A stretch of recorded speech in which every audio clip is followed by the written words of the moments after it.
Hello, everyone, and welcome to another action-packed day of high-stakes poker from the Principality of Monaco. Monte-Carlo, to be specific, Ali Nejad alongside Randy Liu. And the first question, of course, we must ask ourselves today is, Randy, how rich?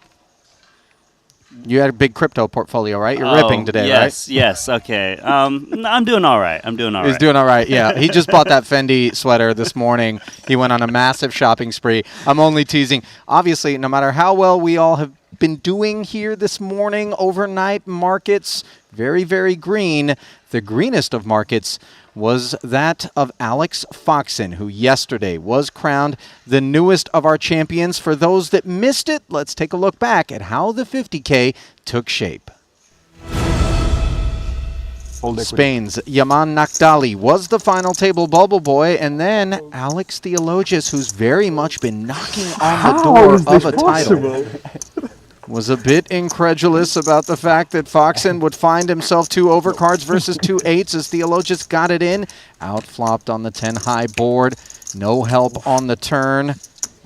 And the river, he needed a snowman and instead got a queen as his hopes of a deeper run melted away. $170,000 richer for his effort. 500. Then a member of that robust Malaysian delegation who punched his ticket here to the FT, Lun Lun, with ace-9 suited, decided to open. He got ripped on by the Latvian, Alex Ponikovs, who had 2 10s. The situation was always in favor of the pocket pair. 31% equity for Lun, eroded considerably on the flop, down to 14% with 2 to come. No heart on board, no ace there either. And he had 3 outs one time. Instead, found the 9. Not enough, as Lun Lun took down $214,000 for the 8th place finish. So then 7 remained. And then Joe Chuen, who's had his struggles in terms of REM sleep on this festival thus far, wide awake, courtesy of 2 queens, and then dismayed, courtesy of 2 kings, the Lithuanian, Dominykas Mykolaitis. Cold decking him, ace high board, Chuen hunted Lady Luck, didn't find her on the turn, and didn't find her on the river either. So he was left to collect 7th place, $291,000 for that effort. 6 remaining, and a man who has, count 'em, 5 runner-up finishes at Triton was wondering if maybe he could get down to heads-up and claim his first title. Instead, he found himself dominated with ace-jack against ace-queen. We're talking, of course, about Malaysia's Kiat Lee, who did find second pair on the turn. Unfortunately, up against top pair, he needed Jacob, and he got the ace, improving, but not in the way necessary. $393,000 added to Kiat's career Triton total. How much you get? And the man christened the Sleeping Dragon by our colleague Brian Rast awoke with ace-deuce suited. Granted, the stack was lean at this point, and unfortunately, he was put to rest by an ace-king for Alex Ponikovs. I don't like to sweat. 1 club on the board, no backdoor flush draw, and only a duckling would keep Shu Liang on the pond. Instead, it was a 3, and he seemed all right with it. $507,000 richer for his efforts. A deal then got done four-handed. More on that later, as Dominykas Mykolaitis found an ace-9. Decided to open and call the 3-bet of Alex Foxen, who dominated with ace-queen. Both players connecting with this board. Top pair against second pair. Mykolaitis facing $1.5 million. Called. Things got dicey with 7.2 in the middle. King rolled off, and Foxen did not hesitate to ask for the remaining 3.7. The look on Dominykas' face said it all as he tried to assemble the combinations that ace-9 was in front of. At this point, they were playing winner-take-all for $170,000 as the ICM chop with a little tickle in favor of Foxen left Mykolaitis calling and not improving. GG's issued as he went to the rail to talk it over with his partner. $915,000 was already assured once the deal was made. Then it was the turn of his compatriot, Marius Kuzmanos, here at his first ever Triton Super High Roller Festival. Ace-8 this time. Good The start. Lithuanian fair deal. led pre-flop against the American, who flopped the whole wide world. A gut shot and a spade draw. The ace was hanging on for dear life. 7.9 million chip pot, and then Foxen got there the hard way. Marius didn't appear altogether dismayed. That's just the way the cookie crumbled for him. $964,000 richer after the deal was made. And then Ponikov's didn't find any post-flop playability. Ace-7 again. Foxen with King-Jack. They would get it in. And again, the ace-high would lead on the flop. And then it would trail on the turn as Foxen smashes the cowboy. Left Ponikov's hunting for an ace or a 9 for his second title. Instead, Ponikov's would have to shake hands and congratulate Alex Foxen. $922K went to Ponikov's. Ultimately, $1.47 million going to Foxen. The deal he struck plus the $170,000, and he really was the great wall of chips for the bulk of that 50K, deep through the final table and beyond. Just a wrecking ball. Absolute domination throughout the tournament. Chip leader. At that final table, there wasn't much resistance. Everyone was so short. They were playing like 10 to 12 big blinds, and he was like the only player above average stack with like 80 or so.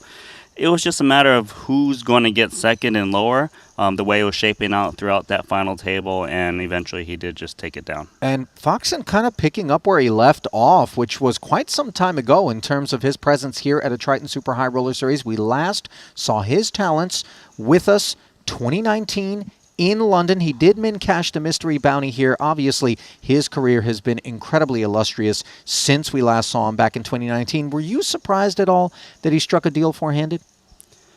I mean, he obviously has a lot of respect for his opponents. They all were playing about 20 big blinds at that time. But the fact that he got a little extra, why not take a deal? It shows that his opponents respect him just as much as he was respecting them. The ICM chop, 21st on the all-time money list is Foxen. And I would imagine if the pledge that he and his wife, Kristen Foxen, have made to start playing Tritons from this point forward is honored, he's going to, in a hurry, work his way up that all-time leaderboard. I mean, I think it's a given they're coming to the next Triton, given the result here from Alex Foxen early in the series. I'm surprised they didn't show up sooner. You know, we've always been asking, like, who are the great players that haven't shown up to Triton yet? Foxen always came to mind for me. Perhaps they didn't want to travel so much. They left some money at the table, as you can tell, but here they are, and it's good to see them. And they're going to be a force to be reckoned with, no doubt about that. Now, we know Alex Ponikov's is a force to be reckoned with any time that he shows up in any given Triton event. We say that often and loosely, but it is obviously the product of just how much talent is in any given one of these fields. That talent now has over $11.5 million in career Triton earnings. First played with us in Madrid I think it was May of 2022, and to get an 8-figure career total, a little bit of that added to in the WPT Global Ultimate Slam in such a short span of time, I think just shows how on form he is. Yeah, you know, Ponikov's I think he's one of the greatest players. He was known from internet poker, doing very well there. He doesn't have a title yet, but if you look at his cashes, they're all massive in the biggest buy-ins, and, you know, he regularly cashes the 100Ks that we have at Triton. He's very relentless. And, you know, you spoke, I heard from you or Henry that he was saying that the early levels, there's value to be had. And I always see him in these tournaments with huge stacks early. Yeah, no doubt about that. Now, I did say that he was on the hunt for his second title. Forgive me. It's just one of those things that might be a mental foregone conclusion at this point. Obviously, these things are tough to earn. Just ask Ike Haxton or Kiat Lee. Don't want to overshadow the Lithuanian delegation because we talk a lot about the Bulgarians. They've made their mark here at Triton, but now Marius Kuzmanos showing up here at his first festival, second final table already, 6th in the 30K, having a nice little run of things, and then Dominicus Mikolaitis showing up as well, second final table for him. He finished 6th in the Ultimate Slam.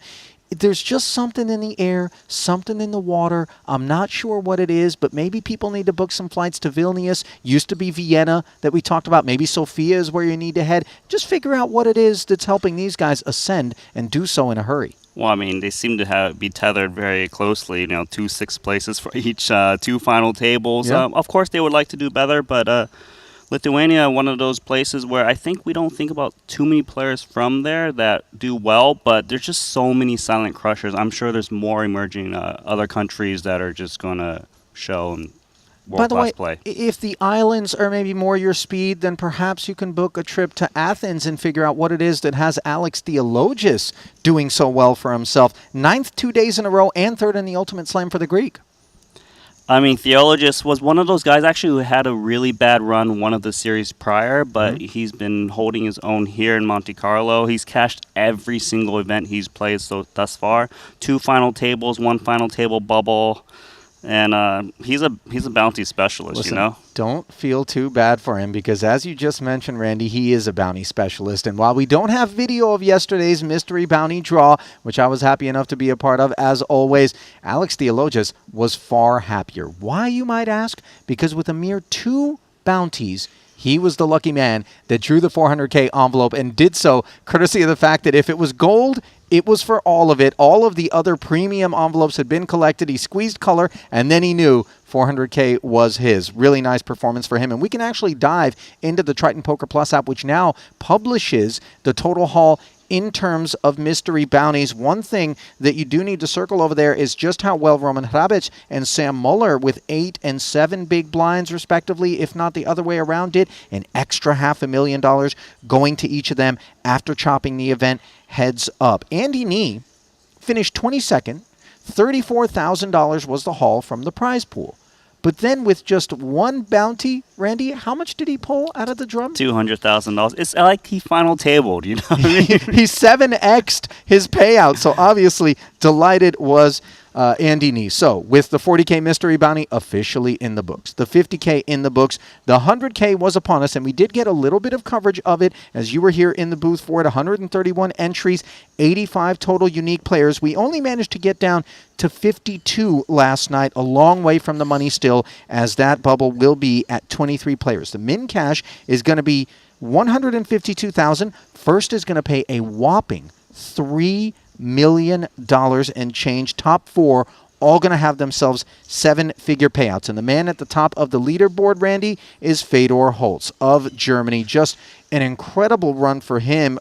And we still have a lot of play left to go, but this is a guy you're going to have to keep an eye on. And now here we have the leaderboard. Let's dive right back into the app. 1.3 million for him. And Morten Klein of Norway, who was 3rd in the mystery bounty. This is the next event he's played. He's white hot as well.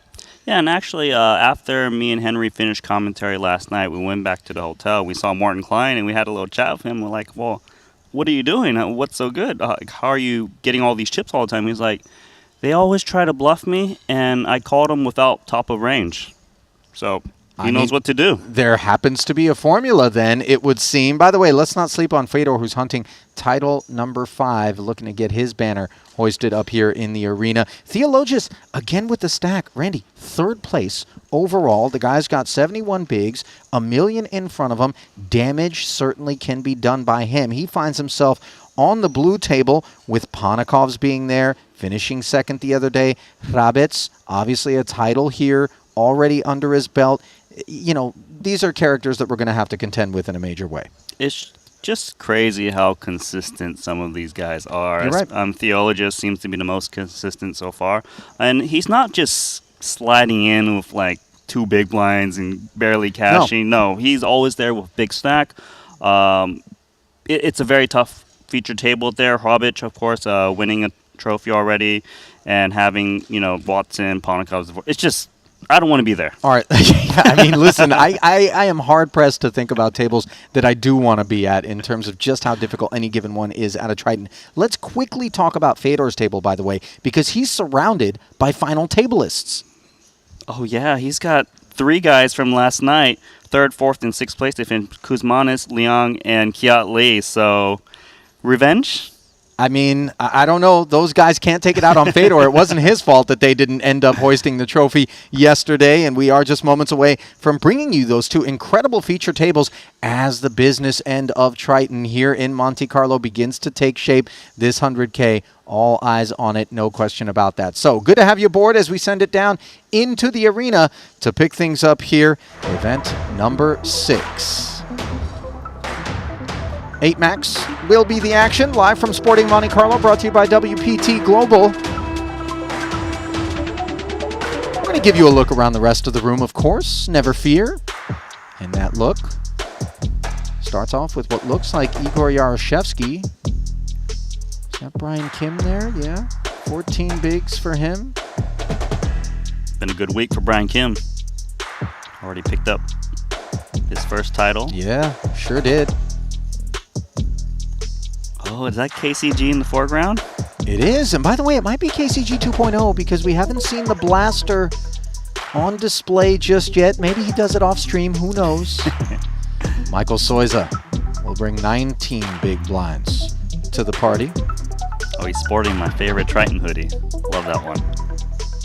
See, that one has the cool lining on the hood. I bought the white version and didn't get the cool lining, and I have filed an official complaint, by the way, with our merchandise department. I have too many black ones. I'm just saying. By the way, 10% off on Triton merch if you head down to the store right now for the duration of our Monte-Carlo event. Don't miss out on that. Nachito looks pretty happy. Well, I mean, Nachito's crypto rich again. Phil Ivey, he's just rich. 43 bigs.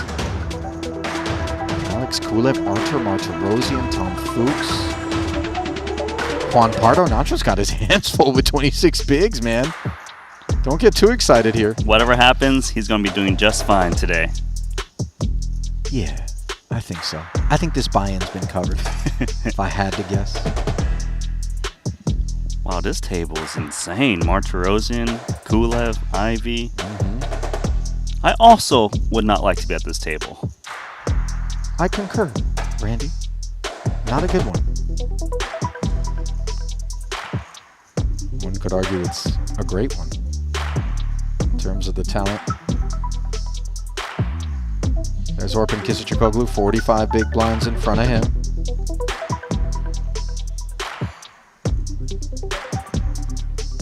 What's going on for Ding Biao? 34 bigs.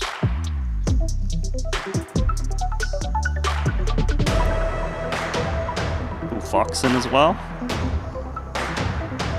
One title coming last night, but looking unlikely here today with just 7 bigs. He didn't have time to build his stack given he won it, so he had to like pretty much max late reg.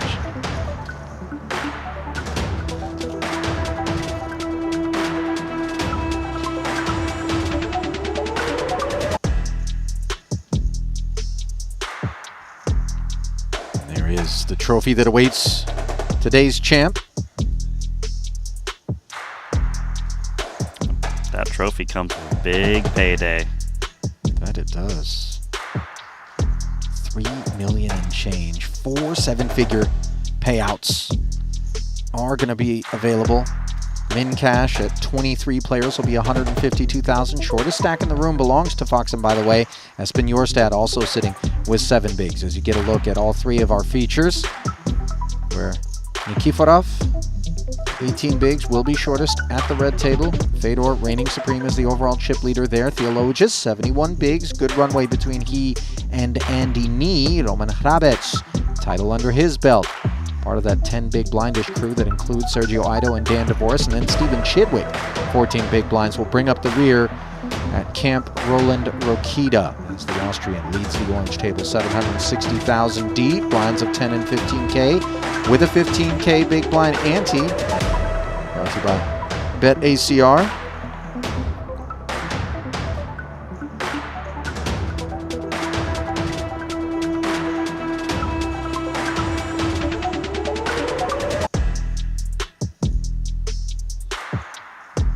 Oh, I'm ready for a long day. This is going to be good. You're absolutely right about that. 100K buy-in, 52 remaining. 131 entries is insane. But when he wakes up on the 82 spot with 10-9 suited, it's kind of over. It's hard to beat.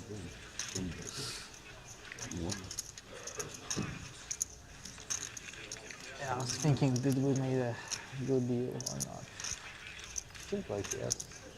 He asked for more, I guess, than ICM. No, I offered. He was okay to deal without, but I think it's fair to give to sacrifice a little bit. Yeah, I think so too.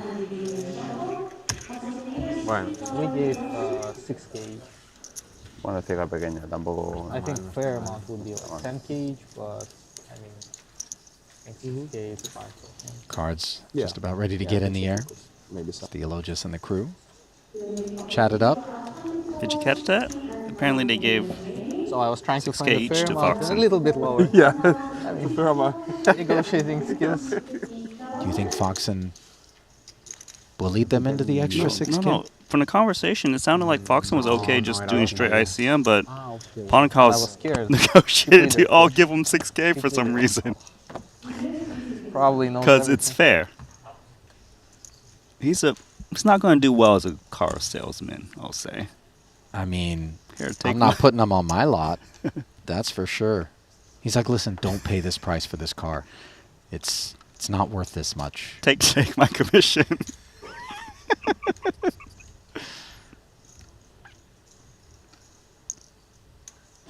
Walked around to Daniel DeVoris. And it looks like he's going to get all his chips into the middle. Didn't have a whole lot of them. 11 bigs. 170.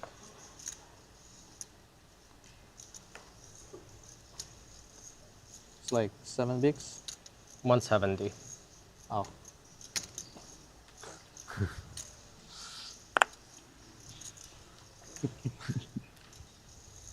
Not sure. Oh, yet. you were so far off. Unclear what it is that has motivated the all-in as yet, efforting the RFID. Maybe we'll never know. It was an inadvertent mystery hand, Randy. Yes, it was. One I do not need the answer to, though. Like Enrico on the final table. You're Some not guy going had to lose like, any that was sleep so over that funny. one. yeah, but some No. guy had like these chips. And he asked, and Enrico asked, how much are you playing? 1.6? How'd that lunch order work out for you Yeah. today, Randy? How can this? How'd your lunch order work out for you? I haven't even was a gotten very mine funny yet. conversation. It's sitting here getting cold at the desk, but for what it's worth, Randy, there's 2 noodle dishes off the Chinese menu. He ordered the ho fun, and he got the Singapore vermicelli, and unlike me, Randy, you simply accepted it. Well, when he delivered it, he says, "Here's your whole fun."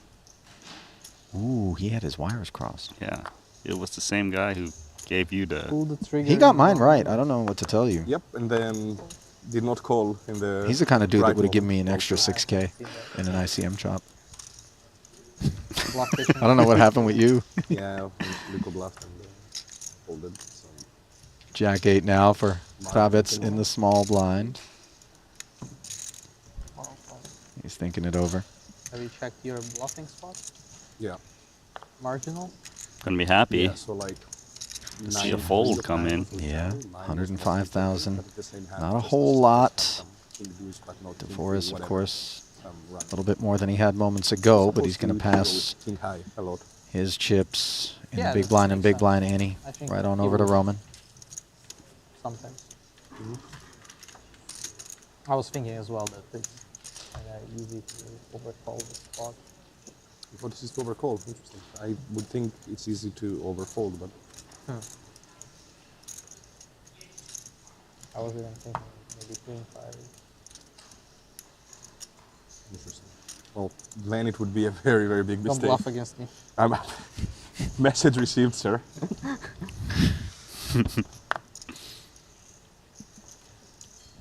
It's cool to see how relaxed Theologus is out here in the live streets. Obviously, he's 30. played plenty mouse in hand.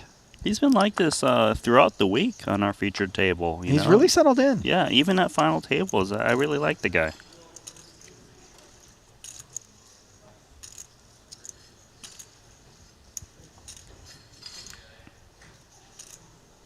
King 9 suited. Alex likes it enough to open. Min raise.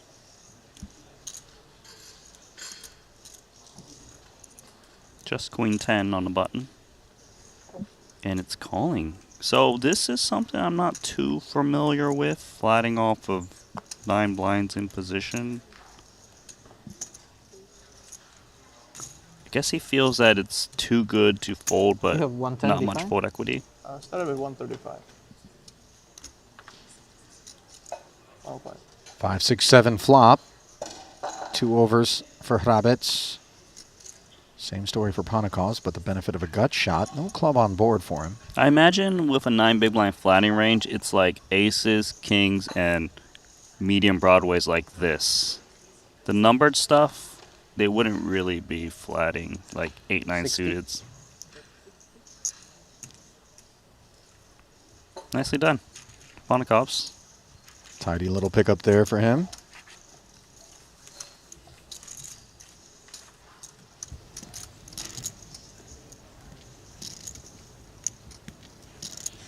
Other featured table. Ace Jack has piqued the interest of Marius Kuzmanas.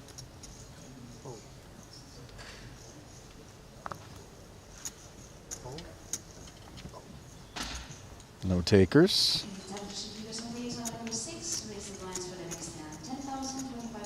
Kuzmanas played a very strong final table. Even though Foxen was dominating, he was still giving pretty good resistance to him to give himself a good chance. You have 125k behind. No. Oh, thank you.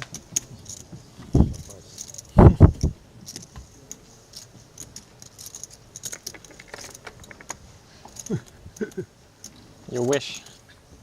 Marius seems like he's got a really relaxed vibe too, not unlike Theologus, by the way. Granted, it doesn't hurt when you're sitting 6th in chips overall. 55 bigs deep. Here he is under the gun with Jack 10 suited. Talked about how well he and Dominicus have been doing here at this festival. And one has to imagine that they've been talking shop, especially as they're getting their feet wet early in their Triton careers. So much information to be gleaned and shared. Yeah, you just want a nice crew to bounce back ideas. Yeah. Cool.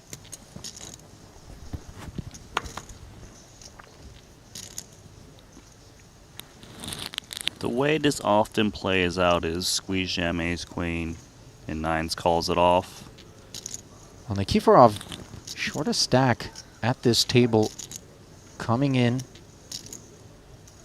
Raising flat in front of us, and it is tempting to squeeze. Ace Queen obviously has raw firepower. We know that Kuzmanos doesn't have to be narrow. Up front, always comforted by the fold from him, but not necessarily by the call from Ben Heath, who wasn't trapping, but is happy to get his chips in with pocket 9s. He does cover, and we're going to play our first all-in and call of the afternoon. 480,000 chip pot.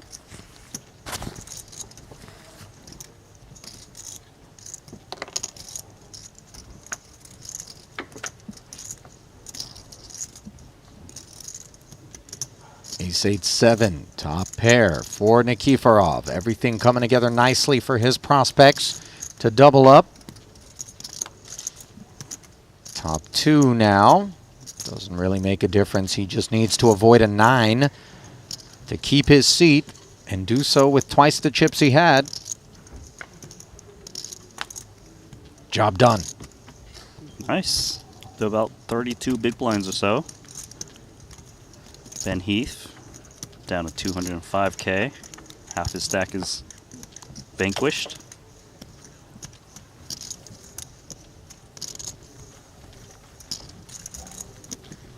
Vanquished, Randy. I like it. You like it? It infers a grandiose level of violence, which we haven't observed yet, by the way. Ilya playing under that Estonian banner. We have seen increased participation levels from that corner of the world. Yeah, Korsunen also from Estonia, I believe. Vladimir.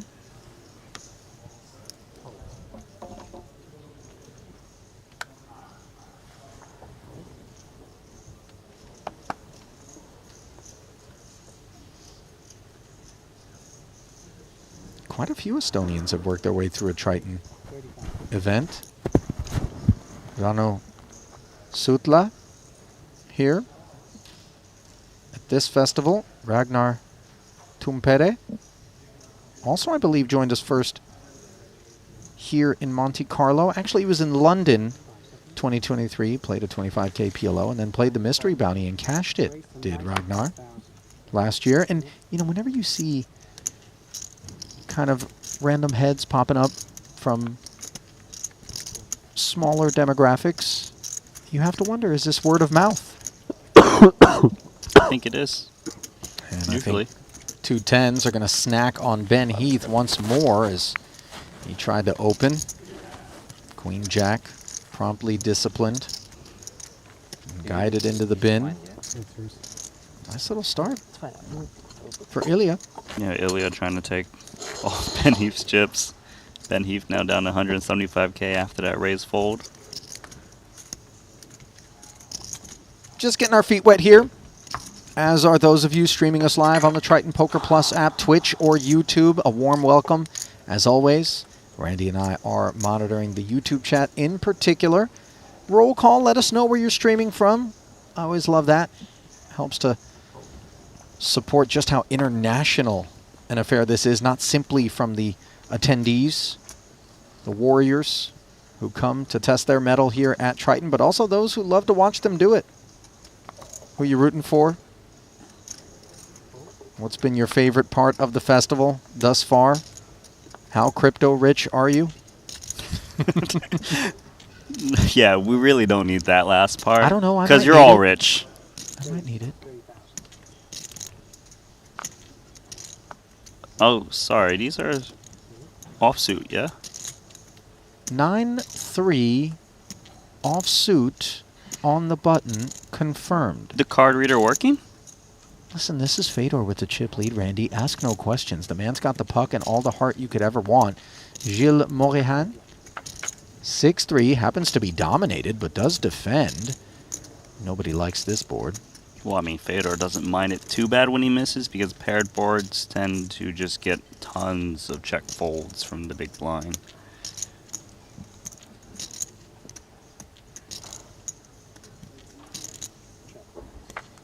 Oh, he checked this one back, going for a delayed C-bet. Picks up a gut shot.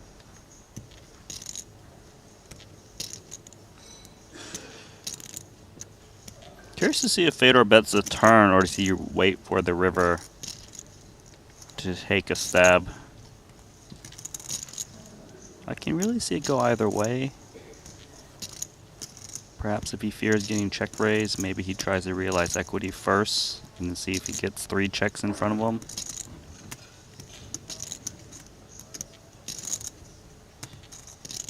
He's gonna win it here and now. Just showing off his bag of tricks. You think Fedor hit up the Dior shop earlier You know, he's today? showing off a new jacket. In fact, the chat was inquiring also. He does have the Dior Couture t-shirt underneath. I don't know that that jacket's part of the current collection. By the way, it looks like he visited the AP shop as well, if I'm This not is a new mistaken. look, right? This is For Fedor. He had a good day as well. You think he cashed out a little BTC this morning and hit the promenade in Monaco? Everyone's cashing out. New watch, new jacket, new shirt. Come on, he packed all this stuff. Everybody relax, okay? Fedor's not impulsive like that. He thinks his purchase is through. We need to find out who's shorting, like who's just on t-shirt and, shorts. Well, Randy, I might have gotten short. But I closed it out yesterday. I didn't swing it. Everybody relax. Okay. I'm still solvent. Cool. Ace Queen going to help the solvency efforts for Fedor here. Not that he had any concerns as the chip leader coming in. Shaman O'Dwyer with Ace-9. Not in a good way. Opens to 35,000. A flat from Fedor. The flat doesn't surprise me because Ace-Queen off of deep stacks early versus early position almost always flats. It just is one of those hands where you don't want to get 4-bet bluffed because it's quite a good hand. and you still get to retain dominated aces and queen X's. Kuzmanos, by the way, coming along courtesy of the flat with the nickels. Gilles with a wonderful opportunity to potentially hop in here and take a nice price. Of course, Shu Liang, the linchpin when it comes to that. He's got King 10 offsuit. Let's take a peek. 5-way pot here.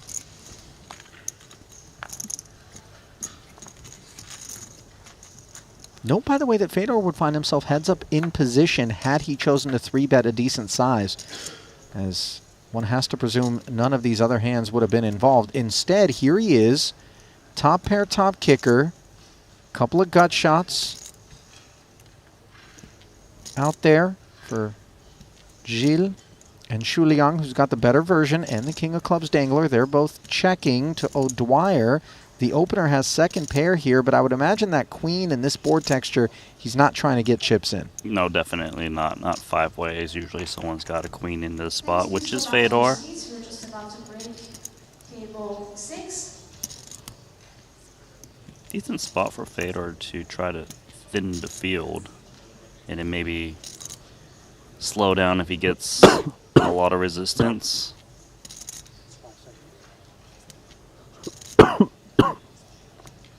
So this is looking for clarity, 50K.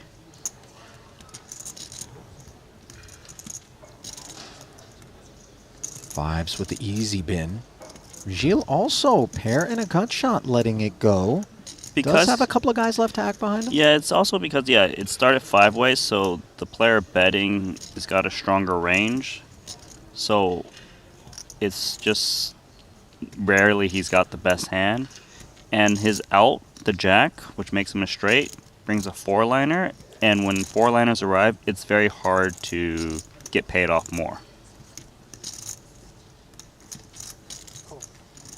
Shu Liang going to check call his straight draw, which is nice because if a jack does fall and he is up against a 10, he's got the king high straight and he can make pretty much all of the chips for full double. I would think O'Dwyer is out as played, even though the price is good.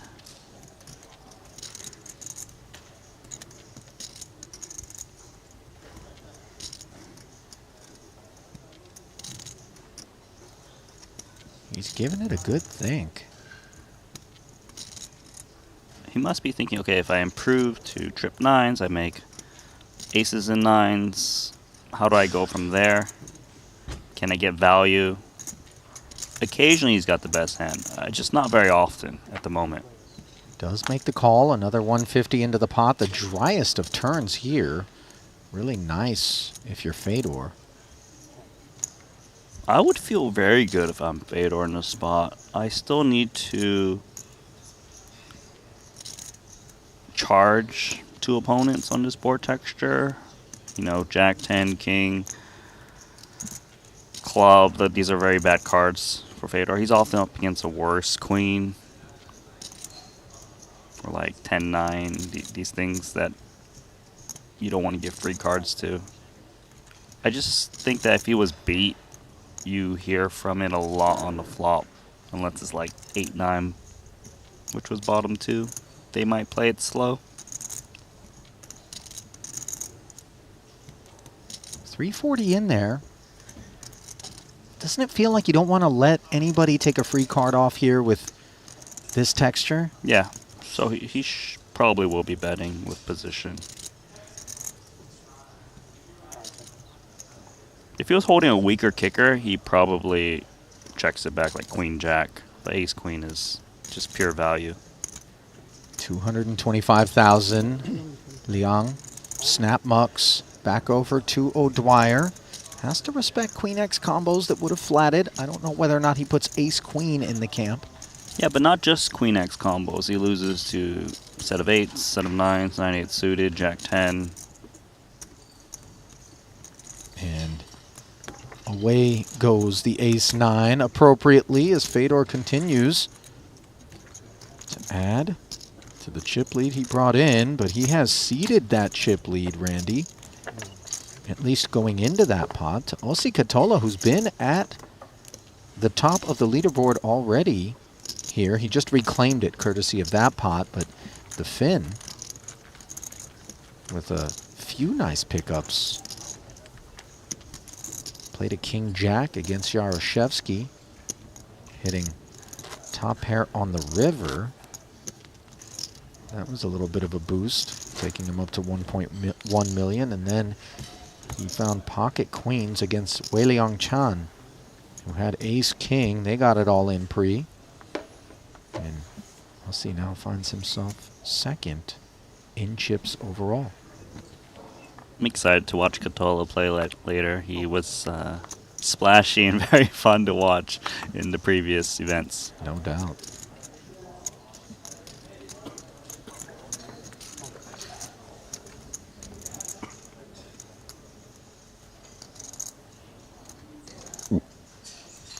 Ace in the cutoff.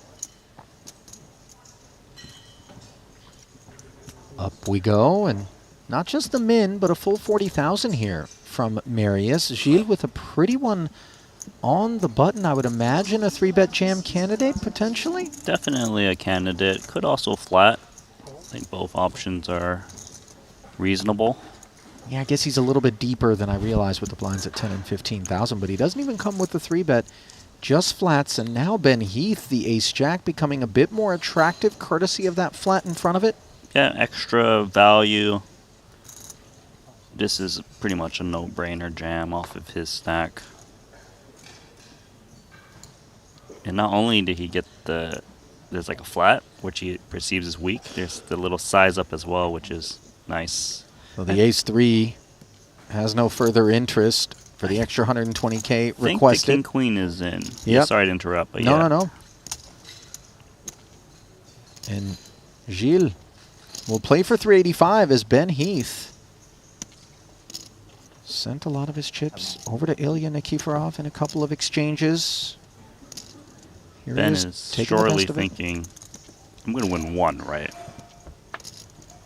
He's hoping. 3-2 favorite heading to the flop. Ace high is good for him. Bad for that man. Oof. Lock it up, Ben. He's happy.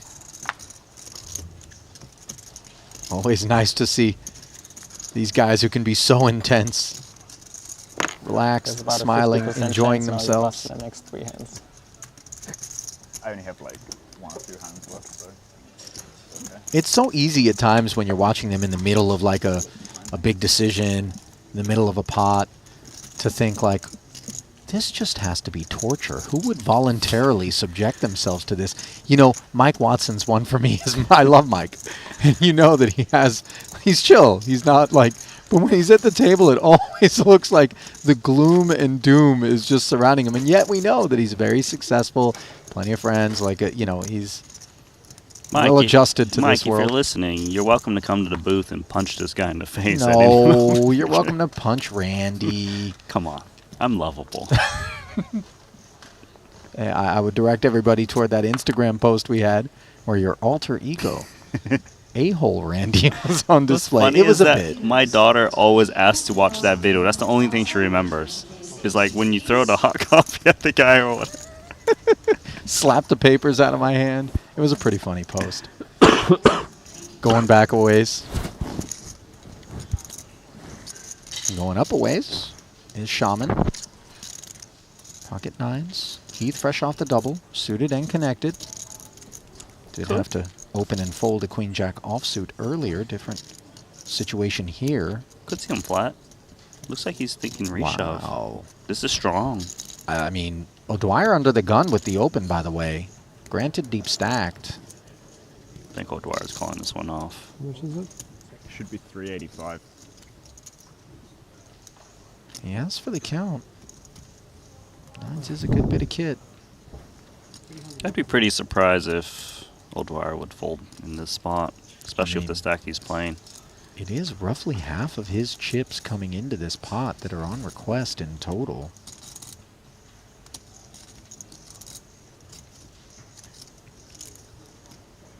Side call. There we go.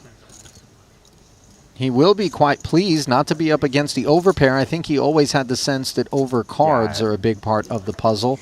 And under pairs very infrequently, I would imagine. Yeah, would perform definitely this a lot way. less based on the stack size I was reshoving. If I Is win, how I you can get figured that even one more. out.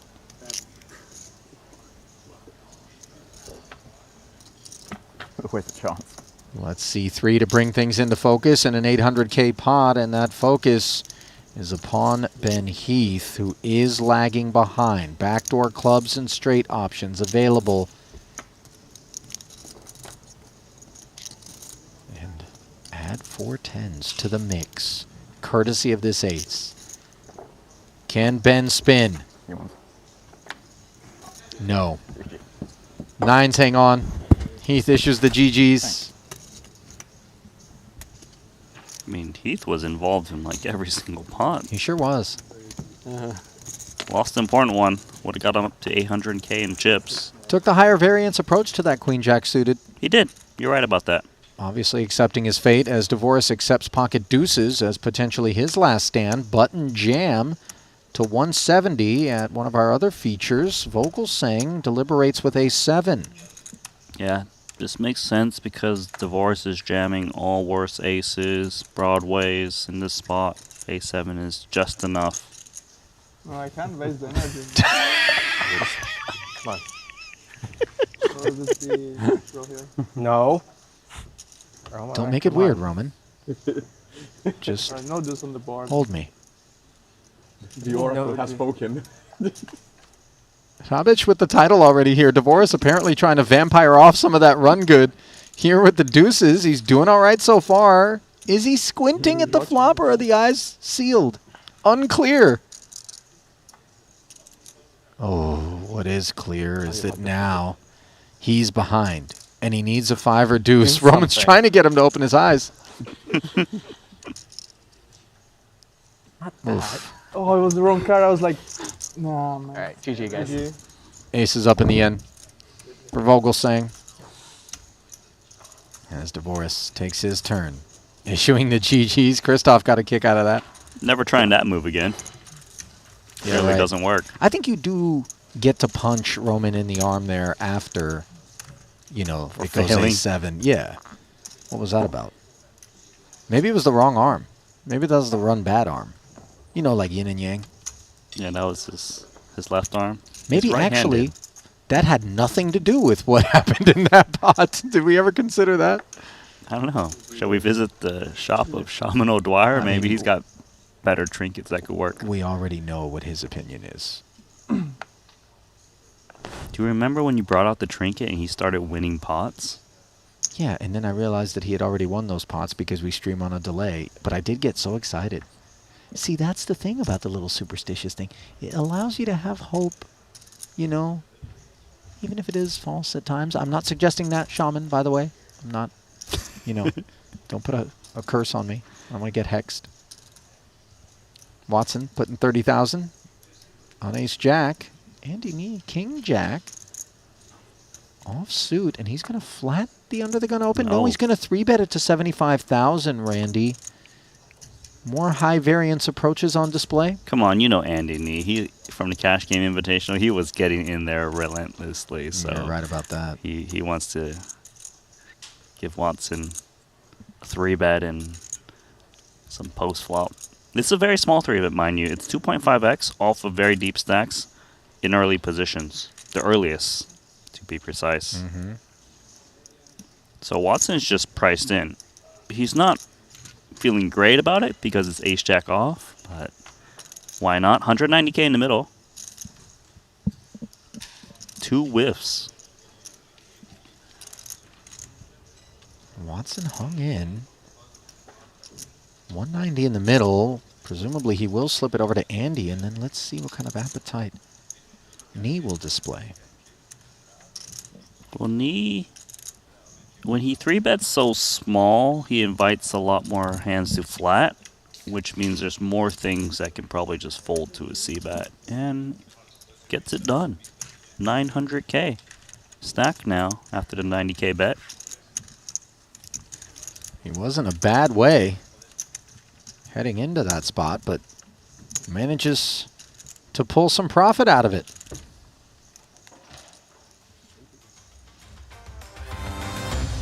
And if you've got profits on your mind, pay a visit to WPT Global. They're our new title sponsor here at the Triton Poker Series, and the best place to qualify for Triton events. You could be playing the new WPT Global Slam at future Triton stops by winning your way in online. Download WPT Global with code Triton for a 100% deposit match up to $1,500. That's Club WPT Global. You know, WPT Global has to appreciate your commitment to that one. Yeah, considering that we didn't provide the graphic that normally would have accompanied that sponsorship. I did. Thank you, Randy, for acknowledging my commitment. Yeah. It's amazing you remembered all those lines, too. Did you read it off of paper? Why are you trying to put me on blast, Randy? Huh? You think I want to be on Front Street? 35. 35. Theologus. 10-7 suited. No need for an instruction manual. Up we go. Yaroshevsky. Jack 10. Dominating unbeknownst. No thank you, he says. Expecting Watson to come along against a button open. Perhaps he doesn't defend this against an early position, but against the button, it's just very wide. Of course, price is nice. It's got a little bit of stack to play for. Sure. Or this was the other thing I was actually thinking about. 3-bet. We see it a lot now from these King X offsuits. Not sure if you've noticed. Yeah, the big little combo. Sometimes we see the Queen X offsuits as well, maybe less so, but Less so. this one in particular, unblocking a lot of the stuff that's in the middle there, I guess, is the idea behind it, and 125,000 gets the job done there for Sir Watts. Yeah. Yeah, for example, unblocking, like if the button's open, like, you want them to open like Jack 9, these 8Xs and stuff like this, and they just have to fold. And King 5 offsuit, it doesn't play that well post-flop, just because it's so disconnected, it's not suited. Mm-hmm. And I think a key important part is the stack depth you're playing on whether to 3-bet or not. Mm-hmm. So when you made 125K, they weren't that deep in the sense that Alex won't be flatting the 3-bet. Therefore, it doesn't really matter about the post-flop playability of it. All things taken into consideration before such decisions are made, no question. Always good to have you here to unpack these things for us, Randy. If only I could have you around when it's time to unpack my massive 2 suitcases worth of Triton gear that I need to pack to any given festival. We're going to have different outfit for 2 straight weeks. You have a unique outfit. You literally have 14 days of outfits? You plan it out? Like, yeah, Randy.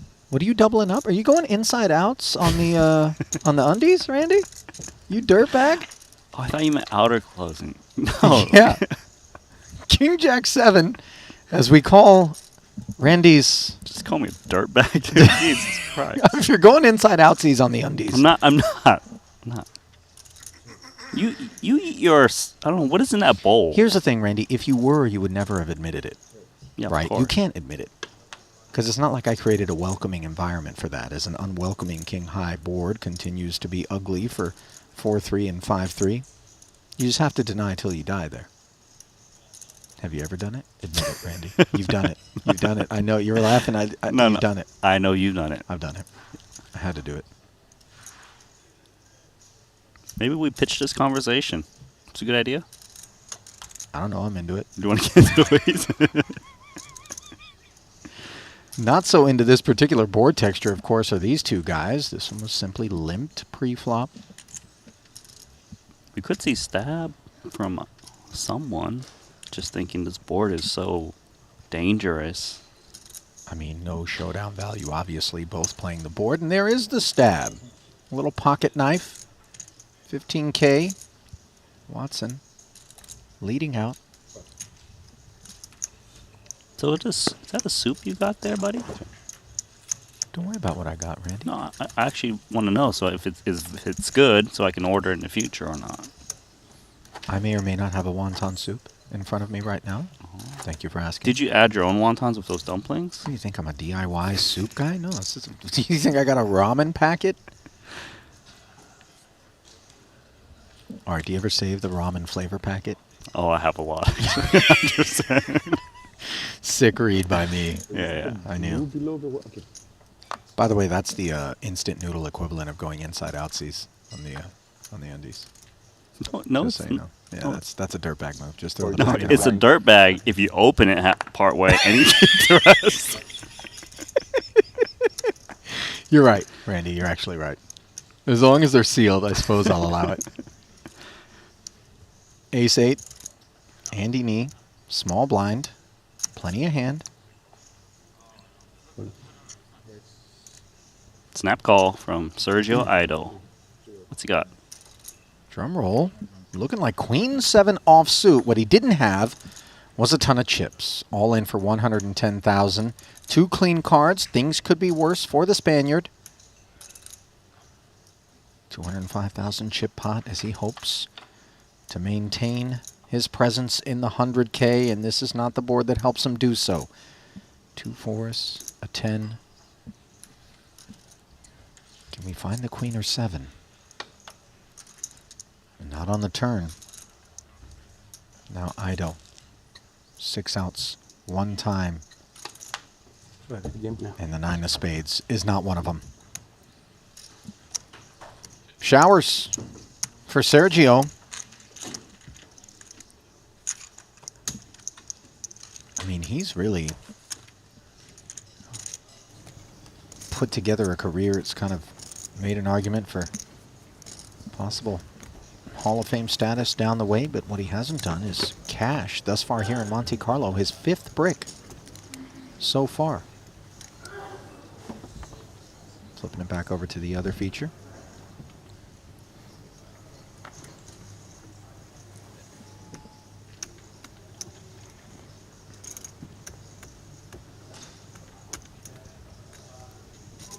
Hello, Big Slick. Ace King suited for Shaman. He gets his bearings, asking for a count from Gilles. So he wants to know the count from the big blind because it may change the size he opens to. If they're very shallow, then he's more likely to make it larger, which is what he's doing here, making it 40,000.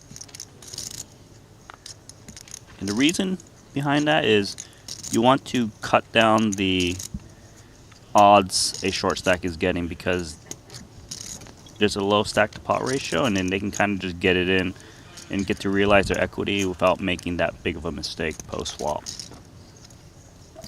So Gilles defends and outflops the Ace King. As 40 a man brought us to this point, 105 in the middle.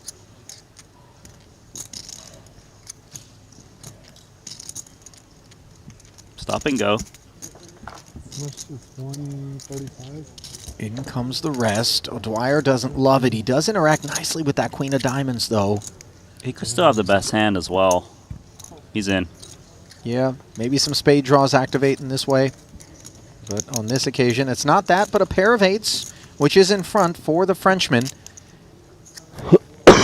As he takes his turn, getting all in.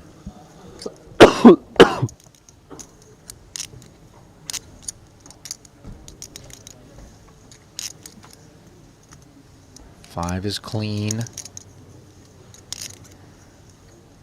Gilles holds his breath as he seeks to avoid an ace or king on the river to carry on here in the 100K, and he's done it. There we go.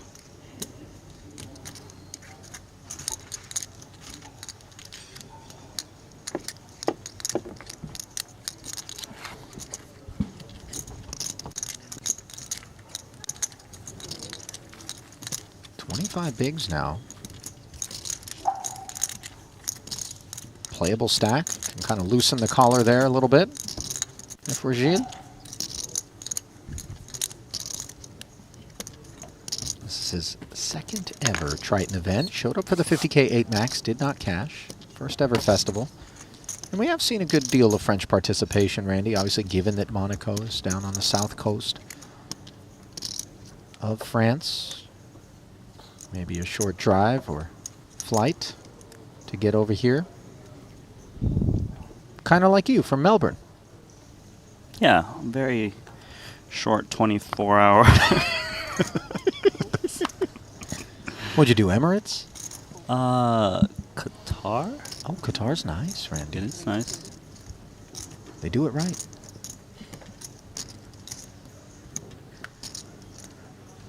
Jack 10 from Fedor. Dominated by the newly doubled Gilles, but Queen Jack doesn't want to pick a fight.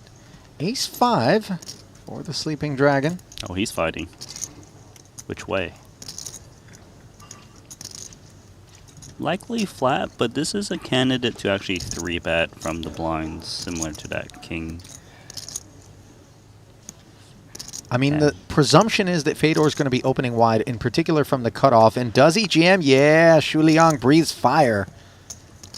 And then breathes easy as Fedor lays it down. King 7.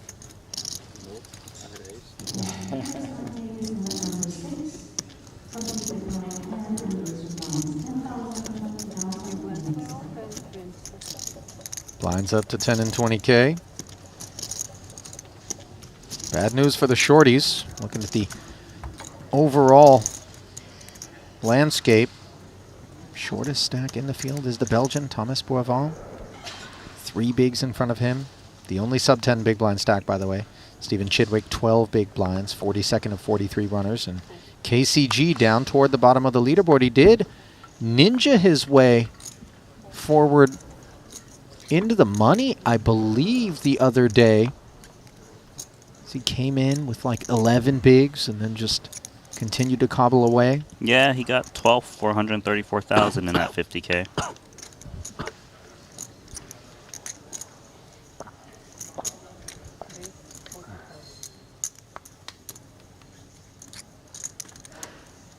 Shu Liang, ace king. He's got the image to, you know, get action. I mean, button versus small blind.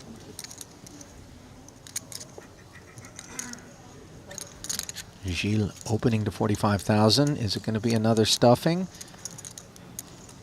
No, just a 3-bet to 160. But that's a chunky bit of Shu Liang's stack, and he's run in to Ilya Nikiforov, who came in shortest stack at this table, sits 325K deep, and I would imagine he'll be all too happy to send that stack forward, courtesy of these Cowboys. How unlucky is this for Shu Liang, also with 1 ace out. So, let us get it in. That we do. 3/4 million chip pot. And this is just a rock meeting a hard place.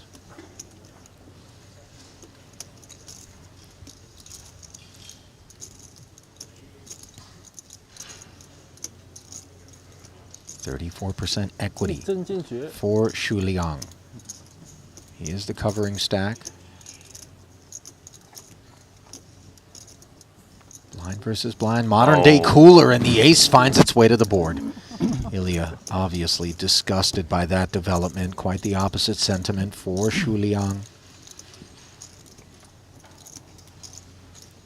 Turn leaves Nikiforov polishing off his tee, and in all likelihood being polished off here in the 100K, unless he can find the one-outer. Is the King of Spades lurking? It is not. So with that, the Estonian. Here it is. Second ever Triton Festival. Will brick the 100K. Played the 50K, didn't cash in that one. Now, back over to the other feature where Mike Watson takes his turn with a big pocket pair, hoping it'll work out better for him than it did for Ilya moments ago. Opens to 40,000, the minimum now, with the blinds having crept up. King 7 suited for Andy Nee, unlikely to continue. We say that and then he hesitates. Okay, there we go. He does make you nervous, doesn't he? He does. But, you know, it's good cinema. Gives us some good sweats. Oh, you say good is the big pair gonna be fortunate? There's a bigger pair over in Theologis's hand. There sure is.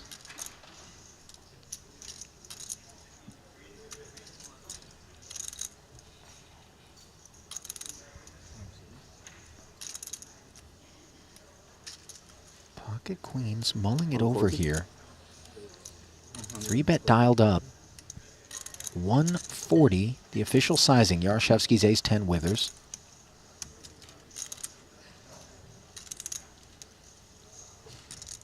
I would think Watson will be shipping this one in off of 30 big blinds. It still has fold equity. He must respect Theologists who have 3-bet bluffs in this spot. All in. Fold. Sure enough, he does jam. Alex always prepared for it. And the covering stack is the covering hand. A 4-to-1+ favorite with 1.25 million in the middle as Watson I'm not gonna be gets the part of this thermostat dialed down in his seat.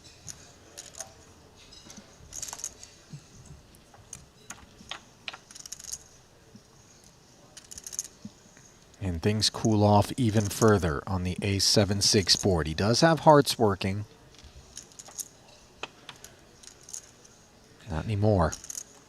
And the dreaded 2 outs once situation pays a visit to Mike Watson, and he does not find those outs. And they are dropping like flies, Randy, here in the 100K. 23 paid down to just 40 players. Yeah, that ambulance is working overtime, traveling table to table. Mm-hmm.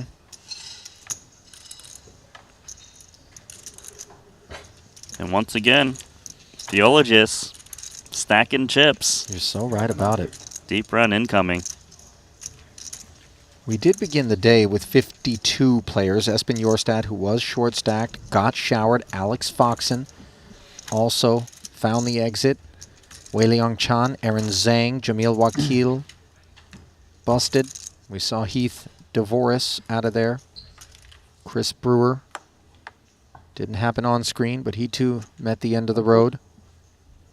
Ido, Boivin, Nikiforov, and now Mike Watson, leaving Juan Pardo, the shortest stack in the field, 10 big blinds deep.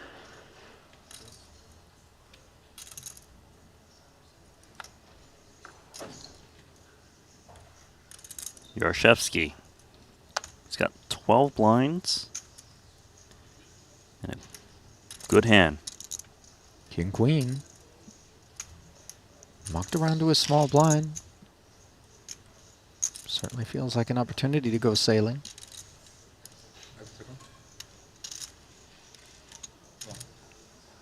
Well, he's not sailing all the chips. He's seated and he's got aces in the big This blinds. is He's trying to trap with the surreal. king queen. This really is a frosty little frame that we're putting together early in this 100K. This is designed to limp jam Andy. Absolute top of range. Takes it to 55, and I think we know what's coming. We're going to need a medic. Yep. All in. Igor doesn't know what's coming, but when he gets snapped, he knows it ain't great, and it's even worse than he thought. 520K pot and just 13% equity for the Ukrainian.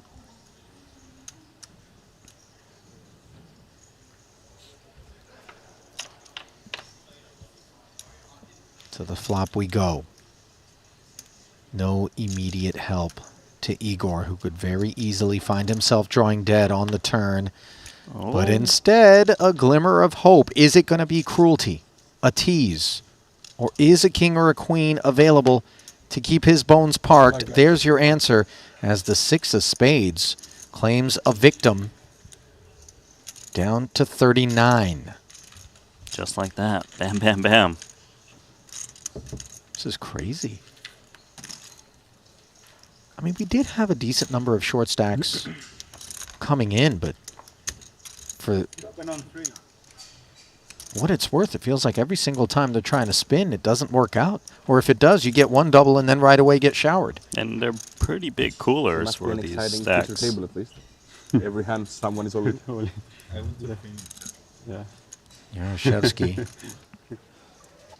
did find one cash earlier in the 40K mystery bounty, 23rd for 34,000, but breaking his 4th event out of 5 here in Monte-Carlo. Theologus northbound on the day, 1.67 million, good for 84 bigs.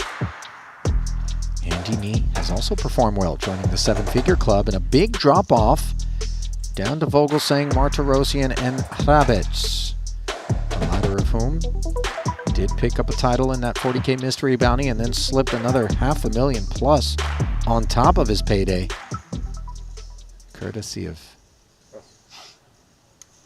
generous helping of bounties and a decent performance. Theologus pocket nines now chip leading the tournament. 40?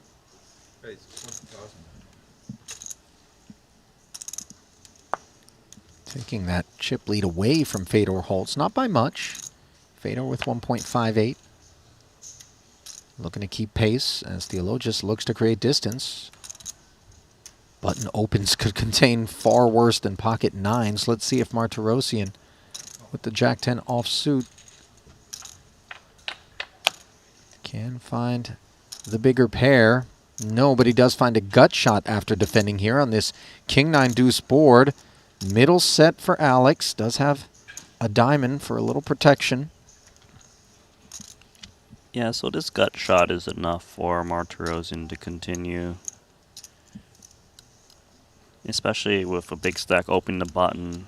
Doesn't necessarily need to be just King X that fires C-bets.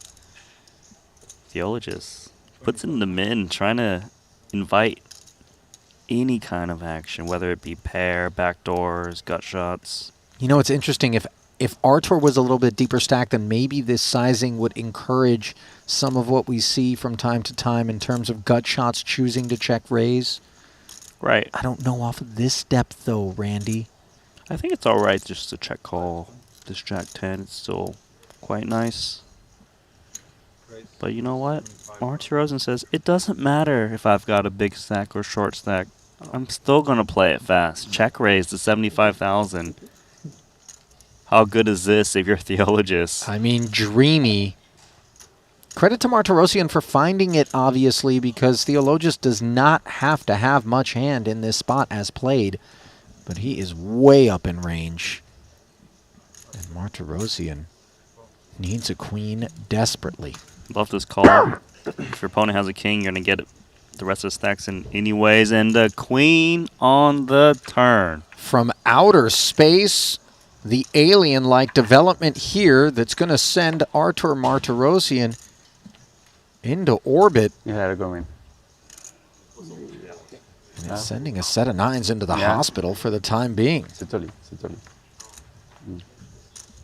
Look at that. Check raise, get there. Check. What a sneak. Surely Theologus will ask for it. Yes, Theologus is never checking this one back. He's fearful of Jack-10. But it's there. Oh, but it's not fear. This is trying to get Martirosyan to put in chips on a later street.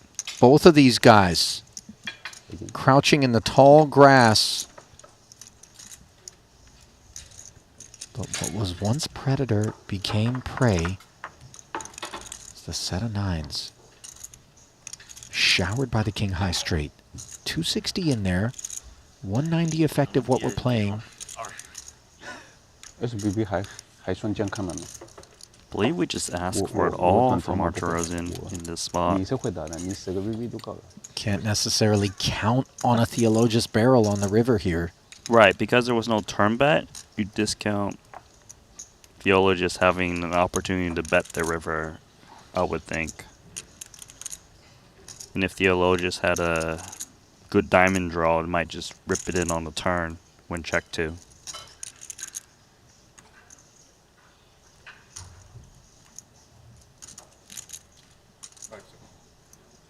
All in.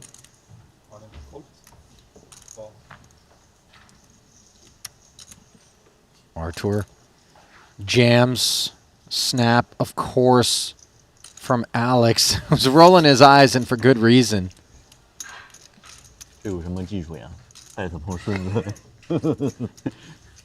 Could have paired the board, 也需要 wrestled back 也需要中的嘛，才有 that 技术。 pot, but And Not really. the deck had other majority of the ideas. time it's value. So Yeah. Martirosian I incredibly mean, sometimes fortunate it's full there. bluffs too, but Well, this could have been. this could have been. This could, I mean, for sure, this could have been. As we swap over Definitely didn't give it away. to There's Mosbach, One guy that Kisachikoglu, Shaman O'Dwyer and Instagram company, shorts the latter of of whom has hands got that he plays on the the hard hand. 6, but no interest. And like usually they show hands where they win, and he's like 95% where he gets owned or loses the hand. It's like, and he just acts as if it's normal, and it's Showdown, a French guy, and like every time I see a video of him, it's like he got owned again. That's a good. Gilles. Pocket 7s and pocket 4s for Shu Liang. Button versus small blind. 270 is a pretty chunky ask, even with almost $1 million in front of us. What's a little tricky here is that Mosbach Mosbach is covering in the big blinds, so sometimes he puts in 270, and then he ends up having to fold, or he reshoves and Mosbach wakes up with a huge hand. He doesn't like what he sees behind him, so he folds. It did seem like exactly that was what put him over the edge. Oh, and Mosbach with the ace-5 suited. He sprinkles in the call, does he? Or was it a time bank? Definitely be very memeable. I think it was just the big blind. Okay, he hadn't put it out yet. All the comments always on YouTube videos. This is the hand you want to be aggressive with, not necessarily call down with. Yeah.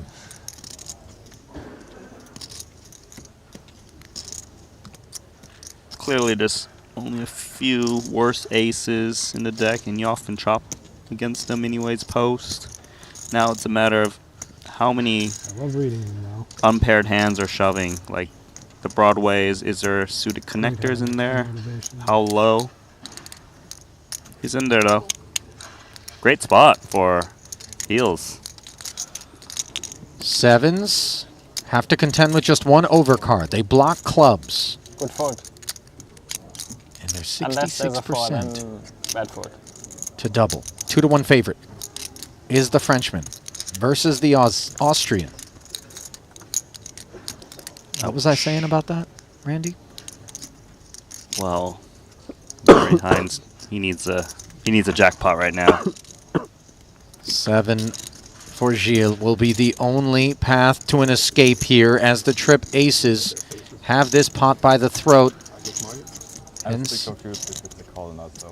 The big smile on Mosbach's face, who cops to the idea that he's not sure if it's a call or not. He's feeling all right about it in retrospect right now, and that will do it for Gilles. So much blood. You're so right about it. Nacho Barbero finishing in 39th on the heels of Yaroshevsky, and now with Gilles out of here. Play 37 left. He was completely somewhere else. Yeah. What is it? He's in his happy place, open. Let him be.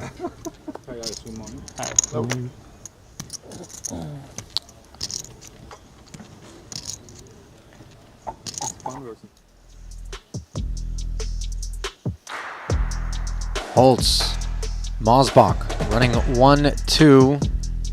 Plenty of meta to be had if those two find themselves playing pots, not just courtesy of the fact that they're chip leading, but this was a student/prodigy.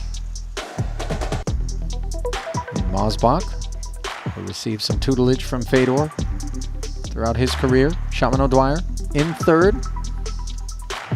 Relatively even distributions down to Kiat Lee, who is the shortest of stacks, but just 29 bigs is nothing to be alarmed about. Yeah, really. He was pulling the whole werewolf game plan against him. Yeah. Like, never seen Mikita talk like that. Yeah. Did Linus answer anything? No, but Nikita told him, Linus, he looks uncomfortable. If you don't say anything, I have to call you. And it was very It was, and then he made a hero call, like ace high for like huge pot. That was right, and very sick hand. Like a 3-bet. I remember the hand they're talking about. Do you, Randy? No, I don't. Nikita Badziakowski engaged Linus Lawliger in some conversation. Was this week?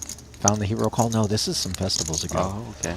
Xu Liang with just 10 high did not follow through on the button open, where Orpin has himself aces and fives after defending his big, not looking to get chips forward. At some point, Xu Liang will be stabbing just 10 high as the pre-flop raiser. It's going to start now, 1/3.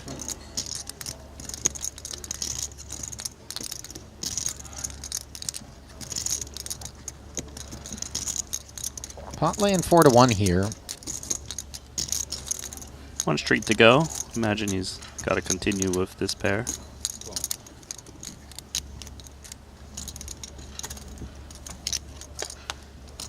Oh.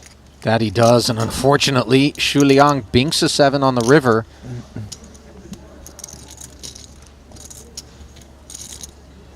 I mean, Orpin could randomly have some 8x here, and I think that's part of the calculus for Xu Liang checking back.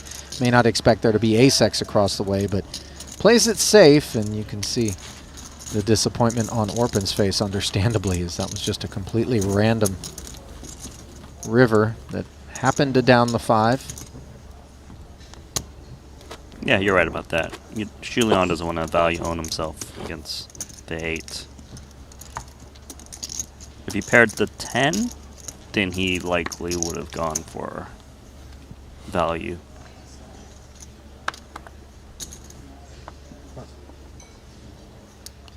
Oh, he's allowed to get aces?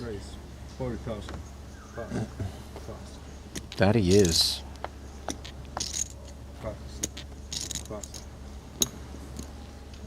What he doesn't rate to get is action. Could get a little from O'Dwyer. He's deep enough, but this is the one guy he's not really looking to play pots against, right? As we creep toward the bubble. I mean, I know O'Dwyer has plenty of fight. O'Dwyer fears no one. Offsuit, one gapper. Let's take a peek.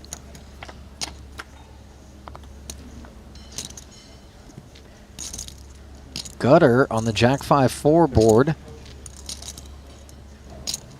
Checks over. We might see some check raising from O'Dwyer. Of course, it depends on what sizing Fedor comes in with. Slightly preferable if he had a diamond in hand to block a little bit more continues. But regardless, gut shot is quite nice with deep stacks.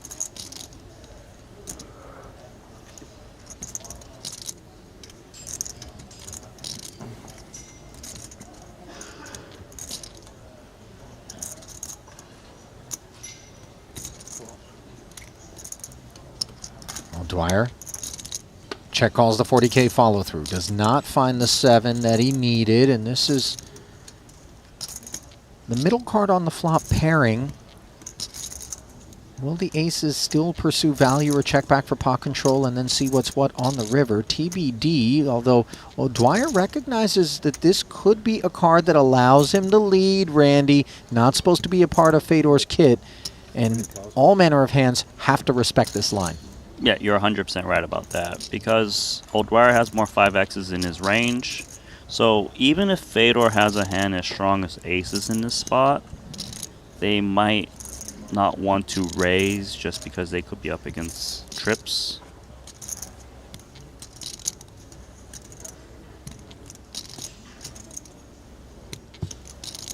Look at that stare from O'Dwyer.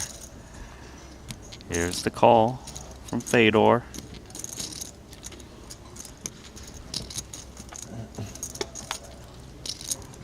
Third 5 on the end is so brutal for O'Dwyer. Backdoor quads would be so improbable.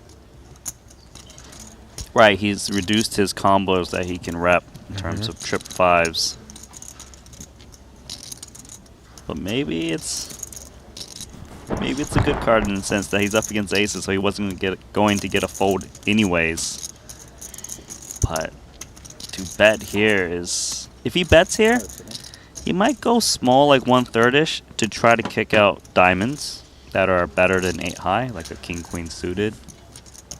Something like this. But any jacks never folding, even like a pocket pair, like 9s, 8s, 7s, they probably wouldn't fold to another bet. 330 out there. If he's thinking about leading to as a bluff, he's also thinking, what size do I need to make it to get ace high to fold? 175. 175. I mean, it is a little bit weird because it opens up Fedor to a 3-bet that doesn't put O'Dwyer all in. And then if he really wanted to be a hero, he could jam, and then Fedor's sitting there thinking it has to be quads. But let's see if it's a small enough bet to where Fedor's looking for value in the form of a raise. I think he comes in with raise in this spot. Clicky or big? Big. I mean, big enough. I don't know what... whatever he thinks a jack would call.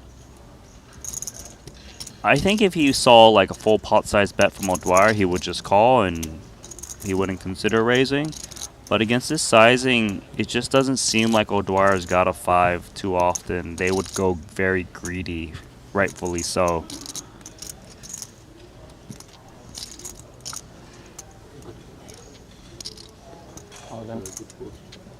Yeah. Yeah, he wants it all. Yeah.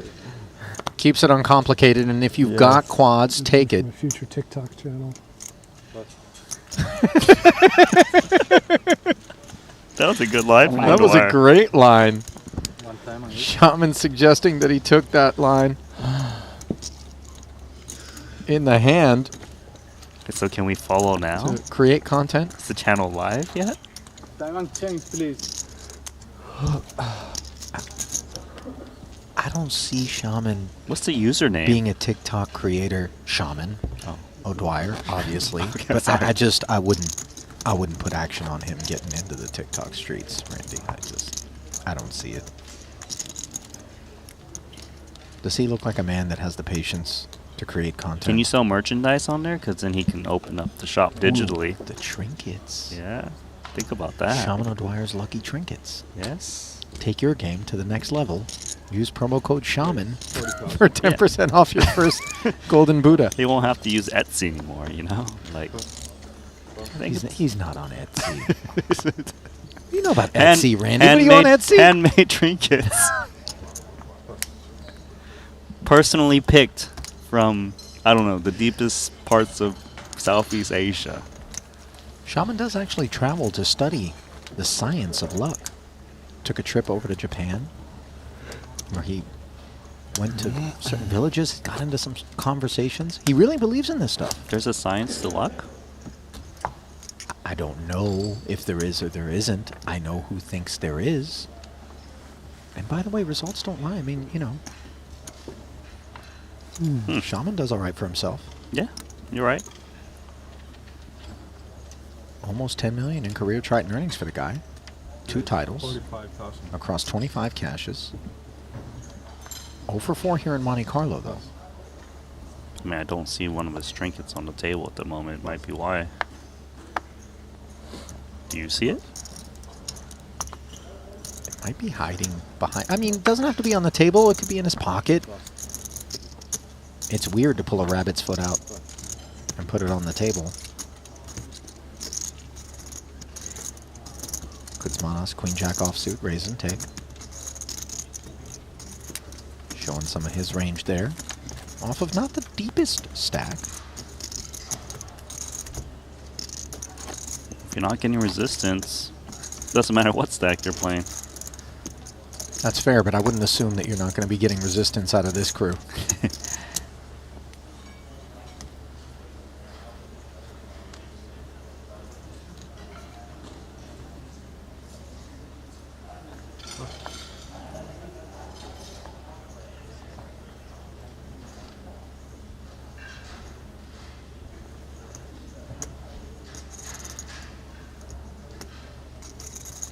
Here's Mosbach, suited one gapper. Pass. Pass. Pass. Pass.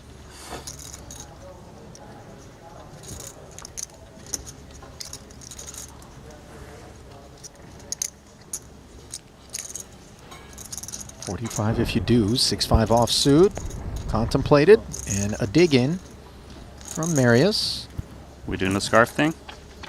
I mean, he's not throwing the hoodie on over that delightful cable knit. Good. Ace, King, Jack. Let's see if Mario throws a C-bet on. Do you think he has a cat? Or a moth problem?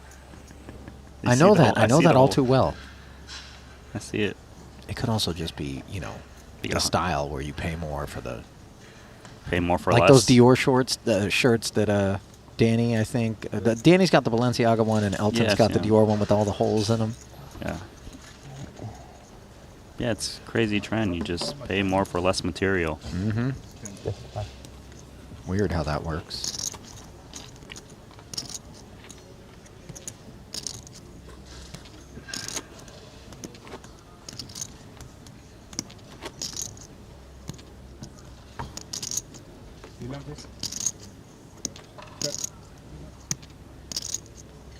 $1.3 million now. In front of Mario, 66 bigs. Pass.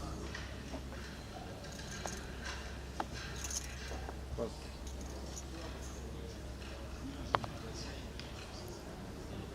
Pass.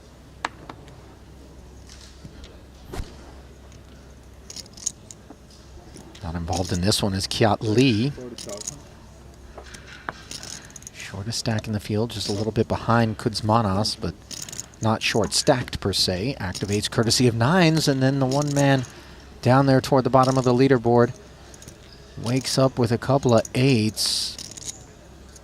This is tricky. Cut off small blind, you're right. Off of these stacks. Kiat's not exactly that short. The decision here is, do we flat? Do we 3-bet all in? Do we 3-bet smaller? It really feels like everything but folds on the table. Especially from the small blind, you gotta consider if I flat, it lets the big blind in a little bit more, which is not ideal. But is it too much to get in pre? So he goes towards call. That he does. Sweet.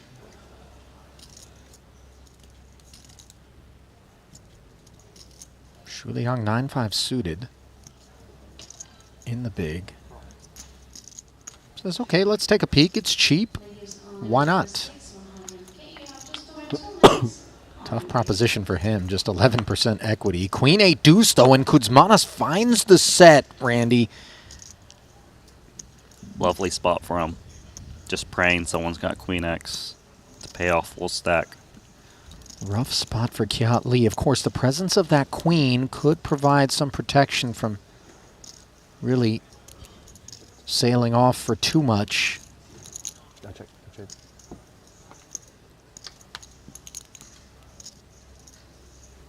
It looks like a bad card for Kiat Lee, but this actually might give him more reasons to lose very little chips against this set of eights. Kuzmanos obviously disappointed not to be able to get a C-bet out of Kiat on the flop, or a probe from Shu Liang.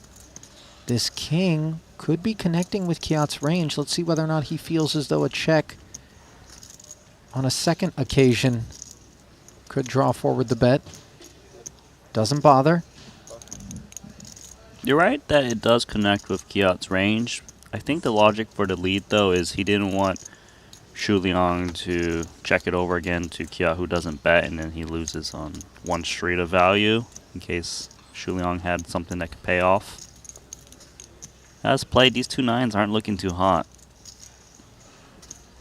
Keeping the gut shots honest at the moment with this call. Blocking some of those gutter combos, though, are those two nines in terms of 10-9, Jack-9. Nevertheless, 50K invested. Eights full on the river here for Kuzmanas. So with the way this hand's playing out, Marius is going to put Kiat Lee on a king and just try to value bet against that. Especially with the flop check back, you discount the queen. So you want to target the hand that's going to pay you off the most, and it's definitely going to be king X. Like king jack, king 10 come to mind. Maybe a little ace king. This is actually really interesting though. He puts 40. I mean, Kiat is just bluff catching. He's not looking to turn this thing into a bluff. He bets so small that he must feel that if his opponent's got a king, they might even raise or they try and rep it. Kiat, though, is just...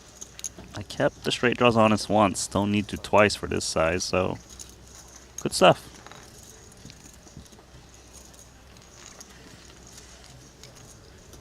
Monkey's cut.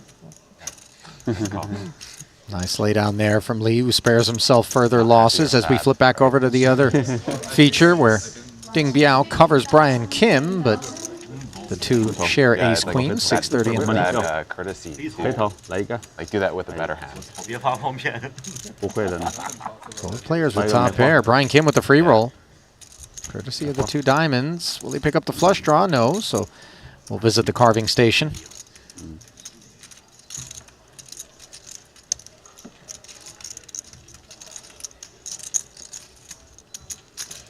live expert.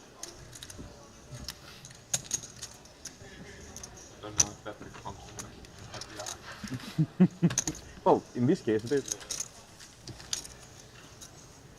Back over again. And again, we have a pippy situation, not two pocket pairs, but ace-10 and ace-jack once more. Kiat Lee on the unfavorable end of it. Granted, he had nines versus eights pre last time, but post had himself issues, and this is a zesty one. Jack high, two diamonds. Yeah, I suppose. How does Kiat want to play? Checks as pre-flop raiser. It doesn't necessarily mean he's going to go for just check call. He might even check raise. He's expecting Fedor with that big stack to have a lot of flats that would just stab his texture to try to shake out some ace highs. Of course, Fedor, when he sees top pair, top kicker, is thinking, how do we get all of your chips, Kiat?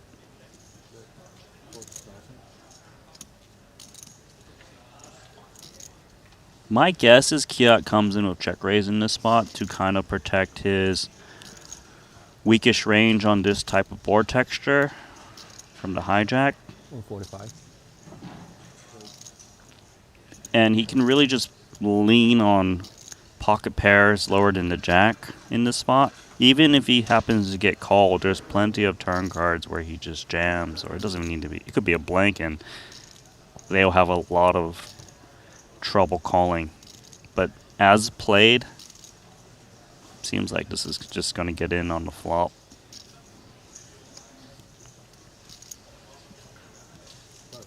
$40K turns into 145. Fedor looks back, and he is going to just ask for the rest of it. There we go.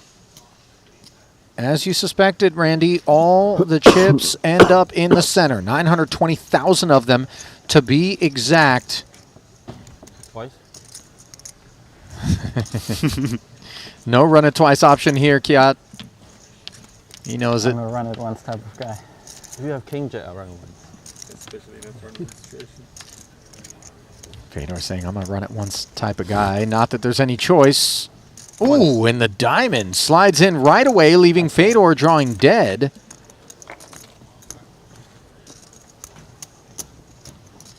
And that is a sizable dent, but not one that leaves Fedor panicked in any way, shape, or form. He'll still have 1.6 million to fight with, but for Kiat Lee, all of a sudden 51 bigs, joining the seven-figure club. So there is a hole in that armor of Fedor's.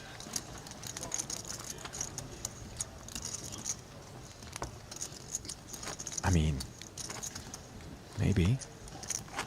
But what do you maybe? He just lost chips. I wouldn't necessarily use that data point to suggest that the man has faulty, you know, protection. He's just been he's been in war for a bit, you know. You gotta repolish the metal. It's been pretty sparkly thus far here in the 100K for the German, but that exchange did tarnish things a little bit as O'Dwyer makes it 45, courtesy of King Jack. You know, ace 10 suited's been running hot since last hand.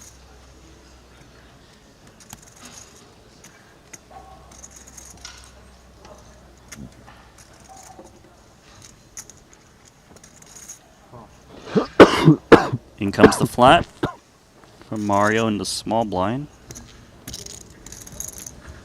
Queen 10 offsuit in the big can close the action for a reasonable price. It does find itself dominated, of course, by Mosbach, who chose not to 3-bet, considering that O'Dwyer did raise from under the gun, but ace 10 suited too much to step away from.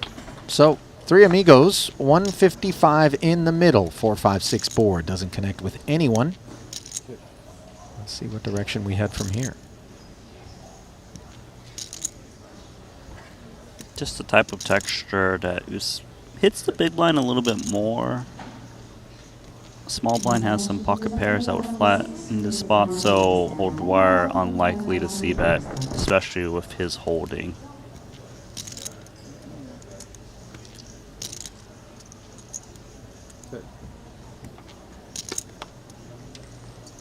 Round of knuckles brings a 3 onto the board. 4-liner. I don't think much deuce X 7X is supposed to be out there. If it was, it would rate to be in Kisachoglu's hand. And because of that, he should be betting this turn at a very high frequency. He can easily represent the 7. It's amazing for him that under the gun open, because that has very few 7X. So even if he bets his turn and gets called, he can actually fire one more and just take it down so often.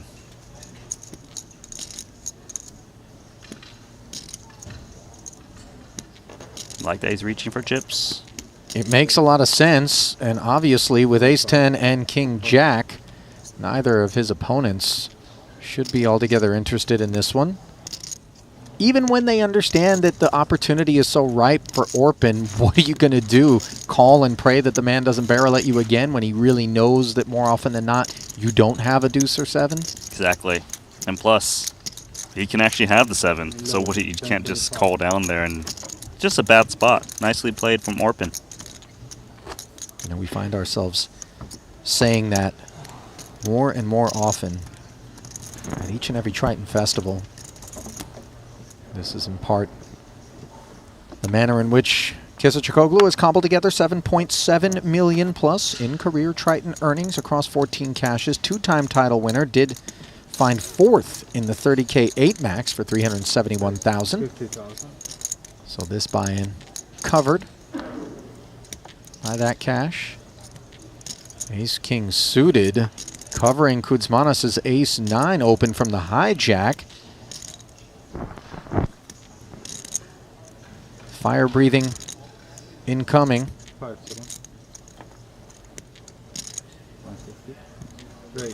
Up we go, 160.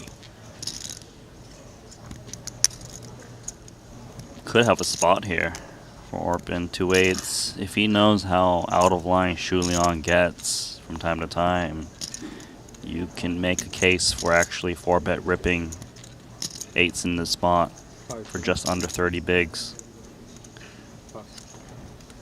Stays away though.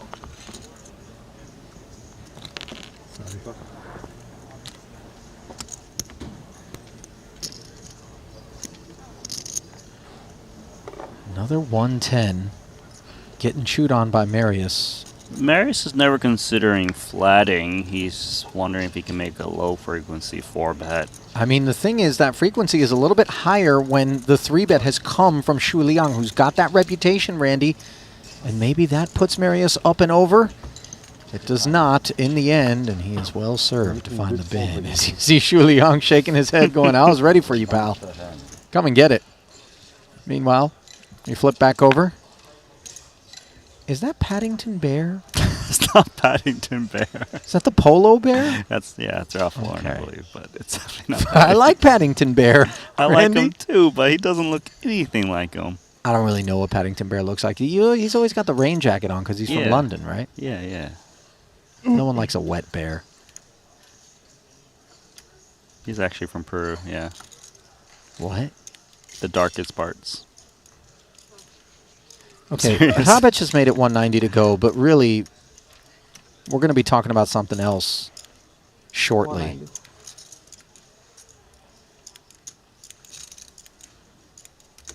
The shake head call from Yeah. Ding Biao. First order of business, we're going to talk about A7 suited, 2 overs versus Hrabic. You see him leaning back as the sweat is oh so real. Can he hang on here? Ding Biao, by the way, looking pretty comfortable considering he's behind, and this is a good chunk of his chips that have been committed, and he finds the nut flush draw on a queen 10-5 2-heart board. No, it's not. Just joking. He's got more equity with 2 to come. Now, back down to less. The turn is clean. Queen is fine though. In the pride of the Czech Republic. Hold. Indeed. Straight, eh?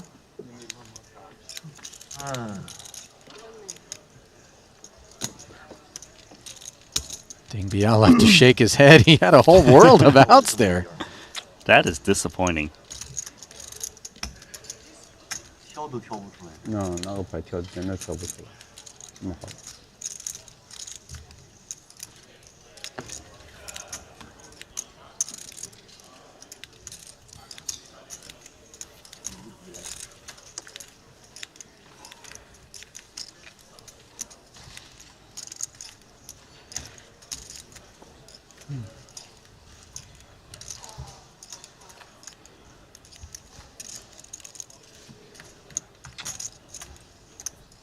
So it looks like Hrabic moved up to 17 big blinds, 415,000.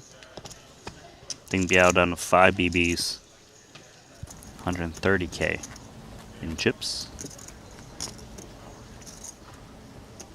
Flipping back over to Kiat Lee and company. Kiat obviously enjoying a double, as it does feel like the shorties have suddenly found some resilience after all of the bloodshed in the early going of this frame here in the 100K.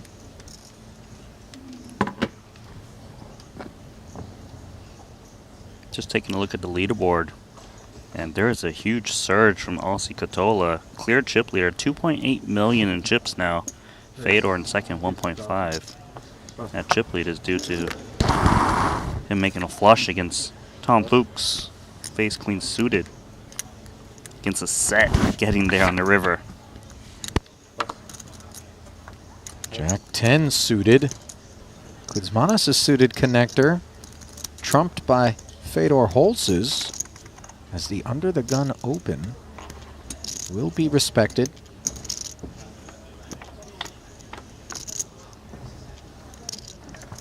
King 10-5.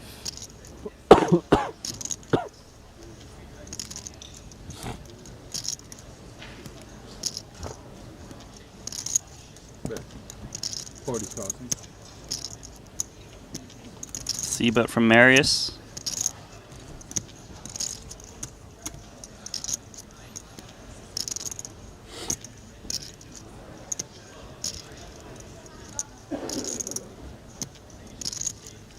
Perhaps contemplating check raise with this king-queen. This is interesting because he's up against under the gun, which this king is supposed to be more in Marius's range, and he is going to go for check raise, and really, we got an interesting situation on our hands. Top pair versus middle pair. Aggressive approach being taken by Fedor.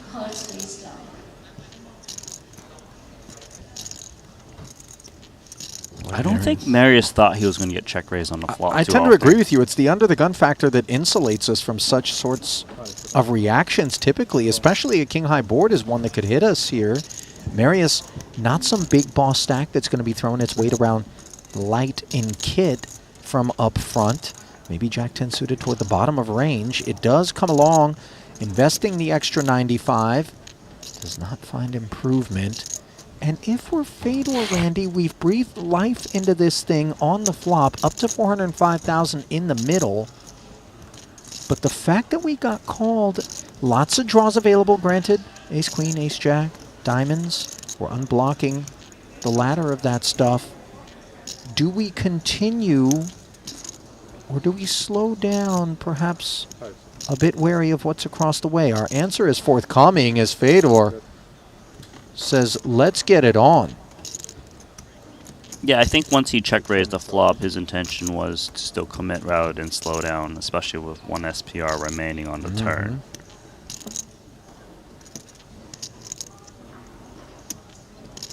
Hands that Marius beats is a big diamond draw. Other than that, he's cooked. He could be up against 2 pair, maybe a set of 5s, trying to make it look as bluffy as possible.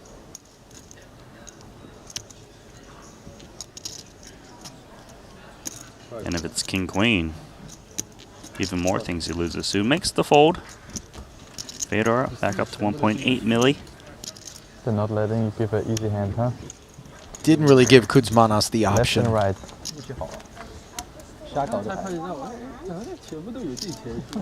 Good thing for Marius, given the spot he found himself in. Thank you.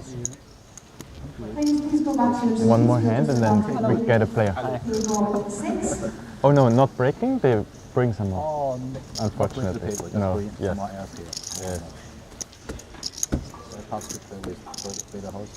It is. I mean, you never know what he's up to. Yeah. I feel like you're very similar though. We never know what That's you're why up to. we're partner, because we're same family. Bang bang bang is right. And then first or out.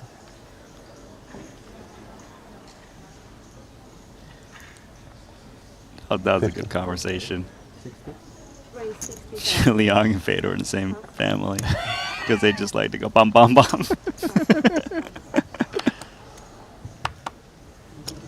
Well, Liang takes us to 60 from under the gun. 10K north of a min raise. King 10 motivates him. Ace 8 suited on the button for Kiat Lee, and you gotta tread lightly when a man's capable of going bong bong bong, Randy. Yeah, you are.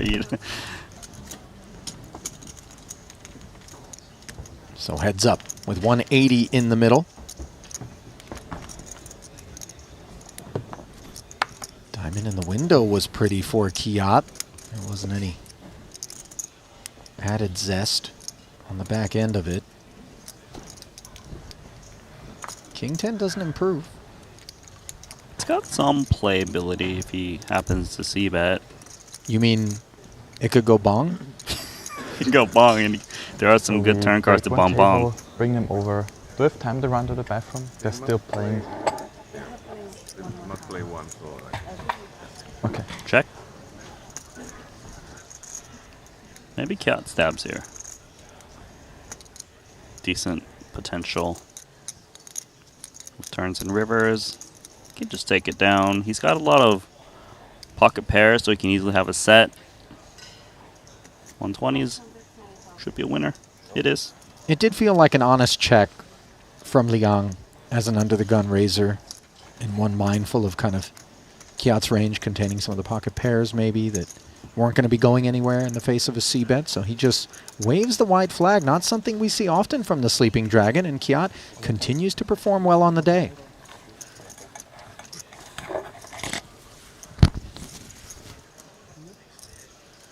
Would you classify yourself, Randy, as a man on the felt that can go bong bong bong? Are you more of a two-bong guy? Yeah. Single bong. Just single bong. You're a single I bong? only see bet flops and I don't bet That's it, anymore. huh? Yeah. No second bong? No.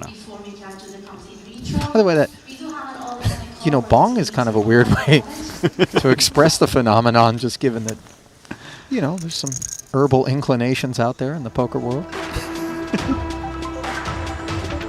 Not the bong that we're referring to, though, as Kuzmanos has slipped to the shortest of stacks at this particular feature table. Lines at 10 and 25,000. Fedor up top with 1.8 million. Boss stack dealing with Aussie Catola, who's making a run on him. Randy and I are going to step aside ever so briefly, just about 3 minutes. We're going to come back. Some rebalancing efforts in the 100K, and then we'll be back underway. Stay close. Exciting news! WPT Global is the new title sponsor of the Triton Poker Series. To celebrate this exciting new partnership, WPT Global will have its own event at each Triton Poker Series stop, the WPT Global Slam. Look out for your opportunity to qualify online. Download WPT Global with code Triton and get a 100% deposit match up to $1,500 now. Sign up today and join the action.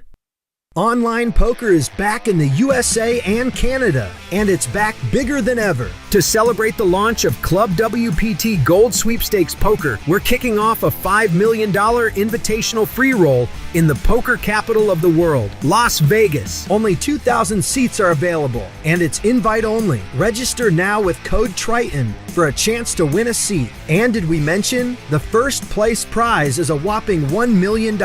Pre-register now at clubwptgold.com. Ready to dominate the tables? With GTO Wizard, the world's #1 AI-powered poker solver, you can instantly study any spot in cash games, MTTs, and spin and goes. Build custom solutions for your games, accounting for factors like rake, annies, or tournament payout structures. Plus, you can upload and analyze your hand histories with just one click.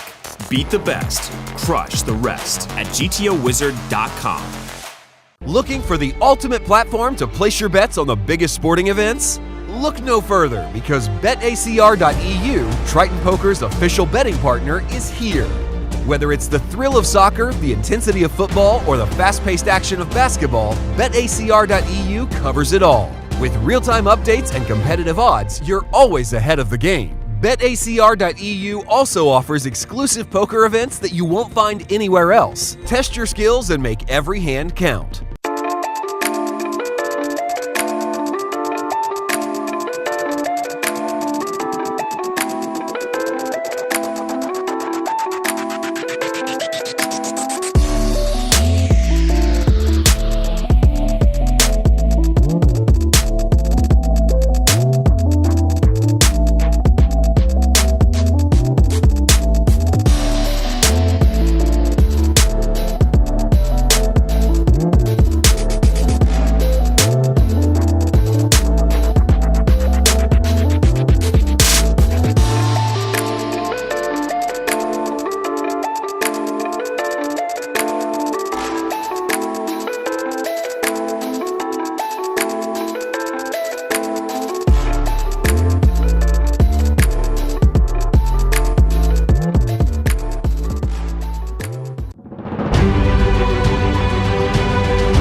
Let's take a new crew.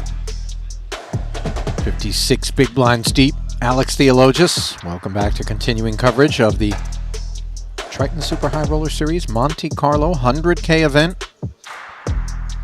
Marching toward the money. Ali Najad, Randy Lou with you. Hi. Thank you for that, Randy. Ding Biao might be saying bye. 120K, that which remains after he collided not long ago with Roman Hrabets. 415K now in front of Roman. 17 bigs deep. Chip counts brought to you by GTO Wizard.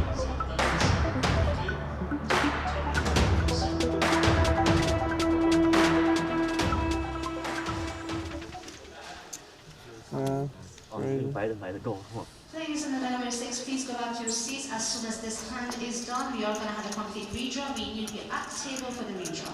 5 seconds.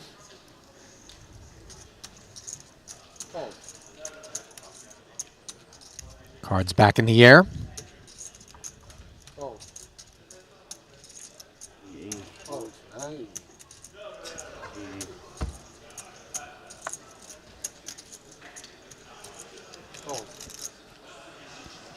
Tan Schwen in the building.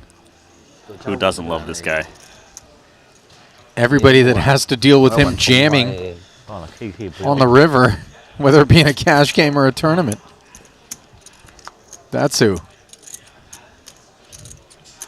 Andy Nee, quite familiar with Tan, by the way. For those that may have missed it, we did have a Jeju Cash Game Festival prior to coming here to Monte-Carlo. Those two rumbled for 5 straight days playing Super Squid Progressive. I actually watched every single minute of it. Did you really? Yeah, I really, I couldn't not watch it. The footage is just too good. It really was an incredible 5 days. And once this Monte-Carlo Festival is done, if you're having withdrawal, I would recommend that you go back and soak it up if you didn't already. Just some earth-shattering, multi-million-dollar pots were exchanged. Nothing earth-shattering about 8-deuce suited until Jack-deuce-deuce rolls off. And now it's trips for Martirosian, blind versus blind, limp pot. And he did not raise the ace-10. Yeah, and this flop is going to get him into trouble. Ace-10 high, often good. That heart backdoor. Martirosian is hoping that Andy's got some kind of trap he can go for 3 streets with. He'll be very happy when Andy likely continues this flop with his trip deuces.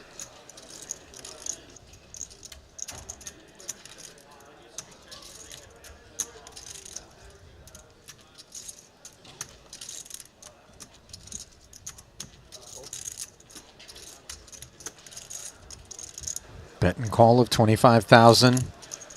Oh, and quad deuces now for Martirosian. That might make things a little tricky for Andy.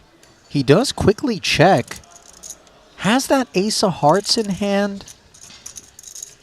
Irrelevant at this point. But in terms of what he thinks Martirosian peeled the flop with, we kind of take the deuce off the board. Maybe Jack X with some frequency, but heart draws would have been a part of the process. Yeah, true. Definitely takes away some of the hearts, but obviously blind versus blind, there's a lot more other stuff. Could even just be a random stab on the flop. Sure. So this is an overbet, and this is basically targeting Jack, trying to get it all. It's actually a pretty good card for Martirosian that if, say, Andy had Jack X, there would be no kicker issues anymore, and they could just stack off.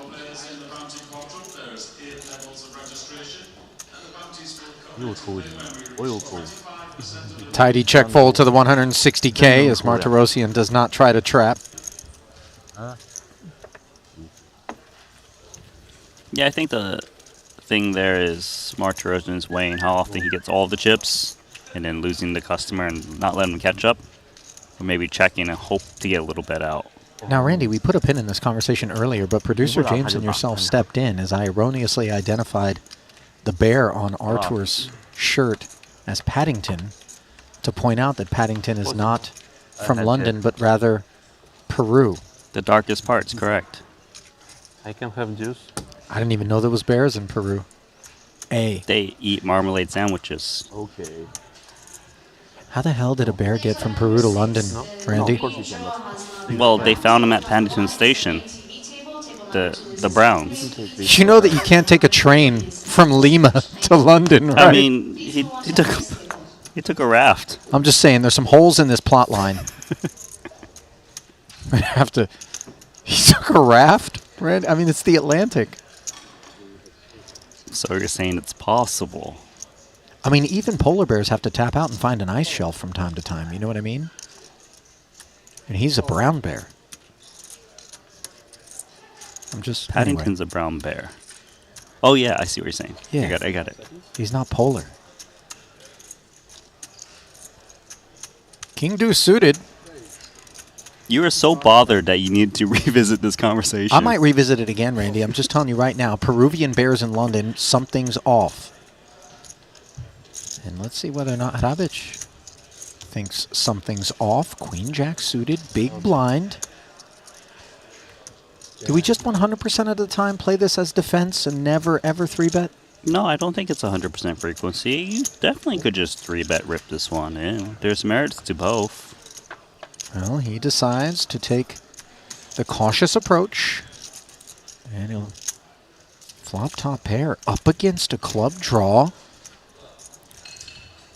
He's got a check raise worthy hand off of his stack on his board texture. Big blind versus button. Andy should be happy with his king high flush draw.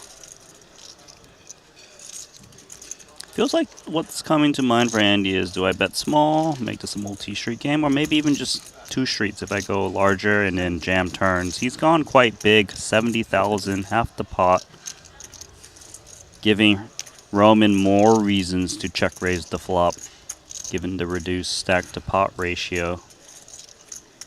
He might even just check jam.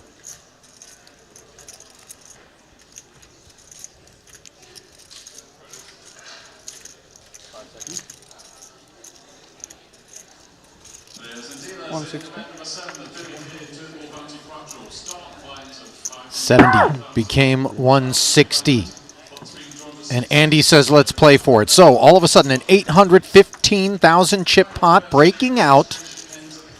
The product of top pair versus a king high flush draw.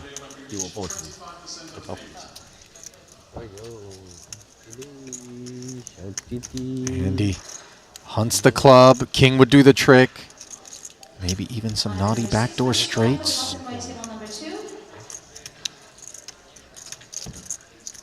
Hrabic held on with a couple of 6s already. Looking to do the same here as he goes into the meditative state, trying to will clubs and kings away from this river, and he can't do it. King of Hearts will bring Roman Hrabic's attendance here in the 100K to an end. Title number 2 will have to wait. Oh, they're happy over there. They're going to the club tonight with that club needed, but actually it was just a king, so never mind that. They're going to the club tonight, Randy? Hey, you know there's a They're going to the player party. That's where Sorry, they're going. wrong words. But those 3 down there, they're having a good time. Ding Biao. Things are loose Andy. considering that we do have this fairly thick bubble to attend to. On the outside of it will be Hrabic. 152,000, the difference between making the money and not. 30 left now. We pay 23? Yep. 452,000. Most recent eliminations, by the way. Juan Pardo out in 37th. Benjamin Chalot. Tom Fuchs. Duke Anwin. KCG. And then Alex Ponikovs just before Roman Hrabic. Today, beautiful. Very nice.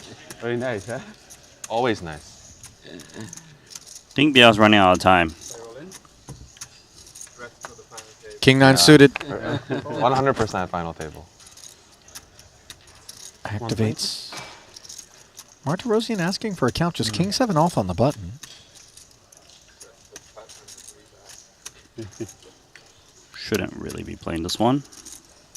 Ace Queen suited is snapping. Ding Biao knows that we have to see 5 cards, right? He kind of wrapped the table as though it was all over. Just because you're behind pre doesn't mean you're done, my friend. Stranger things have happened. 265K in the middle. Are we going to click closer to the money bubble, or will Ding Biao double? That board certainly makes it seem like it's going to be the former more so than the latter. Or there's a chance for the latter now. Well, diamonds are generally a girl's best friend, but they'll be Ding Biao's best friends here. If they find the river, and they do! Bink. Bink Biao? Is that? Bink Biao.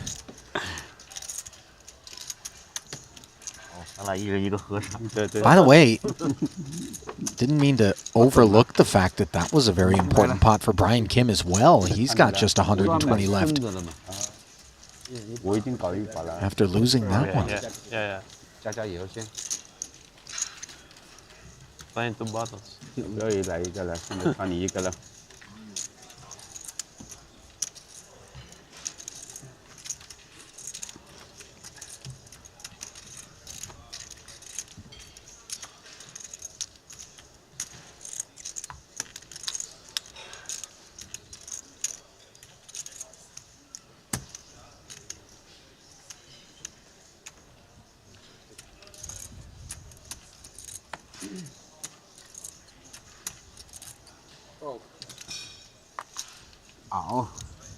熬死拉倒。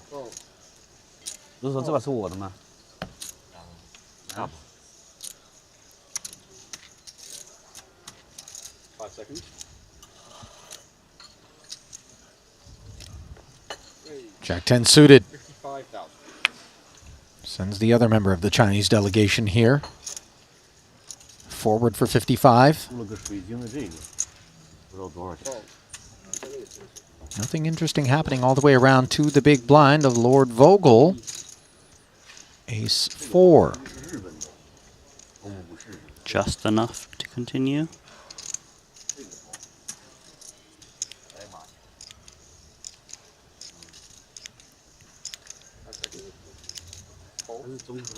He agrees. 145 in the middle.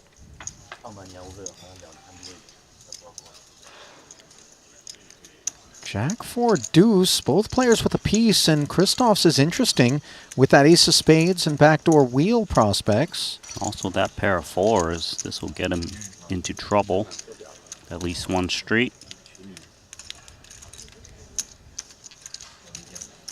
Very comfortable C-bet inbound from Andy. Should also be a comfortable check call for Christoph. You tend to lean towards safety at this stage where you're 7 from the money with these smaller stacks. Not looking to inflate and get denied your equity in case you get played back at. 5 seconds. Fold.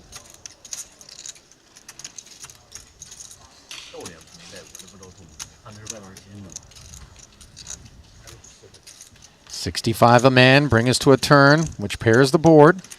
275 total in the middle now. The deuce is interesting because these board pairing turns, you often lead into them. But the deuce is still a hard one to represent, even though there's more deuces in the big blind's range. There's still not that many. So it doesn't surprise me that he doesn't opt to lead this card.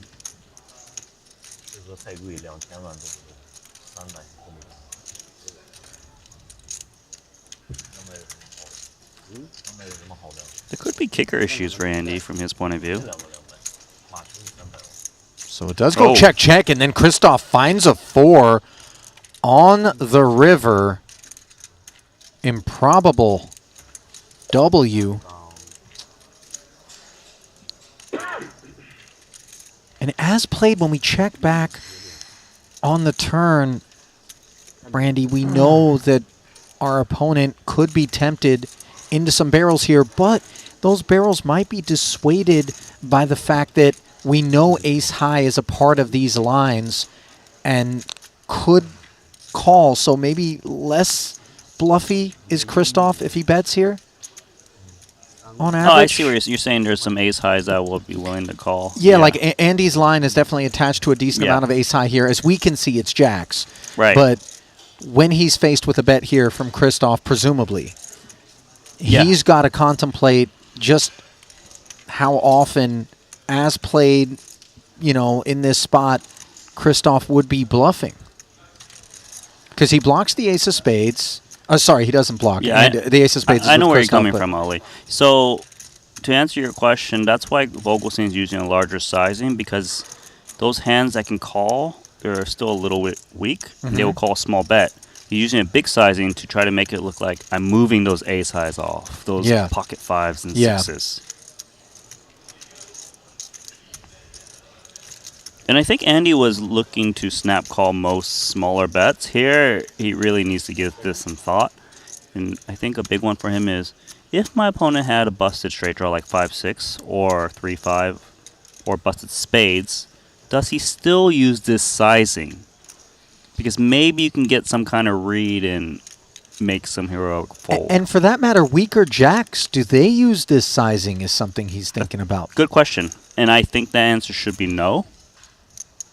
And there's not that many weaker jacks as well. 5 seconds. What hands for value would make this play? 4x, deuce x, And probably the strongest jacks in terms of value. Time banks here, Randy, going to get utilized to come up with the solution.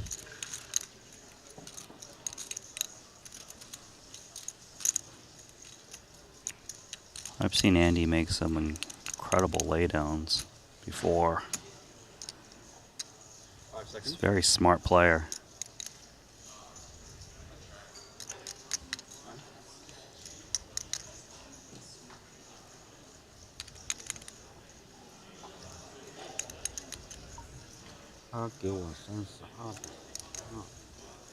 It feels like he's on the side of, I know I'm supposed to call his hand, but I really just think I'm beat.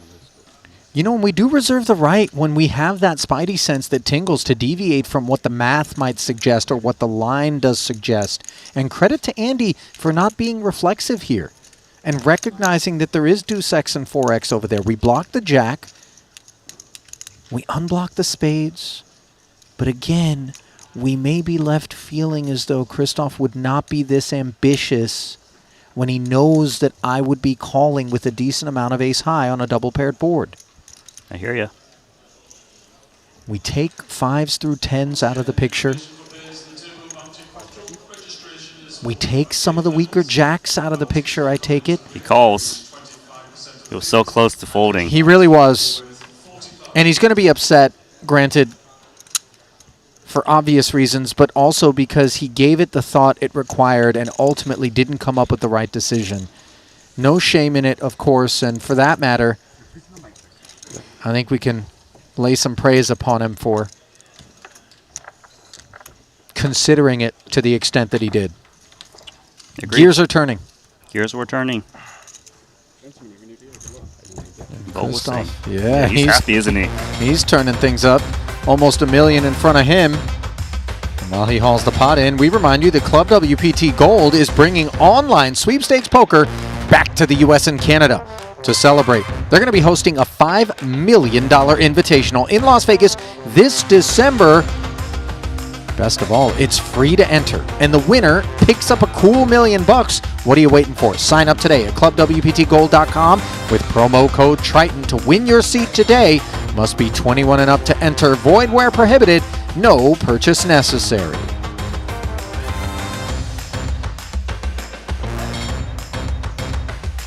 Is Ivy allowed to... I don't think he's allowed to play that free roll, is he? He can't Club WPT. I mean, he's a spokesperson. He can't. Which is probably good for the field, by the way. They don't have to try to win a $5 million free roll against Ivy. Terms and conditions says Ivy's not allowed to play to increase your chances of winning the $1 million. Exactly. But you're allowed to play Ollie because you suck. Thank you, Randy. I appreciate that. I'm not an MTT tournament player, Randy. Why don't you come down and play a 16-game mixed game? I can't even name 16 games.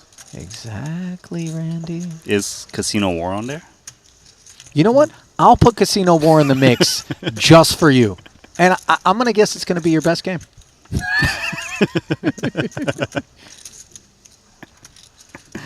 Producer James wants a piece of Randy. You got it, Producer James. He wants to go bust with me. What a buddy. That was the Pac-Man death noise for those that... Thanks for clarifying. But, you know, you might have thought, like, what is Ali smoking right now? But no, it's...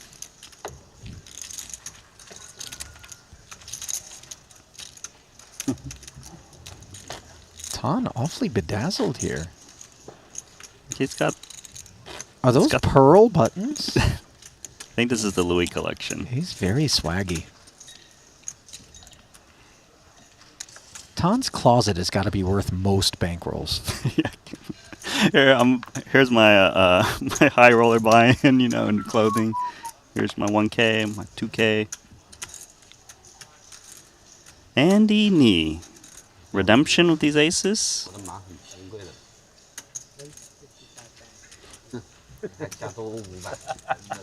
2.2x.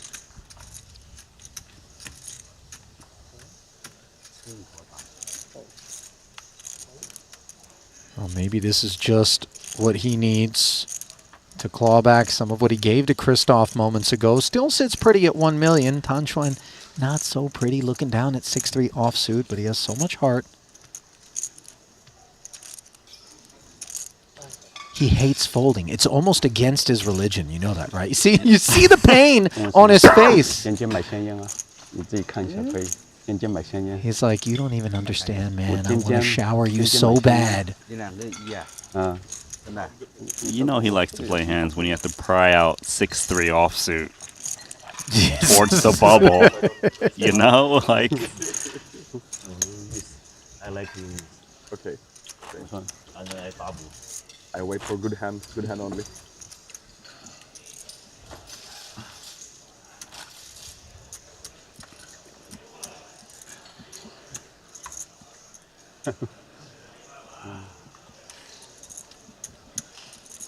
These three are mashing away on the gum.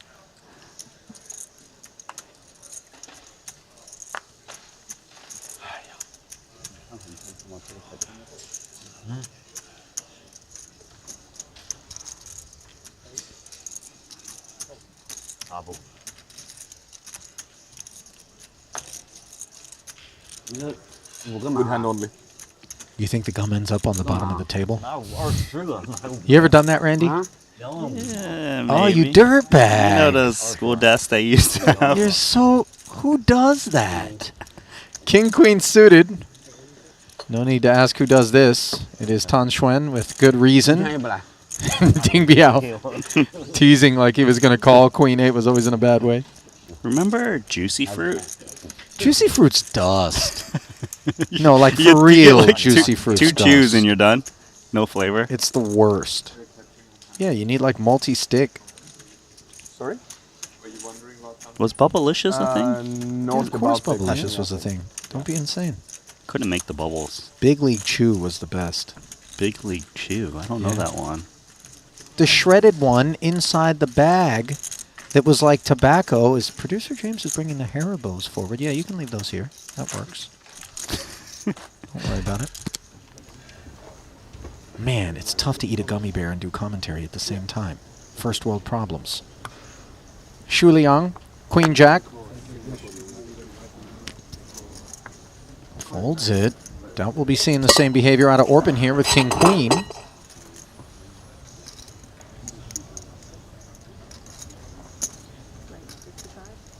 He's in, as you expected.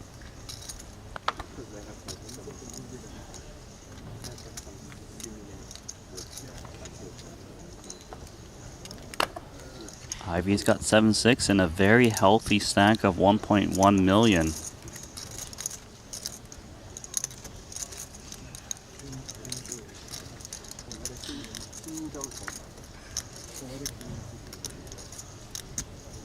Ivy fans must be happy to get to watch how he navigates this 100K buy-in. 6-7 defense here versus the 55K open. He turns into a pair, more than we can say for Orpin. Orpin's got 2 overs, single club. It's definitely bet worthy most of the time. I mean, obviously the value of just winning the pot here and now tempts. But he checks back, and interestingly enough, the ace comes off, and courtesy of the fact that he checked the flop, betting on the turn here could look more credible. It looks much more credible in terms of repping the ace. I would like to see him bet. I think he can really shake out this 7x if he puts in a decent bet here, and he is going to try. Snap fold. So you can see how powerful it is to rep the ace. Especially when you check back as a pre-flop raiser, we often are tethering that to ace-x.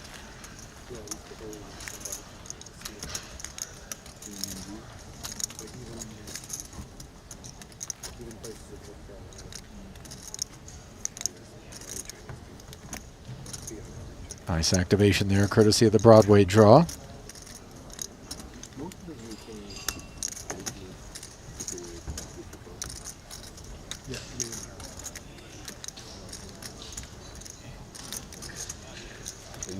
Usually just this.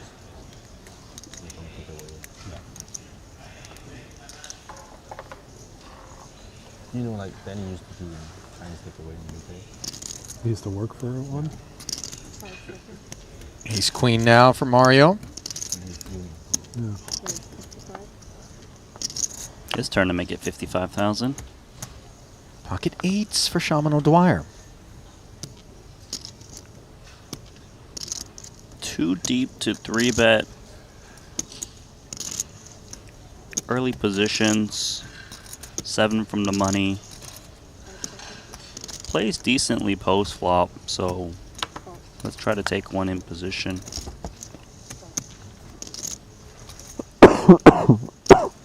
Happy to set mine. I mean, it's got pair value too, but of course set's ideal. Mystery hand time. Oh, Shu Liang in the big blind mystery hand. This is going to be difficult. I would say this is advanced setting, maybe even expert.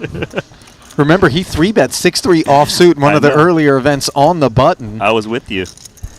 Deuce, deuce, king board here. O'Dwyer with 1 overcard to 10-2. Mosbach missing. Liang checks. He's gone somewhat Vogelsang here under the hood. Or at least... Half Vogel? Yeah, it's a half Vogel. First to speak is the pre-flop raiser going to c-bet here? King deuce deuce, I think it's reasonable.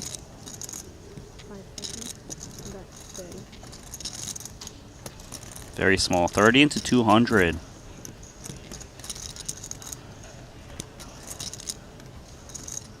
Seeking some clearance. Eights is all right with this spot. It doesn't cost him much. See if we can show it down.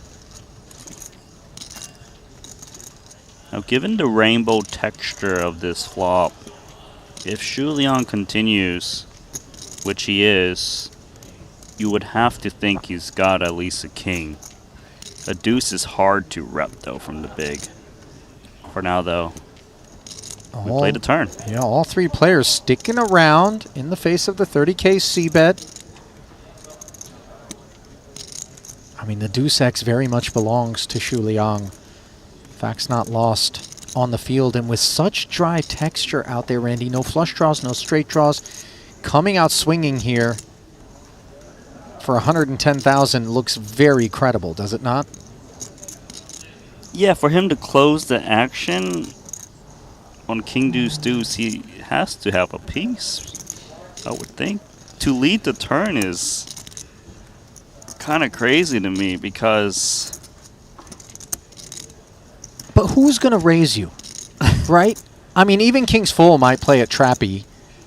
You know, aces might have some worries. You know, eights obviously do.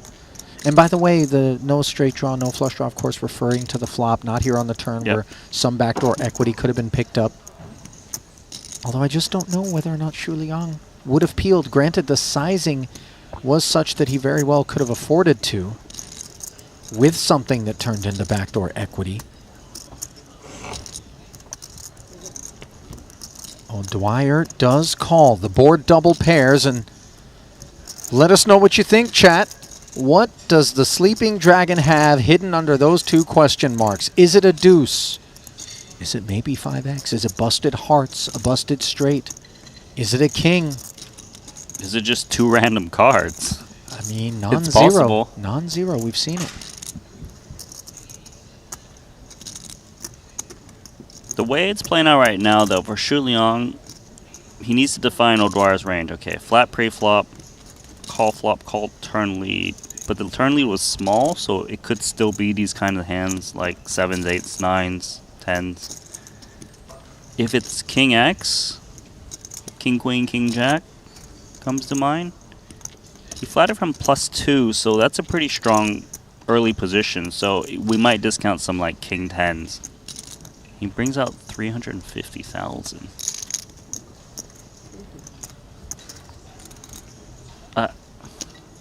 I've got no idea what Shu Liang's got. I mean, this is a chunky bet into 500 and a tickle. If I had to guess what he's supposed to have in terms of value, King Queen? Yeah? To check call lead, maybe he didn't want to check through. King Queen would be pretty nutted against O'Dwyer's flatting range to still go for value, pretty big. 5x doesn't really make sense. Deuce X didn't check raise the flop and opted to lead. I don't know. It's like we said earlier, this is going to be a tough one to figure out. Well, the guesses are all over the place. The fact that O'Dwyer is thinking with 8s right now means he gives Xu Liang a lot of credit for making erratic bluffs. Well, there's a reason he's doing it. He's seen it. Anybody who's gotten the scouting report on Xu Liang knows that these kinds of calls do pay off. And Xu Liang had nothing more than ace high. Shaman O'Dwyer with a rise up and take a stand call, earning himself a very healthy little pot there. The Shaman's sick. To call 8s in that spot, he played his man. Put some respect on his name. By the way, congratulations are in order for the Shaman, by the way, who tied the knot since our last festival, I believe. A number of players were down there, and what brings it to mind is not simply the ring that he's wearing on his hand, but I was chatting with Dan Smith earlier today on WhatsApp, and I noticed Dan had changed his WhatsApp avatar. I'm not going to describe the photo, but I looked at it, and then I told Dan, that's an epic picture, and all he said was, Dwyer's wedding was a rager. We're going to have to ask for an invite to whenever they renew their vows, I guess. Might be a while.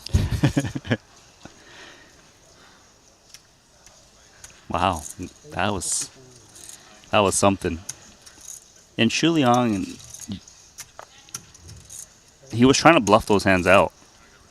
Still got called. He was like, oh man, did I just make a mistake? Doesn't it feel like pocket 8s and king X are the same hand in that spot, though?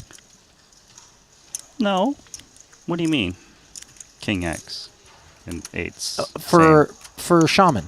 Like, it's just a pair is a pair. I mean, you know what I mean? It's not some incidental, weird value kind of spot. You thought it was king queen, really? No, I'm saying that makes sense. Normal circumstances. Yeah, right. I don't know where he was in the hand. I felt like for O'Dwyer, any king and pocket 8s are the same hand at that point. I didn't think king X was going to be. I think king X what got would shown have down. snapped it off, but yeah. If for O'Dwyer, yeah. I mean, obviously a little bit easier call, but in terms of just we're bluff catching, even with king X there. I don't think we're just pipping some sort of weird value. Yeah. But then again, it's Xu Liang, man. He really tried to rep the deuce. He keeps it exciting out there. He really does. And he keeps it difficult for the opposition as O'Dwyer earned that one. Meanwhile, O'Dwyer not present here at this other feature table where Alex Theologus continues to hold the chip lead, but he does have a considerable amount of company. Brian Kim not on that end of the leaderboard. He does move all in for his final 195,000, and it is Theologus who is asking for a count on the button with king queen. 195. 8 big blind shove. If he flats here, the blinds would usually just kick out. You get extra 2.5 big blinds in that spot. All pairs should be shoving, some worse broadways. Not doing too bad against ace smaller. And Dan's got ace 10. He was looking to quickly get it in against Brian Kim, but with a flat call here, this is very marginal. Yeah, it would have been an overcall for Tan, and he's going to be a little bit sick when he sees that ace 10 was dominating. Now everyone folded. Situationally speaking, we can understand why it is that he sat that one out.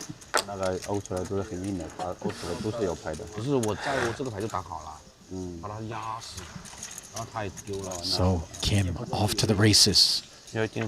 Has the edge. 450 in the middle. And he keeps his edge on an ace-high board. Both players with a piece. Theologus could ruin the party with a queen. Still can. Nine's full of aces. for Kim. And yet he didn't have it sewn up. Safe river. Thank you. Enjoy the double, sir.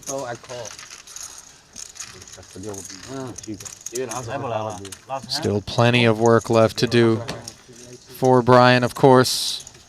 Does work his way up to 24th in chips after that one, by the way. As Ramin Hajiev is the shortest stack in the field. 150K for him elsewhere in the room. Andy Nee, north of $1 million. He's got the ball stack here at this feature. Bringing you back to the desk now, Ali Najad alongside Randy Liu here, continuing coverage of the 100K. And day 2 in this one has been a violent and bloody one off the top, and one in which Fedor Holst gave up the chip lead, Randy, to the Finn. Yeah, you know, obviously Fedor has been one who gets in there and drives action. He's been a lot of fun to watch, but still hanging pretty good with 1.6 million. The Finn's got 2 million chips. First frame has been a lot of eliminations from the short stack. It's getting fun, but we're really getting to that juicy part. Close to the, we got to approach the money bubble, see who can slide in, and then it bursts, and you know what happens after that. 7 slots still left between now and a min cash of roughly 150K, 30 remaining, 23 paid. Aussie Katola up at the top. Steve O'Dwyer, by the way, that big call against the sleeping dragon Shu Liang has worked his way into 4th. We're going to step aside ever so briefly. Don't go anywhere. More of this 100K comes your way on the backside of the break. Exciting news! WPT Global is the new title sponsor of the Triton Poker Series. To celebrate this exciting new partnership, WPT Global will have its own event at each Triton Poker Series stop, the WPT Global Slam. Look out for your opportunity to qualify online. Download WPT Global with code Triton and get a 100% deposit match up to $1,500 now. Sign up today and join the action. Online poker is back in the USA and Canada, and it's back bigger than ever. To celebrate the launch of Club WPT Gold Sweepstakes Poker, we're kicking off a $5 million invitational free roll in the poker capital of the world, Las Vegas. Only 2,000 seats are available, and it's invite only. Register now with code Triton for a chance to win a seat. And did we mention the first place prize is a whopping $1 million. Pre-register now at clubwptgold.com.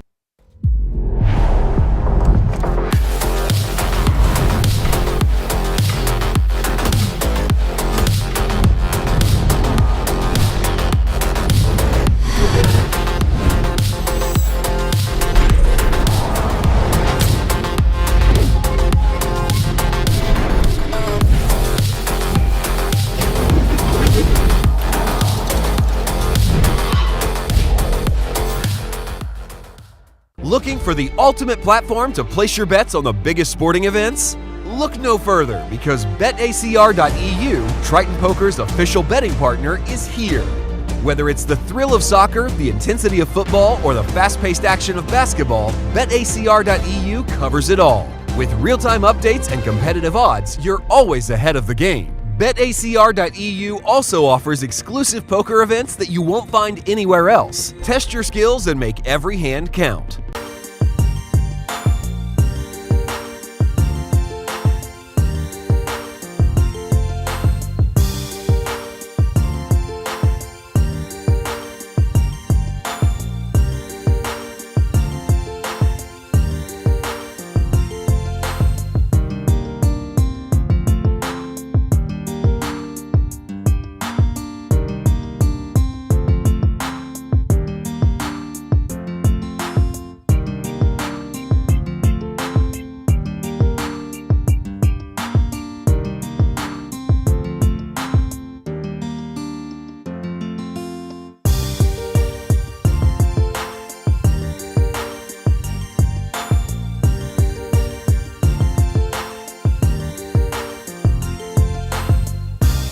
Ego. A-hole Randy was on display. Funny It was a that bit. My daughter always asks to watch that video. That's the only thing she remembers. Is like when you throw the hot coffee at the guy or whatever. Slapped the papers out of my hand. It was a pretty funny post. Going back a ways. Going up a ways is Shaman. Pocket nines. Heath fresh off the double, suited and connected. Did have to open and fold a queen jack offsuit earlier. Different situation here. Could see him flat. Looks like he's thinking reshove. Wow. This is strong. I mean, O'Dwyer under the gun with the open, by the way. Granted, deep stacked. I think O'Dwyer's calling this one off. How much is it? Should be 385. He asks for the count. Nines is a good bit of kit. I'd be pretty surprised if O'Dwyer would fold in this spot, especially with the stack he's playing. It is roughly half of his chips coming into this pot that are on request in total.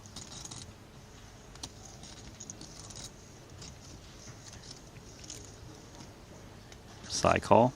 There we go. He will be quite pleased not to be up against the overpair. I think he always had the sense that over cards are a big part of the puzzle. And under pairs very infrequently, I would imagine. Yeah, definitely a lot less based on the stack size that was reshoving. That's how you figured that one out.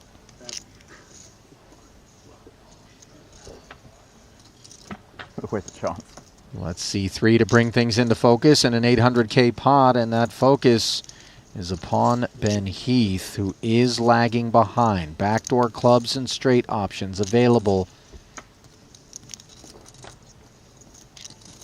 And add 4 tens to the mix, courtesy of this ace. Can Ben spin? No. Nines hang on. Heath issues the GGs.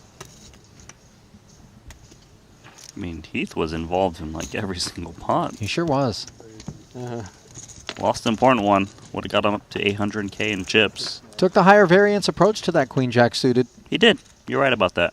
Obviously accepting his fate as Dvorak accepts pocket deuces as potentially his last stand. Button jam to 170 at one of our other features. Vogel saying deliberates with a7. Yeah, this makes sense because Dvorak is jamming all worse aces, broadways in this spot. A7 is just enough. No, I can't waste the energy. Come on. Or just the throw here. No. Don't make it weird, Roman. Just no deuce on the board. hold me. The oracle has spoken. Sabic with the title already here. Dvorak apparently trying to vampire off some of that run good. Here with the deuces, he's doing all right so far. Is he squinting at the flop or are the eyes sealed? Unclear. Oh, what is clear is that now he's behind and he needs a 5 or deuce. Roman's trying to get him to open his eyes. Oh, it was the wrong card. I was like, nah, man. Alright, GG guys. GG. Ace is up in the end for Vogelsang. As Dvorak takes his turn. Issuing the GGs. Christoph got a kick out of that. Never trying that move again. Sick read by me. Yeah. I knew. By the way, that's the instant noodle equivalent of going inside outsies on the undies. No, just so you know. Yeah, no. that's a dirtbag move. Just throw it No, back in. it's a dirt bag if you open it part way and you keep the rest. You're right, Randy. You're actually right. As long as they're sealed, I suppose I'll allow it. Ace 8, handy knee, small blind, plenty of hand. Snap call from Sergio Idol. What's he got? Drum roll. Looking like Queen 7 offsuit. What he didn't have was a ton of chips. All in for 110,000. 2 clean cards. Things could be worse for the Spaniard. 205,000 chip pot as he hopes to maintain his presence in the 100K, and this is not the board that helps him do so. 2 4s, a 10. Can we find the queen or 7? Not on the turn. Now Ido. 6 outs, 1 time. And the 9 of spades is not one of them. Showers for Sergio. 100K. Played the 50K, didn't cash in that one. Now, back over to the other feature where Mike Watson takes his turn with a big pocket pair, hoping it'll work out better for him than it did for Ilya moments ago. Opens to 40,000, the minimum now with the blinds having crept up. King 7 suited for Andy Nee, unlikely to continue. We say that and then he hesitates. Okay, there we go. He does make you nervous, doesn't he? He does. But, you know, it's good cinema. Gives us some good sweats. Oh, you say good. Is the big pair going to be fortunate? There's a bigger pair over in Theologus' hand. There sure is.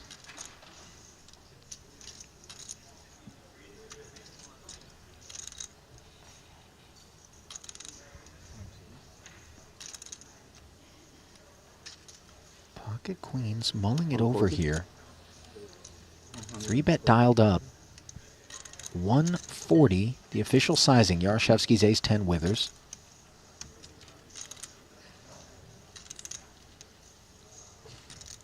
I would think Watson will be shipping this one in off of 30 big blinds. It still has fold equity. He must respect Theologus to have 3-bet bluffs in this spot. All in. Fold. Sure enough, he does jam. Alex always prepared for it. And the covering stack is the covering hand. A 4-to-1 plus favorite with 1.25 million in the middle as Watson I'm not gonna be gets the part of this thermostat dialed down in his seat.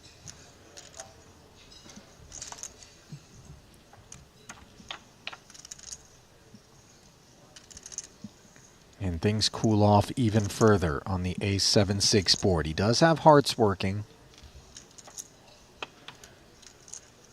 Not anymore. And the dreaded 2 outs once situation pays a visit to Mike Watson, and he does not find those outs. And they are dropping like flies, Randy, here in the 100K. 23 paid down to just 40 players. Yeah, that ambulance is working overtime, traveling table to table. Mm-hmm.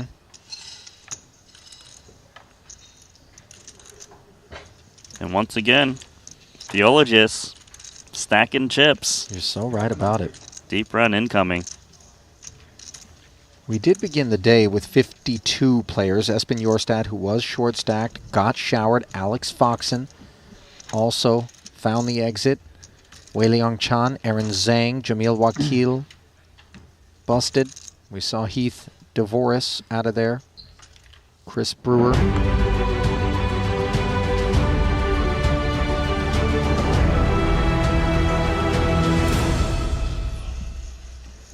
And welcome back to continuing coverage of the 100K from here at Sporting Monte-Carlo. Ali and Randy back at the desk with you. And Randy, we touched on this as we went to the break. There are just 30 remaining with 23 places paid. Let's take a quick visit inside the Triton Poker Plus app, which reveals the top prize, over $3 million. Will go to the eventual champ. You see it right there. And there are 4 7-figure payouts. So as we get closer to this bubble, we're not really in that kind of bubble territory just yet.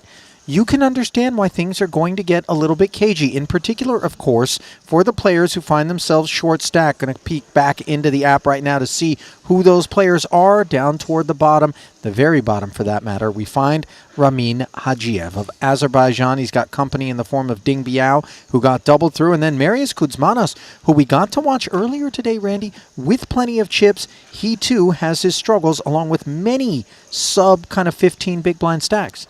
Yeah, there's a lot of short stacks out there. They're going to want to try and slide into the money. Of course, they want the $3 million top prize, but more importantly, it's get that 152K main cash first. And while they're trying to squeeze in, everyone at the top, they're thinking, let's get those chips. At the very top, we find Finland's Ossi Katola. He's going to be at the blue table as we got a couple of new features on our hands. $2 million in front of him, and he has company in this feature here. 42 bigs deep is Soiza. 43 bigs deep is Morton Klein. Really lacking those short stacks that we talked about here is Katola. Yeah, the shortest stack looks like it's Mulacro 17 bigs. Mhm. It's going to be a bit of a grindy affair, but we'll see how Katola approaches this situation. Now, we talked about Ramin Hajiev having the shortest of all stacks in the room. Plenty of pressure upon him. He's at the other feature table. Taking a glimpse down here, we find one of the Lithuanians, Paulie V, Vaitiekunas, 18 big blinds. Seth Gottlieb of the U.S., 13 bigs. This one is a far shorter stacked assembly. Really, there's only one player of a big stack, and that's Roland Rokita. Everyone else is 17 big blinds and lower. We got Sang on 11, Hajiev with 5 big blinds. You know what's going to happen there. Yeah, we'll get a chance to see Roland operate as we send it back down into the arena for the resumption of play. Blinds are going to be 15 and 30,000 with the 30K big blind ante. Fedor Holtz came into the day with the chip lead, sits in second, Mario Mosbach third. Rokita, boss at that red feature table. He is fourth overall, and Shaman O'Dwyer, who made that big call against the Sleeping Dragon, Shu Liang, sits in fifth. As you get a look at the 3 features, brought to you by WPT Global.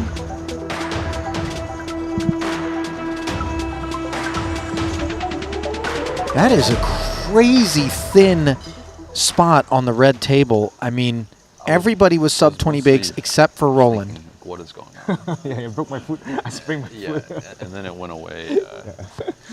How long did it take? Like 3 days or? Yeah. But now it does come back sometimes. Does it? Oh, yeah, shit. like gentle, more gentle. Yeah. That means you're kind Belgium's of Peter Aerts like any time. opens. You know what else it was? Not sure what's on Morton's mind, but surely it wasn't let's get involved, as we do see him lay it down. Ben Tollerine, who I confess I haven't had a chance to really observe much here in Monte-Carlo. I haven't seen him either. So far here at this festival, he is 0 for 3. This is 4th event. Looking to avoid another brick. Soiza, ace-jack. On the deeper side of things, he does flat. Has Aerts' ace-10 in a way. Soiza, by the way, didn't play the front end of this one, just showed up for the 50K, which he did not cash. He knows there's some very important tournaments later. Didn't want to, get a little burned out before the big ones. You know, some would make the argument that showing up for the front end is a chance to get warmed up. So, just depends how you look at it. Yeah, of course. Yeah. Some people don't like being stuck going into some tournaments, and some don't mind. Yeah, and Peter Aerts isn't going to mind this board, as unbeknownst to him, he is incredibly fortunate to have flopped top pair in a 225K 3-way ordeal. This is a spot where he's not really expected to see bet too much, but his hand is just so good. Hard for him to get 3 streets, of course, against most hands on this texture. He's going to start with 75K, seeking clearance. I didn't eat meat for a long time, for like years, and then I started eating fish again, and I had a ton of sushi, and I think Bet 75K and take it. Like uni and stuff as well? No, fish? just fish. Aerts is 7th overall. Just shy of 2 million in career Triton earnings, 8 cashes, one of them a title. 0 for 4 so far here in Monte-Carlo.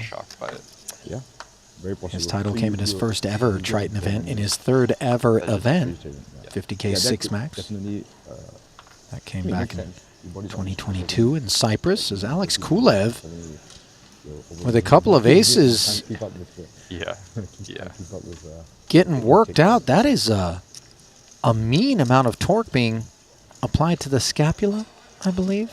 Yeah, I'd be destroyed if I was on the receiving Oh, you would end have of tapped that. out for sure. Yeah. I, on the other hand, am actually beginning to salivate at the prospects of maybe I got to book an hour with that therapist there. As Tollerine books a date with a couple of jacks, and this is not going to create relief, but rather knots. Man. Nice. Yeah. He might be able to save himself. That's a good find so far. for Ben. It's not over, of course. I mean, it's the under the gun open. It's a stack that's right there level with ours. I think the logic too is if I 3-bet this spot, I never get my opponent to put it in bad, but now I can retain some hands, you know, for post flop, and also, you know, we are getting close to the money. There's only 28 remaining now. 720. Thank you.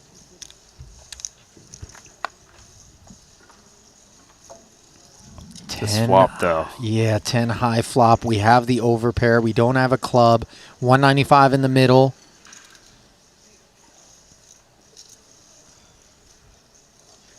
Kulev. Naughty thoughts. Knuckles over.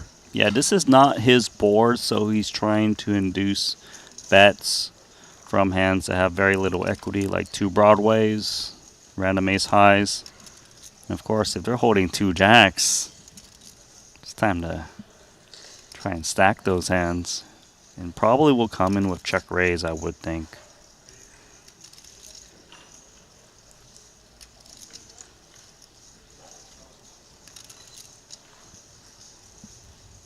Tolerine's gotta think the jack's his best, normally.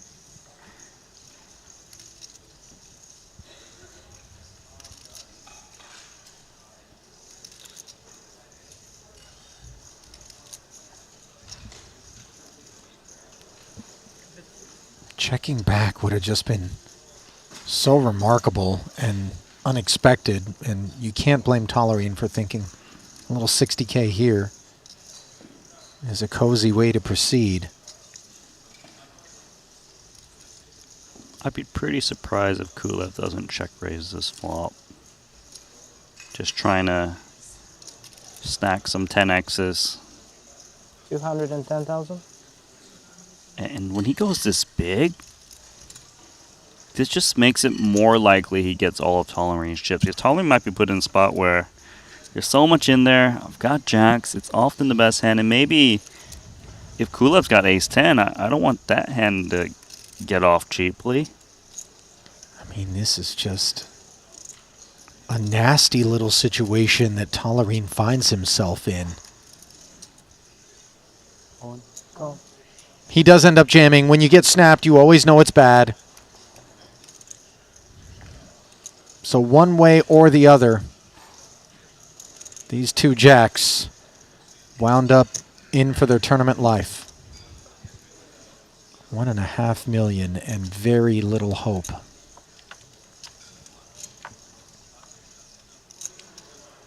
Even less on the turn.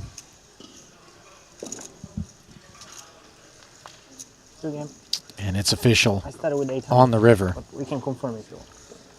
Kulev covering him ever so slightly. Tolerine leaning over for confirmation. And I would imagine that the tension has been eased, not just courtesy of those hands, but also this infusion of chips for Alex Kulev. Yeah, another no cash for Tolerine, unfortunate for him. Really nothing he can do. Had a chance to maybe save himself given that he flatted pre, but that flop, yeah, I mean, disaster. Pre, he set himself up to maybe get away, but post, there was just not really an opportunity to flat the 210 on the turn. As it, you know, as it were, the turn card would have brought the rest of it in anyway if he had just flatted, but 2 jacks playing that way would have been just... Sometimes you just lose. Yeah. I'm telling you, look at the way in which he's getting the elbow in there, Randy. That is... I see it. Amazing. By the way, Kulev's not even flinching. Consistent with the fact that earlier here at this festival, we saw him eat an entire lemon rind. Is that why I had to do that lemon rind eating challenge or whatever That's it was? Right. It's Kulev's fault. Oh, so I know who I'm anti-sweating now. Randy struggled with it, but mostly because producer James gave him a lemon wedge that had a seed in it. A big one. That's not fair. That's actually... He's awfully proud of himself back at the desk right now, is James. It was like half a centimeter large. You got extra hazed. I'm pretty sure it's actual poison to eat one of those seeds. It's got arsenic in it. You serious? I know apple seeds do. You serious? Yeah, I'm dead serious. You might die. Try to make it to the end of the festival, Randy. I need you here. What is the biggest buy-in I can play? I need to. Can I get in the invitation? You're gonna try Can to I YOLO? invite someone? Yeah. Queen 8 suited as Muhlacher invites participation, but at the price of 60K. Oh, scalpel massage. Yeah, I love this. But she's staying away from the temples. I kind of like, you got to get in the temple and then give it a little squeeze. Oh, you tell her how to do her job. Kulev, you know what? Kulev's my boy, man. He knows how to do it right. Swedish, they don't. That massage, worthless. They just pet you. What is that? Get in there. Get in there. I'm serious, man. You're really I a swear. connoisseur of the massages. Well, I mean, don't say it like that, Randy. It makes me sound like a dirtbag. Rokita making a punching bag out of his particular table. Ace 8, hijack. He just says all in. I mean, You know really. you've got all the chips when you're jamming in the hijack with Ace 8 offsuit. Yep, you're right about that. Relatively powerless is the opposition to do much about it. You know what everyone's looking at. How many people remaining? What's the average stack? Who's the short stacks? What part of Elton is currently being massaged? He's always getting massaged. I know, but like that was Southern Hemisphere. You think they do glutes? 25 left. Yeah, I mean, no. You're probably right. I hope not. Money You grinder. never got the glute massage? Randy, you're not a massage guy, are you? For this big Not really. Can handle it, right? When's the last time you got one? I did buy a robotic chair. Randy loves massages, guys. He just doesn't love the human interaction part of it. Don't want the warmth. Don't want the conversation. Just whatever the RTA optimal, whatever. I'm telling you right now, man, I almost thought Skynet got activated at the Japan Airlines Lounge in Tokyo one time. They got those robotic chairs, and one of them, like, it locked me in. I couldn't reach the remote. And I thought I was going to miss my flight. I was stuck, and I was, like, way in the back. It was dicey, man. Did I you need almost didn't make it. assistance? No, eventually the program ended, and it, like, but it was one of those where it, like, locks, you know what I'm talking about? The legs, arms. I was like, oh, my God, What am I this doing? is how I'm going to die. As Elton's The saying. money. Why go all in? Wonders whether or not this is how he's going to die. King 6 versus King Queen. Blind versus blind. He chose to jam. Psych skew out. He had 9 bigs. Do we find fault with the move pre? Nope, not off of this stack. Hoping to just survive and hang in there. Can he find a 6? Oh, yes, he can, but King Queen turns into top 2 against top and bottom. Anyway. What a tease. Ace would be nice. This massage might be over. Ace. One step closer. Can Elton find a boxcar? Just saying it. That was The money, focus the money. that was wisdom speaking. He cannot. Big game, Ellen. Big game, Elton. So the GGs are delivered. The king and the 6 were the first two. To Yeah. Don't forget to pay the bill there, Elton. You got, I mean, for a split second, Steve. It's a tab. he kind of He's left her probably hanging. super Is it dope. tap to pay? You think he prepaid? Maybe he prepaid. Look how No, talented he he's is. got a tab. Oh, it's good job. Oh, I thought you meant tap. Seriously? I mean, you know, Is it 3 draw? technology. I think so. Present Should be 3 tables. It wasn't 3 draw 24. Maybe not. Man, did we get to 24 fast?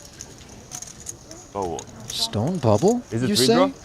It was 30, like, not too long ago. Just like that. Well, let's talk about the dearly departed then, shall we? Because we came back with 30. As you mentioned, there were many short stacks, though. Kudzmanas, the Sleeping Dragon Shu Liang, Ramin Hajiev, we saw Ben Tollerine, Brian Kim, and then most recently Elton Sang, all working their way out the door. So now Stone Money Bubble is indeed upon us. Some rebalancing will be delivered to the voids that need to be filled. Ding Biao, shortest stack in the room, 7 bigs in front of him. Gottlieb, second shortest with 11 bigs. So let's take a peek at Fedor Holtz and company. Here we are. Fedor has chips in front of him. Looks like we're on the turn. Board reading 4, queen, 9, king. If I'm not mistaken, pre-flop this was an open to 60K from Fedor. Kiatley defended, check called a 50K follow through. Here he just check called 180K. And the river is an innocent looking 7 of clubs. Kiat checks once more, I believe. Yeah, instant check.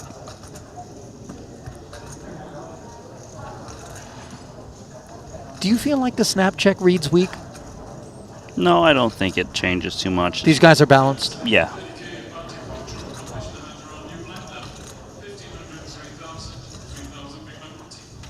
Five seconds. All in. Rip City as Kiat gets asked for all of it. Man, Fedor can really just put you to the test no matter what your stack is. Clubs did come in, by the way.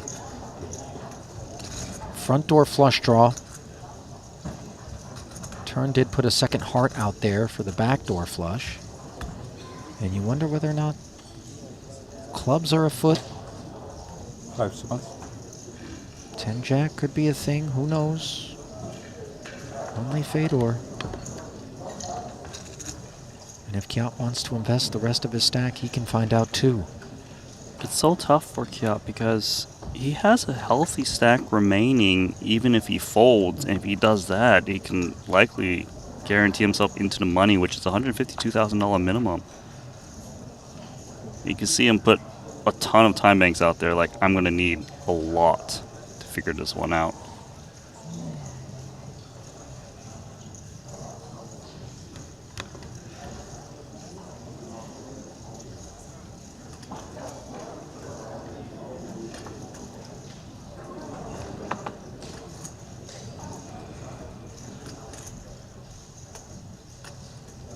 It's not unreasonable that Fedor could have a flush. But the thing is, Fedor could also just be leveraging the situation. Stone Money Bubble. Kiat not wanting to play the guessing game. The task at hand to make sure you lock up that 150 and change for 23rd. You're right.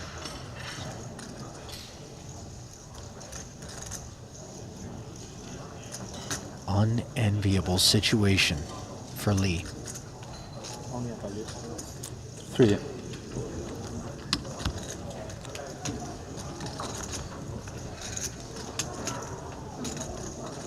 5 seconds.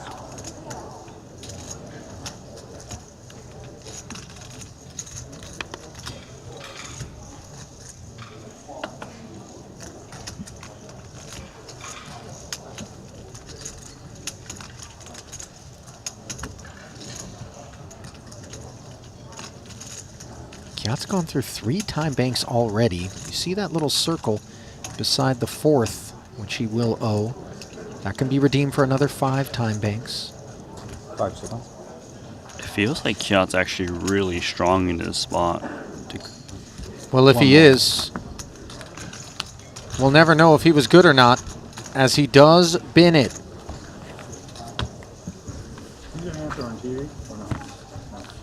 And Fedor putting folks to the test. Not a surprise, as Thomas Mühlacker with King Queen has moved all in. Ace Jack for Alex Kulev on the button. Appears he did make the call. Those two were waiting for the Fedor Kiatley hand to wrap up before they got on their backs. King, Queen, King, Ace Jack. It's a good kind of flip. Yeah. Mühlacker on his feet. Is it all in on other table too? No. No? No, but Yeah, another hand. Yeah, I see. yeah, this is Okay. considered the hand. But I'll be a bit sad. Now he's sitting back down.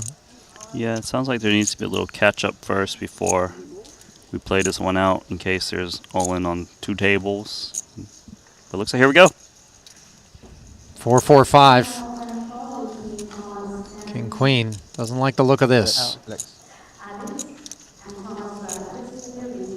Kulev poised to flirt with 2 million in chips. As the ace high hangs on, continues to do so on the turn. The Austrian on his feet. Needs a 6-outer. Otherwise, he's on the outside of this money bubble. Is it there? No. That is the worst feeling in any given tournament. 1 spot away from 150K plus. Celebrations for all but one. Yep. Good job, Alex. Thank you. I try my best for the team. You know. Yeah, good one. The double Just remember elbows it, into guys. the Just traps, remember by it. Yeah, I the will way. remember that. The reward. To win the money now. Kulev should send her over to Thomas. I Thomas. mean, he's the guy that needs the rub I don't know why, but Okay. at this point. Pay the bill. Oh, I see. Okay. Yeah, yeah, you pick gotta up the catch up, tab. I guess. You know, Yeah. But maybe when we it's on should the implement same that. table, it shouldn't Like be that. But since $300 of the prize pool Yeah. gets Is it taken like out, the so fastest whoever is the bubble I've ever seen? gets a free, you know, massage, 150-minute massage. So there's a soft bubble now at 350 Yeah. to 152,000. Yeah, that's a really great idea. You'll feel great about that. I'm gonna run it by Luca. You think anyone's gonna push back on that? Imagine being the guy that says, no, no, no, I don't want $300 taken out of the prize pool for a money bubble Funny massage. thing is, I feel like someone would actually push back. I'm definitely not gonna ask you who you think that person is. I will not. Randy, for your own answer. health. As everybody feeling healthy right now, courtesy of the elimination of Thomas Molacher, 23 remaining in the 100K. 4 7-figure payouts. You know, this is shaping out to be a really nice final table to come based on who's still remaining, who's got the stacks. Katola, chip leading, Kulev in second, Fedor in third, Roland Rakita right behind, and Steve O'Dwyer, who's been playing amazing. 1.7 million for O'Dwyer, 57 bigs.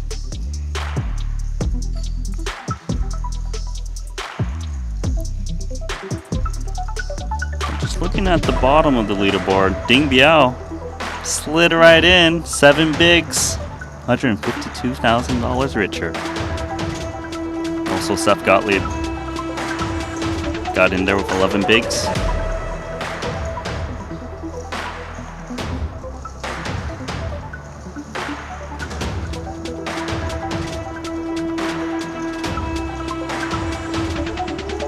Well, Kiat Lee guarantees himself a payout there, but one wonders what would happen if he clicked call against Fedor. We don't know what the holdings were. We don't know. There's a possibility he has 0, or there's a possibility he's the chip leader, you know, and unfortunate, we'll never know. But I'll say this, Fedor, very capable of having bluffs and very capable of going for the max in terms of value. I mean, he's one of those dudes that's unafraid to take advantage with a big stack on the money bubble, has that fearlessness about him. This is in part why it is that he's enjoyed the successes that he has, both within the borders of Triton and beyond it. Alex Kulev, by the way, courtesy of bursting the bubble, has earned his way into second in chips. Osi Katola, still up top, I think it was 30 people for one level. just shy of 2.2 million in front of him. And it's not like it took forever for us to get down to the money bubble and burst it, Randy. I think we'll both be a little bit surprised at the speed with which that happened aided, of course, by the presence of many, many short stacks. You had to do it. You're right. We always talk about caginess, but this was actually one of the fastest bubbles I've seen. Well, normally we expect that kind of pace to be on the back side of the bubble bursting, where some of these other shorter stacks can now get it in, spin. Yeah. They might have got it reversed. They're just going to knit it up now. Threes versus fours. Oh, and threes reversing things on a 9-6 tray board. Bottom set. Couple of overcards for Kulev to deal with here. 40.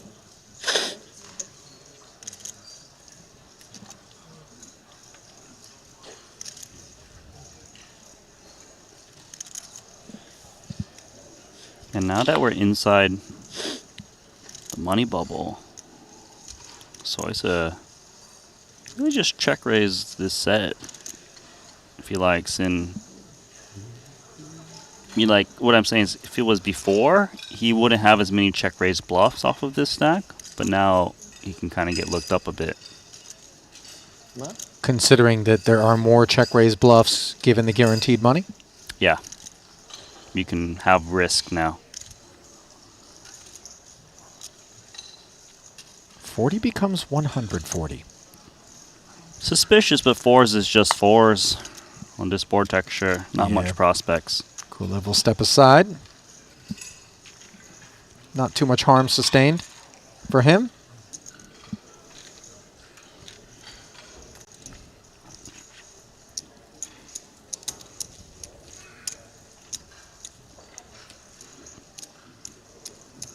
Touched on the fact that this is his second event of the festival. Failed to cash the first, but he's fixed that here today. Batting 500 now, officially.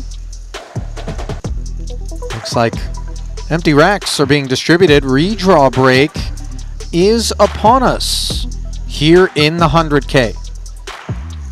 A glimpse there at the chip counts as we head to that redraw break, and we head back to the desk ever so briefly before we go to some commercials. But man, it didn't feel like a bubble at all at any point in time. That grindiness, we talked about it briefly just now, gave way to just freewheeling play. We even got surprised by the fact that we found the stone bubble. That didn't last long, and our guess is we're going to keep marching right along. Yeah, we're going to keep marching right along. The pay jumps are modest at this point. They got the big one from 0 to 152,000.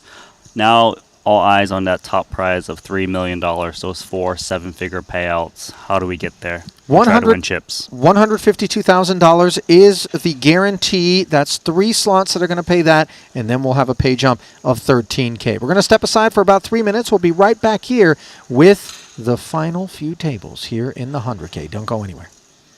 Exciting news! WPT Global is the new title sponsor of the Triton Poker Series. To celebrate this exciting new partnership, WPT Global will have its own event at each Triton Poker Series stop, the WPT Global Slam.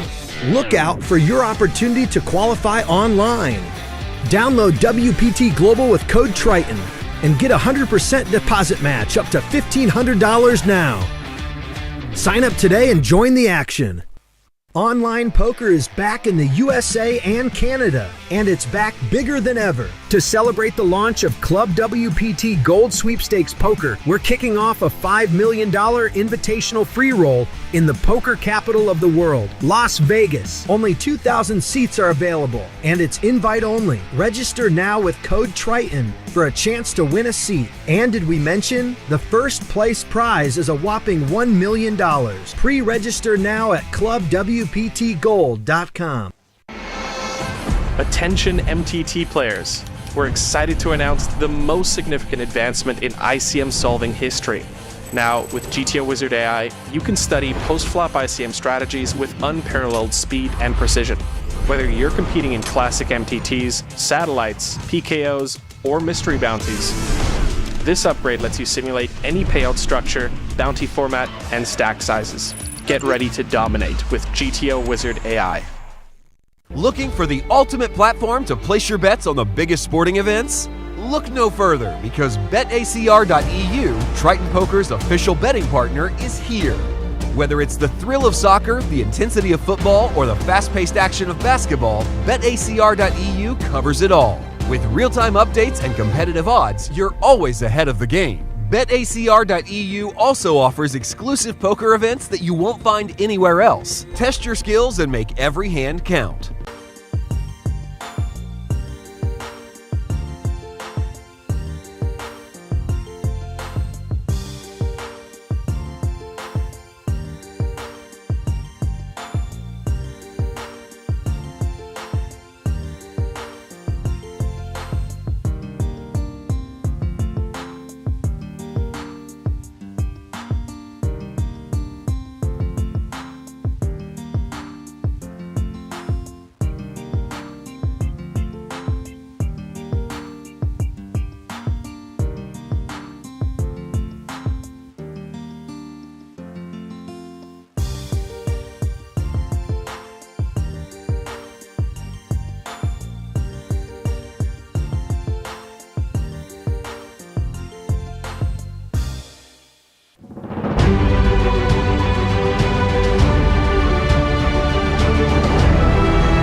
And welcome back to Monte-Carlo for continuing coverage of the $100,000 Triton Super High Roller Series event number 6. Ali Najad alongside Randy Liu here. And we're going to have some new tables. Let's dive right into them. The first of those two, I'm going to pull it up larger on your screen. We find Roland Rakita's 61 big blinds still chip leading this crew. Yeah, and actually there's not that many short sets at this table. Petrangelo still has 18 big blinds, the shortest at this table. But, you know, it's a tough crew. Theologist, he's been very consistent. Another cash under his belt. I think it's some fun stuff, you know. I think Theologist, by the way, is well off of the watermark that he had coming in to today. But he has been performing well here at this festival. Yes, he's cashed every single event he's played so far, and even this 100K. So and he didn't play all the events, but the only reason that he didn't play the 30K was because he was in the final table of the 25K. So as good an excuse as you could possibly have. We can take a quick glimpse, perhaps, here at the red table, or we can put a pin in it. This is what you're going to feast your eyes on moments from now as Seth Gottlieb looks to hang on with his 11 big. So let's send it back down into the arena. 100K 8 max action continues. 4 7-figure payouts on the docket. We talked about that 152K min cash. 23 players remaining. Triton newcomer Ossi Katola has spun it up to hold the chip lead here. Gonna find himself at the red table. Ding Biao even shorter than Seth Gottlieb over there. Look, they're happy. They snuck into the money. Yeah. Now let's just see what fortune lands us. That's the entire field on one page. Brought to you by WPT Global. Me too.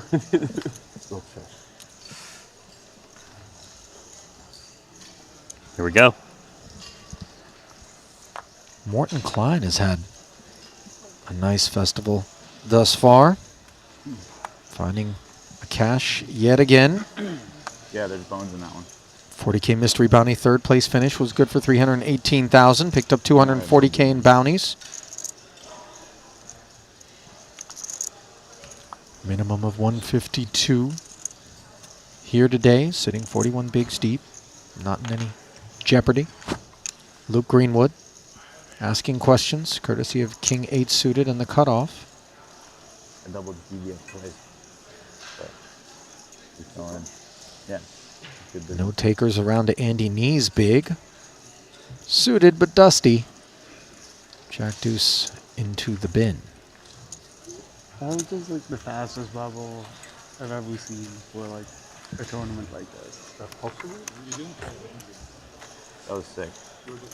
I was no, our table was mostly sitting around. You tried to do that? Yeah. You couldn't do it. Yeah. Dan got jacks, and left aces, and then we should bust. Yeah. It's like, oh, it's impossible to do it. Yeah, I got it. Yeah, you can try. Petrangelo, by the way, appears to be part of the GTO Lab family. Rocking that hat. You see the logo and patch on Orpin. There's a lot of GTO Labs out there. Jonathan Jaffe in the crew Jaffe, as well. I think I've seen. There's a couple others. Divorce, I think. I think Divorce is in there too. It's cool to see the guys in the community come together and invest their capital in trying to deliver some value to those players out there looking to tap in to the knowledge base, take their games to the next level. King 4 suited for the chip leader. Up front, raising it, seeing who wants to tussle. Morton, Queen Jack in the big blind. Will oblige.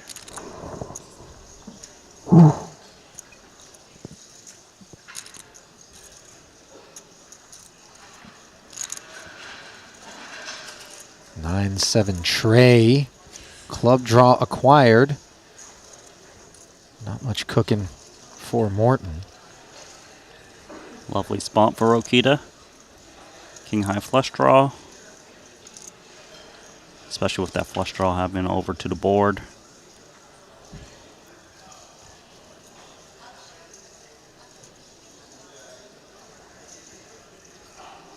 $40K sprinkle. I mean, when it's down towards the minimum sizing, you can understand why it is that people feel compelled to take a swing. Some backdoor equity available to Morton, 2 overs. Oh, and he finds the jack for the lead.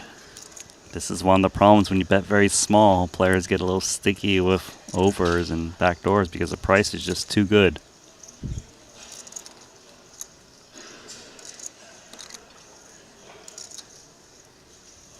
Difficult double barrel here just because the jack tends to improve that flop check call range a bit. Although you can really put heat on some of the weaker middling pairs like 8-7, you know, like 8-9, 150. Well, now things are getting a little bit more serious. Roland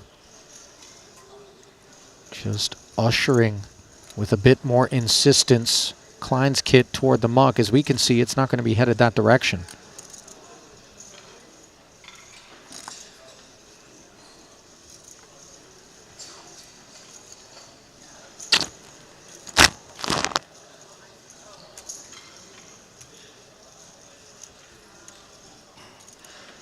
Call is made. Extra 300,000 into the middle. The club does not show up. Roland adrift, and I would imagine Morton's going to be happy to check the side here. Yeah, this hand is rarely going to get bet by Roland. The 9X is heavily in Morton Klein's range. Check call 2 streets. Roland will have difficulty representing value because they have to fear that 9. And he blocks the club draws that maybe were across the way. So where are we placing Morton? And you do see Rokita shut it down wisely. Those are chip leader chips being picked up by the Norwegian, who plays on the VIP side of our Invitational, which is not long from now here in Monte-Carlo. That one will be $250K ahead to participate. Yeah, but he plays a really solid game. He does. And, you know, I've gone on record on multiple occasions, Randy is saying this, and I think you would agree. Okay. By virtue of the fact that our VIPs, When they change each and every festival, have copious opportunity to sit and play against the world's best, they pick things up and they pick them up in a hurry, and they forge relationships with them as well, where maybe they're getting some coaching, maybe a little bit of tutelage. And so I would cut them loose against any other recreational, you know, players, businessmen, VIPs in poker and put my money on them. Yeah, they definitely have, you know, a really good grasp of learning quickly. I play lightly on like at some point, we're going to need, like, the VVIP invite the VIPs who invite the pros. I love that. Can you tell me roughly how much? 730 behind. Thank you. Well, one king queen asks questions of another here. Chidwick, the opener. Kulev wanted the count.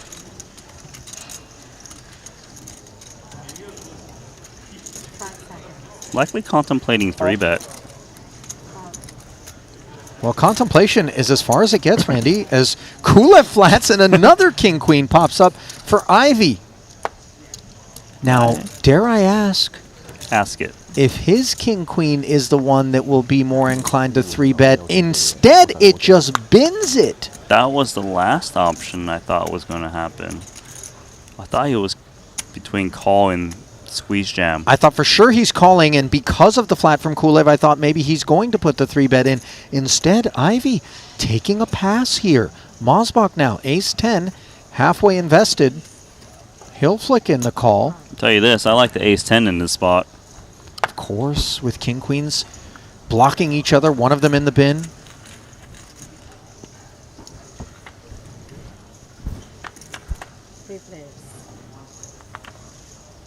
And you like it even more on this flop.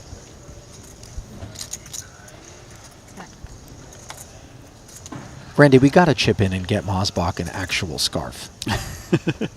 I mean, he knows that what he's trying to do with that hoodie, there's actually a thing for that. Yeah, it's got a scarf. You're right. He's struggling too today, like to get it on in time. Like before, I'd never seen him have this problem at other festivals. No, his scarf, well, hoodie scarf repurposing game is rusty.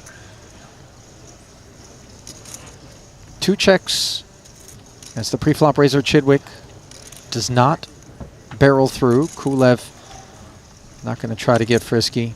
Checking back now, it's aces up for Mosbach, but note that the king-queens have a path to victory. The jack. Look at this check. This could get one of the king-queens to stab. 2 overs to the 10, a gutter ball. You haven't heard from a player yet, so you might discount the ace a decent bit, thinking your king and queen could be live as well.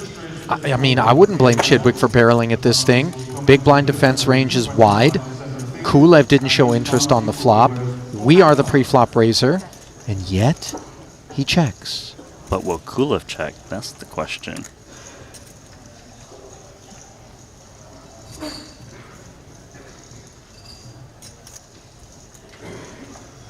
$140. How great is this for Mario? Huge bet, too. 140K. He can go for a check raise. Pretty much never beaten this spot as played. Kulev would never check back a set on the flop. He's blocking the set of 10s. Can represent some kind of combo draw to go for a check raise. Unless he really wants to trap Chidwick. He's gone for call. Well, Mario's not flatting because he's worried, but he doesn't get Chidwick in there.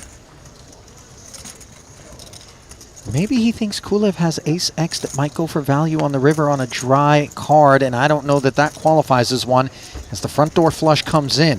Mosbach blocks diamonds. Not impossible for Kulev to have a flush draw, despite checking back flop. Not impossible, just a little bit less likely.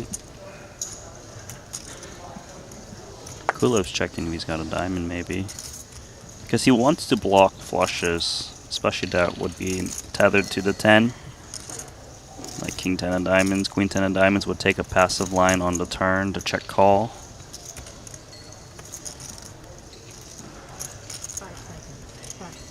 Kulev doesn't bite on the river, and Mosbach looks a little frustrated about it.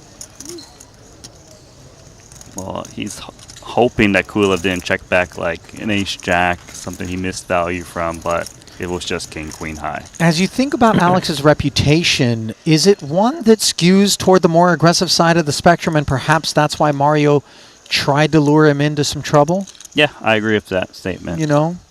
That makes sense. Perhaps not against everybody would he proceed that way. Meanwhile, we flip over and find Orpin Kisachoglu's queen-jack suited under the gun open in an awful way as Petrangelo, direct left, jams over the top of it, courtesy of queens.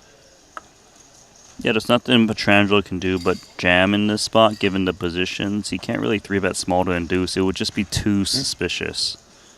And ace-king is go time, the classic.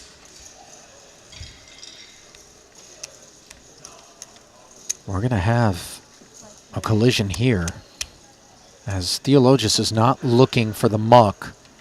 And I would imagine he's not looking for a flat either, Randy? No, he's definitely going to just push it in. Even if he doesn't, it's almost the same difference. 530 in the middle. 530 is the jam. He's got 730 back.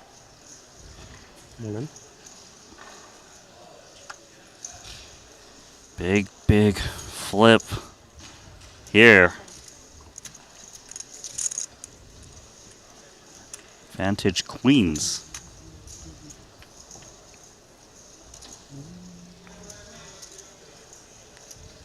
You talked about it. This might as well be El Clasico. El Clasico, yes. 1.2 milio. Was that your Spanish, Randy? Ace, ace, 9. And this is horrendous. Pietrangelo, now, despite having the better of things pre-flop, hunts a queen. There's actually one queen left. Orpin folded one. It's a queen of diamonds needed. Showers for Pietrangelo, but at least it happened on the inside of the bubble where he gets to collect $152,000. A far better feeling than the one that Thomas Mulacher was left with as he was showered in 24th. Now, sixes versus ace-9 suited. Ding Biao's last stand, and it ain't looking good for him as Kulev, I folded a 9. who avoided deeper losses not long ago No longer relevant. against That's why I Bosbach, waited until now it wasn't relevant anymore. rates to pull in this 325, and it is official. Ding Biao busting as they do continue to drop like flies. 152,000 going to Ding Biao. No, I just called. Not a bad day for Ding Biao given he was short, slid into the money. Cut off too. Didn't win the last flip. What about king queen offsuit? You see? Ace check offsuit. What area do you suppose is being worked on now, Randy? I mean, this is... Okay, so you said the glutes last time. Yeah, What- but then she kind of dove deeper. This is U-boat Yeah. sort of territory. Poker's thriving, huh? Yeah. She's on the hunt for Red October down there. Wasn't that the submarine movie? Yes. No, it's been bigger. I think Shishu was 190. You need a masseuse in here, buddy? I would love a masseuse in here, but I'll tell you the truth. I got in trouble one time. You did it? In Cyprus. Then I got called into the principal's office. And I was told no more massages while you're doing commentary. And it's messed up because Rasty wanted to get one too. But I got one first. Oh, so you he actually- didn't get in trouble. He didn't even get the try, but he didn't even get the experience. I know. But I would have traded in the experience because I got in trouble, man. I was in detention. But I'm was still it here, though. was I didn't it- get expelled. I you got didn't get suspended. expelled. Was it distracting? No, it was great. That's great. Kidding me? Well, Ivy didn't want to play a king-queen earlier, but he likes opening with queen-9 versus Chidwick, who defends with 10-deuce. Neither player with a pair. Range advantage, and Phil goes to work.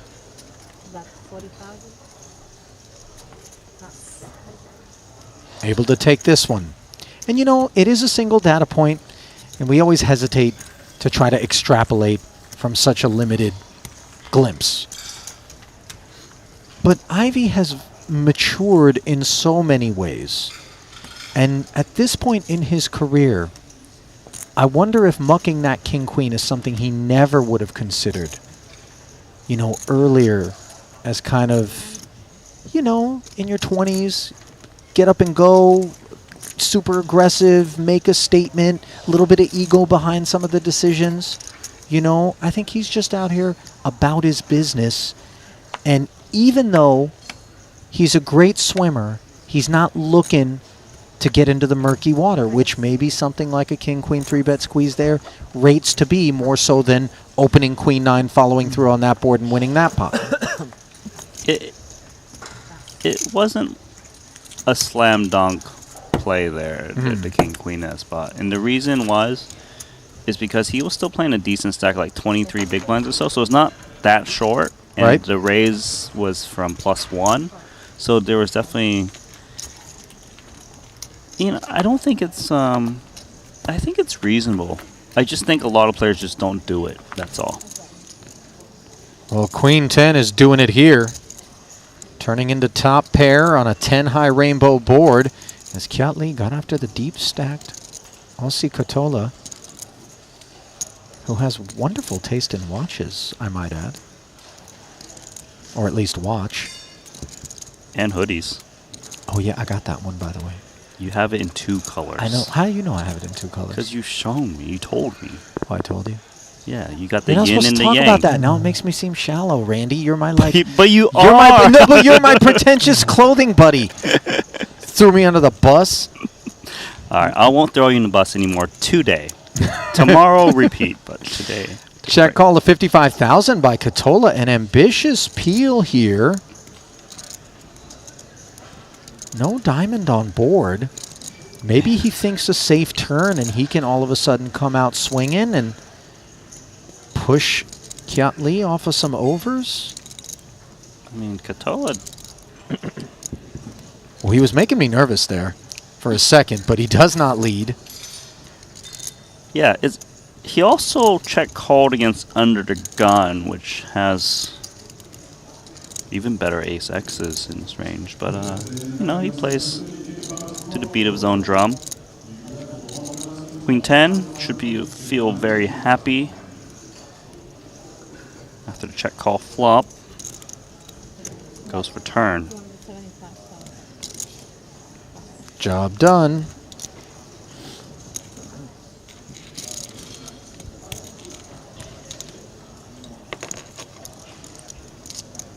Always dicey when you're getting after Kotola, who I have to imagine Kiatli has very limited intel on, beyond perhaps other members of his crew having played at Aussie's tables thus far here at this festival, which is his first. Yeah, I think not too many players have data points on Kotola besides whatever's happened this week. He's fun to watch. He really battles, and it doesn't surprise me he's got a really big stack. Just the way he plays, it's just like all of it or bust, you know?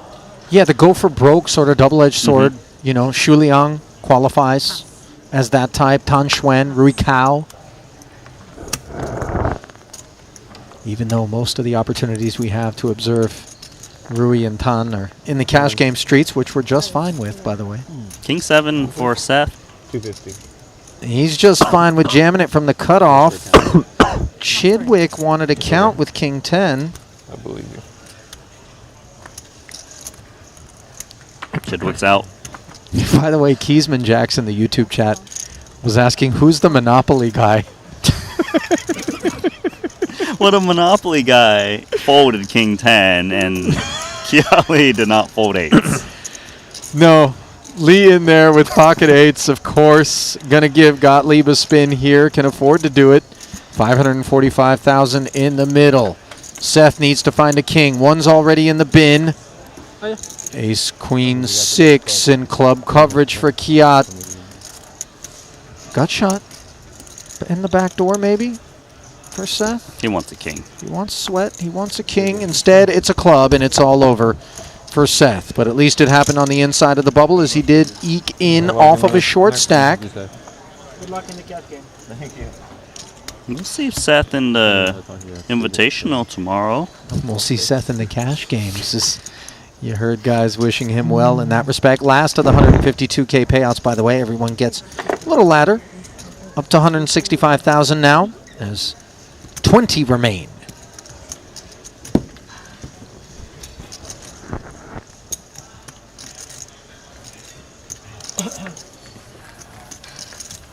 Boy, Kiat, he's starting to put it together. 1.4 million roughly in front of him.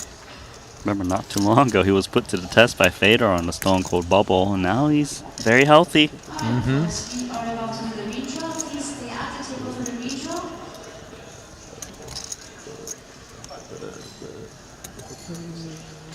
Can I have a waitress? Now Mosbach's smart. He's leaving the hoodie sweater on now. It's not per hand, whether he's V-pipping or not. I think he should put it on his head like a turban. Why? That doesn't... Why not? You just want silliness. I did it. Do you want to put a top hat on Chidwick? Listen, one of the biggest wins I ever had in my game in Vegas, it was like an all-nighter, and I put my hoodie into a turban and pretended I was an Arab oil baron, and the money flowed. I couldn't lose a pot, man. I'm just telling you. You know, turban mode engaged. I'm just saying. All right. Well, it doesn't hurt. It's a free roll. Try it out. If it doesn't work, stop. You're not going to try it. Why would I try that? You play online. It doesn't matter. Sometimes, always. Oh, is this the part where you try to pretend you're retired, Randy, and you're not out there just... Retired, buddy. Claiming pelts? Yeah, just using 2002 strategies. Or Yep. Yeah, I so get you it. know what's going on. I get it. By luck. Flipping back over to Theologius & Co. Alex. 1.4 million. Everybody at this table is a seven-figure stack, Randy, and that's rare. Hey, leave Mr. Yeah, Mounties alone. you're right about that. Tournaments. Yeah, it must be nice. Is he going to stay that way? Probably not. 400, yes. Mystery hand time. Lucas Greenwood going to be blacked out. Against who? Going to presume Morton Klein in the big. Lucas raising to 60,000, and it is folded around to Morton's big. No, I only buy like if I have a bound to myself. Ah, okay. If I know I'm gonna be there. What are we playing here? 1.2 or 1.1, something like that. It's okay. Morton asking for a count before making up his mind. Easily defendable. I have 1 million back. Because most of the time you're gonna get less than the average. Yeah, I think it's a great thing. Yeah, like vice versa. Pretty good flop from Morton Klein. Highly C-bettable from the pre-flop raiser. Opportunity to seize a C-bet at the minimum with this top pair for Klein. There's a C-bet as expected from the pre-flop raiser, Lucas Greenwood. Just 60K though. Morton obviously not going to go anywhere.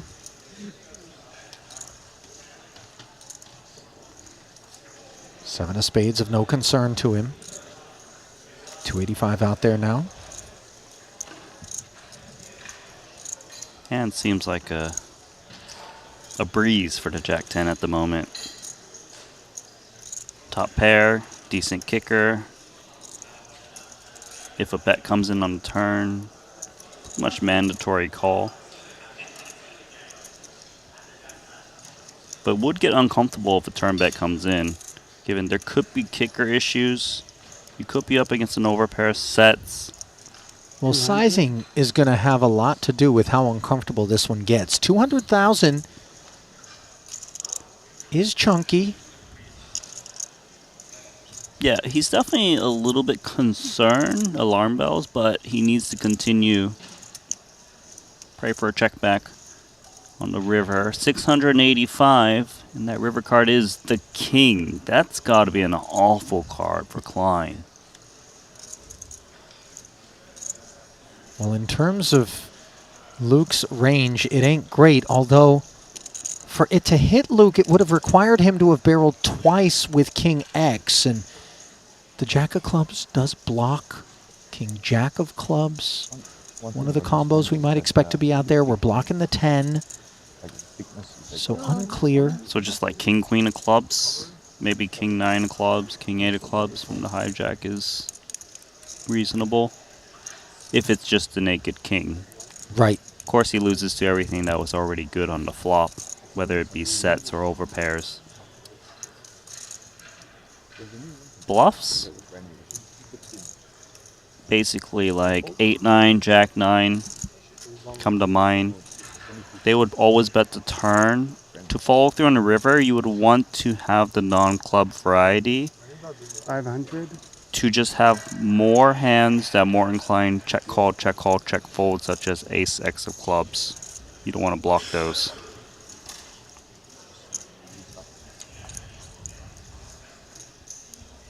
This is Chinese as well. This doesn't feel good. 500 to 685,000.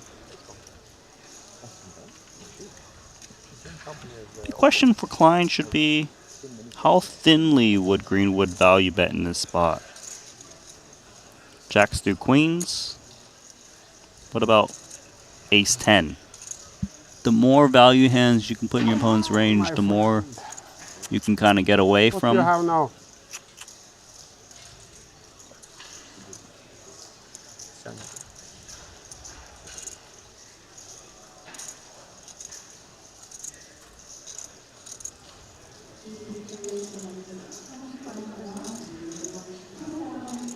Klein drops into call. And it's 2 kings. Oh, okay. Makes sense. The overpair makes sense and costs dollars. As Klein gets chomped down on. Now with just 700,000. Flipping over to Ivy, involved with 6-7 suited. He's going to face resistance for reasons that are obvious. Out of Mosbach, on the button with ace-king. 145. Raise 145. Just under 2.5x, 3-bet in position.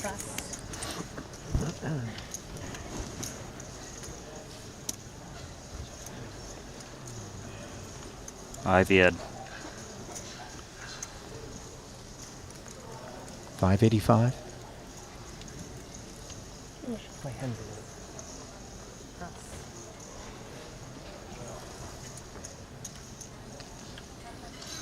145, the total out of Mosbach.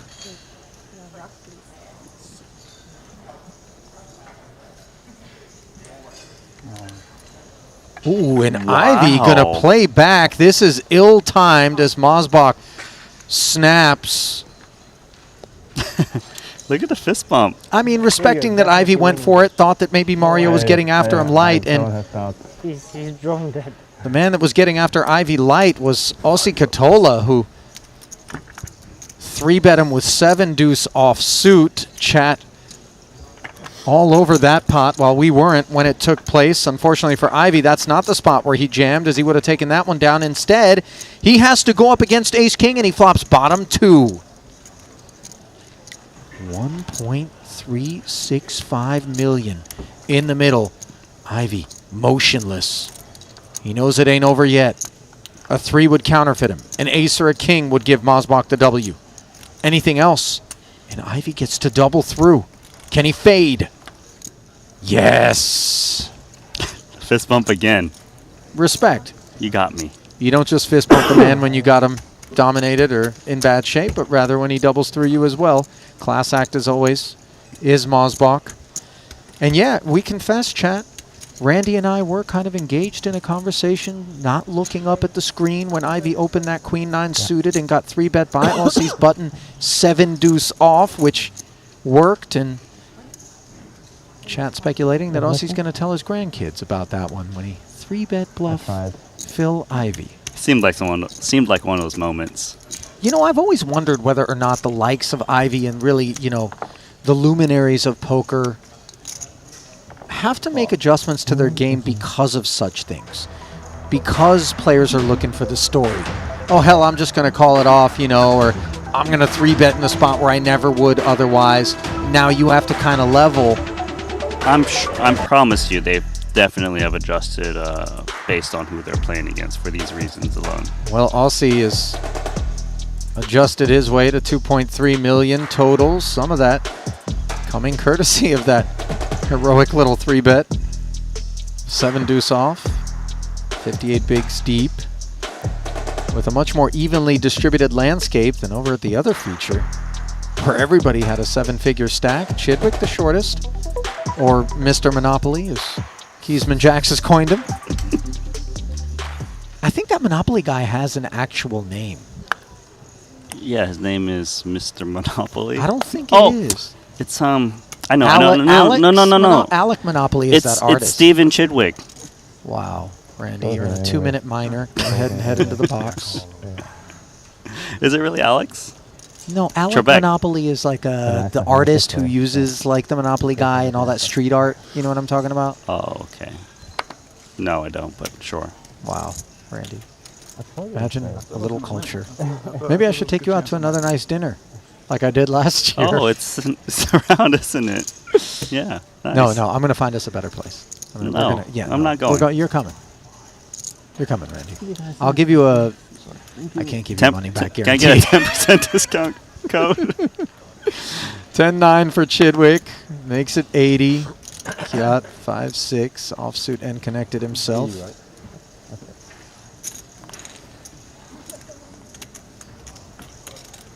Flats it.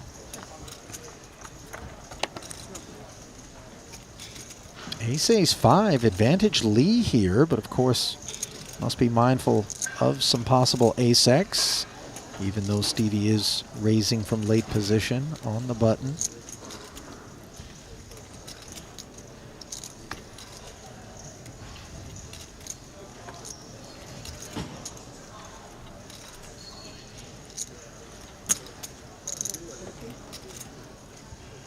Absolute minimum.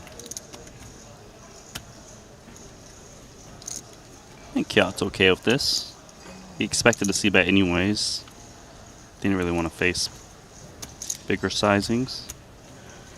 Although rarely would that ever happen on this texture.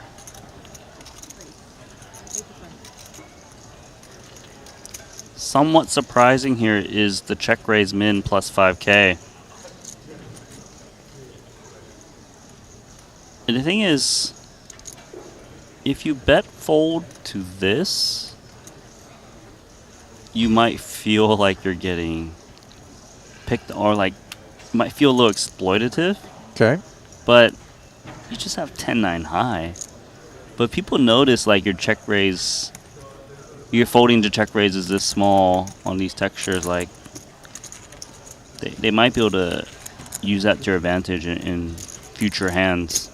I mean, I think Stevie also knows that Kiat's unlikely to be check raising a zero equity spot.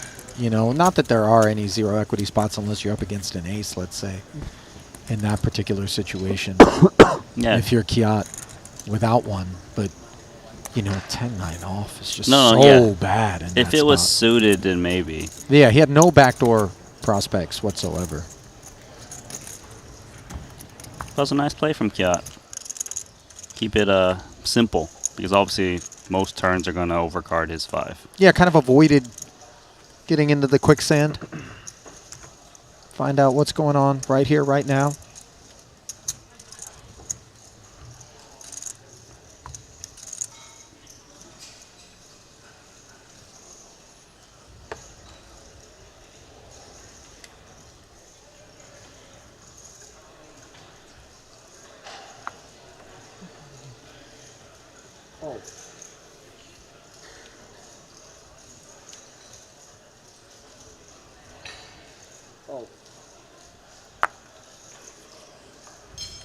Suited one gapper doesn't interest Andy Nee. It's a different game in tournaments. You can't just top up and splash around. Well, you can always top up. You just got to shower somebody to do it. Ace on the button. Brings the Greeks' chips forward to the tune of 85,000. A better ace in the small for Roland Rakita, who at one point reigned supreme over a table. This is not that table, though. 290. In spite of the fact that the Theologius covers him, sensing perhaps is Roland that range will be wide out of Alex in this situation. Yeah, it's a button open off a 40 big blind stack. Roland's got an ace with a decent kicker, but it doesn't play well as a flat. giving you half cap ranges and allow the big blind to mess around. It's a nice play, chipping up.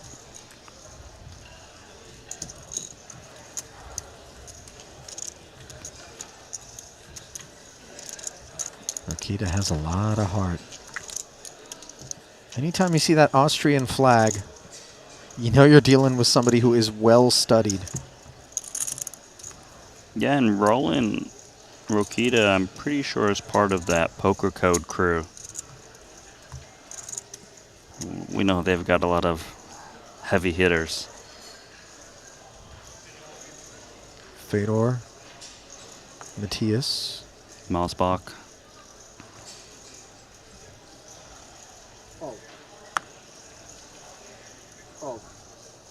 Rokita currently 9th in chips overall. Cashed for 16th place in the 25K WPT Global Ultimate Slam. First event, hasn't cashed since. As we see Morton Klein, courtesy of Ace-7, ripping it in there. And Rokita once more with a dominant ace. This is a much bigger ask. Yeah, it's a 17 big blind jam. So it's by no means easy for this Ace-10 of hearts. There's also big stacks in both the small and big blind, which makes it a little bit more dangerous. Folds. What great news for Morton Klein. Also, the King-Queen is out. There we go.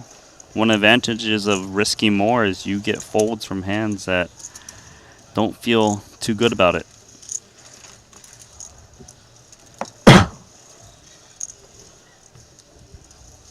Yeah, 3-betting out of the small versus a button open, so much more different than calling off half your chips versus the jam, even if Ace-10 suited may be best from time to time. He also might not range Klein to have that hand in that spot, so thinks the Ace-10 is actually performing not so hot. Were you surprised to see Morton jam that much with that hand? Personally, yes. It's definitely not something a lot of players do off of that stack. They tend to play more raise folds, not just outright rips, but proved to be effective that time. Ace-Queen here for Klein.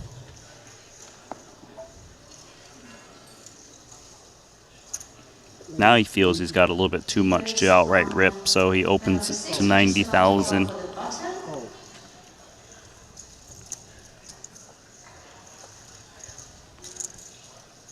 Sixes for Orpin.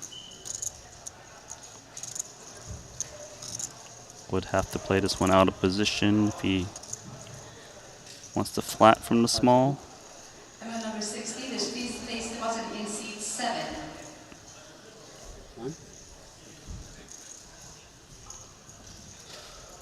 A little bit of a discount coming from the small blind. Flatting from the small also invites big blinds to come along a little bit, but before we do that, we have Ertz putting chips in. That he is. 1.3 million from Martirosyan over the top of his 640K jam. Flop was King 8-5.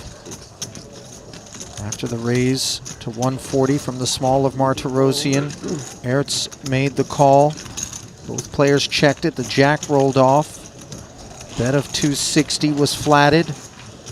And then you saw the final moment between Ertz and Martirosyan.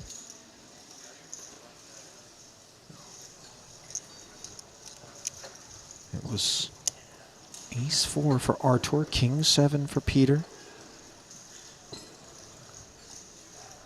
We got another all-in here. Martirosyan went extra hard at that spot. Sixes, good so far. Orpin, the covering stack. We left off with Morton raising to 90,000. Orpin jamming, getting called. Now the jack providing added opportunities for Klein to keep his seat. Can he find it? No, running jacks. And Morton Klein, the most recent elimination.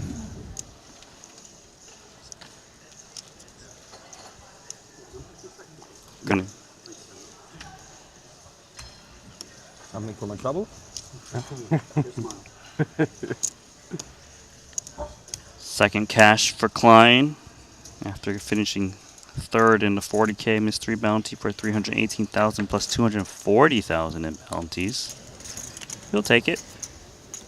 Now Kulev and Ivy entangled here. 60. Ace 5-3 two-heart board, giving Ivy a flush draw. The pre-flop raiser was Kulev, blind versus blind. 130 a man brought us here. 60 now, the follow-through.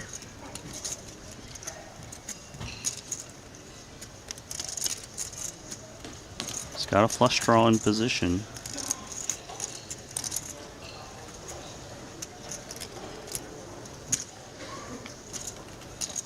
Kulev. He's got to be worried he could be up against a pair in the spot. Blind versus blind. After being called on the flop. Ivy did flat. Now he picks up a gutter.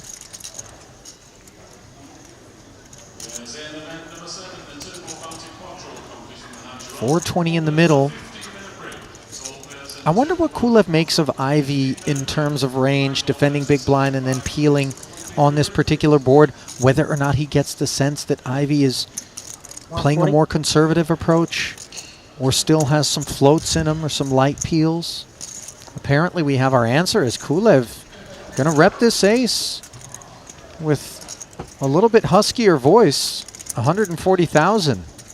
I would think that Kulev often bets river as well as played, especially his small sizing of 140 to 420. Ivy gonna try to hit his hand, thinking he's up against an ace a good amount of the time. Will have optionality potentially on the river. Unclear whether or not Kulev wants to barrel again. Of course he unblocks the hearts and he knows with some frequency that's what's afoot for Ivy. But Ivy didn't have to 3-bet an ace out of the big and could very well just have one that's called 2 streets here. But maybe Kulev thinks he can bully even something as good as an ace off of its hand. Yeah, he doesn't like the 3. Just reduces some of his value range. And now Ivy, he's got 10 high. 700K in the middle. It's a raise pot pre, bet on the flop, a bet on the turn. There's a lot to play for, but if he's up against an ace, he might feel like he's just giving away chips. He checks it back, and he's going to see king high. How disastrous is that for 10-6 of hearts? Oh, man. Missed opportunity there. Kulev delighted to be pulling in that one. He downed that drink immediately. He was like, I'll wash down Ivy's chips.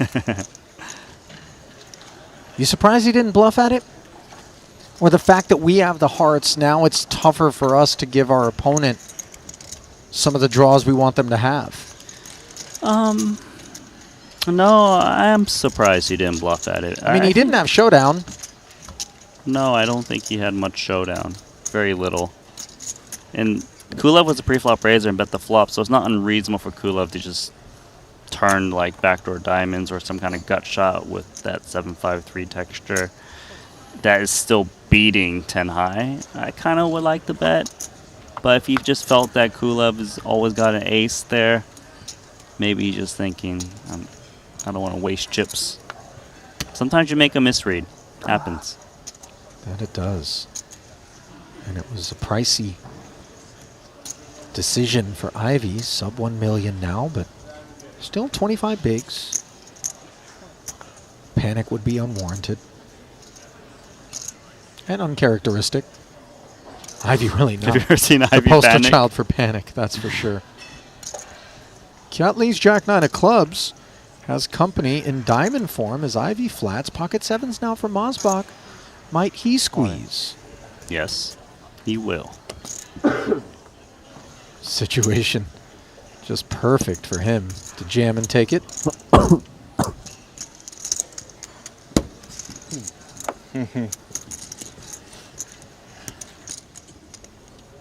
They blocked you again?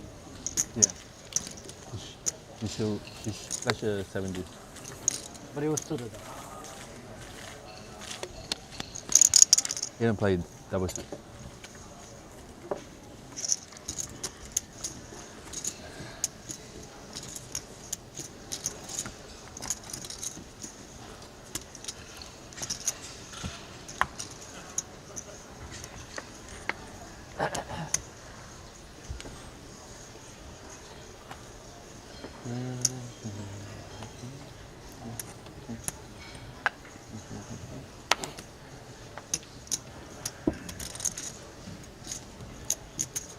Suited king for Kulev in the cutoff.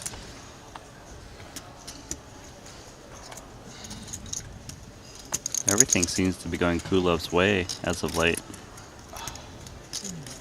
Not so much for Chidwick. Momentum is real in both directions.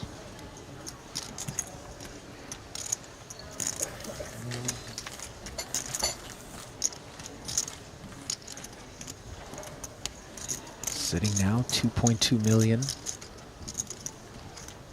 Good for fourth in chips is Kulev. 4 other stacks in the room with 2 million or more. Luke Greenwood in 5th behind Alex. Peter Ertzen 3rd ahead of him, along with Orpin and Ossi in 2nd and 1st respectively. As 19 remain. Morton Klein, the most recent elimination. Current payout $165,000.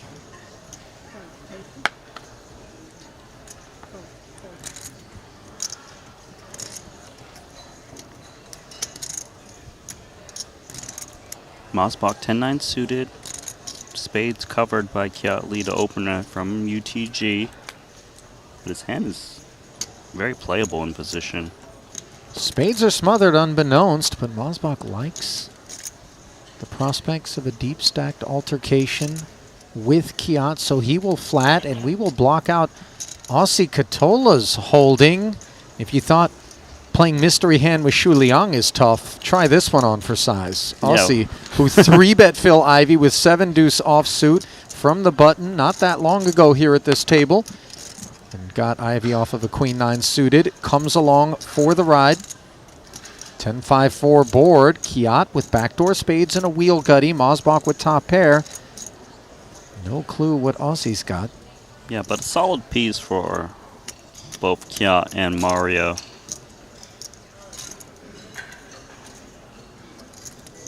Aussie with the widest range. Bets out 1/3, 100 into 300, and I can easily see him get called in 2 spots here. Kiat hunting the 3, a spade or an ace. Flatting. It's got to be a little bit intriguing to Mosbach, seeing the lead from Aussie in the call. But he still has top pair. 100K bet from a hand that could be anything, Randy. It really could. Could be 7 deuce off for all we know. Katola doesn't love getting called in both spots, as another 300 doubles the size of the pot in the turn. Presumably puts Kiat in the lead, certainly against Mosbach. TBD against Katola.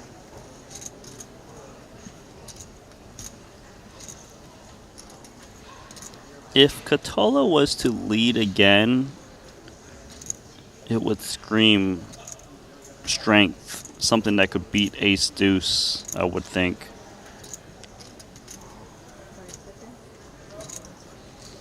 Yeah, he's reaching.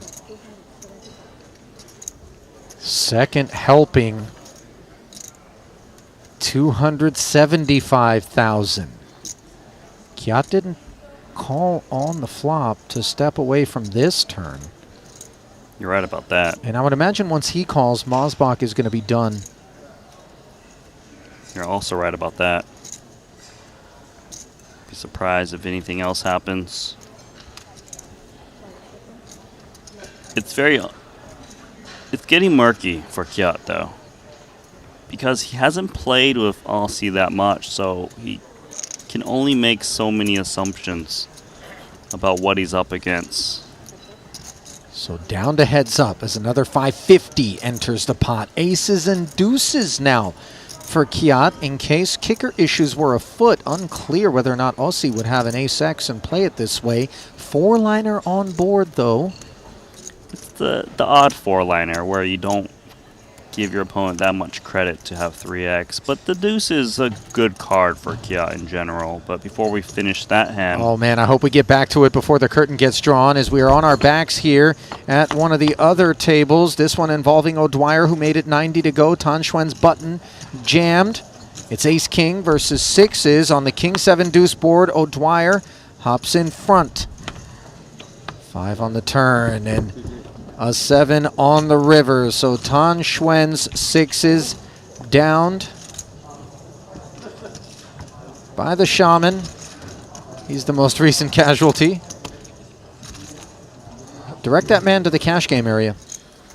Meanwhile, direct your attention back to the one we left behind moments ago. Katola using time banks.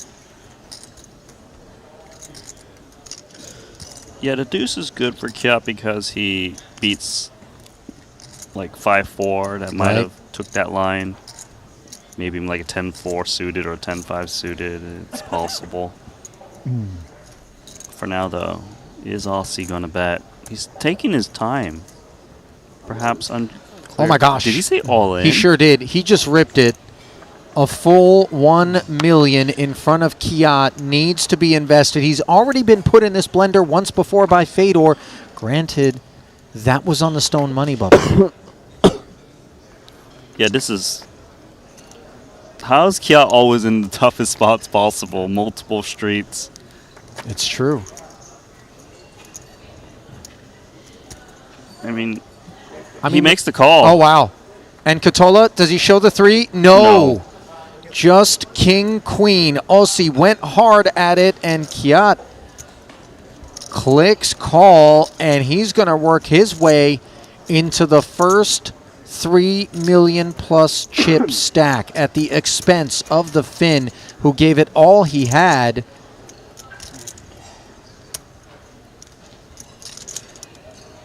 Is this Kiat's time? Finally. Don't ride the broom, Randy. There's still a long way between here. I know, but he's feeling it. That's a great call.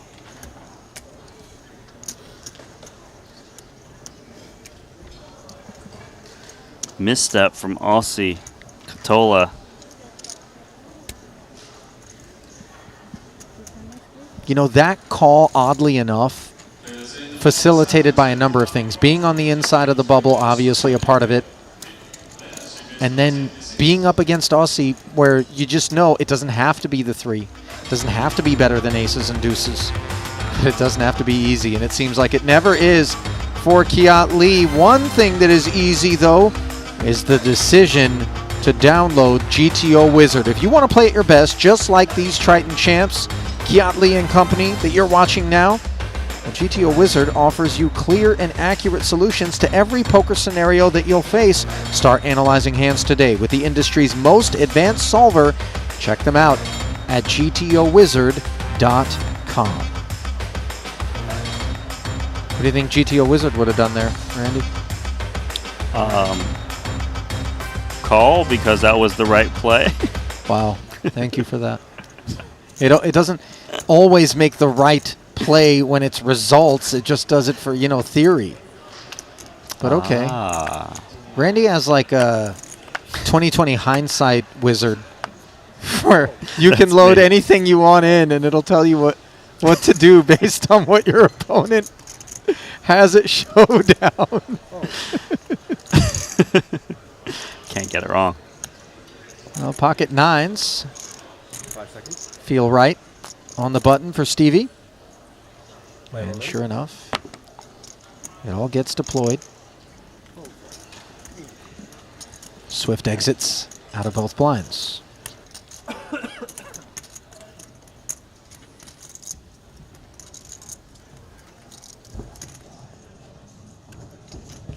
Well, it looks like we've got another one brewing at an outer. This one involving Paulius Vaitiekunas. Paulie V. Sixes for him is what I'm being told will be revealed momentarily as these guys are waiting to get on their backs.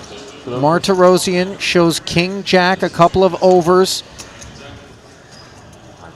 Paulie V. I thought you have worse. Is covered. The same spot that, Can he avoid the same fate as Tan Xuan? You must know how to call now. He did open to 400,000 before Martirosian asked for it all from the big. We head to the flop. Oh, and there's a 6 on board. A set. GG. The turn.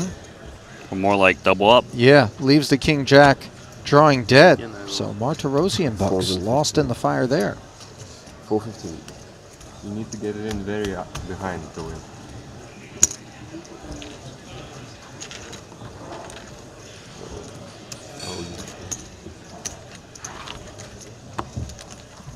Martirosian getting short now. Thereabouts 10 bigs. Everybody gets the same. It's like a test. It's like an exam, right? Like a poker exam. So it's called match poker. So they have a league around the world actually, but there's not much money. And then they organize events and stuff. It's quite an interesting concept, but I think it's like chess. You see, that's the issue.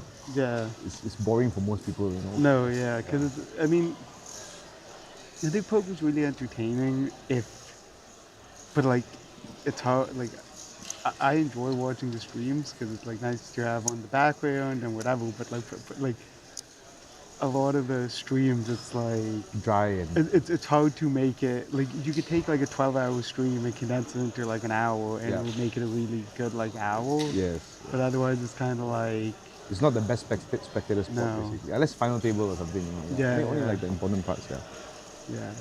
But even then, sometimes like playing at a final table, like I'm like, this is so long. Like, what a life, huh? No, I mean, just hurry up, guys, just bust each other. It's the opposite. It's not. It's like it's stressful, you know. I'm just sitting there and I'm like, that's why the bubble just now was wonderful because I know. No stress. There's nothing. Even yesterday when Alex pulled the 400, I like.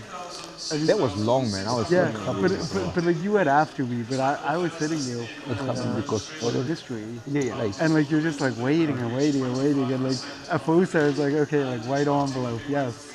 And then after like 10 minutes, I was like, please let me like pull already. It was so stressful. Yeah. I was saying that it's better to go first than last because when you go first, you only have to hope to make a good draw, right? Yeah. But when you go last, you have to anti-sweat everybody else. Like have a shit one, you know. Yeah, like, yes. Yeah. Like, so it's a lot of wishing going on, you know. Like I know, and then not like I had like a pen and paper and was like, so it's just like no goal, no goal. Yeah, you know? yeah, exactly. Grinding the YouTube chat a little bit here. It doesn't matter, it's just a waste of energy. That big bluff that Aussie tried to pull off. I think we should Harkening comparisons to another famous Finn from back in the day by Fluxliner and Chat Pro, Ilari Sahamius, Zygmunt, who used to show us things like that back in the day. One of the favorites from way back when. Now then, we've got one involving O'Dwyer and Ertz in progress. Shaman made it 90 pre. Ertz defended the big, checking the King Jack Deuce flop. There's Steve sizing up Ertz. Back 60. They both started this one with 62-ish big blinds apiece. Yeah, this is number 2 versus number 3 in chip counts. Obviously, we expect them to tread lightly as we see O'Dwyer following through for 60K. Ertz calling. Sorry. 10 on the turn. Check. Somewhat of a menacing board texture here if O'Dwyer is in line with the range we would expect from early position. Opening into a big stacks, big blind. This turn card can really improve both players a bit. The big blind could perhaps turn like 2 pair. I think they can both still have ace queen too, given how deep they are pre. 5 seconds.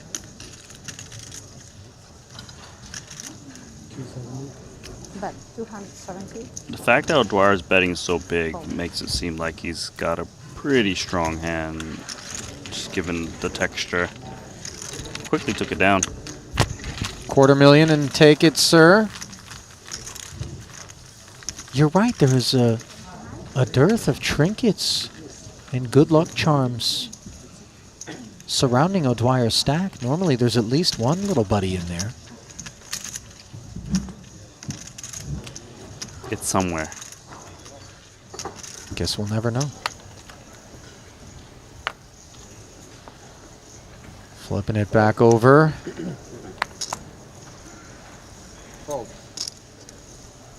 Here is Aussie down to 915,000. 5 seconds. Ace 5. 80,000. He's not gun shy. Opens the cutoff. Oh.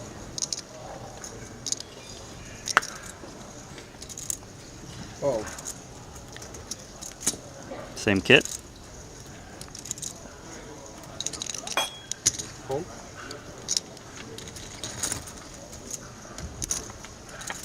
Ivy defends. Who wants it more?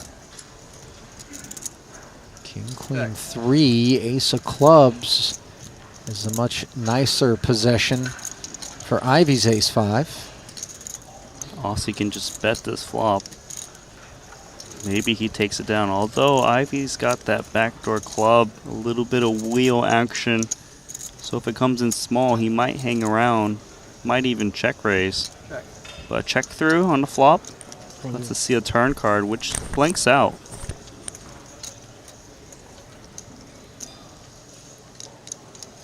Check. Second check out of Phil. I would think the way they're playing their hand at the moment, they would just check down Ace 5 high. Aussie could just come out swinging because he wants to just scoop a pot. It's got showdown value.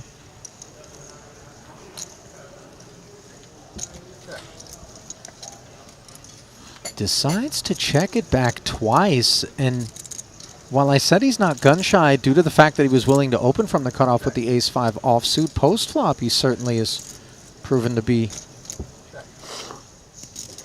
less inclined to go ham, as the 2 ace highs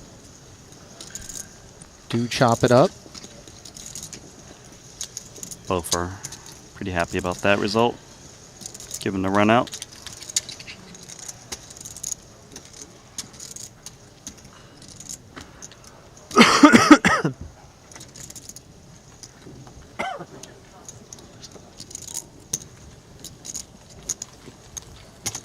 $18 remaining here in event number 6 of the Triton Super High Roller Series Monte-Carlo. Ali Nejad and Randy Liu here in the booth, as we have been since the onset of play, which began with 52 players in a real hurry.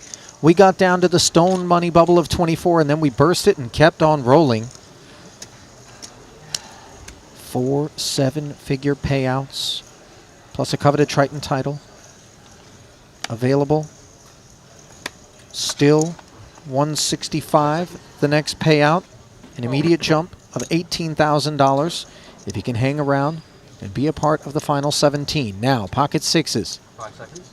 have been the hand of the frame. Raise 80,000. They sent Tan Xuan out the door, then they held on. Who was it that had the sixes that doubled? Paul. Paulie V? I want to say it was Paulie V. Yeah, Paulie V against Archer. Here they are again. Play doesn't open from the hijack. Katola has been active, and of course everybody got a glimpse at that go hard with King Queen. Scouting report is in on the fin, although Mosbach always going to want to hop in with King Jack of Hearts. Let's see how this one takes shape.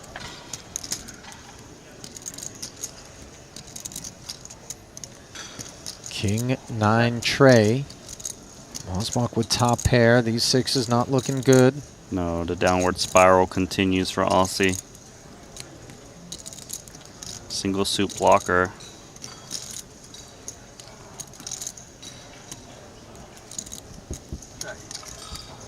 Katola avoids trouble for the time being. See if Mario seeks to do his own bidding. You think he's more inclined to check it over to Aussie with the sense, the perception that this is a guy that might shovel it in?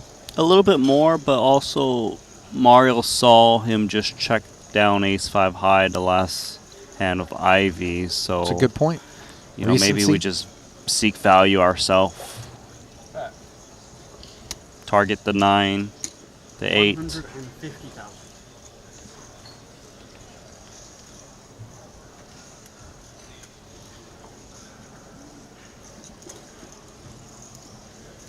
$150K from Mosbach. This would be ambitious if he continues with sixes. He knows it.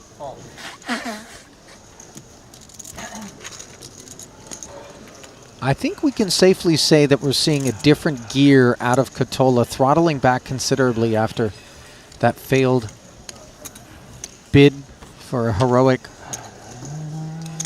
bluff of Kiatley's aces and deuces. I mean, he still has 20 big blinds now after that last pot. It's something you can maneuver with. Current average stack is 36 bigs, so if he does happen to find a double, he can slide past that. 20 big blinds for a feral animal like Katola is not that many bigs, Randy.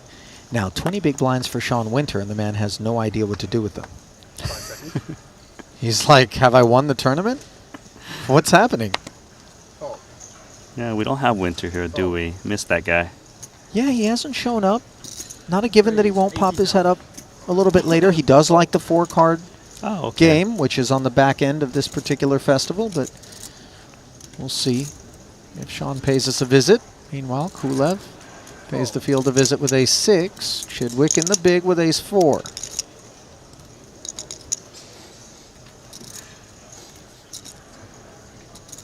I'm sure he's thinking, do I have fold equity in this spot with an ace? Doesn't help that he put in a big blind and big blind ante, so he's got a little bit less behind. He's going to flat. Hope to flop a piece. 220 in the middle. All spade 8 high board. Bottom pair for Chidwick and a gutter for Kulev, but no flush draws for either party. He must be thinking if he can stop and go this hand on this texture. There's 220 in the middle. He's got 275 back. Of course, if he gets called, he's not in great shape. But if he can just take it down often enough, is it worth the risk? He's going to go for a check, though.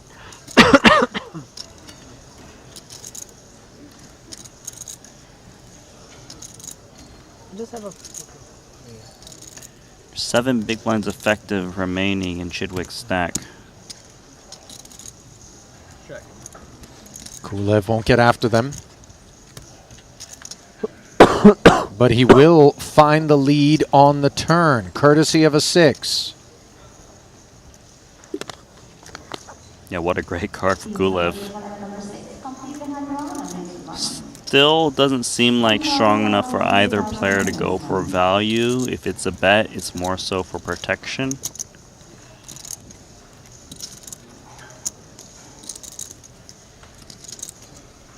Chidwick would love none other than to get to showdown without putting in more chips, but he's actually going to bet it himself. Logic here must be that if I was beat or they had a big draw, they probably would just put me in on the flop. I need to seek clearance against 2 big cards. I mean, the 5X's, in spite of the fact that he is playing off of a fairly short stack, would be more his than Kulev's. Right. We would imagine, even with Kulev having such a big stack and a wider than average range. So his 55 is respected.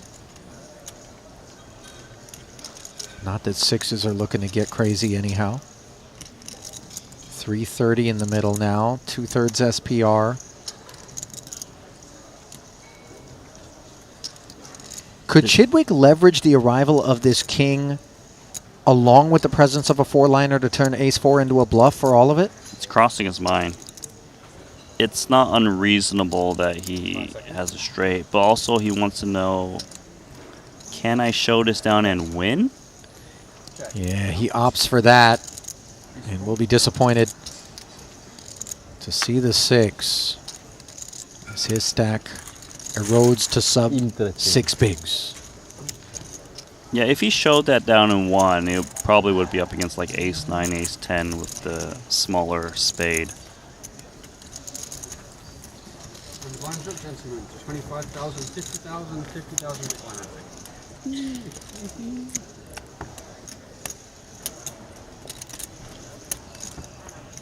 Thank you. Well, the bad news for Chidwick, Randy, is that the blinds are going up. Now, we pay a visit to O'Dwyer, who is squaring off with Martirosian here. This is pocket 9s for Artur against pocket kings for O'Dwyer. Artur open jammed, got called, doesn't find himself a 9 on this flop. Oh my goodness. On the turn he did. Looked like he was so comfortable collecting his belongings and heading out the door, and then the little 2-outer paid him a visit. O'Dwyer was still drawing to the straight or a king, but instead the deck has other ideas for Artur and Paddington. Yes, and Paddington. Okay, if it's not Paddington, do we call him Ralph? Is that bear's name Ralph? Yes, Ralph the bear. Okay. Cool. Back to action. Ooh, this one's looking nasty. Bottom 2 pair versus the nuts on the flop. Orpin made it 100 to go. Lucas Greenwood out of the big, defended, check called 75,000. Front door flush comes in. Neither party with a heart. But that doesn't dissuade Orpin from another barrel, 300 into 4 1/4. This Jack-10 is very non-nutted now with that 2 of hearts. It was looking good on the flop, but now, of course, he loses the flushes. And also, if Orpin was holding ace, just a single pair, he probably doesn't bet the turn that often, especially for this sizing. So there's definitely some concerns on the river if one more bet comes in on a blank. Yeah, texture that provided Orpin under the gun is in line really presents some potential issues to Luke. And that is a card that's an escape hatch for Greenwood. 4-liner on board. Orpin doesn't love to see it, but doesn't hurt him. It kills his action if he was up against 2 pair. He's going to check it back. It's just a bit of protection against like a flush. He doesn't think worse than a straight would ever call, so why bother betting? Right, if you can't identify the hands that are going to pay you off, opening up the action is never an attractive proposition. Yeah, you're just kind of free-rolling yourself.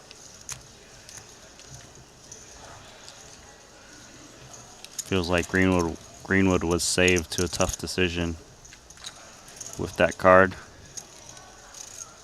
Unclear whether he would call one more bet, but I wouldn't feel too hot about Jack-10 in that spot regardless.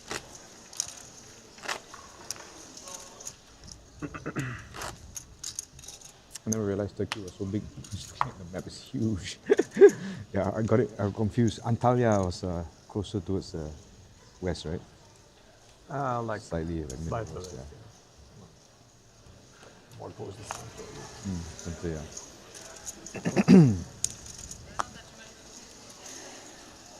Adana would be like east. Yeah, east, yeah. Because we went to Adana, then we went to Antalya to do the class and the family's hometown.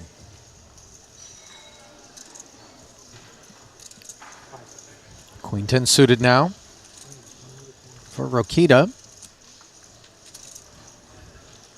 Easy open from the button. Now baby suited ace for Orpin. This usually lands in call, but there is merits to 3-bet ripping it if you think your opponent's getting very out of line. Generally speaking, the player off of 24 bigs is not as loose as someone who's sitting on 40 plus. Queen 8-3 board, both players with a piece. Advantage Rokita with top pair, backdoor diamonds. Nice spot for Rokita. Just enough for Orpin to continue as well. 160? Checks and faces the follow-through of 160,000. It's a little bit pricier, especially on this board that doesn't have a flush draw present. And without a hard on board, obviously Orpin less inclined to continue, and it's one of those hands that's in the where do we go from here camp, but he's going to keep an eye on Roland.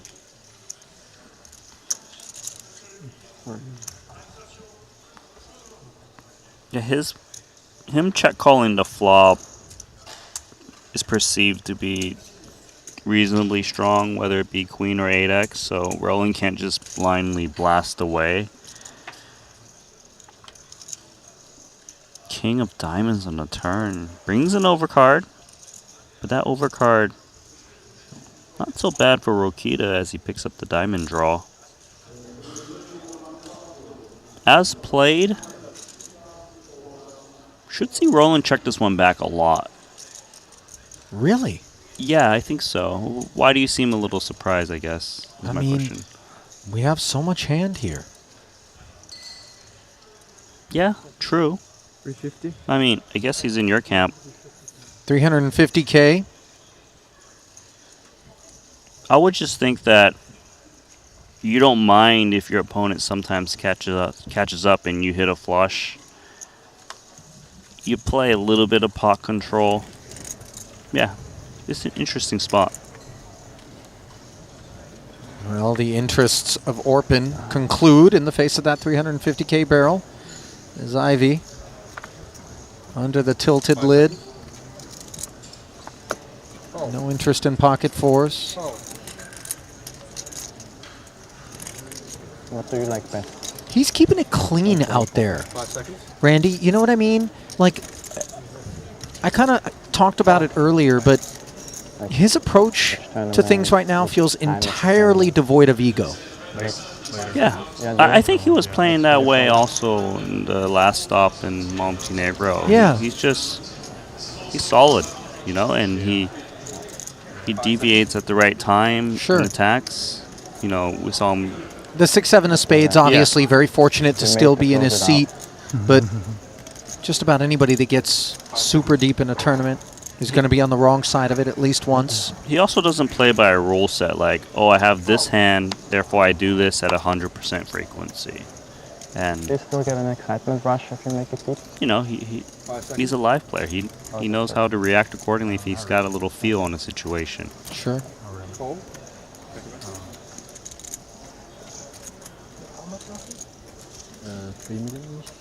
Kjot limping Queen Jack. Kulev looks down at a couple of 7s. Lee, the only stack that covers Alex. Money mixed in onto it. So this check back might look a little tight, but it's due to the stack that they're playing, and with 18 remaining, he's not looking to raise and to get limp re-raise. 7s is very hard to play in that situation. There's kind of a strange unwritten agreement between two stacks this deep at this stage in this tournament to not collide. You know, it would be a sense of disastrous irresponsibility for either of these guys if somehow they ended up playing a huge 100-some-odd big blind pot. I mean, yeah. If you're what are we doing? If you're raising 7s and you get re-raised, you can't really be folding it. And if you want to deter from that situation, you're just checking back and allowing your opponent to get a little bit extra equity, just in being able to see the flop. It's all right. It's a risk you have to take. Bets the flop gets called by Queen Jack high, which picks up a gut shot. 65 a man brought us here. The extra 130, almost doubling the pot. I wouldn't think Kiat Lee would need to turn Queen Jack into a bluff as played so far, just because it's still the nut-no pair. Kulev on this ace, he still beats the 6x and the 3x. Does he expect much King X or Ace X to be around as played?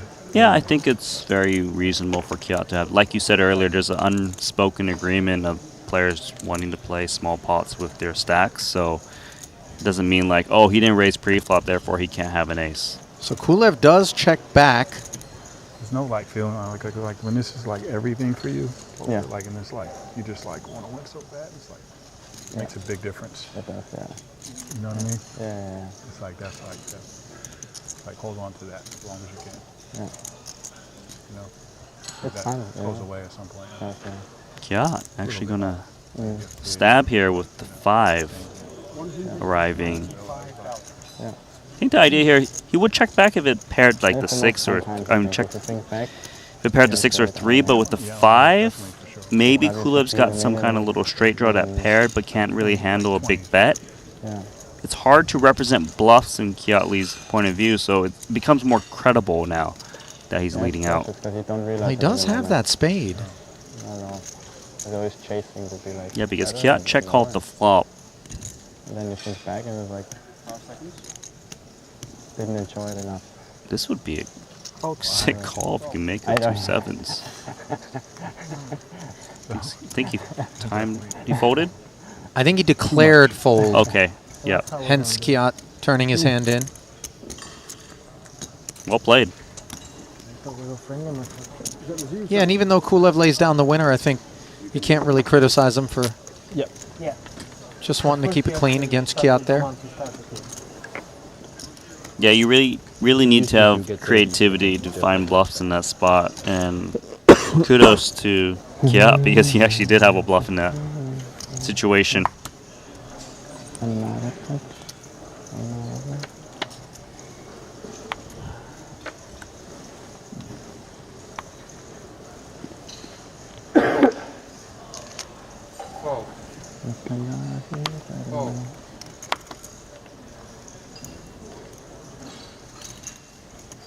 Raise 100,000. Lee, ace on the button. Activates once more. Kulev out of the way. What's Ivy cooking with? A suited king. Let's take a peek, he says.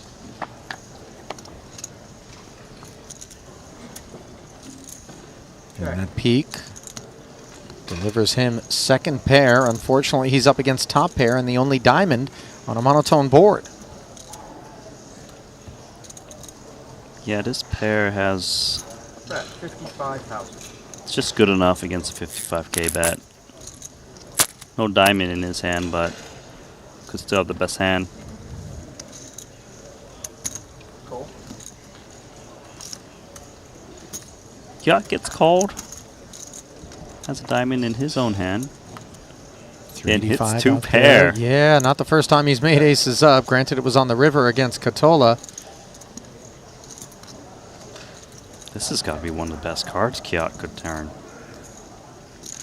Now he can safely value bet against worse aces.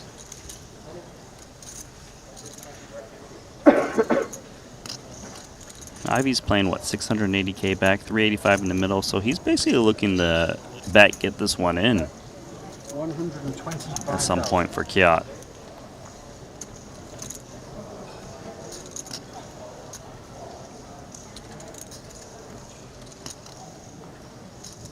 Now it might seem like we're getting a bit milked to see another barrel quite small. But just because somebody is assuming a milky posture doesn't mean that they have that kind of kit. And that's not lost on Ivy, who does call once more. 4th diamond rolls off. Lee doesn't like to see it, even though he makes the flush. Ivy does not turn the hand into a bluff. And Kiat will be pleased to check back and not be shown a diamond.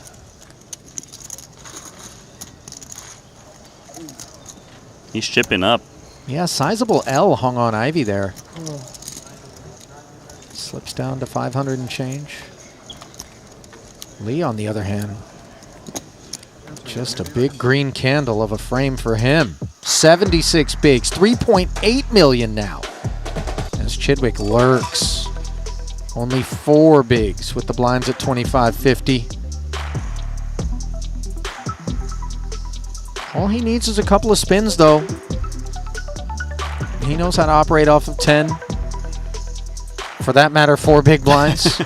Yeah, but he needs to spin the first one positively. Yeah. Or he won't get the opportunity. Or he can use his phone a friend and call Sean winner. Or he can maybe take one of the chance cards and see what he gets. Are you talking about Monopoly, Randy? Yeah. Were you trying to think about community chest? Yes. And then all you could remember was chance? Yes. Yes, I was. Alex Kulev.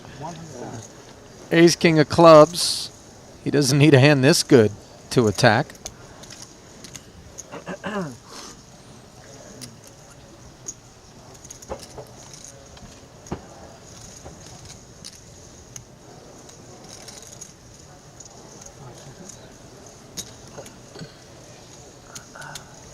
Mosbach defending with 10-7 off.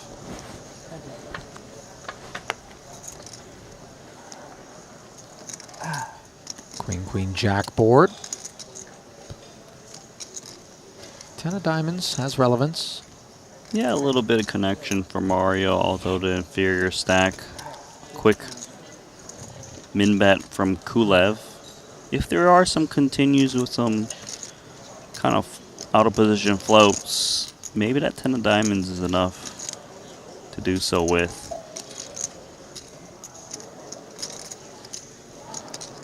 But every line is so important at this stage of the tournament as well, so you got to be pretty confident making a play. He's out. Yeah, a little 50K follow through, earning Kulev the pot.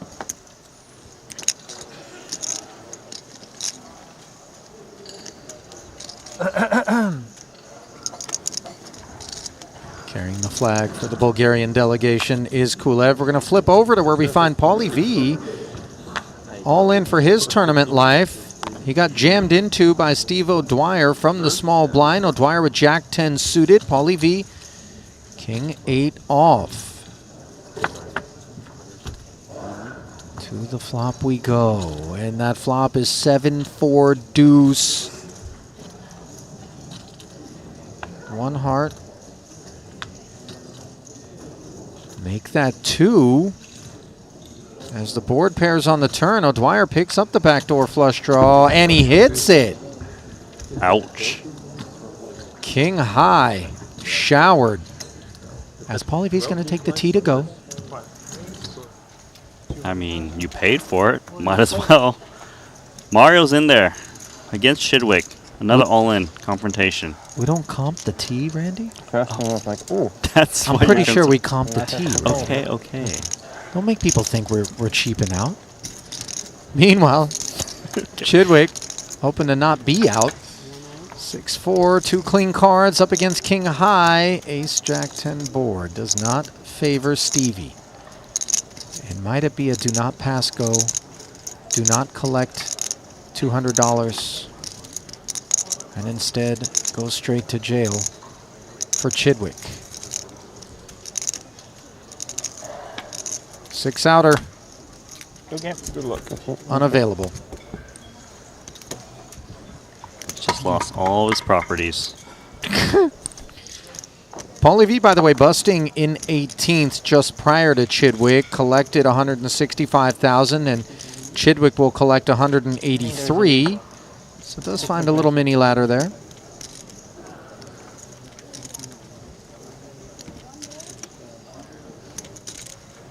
See it open. Redraw.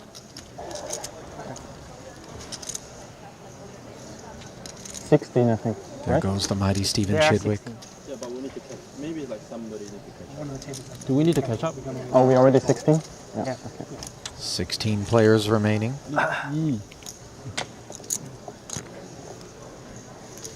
Should be a redraw coming up. Given that we're down to 16 players here in the 100K, where Kiat Lee has really been the story of the frame, knocking on the door of 4 million. Kulev has done very well for himself, 2.3 milli.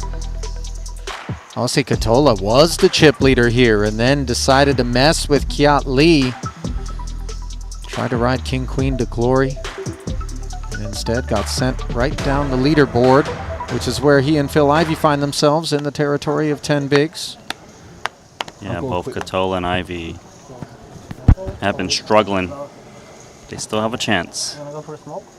Well, Ivy finds himself on 11 bigs in a very different way Right. than Katola did. Katola's down swinging hard. Oh, he's gonna rip. There we go. Atop the Mosbach, button open. Mosbach wakes up with aces.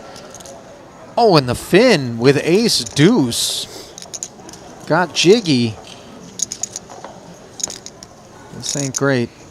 Yeah, I can't blame him. He's got an ace against Mario, who's on the button. Just Here we 10 go. bigs. And very little hope.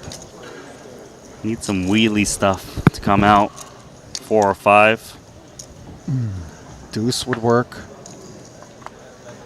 but a 10 doesn't. So Mosbach finds a nice way to head for a quick redraw break as he showers Ossie Katola. Left to haul in the second of 283K paydays and leave us 15-handed. 203,000 now locked up by the remainder of the field. We flip it back over to the other feature. This one in progress involving O'Dwyer, who opened to 110,000. Christoph Vogelsang flatted. Flop is King 10-9. Christoph checks over to Shaman. Shaman O'Dwyer's got a mountain of chips in front of him. Just a pre-flop raiser. A check back. Yeah, no follow through, despite that board texture presumably favoring him. Dusty turn. Don't know what's under the hood for either of these guys.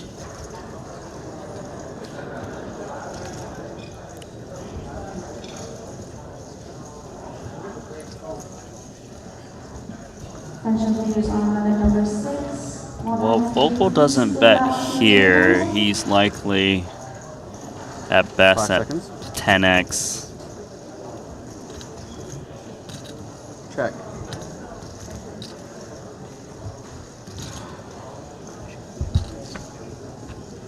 Another round of checks.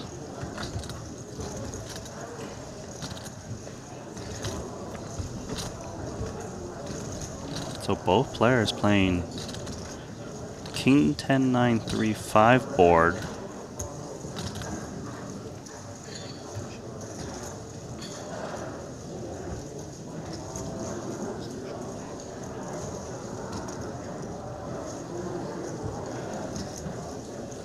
Five seconds.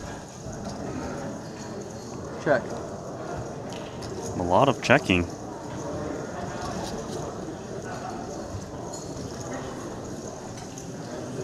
Not anymore.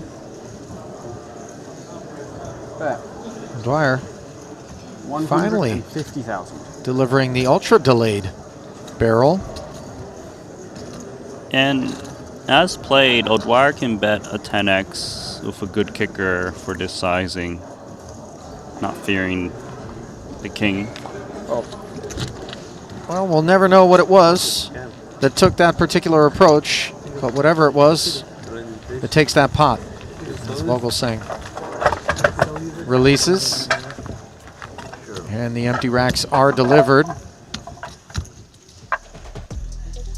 Looks like Fedor might have got a massage therapist recommendation from Kulev there. It's the same one? I'm telling you, I'm on that waiting list. 15 players remaining, and they're going to consolidate into 2 tables. 1 of 8, 1 of 7, and we will, of course, move someone back and forth in the balancing effort as we bring you back to the desk. Ali and Randy with you here. And, well, the story of the frame has to be Kiat Lee, does it not? Yeah, he's got a very big lead. You know, he had that tough decision at first on the money bubble, but then he had that big call down with ace deuce against Aussie, right? Right. On the river when he made aces up, and you know, really just surged from there. They've been chipping up, and Kiat might finally be able to touch gold. I know we're a little bit away, still 15 remaining, but it is possible. Randy, don't ride the broom. Don't jinx it, okay? This man has 5 runner-ups. The last thing he needs is some juju out of you. By the way, Aussie, a part of the Kiat Lee story, but no longer a part of the story here in this 100K as we saw him take the ace-deuce up against Mosbach. We are going to take a 13-minute break, let's call it. So you got some time, do what you need to do, brush some teeth, grab a snack, tuck yourself in, say good morning, pot of coffee. No matter what time zone you're in, the one thing you don't want to do is miss out as we march our way toward a payout that has 4 7-figure paydays still waiting, of course, along with the Triton title. So stay close. We'll be back in just a few with continuing coverage of the 100K. Exciting news! WPT Global is the new title sponsor of the Triton Poker Series. To celebrate this exciting new partnership, WPT Global will have its own event at each Triton Poker Series stop, the WPT Global Slam. Look out for your opportunity to qualify online. Download WPT Global with code Triton and get a 100% deposit match up to $1,500 now. Sign up today and join the action. Online poker is back in the USA and Canada, and it's back bigger than ever. To celebrate the launch of Club WPT Gold Sweepstakes Poker, we're kicking off a $5 million invitational free roll in the poker capital of the world, Las Vegas. Only 2,000 seats are available, and it's invite only. Register now with code Triton for a chance to win a seat. And did we mention the first place prize is a whopping $1 million. Pre-register now at clubwptgold.com. Ready to dominate the tables? With GTO Wizard, the world's #1 AI-powered poker solver, you can instantly study any spot in cash games, MTTs, and spin and goes. Build custom solutions for your games, accounting for factors like rake, annies, or tournament payout structures. Plus, you can upload and analyze your hand histories with just one click. Beat the best, crush the rest at GTOWizard.com. Looking for the ultimate platform to place your bets on the biggest sporting events? Look no further because BetACR.eu, Triton Poker's official betting partner, is here. Whether it's the thrill of soccer, the intensity of football, or the fast-paced action of basketball, BetACR.eu covers it all. With real-time updates and competitive odds, you're always ahead of the game. BetACR.eu also offers exclusive poker events that you won't find anywhere else. Test your skills and make every hand count.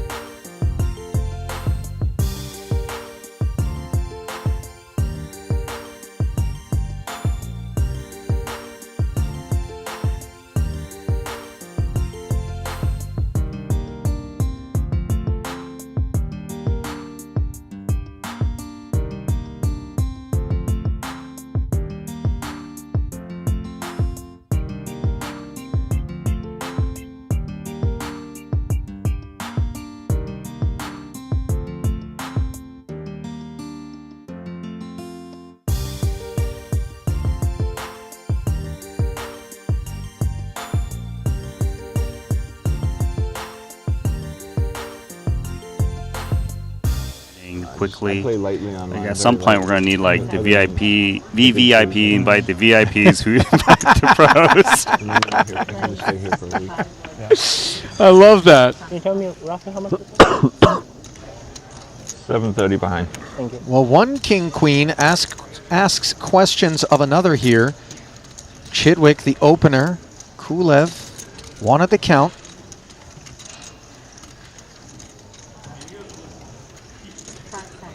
Likely contemplating 3-bet. Well, contemplation is as far as it gets, Randy, as Kulev flats and another king queen pops up for Ivy. Now, dare I ask? Ask it. If his king-queen is the one that will be more inclined to 3-bet, instead it just bins it. That was the last option I thought was going to happen. I thought he was between call and squeeze jam. I thought for sure he's calling, and because of the flat from Kulev, I thought maybe he's going to put the 3-bet in. Instead, Ivy taking a pass here. Mosbach now, ace-10, halfway invested. He'll flick in the call. I'll tell you this, I like the ace-10 in this spot. Of course, with king-queens blocking each other, one of them in the bin.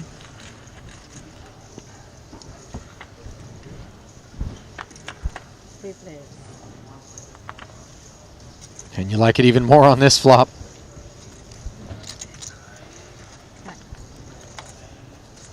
Randy, we got to chip in and get Mosbach an actual scarf. I mean, he knows that what he's trying to do with that hoodie, there's actually a thing for that. Yeah, it's got a scarf. You're right. He's struggling too today, like to get it on in time. Like before, I'd never seen him have this problem at other festivals. No, his scarf, well, hoodie scarf repurposing game is rusty. 2 checks as the pre-flop raiser Chidwick does not barrel through. Kulev not going to try to get frisky. Checking back now, it's aces up for Mosbach, but note that the king-queens have a path to victory. Jack, look at this check. This could get one of the king-queens to stab. 2 overs to the 10, a gutter ball. You haven't heard from a player yet, so you might discount the ace a decent bit, thinking your king and queen could be live as well. I mean, I wouldn't blame Chidwick for barreling at this thing. Big blind defense range is wide. Kulev didn't show interest on the flop. We are the pre-flop raiser, and yet he checks. But will Kulev check? That's the question.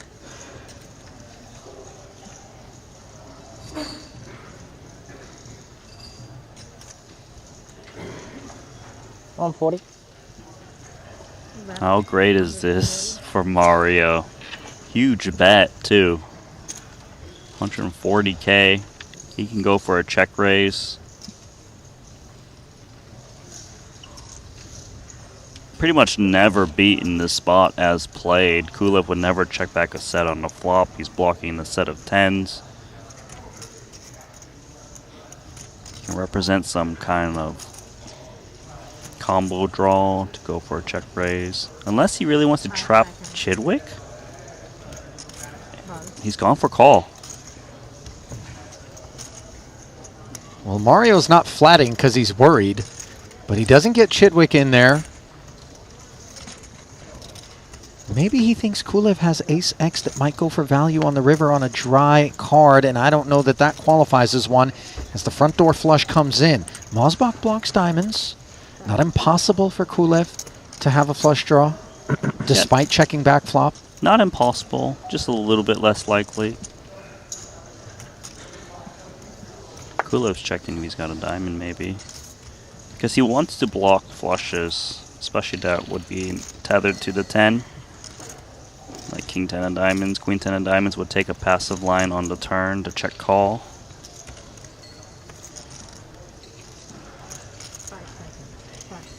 Kulev doesn't bite on the river, and Mosbach looks a little frustrated about it. Well, he's hoping that Kulev didn't check back like an ace-jack, something he missed value from, but it was just king-queen high. As you think about Alex's rep... Flipping back over to Theologius and Co. Alex, 1.4 million. Everybody at this table is a 7-figure stack, Randy, and that's rare. Hey, leave Mr. Bounties alone. You're right about that. Yeah, it must be nice. Is he going to stay that way? 200 or 400 you put? Probably not. 400, yes. Mystery hand time. Lucas Greenwood going to be blacked out. Against who? Going to presume Morton Klein in the big. Lucas raising to 60,000, and it is folded around to Morton's big. No. I only buy like if I have a bound to myself. Ah, okay. If I know I'm gonna be there. What's our playing? 1.2 or 1.1, something like that. It's okay.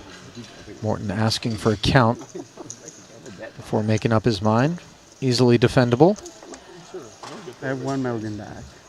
Because most of the time you're gonna get less than the average. Yeah, I think it's a very fair. Yeah, like 5%. Pretty good flop from Morton Klein.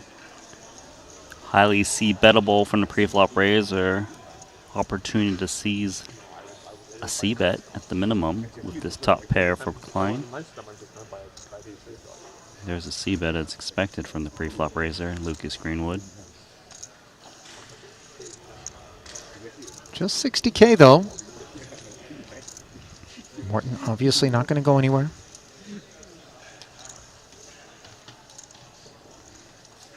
Seven of spades of no concern to him.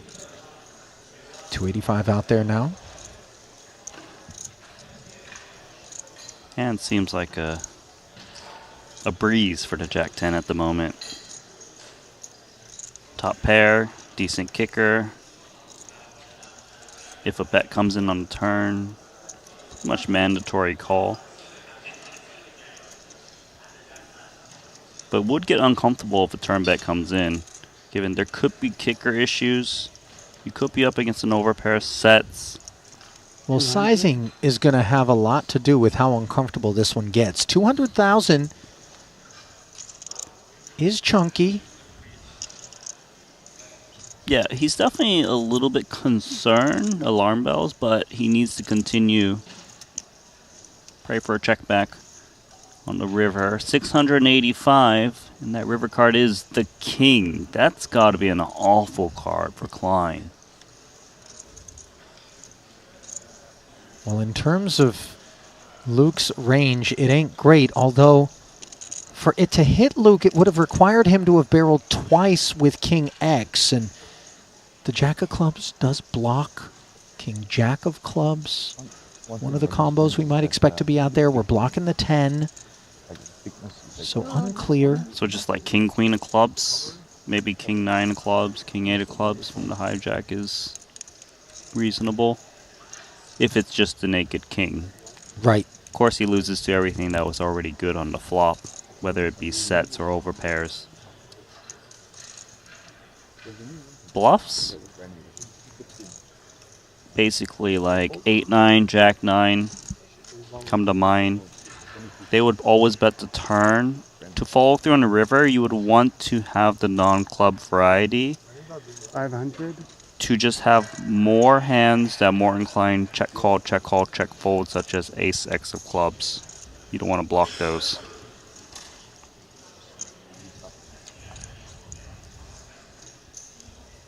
This is Chinese as well. This doesn't feel good. 500 to 685,000. The question for Klein should be, how thinly would Greenwood value bet in this spot? Jacks through queens? What about ace 10? The more value hands you can put in your opponent's range, the more you can kind of get away from. What do you have now?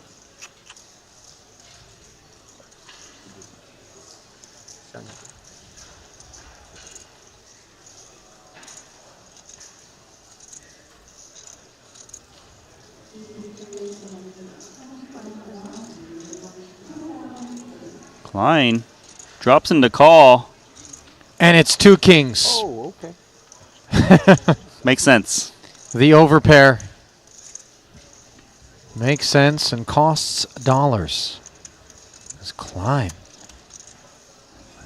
gets chomped down on.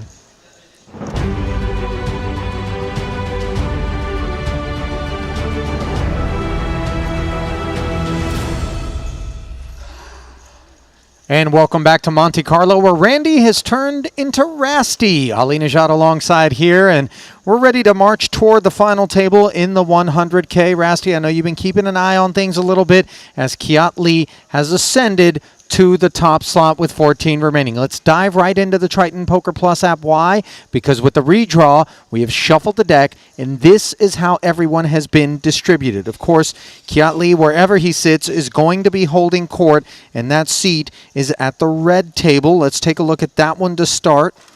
Zooming in, there we find the short stack of Andy Nee with 18 bigs, along with Martirosyan with 17 bigs. Kiat does have Shaman O'Dwyer to his direct left, second biggest stack. I'm not so sure that's the best setup. Obviously, O'Dwyer doesn't mind it, but anything jumping off this page at you?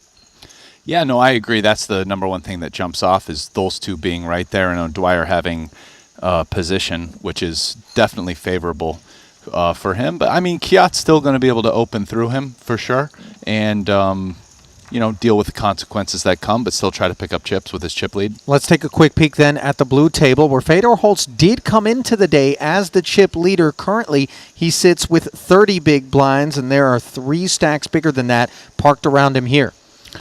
Oh yeah, and hey, look at this table. I mean, Fedor, who we haven't seen yet, or at least I haven't, in the coverage in a deep run here. But also Phil Ivey, there he is, you know.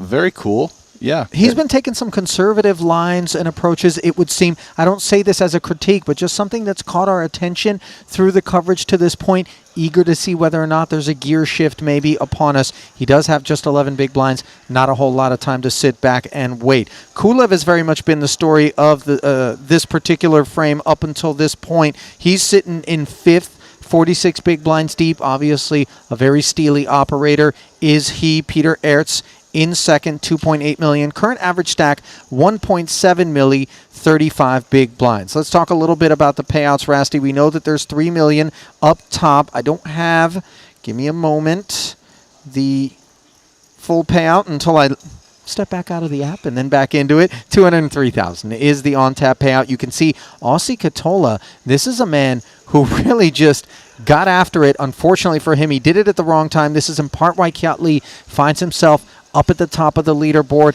Aussie picking a bad time with King-Queen to try to muscle aces up off of its hand. He was the last of the 183K payouts. 203K payouts for 15th and 14th. Hanging on, and then we see the ladders continuing up further and further until we find the good stuff. 1.1 million for 4th, all the way up to 3 million plus. Do you expect caginess or some free-spiritedness? Yeah, you know, the blue table is very interesting because you have the 3 stacks there, Kulev, Ertz, and Orpin, that all have about 2.5 mil or plus. And I think there's going to be a bit of a tussle to see who gets the chip lead on that table, which will be a bit different than the other table where you kind of have the 2 very clear chip leaders and the other people slotting in behind. All right. Those are the things I'd pay attention to. All right, and we'll be able to pay attention to them in just moments as we send you back into the Salle d'Étoiles here in Monaco. WPT Global bringing you today's coverage of event number 6. Note, by the way, that with 15 players left, there is a table of 8, a table of 7.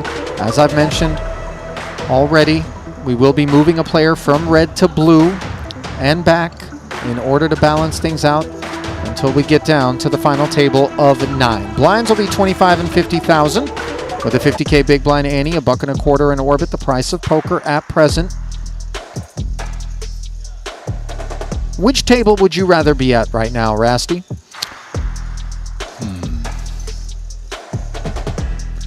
I think that I would rather be at the table to the left. So the red table?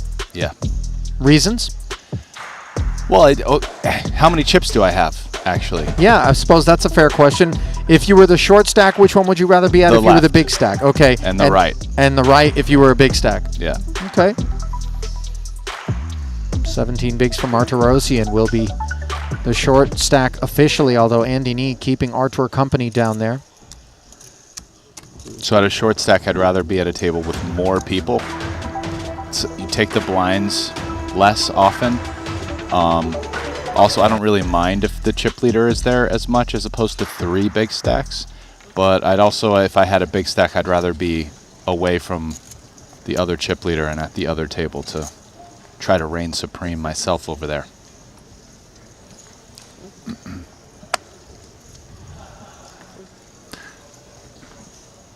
Mario Mosbach, Mr. Greenwood.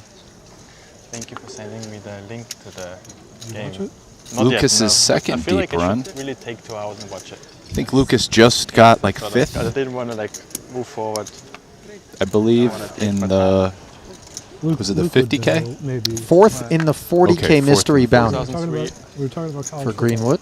Yeah. You know, he likes Arkansas. Yeah. Pocket queens here for Everybody's got to watch the Andy Nee. 2003 Arkansas-Kentucky game. I found it on YouTube for him and said no spoilers, don't Google Don't it. spoil it, don't spoil it. Do you Who remember? could you tell me who was like quarterback or something? Jared Lorenzen. Okay, I remember Jared Lorenzen, of course. Yeah, I mean that's like I don't remember the specific. Monterosian out of the big blind, picking a bad time to speak up here, Rasty. Pushing back on Andy's cutoff open here with the big little. good enough that it's got its own Wikipedia. Yeah, big little offsuit, a little too weak to defend. Attacking it with as a 3-bet can fold to a shove, and Andy's got the goods. 2 queens. My guess is with queens, he's not going to slow play here and just rip it in. Actually think he could consider it with kings and probably does do it with aces. At this, like, they're sub 20 blinds. Do what, flat? Or? Flat, yeah. Yeah, but with queens, he did just 4-bet to 500, didn't shove. Nevertheless, King 3 was never interested in further participation, as this particular frame not getting off to a good start for Artur. Yeah, which is a very peculiar play because I don't think there's any way. I mean, I think they were playing about 800K effective, so I don't think you can 4-bet to 500K and fold for the last 300K. Kind of think the 275K that Artur 3-bet to pretty much takes that pot to the brink, so usually the next size at that point would just be all in. So interesting decision by Andy. Jacks now for Mosbach. Direct left of O'Dwyer, who opens to 150 with King 10.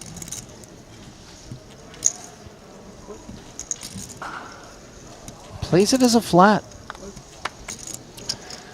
Yeah, I think he You have 3 stacks of whites. is deciding he's not super happy 3-betting and getting it in here, given that Steve opened under the gun 8, it looks like. It's 8-handed table. And so, and I think some of that is also due to ICM considerations and the way that changes ranges. And so you oftentimes see in spots as ICM starts to creep up, jacks get flatted more often than you might think. And I feel like it's kind of that line of thinking that's led Mario to flat the jacks. That flat does invite Kiat Lee to come aboard. 5-3 deuce doesn't connect with the opposition. Mario sitting very pretty.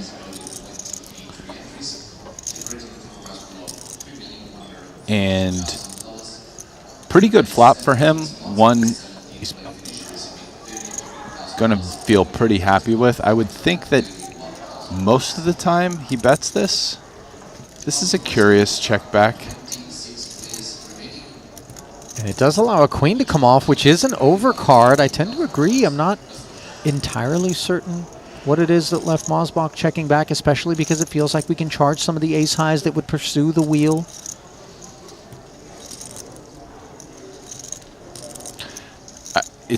He's potentially thinking that jacks is high enough that, you know, he can fade quite a few turn cards and still have the best hand. You know, maybe ace high is not going to fold. Again, keeping the pot smaller for ICM reasons as he has the shortest stack of the 3. Still feels like, despite all of those reasons, it feels like an interesting decision to me. Well, he is going to play this one snug. There's another round of knuckles in front of him. Leave him checking back.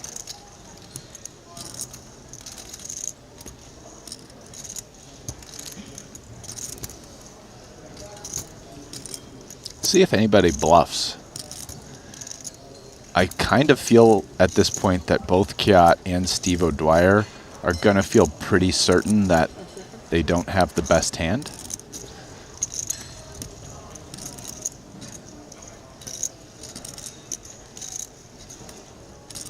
Kiat's decision there obviously more obvious that 10 high isn't good, but I even think Steve at this point, it's pretty hard to come out with your opponents having 2 hands, and especially Mario checking back twice. So yeah, Steve actually bluffs king high. And he's picking a very small sizing that looks like it's specifically targeting ace high to fold. $120K. Just as if, like, he might, what value hands could he take a sizing this small with? Potentially as weak as like ace king, but you know, maybe a hand like 6s that played this way, or like ace 3 suited.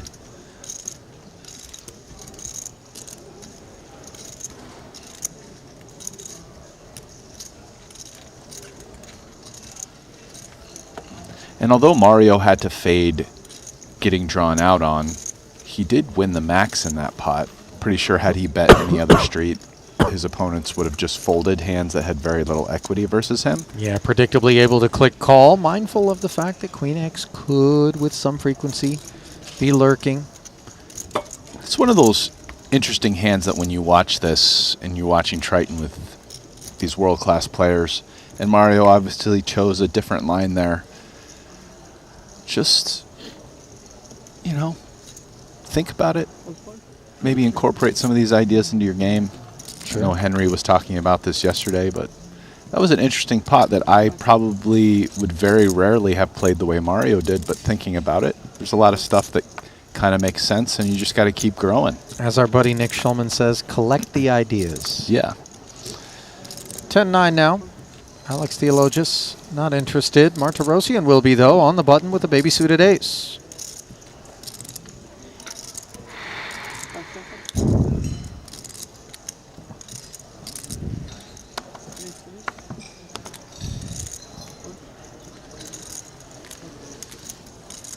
Jam, take it. Important pickups when we're trying to tread water. Mm-hmm. 13 bigs.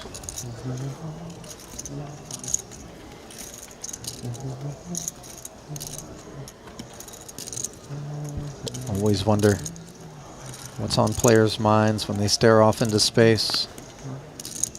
Pots unseen. Spots not taken.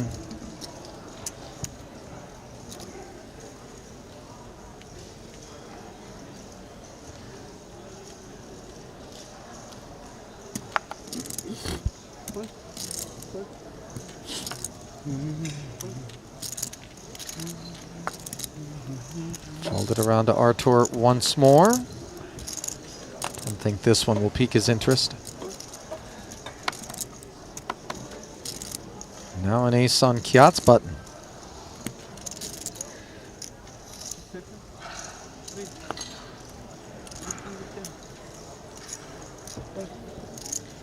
$110 if you do. Dwyer says no thank you. Suited king, though, is very defendable for Mosbach.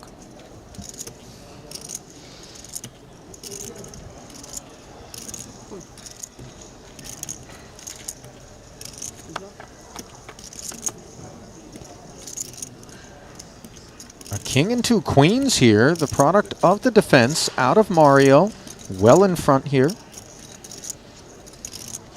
Checks over.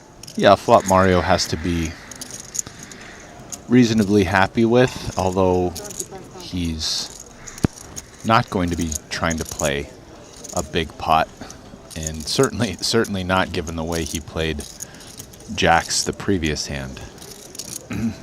Again now versus the chip leader.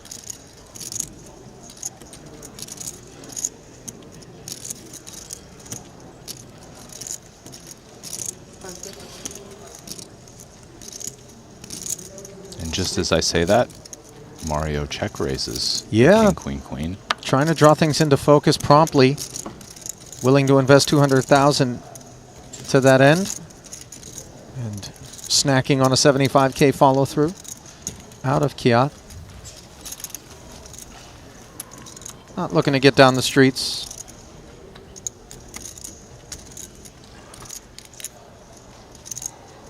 Pretty incredible to think not that long ago, Mario's career didn't involve poker, but rather football, or soccer as it's known in the US. Played Pro League out in Austria, and then found poker and redirected his competitive energies along with plenty of top shelf tutelage. And has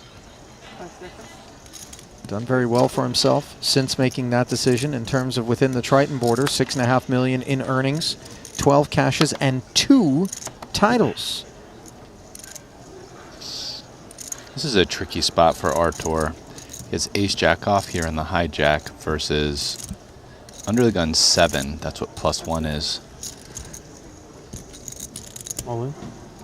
Under the gun 7 opening range here, especially off a middle stack, it's about average, is going to be pretty tight. So how you play ace jack off versus it's a little tricky. Well, ace 10 suited, not so tricky with raise and jam in front of us. So we see Greenwood bin it. Back over to Rokita. And the ace queen does flick in the call, and this will be a demoralizing sight for Martirosyan. Dominated. At ace 10. 1.4 million chip pot. He was all but out of here until he found a set against O'Dwyer, 9s versus kings. I wasn't. Came in on the turn. I had a really close in. Stay of execution, perhaps. Will he find another? Possibly. Chops available. Backdoor hearts as well. Jack for a clean winner. Rokita can't exhale just yet. Third deuce. A king now, a chop. So many outs. Quite a few. I'm feeling an 8. Yeah, No 8, no I king, ace no 10 deuce, suited, so it's no like jack, no ace. Below. Yeah. No But further participation obviously for the Russian. Yeah. This helps Artur a bit. Martirosyan. Yeah, but even without that, it's The first casualty of the frame. No, I 15th know, and place like it payout was of almost at the same time, $203,000. Like you were about to fold when he pushed it. yeah. Obviously, I'm not saying it influenced it. I mean, I'm wondering what. That would have been sick if I had like 10s or something and like he snaps and I folded the 10s and then lose. That would have been maximum kill. I don't know. Was a good move for Rory to get it to 4 tens. Yeah, could be some interesting spots. Like say you have ace queen off or something. Like you saw it, you have 10s. Should have tried to keep me in with ace 10 suited. But just like you have ace queen off and then you see him do this. Yeah. And you're like, Yeah, then it becomes pretty easy. I think it's interesting. Very interesting.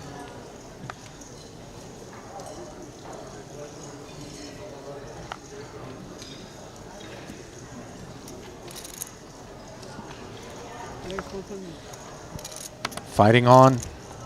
Absent Martirosyan. Both players level at 7 apiece. Rokita,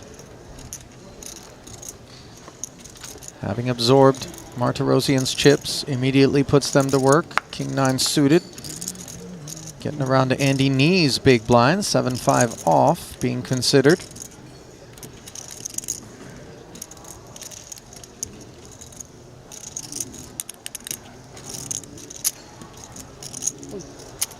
And that's as far as Andy Nee takes it. Seems like a reasonable pass. Again, he's only playing about 22 or so big blinds, and against a very solid and strong under the gun opening range. Let's just move on and conserve chips.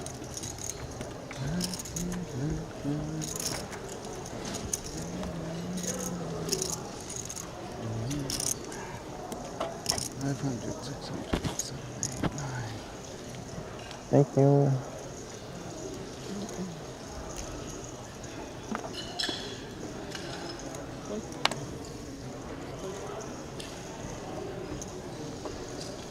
Ace 8 now. O'Dwyer. Not interested. Different proposition with ace-3 suited, though, in the cutoff for Mario.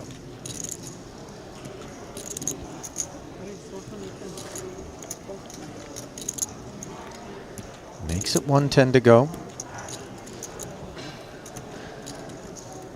Andy now with a pretty good hand. Looks like 22 blinds. Will he 3-bet or jam? Really are the most likely options. So he's coming with 3-bet. 300,000 total. Blocker effects being leveraged out of the small blind.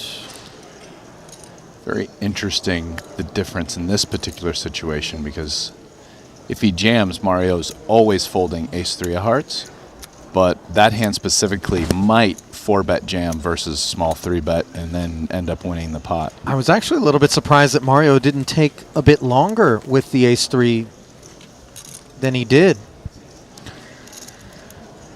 Yeah, looks like... I mean, obviously Mario knows and is aware that's a hand that he gets to fight back and 4-bet jam with sometimes. But to me, when you see a pass quickly like that, it just, I feel like he just has the feeling that Andy has it that time, you know? And because he's like, nah, I'm done. When you see the decision that fast there, that's no, I mean, he was kind of wrong. Andy sort of had one of his light 3-bet hands, if that's the case, but I don't know. That's the read I get when somebody passes it that quickly. Well, Kiat Lee not passing it. Under the gun, ace-10 offsuit open. Andy, button, ace-jack. He's going to play it as a flat. Now, there could be some perception that Kiat is going to be opening far more hands with wider ranges, given that he has that chip lead. And if that is the case, if we're Andy with this ace-jack, do we ever consider this being bottom of range for a 3-bet from the button? Or that just opens Kiat up to making things really uncomfortable for us as we see it come king-jack-5, Kiat with the Broadway draw, and Andy with second pair? Yeah, that's an interesting question, Ali, and I like the question.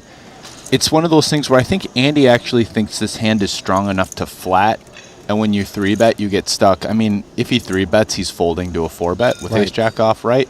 And so sometimes you see ace-jack and even ace-queen be in these spots where you might, like he might 3-bet ace-10 here himself, like ace-10 off. And then ace-jack is a little bit in between, probably honestly it mixes, and ace-queen off might even be like just a pure flat, right? So it kind of just gets into exactly what you're saying of like, okay, well, if I flat, do I keep in hands that I dominate versus when I 3-bet and those hands fold? And what do I do versus 4-bets? Anyways. Well, here we are on the turn after Kiat followed through for 125K. Andy did flat, an extra $250,000 hit the middle, and now Kiat hits top pair, cooked by the aces and jacks. But he's not slowing down, Rast. 300,000 the follow-up.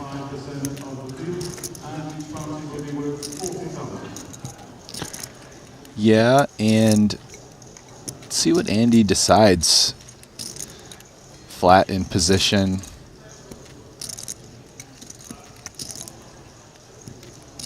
I would guess the board is relatively static. There aren't a ton of cards that can change it. I mean, just like really Queen 10 or Diamond being the only significant ones.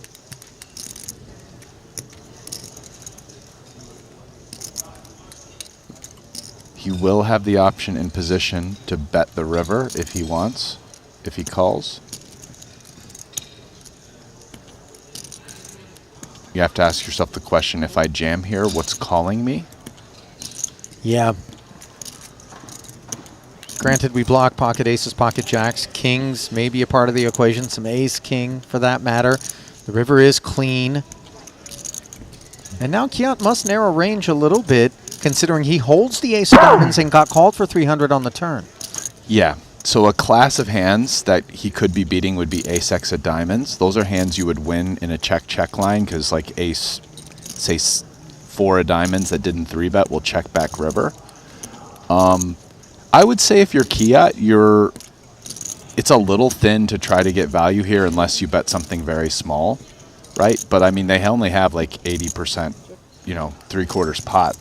You know, a normal value bet size could even just be jam there. And that seems kind of ridiculous for ace-10 at this point, just in terms of like what worse hands are actually calling you with any frequency.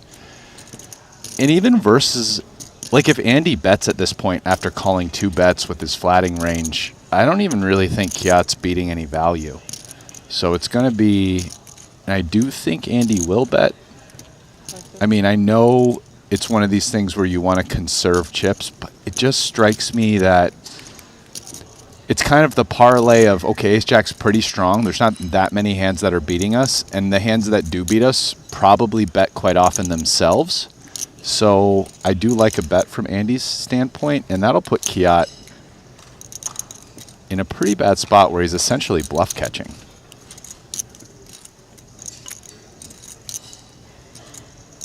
Andy teeing up a big chunk of 830, 600 to be exact. And that's a little north of half pot. Boy, it's tough to find the bluffs here, isn't it? Yeah, I think at this point, other than something like 10-9 of diamonds specifically, maybe queen-9 of diamonds, you start have to find stuff like that have pairs in order to find bluffs. Well, Kiat did call rather promptly. Yeah. Rast. So maybe he was able to find them a lot more easily than at least me. I don't know about you. Yeah, I mean, it's a little bit of a mix of, you can find a few diamond combo hands. Okay. Maybe not that many. Like you could argue if you did have 6-7 of diamonds or something, it might fold the turn, right? Andy might. But what about hands like Jack 10, Jack Queen? It's a little... I mean, do they come along for the 300 on the turn, though? They might not. So... these are the questions. They are the questions. Potentially a hand like... and if you even starting to argue that, like, would he bluff King 10 on the river? I mean, certainly a pair and a flush draw, like a Jack 10, Jack 9, Queen Jack of diamonds is coming along on the turn. Anyways, I agree. It is hard to find a lot of bluffs. Value hands, King Jack, Ace Jack, 5s. I mean, there aren't a ton of Queen 10. There's some, but it's not a lot. Potentially Ace Queen. Maybe is like kind of the bottom of the value range.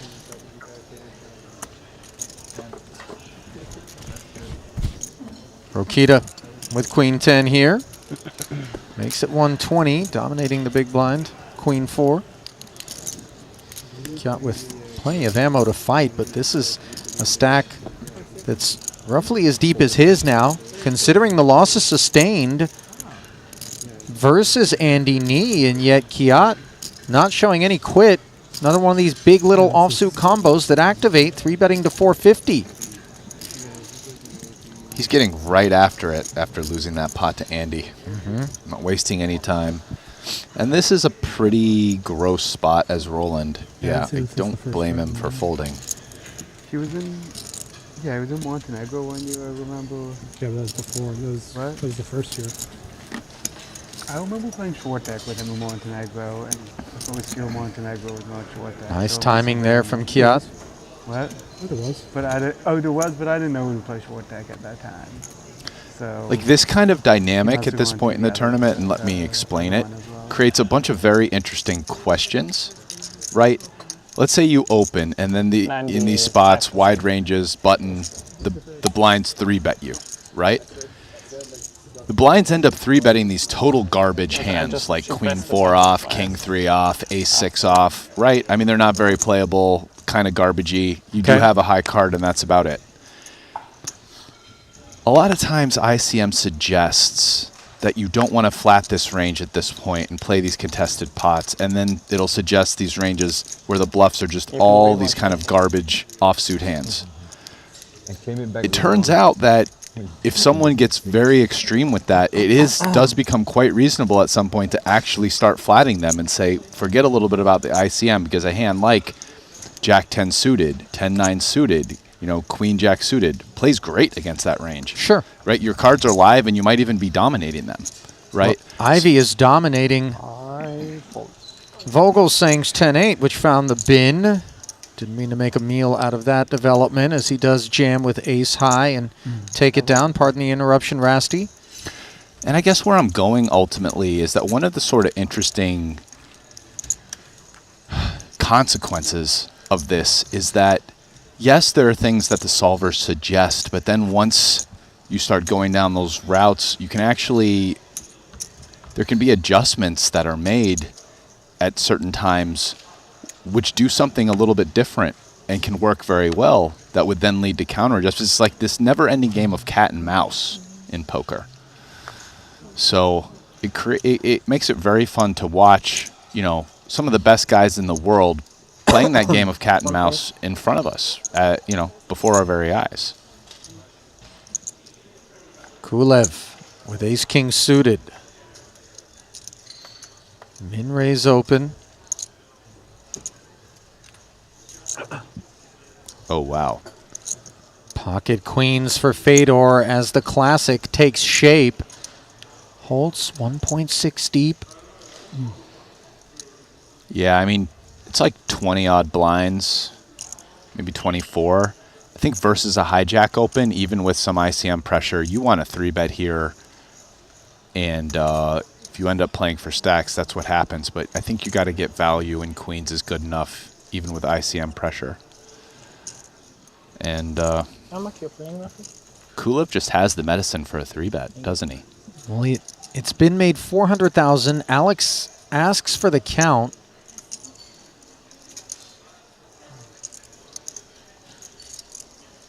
We're about to see an all-in and a call, and I would imagine the winner is going to have the chip lead.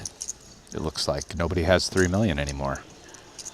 Yeah, Kiat Lee was the 3 million chip man, knocking on the door of 4 million until he passed a bundle over to Andy Nee.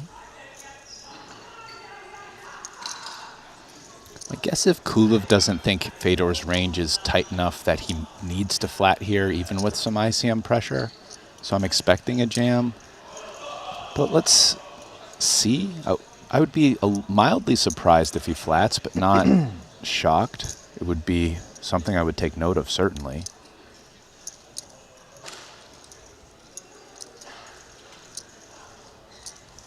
Maybe even small. 750. Yeah, he's thinking small 4-bet. Well, one way or another, it does seem as though these chips are going to get in. Writing on the wall, 5-bet jam, Rast. This is a very interesting situation. I guess Kulev is saying he can be bluffing here and potentially fold. I think Fedor probably just wants to take it down versus bluffs with queens and play for stacks. Yeah, he does end up jamming. Kulev knew what he was doing. 3.3 million in the middle. As you touched on, this pot will be for the chip lead. For Fedor, it will be for his tournament life. He has the lead by just 7%.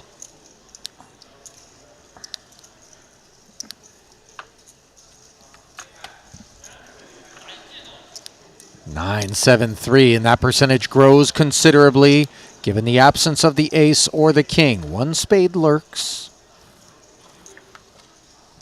And now presents an issue as a second joins it on the turn. Heaps of equity for Kulev. But he does not find an elimination as Fedor will double through. Kulev careens down the leaderboard to 650,000 as Fedor reclaims the top slot, which is where he started the day. In a classic matchup, queens versus ace-king. And we have a new chip leader, folks. Fedor Holes. Very talented poker player. Always fun to watch him operate. He's creative and aggressive. Well, listen. Close your eyes, open them up, see Theologus on the screen, and it's very fair that you could have been talking about him, as Alex has had a wonderful festival, cashing in every event that he's played, and the only event that he didn't play was due to the fact that he was at a final table of the one before it. So he skipped the 25K, I believe it was. Efforting. The 30K, rather, because he was third in the 25K. As we see O'Dwyer with possible problems on his hands, facing an open from Rokita, who's been active. O'Dwyer declares 310,000. Ace-Jack suited now for Mosbach on the button. Raising 3-bet in front of us. We're not so interested.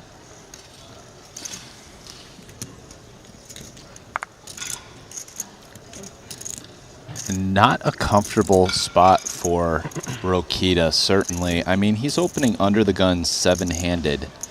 So ace-queen off is always one of the tricky hands to play here. Again, you're kind of ahead of the bluffs like ace-jack and ace-10. And so Rokita's doing the thing that I was speculating in this last cat and mouse game, where in these high ICM spots, the solvers are like, never call. But then if your opponent's bluffs are always hands like ace-x, and we're dominating all of them with ace-queen, calling starts to become attractive, right? It's very interesting. Well, Rokita does come with call, as the deck comes with a jack, but a king alongside. Rokita with the Broadway draw checks it over to a very fortunate Shaman O'Dwyer, who's found second pair and an improbable lead.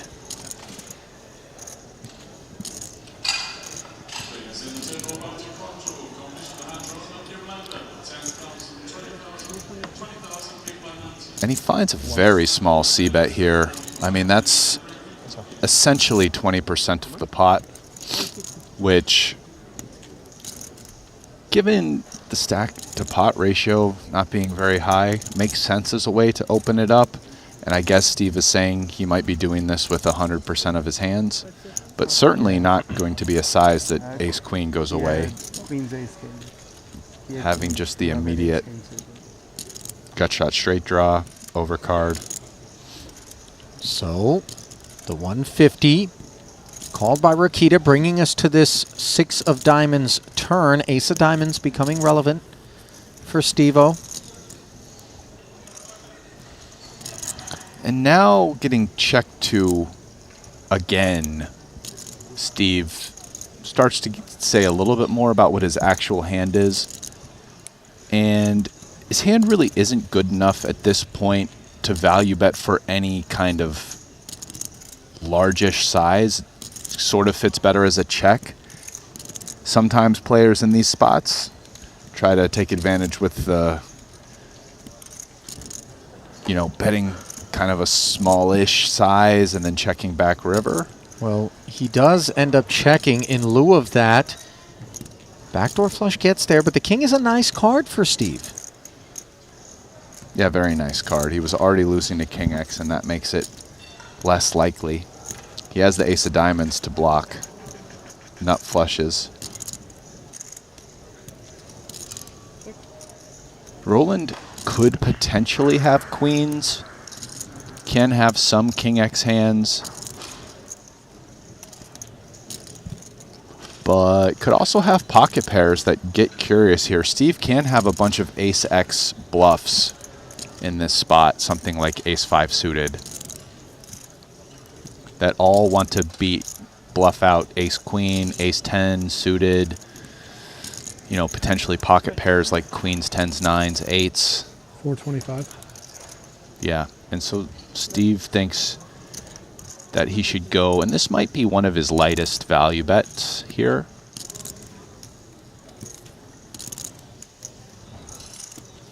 $425,000. Sub half pot. Roland kind of can do all three options here. I mean, he could call if he thinks he's ahead. He is beating some hands. But off the strength of the queen of diamonds and the fact that sometimes you just check raise some of your strongest bluff catchers, especially with good blockers, it wouldn't be ridiculous. It would actually be kind of an interesting bluff spot. Well, we'll never know how Steve-O would have reacted to that line as Rokita chooses to bin it correctly. So the check raise would have made things interesting. Straddle. I think if you're him, it's just a lot better to have ace-queen off with the ace of diamonds than queen of diamonds in terms of blocking. But yeah. So O'Dwyer leapfrogging Andy Nee and company and taking the top slot here at this table, where everybody's got at least 30 big blinds other than Luke Greenwood. Trailing the pack, but still 7 figures in front of him. 17 bigs, let's call it, for Greenwood.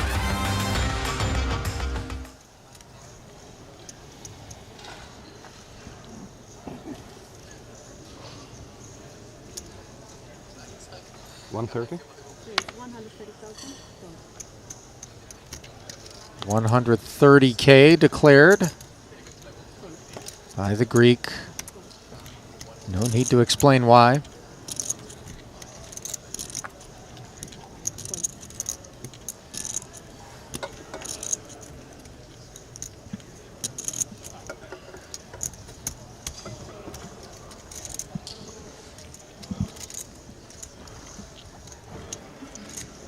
Rokita with the suited one gapper. Once again enters the fray as a defender from the big, as opposed to defending his open versus a 3-bet. And here he is with top pair. Seems like a board he can entertain leads.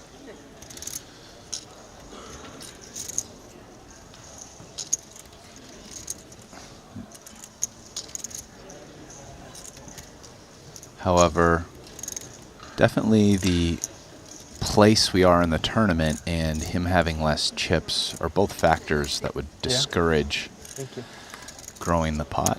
Oh, and discouraged by the texture, lacking the spade, and sensing maybe this is more Roland's board. Alex check back and is awarded an ace on the turn. No one with a flush draw. Rokita doesn't like it. Yeah, clear check from Rokita on that card. While he has more flushes, he has way less ace-x as a percent of his range. So it is a spot. I think he probably has some check raises, although his hand is not one that would consider that option.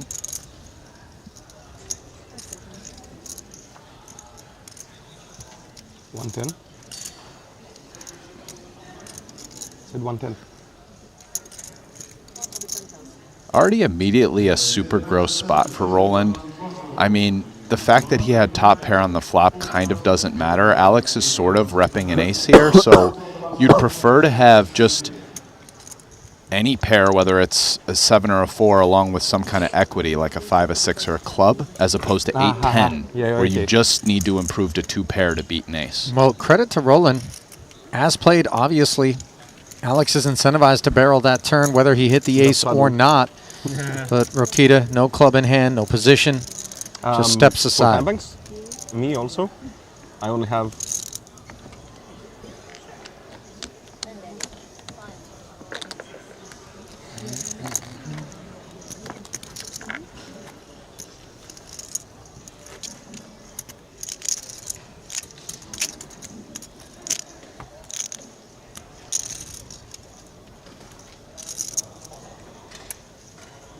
Theologus,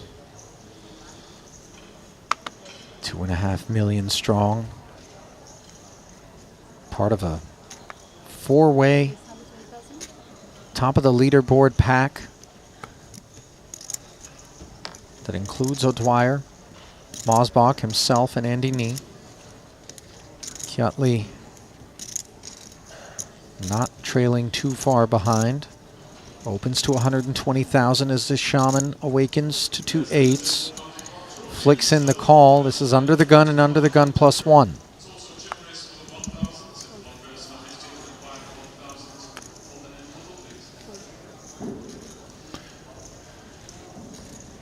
Yeah, it looks like they're playing about 40 big blind stacks, which the Dwyer feels is deep enough to develop a flatting range. And 8s is probably one of the smaller pairs at this point, given their relative positions and so many people behind them at the table. So heads up, 390 in the middle. Kiat interacts nicely with the Queen of Hearts.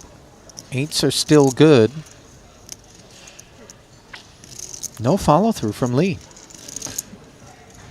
Yeah, it's an interesting decision. I mean, I think one of the questions you ask is who has more Queen X? It's probably the most pertinent question. And it honestly, it might be Kiat, so he probably does get to bet at this. Like, Steve's probably not flatting any offsuit Queen X other than Ace Queen. And Kiat can probably, almost certainly has King Queen off. But his particular hand probably prefers check call as opposed to leading, given that you're not really bluffing out better. So 100K does get called. Dwyer picks up the flush draw after seizing initiative. Second opportunity for him to barrel if he seeks. How often does Lee show up with better than 2 8s as played? He definitely can. Like, in particular, 9s, 10s, and jacks are hands that like playing this way. Nice run out, by the way, for Steve-O. Did choose to check back. But Lee can have, you know, better hands than jacks here. He can have some Queen X that decides to check call flop, even aces, for example. I'm not saying he needs to, but those hands could play this way. Now, what I would say is some of those hands, after check call, then check, check, turn, some of those better hands, like let's say ace, queen, or aces, probably are betting this river for value as opposed to checking. But he could definitely still have hands like 9s, 10s, jacks, which beat Steve. So Steve is in a kind of dicey spot. Check back's pretty reasonable. Yeah, if we can't identify the notion that a worse hand's going to pay us off, check back seems reasonable. I don't know if you caught the hat, by the way, Rast, but it's Hanes, the underwear company. Oh. You know, it's funny. O'Dwyer's so about his business. You know, he's always got that metal thermos with him. He's not looking to stir the pot, really. Just comes to work in that Seidelian sort of way. Yeah. Give the man a time card and a hard hat. He's just out here doing his thing. That Hanes ball cap somehow works. He's like the blue-collar side of a Triton Super High Roller Series. You feel me on that? I do feel you. I see exactly what you're saying. He's the working class high roller, and we don't say that with any sort of slight, just almost respectable, you know? Yeah, he's not showing up here with a $150,000 watch. No. Okay? No. Like a shirt that says Balenciaga. Louis Vuitton 20 times. He's...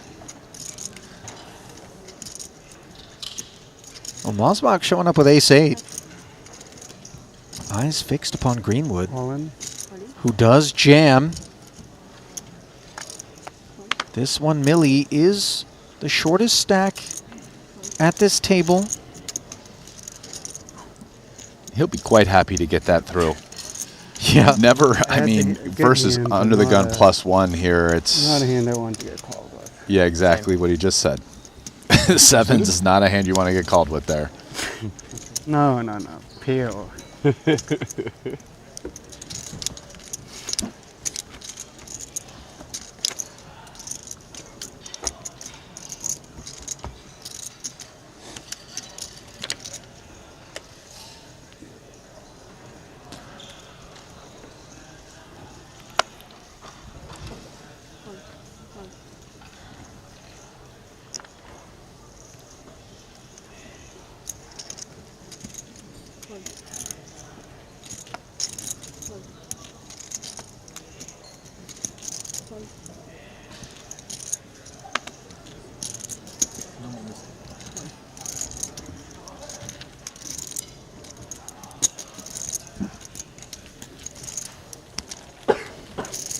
Shaman taking a walk.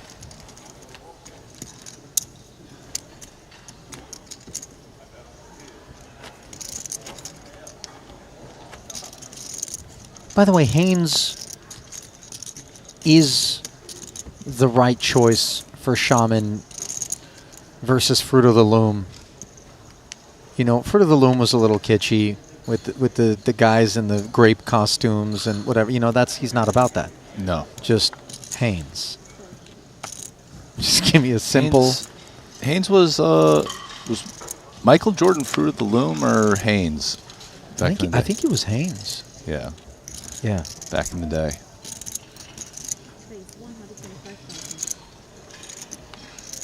Ace 10 for Lee.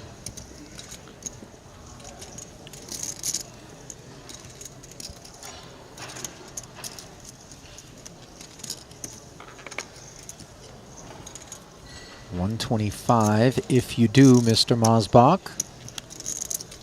Does the King 5 fall into the camp of 3-bet Yes. candidates?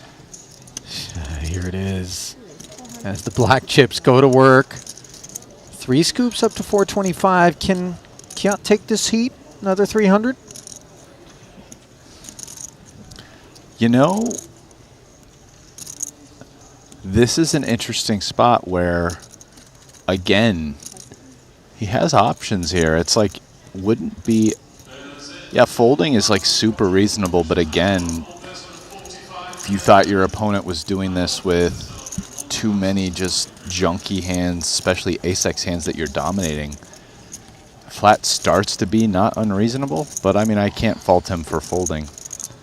It's probably the recommended play. Credit Mario. He's gotten away with that one on a couple of occasions. He seems pretty smitten about it. Yeah, the 3-bet went through. The 3-bet went through. Found the clapping timing funny, that's why. Yeah, no, I love this moment. Now we're final 2 tables. So nice. 120?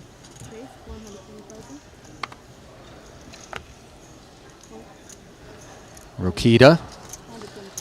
Ace King open. Who wants some? 120? Jack 9 suited.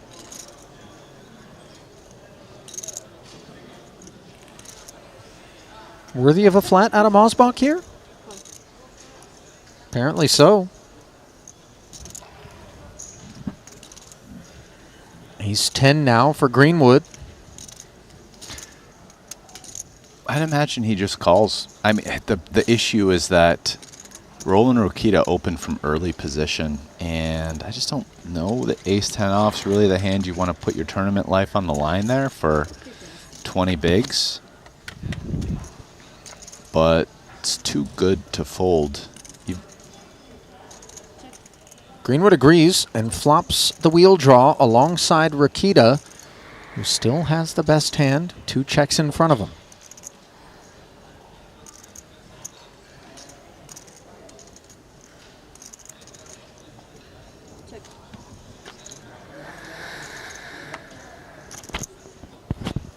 Board pairs and brings a second diamond after Rokita's check back. Mosbach could find an excuse.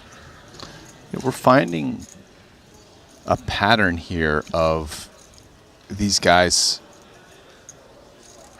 playing it conservative in multi-way pots, right? I've seen a couple of them now, and there isn't a lot of aggressive stabbing that we're actually used to seeing in some of these multi-way pots, like earlier in the tournament. Right? You see a multi-way pot on late day 1, and guys are betting, they're check raising sometimes with nothing. It's just a totally different experience than these, where, I mean, we saw Mario check jacks twice as an overpair. So that just shows how some of the conservative ICM ideas filter their way in, and it seems that it's especially happening in multi-way pots. Well, it's happening for Greenwood here as everyone checked once more, allowing him to hit this 10 for a winner.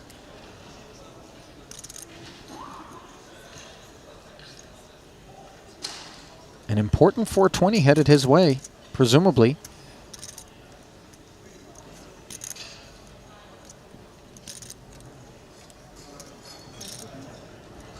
but hang on. Mosbach decides he'd like to speak up. 175, I don't think, is at a decibel level that's going to send Greenwood packing. No, certainly not.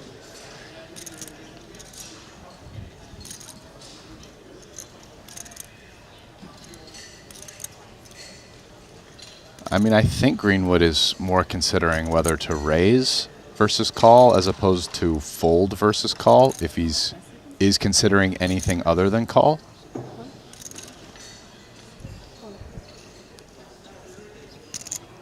Just the straightforward flat as Mario gets caught with his hand in the cookie jar. Got away with a few 3-bets out of the big. Looks over at Greenwood. There's no merit badge available for that call.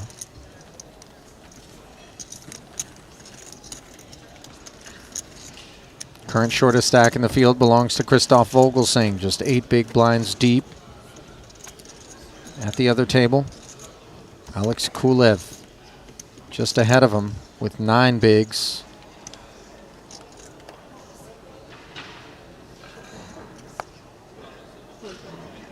Those two stacks battling with Fedor Holtz, who's at the top of the leaderboard. O'Dwyer, second in chips overall, looks down at 2 5s.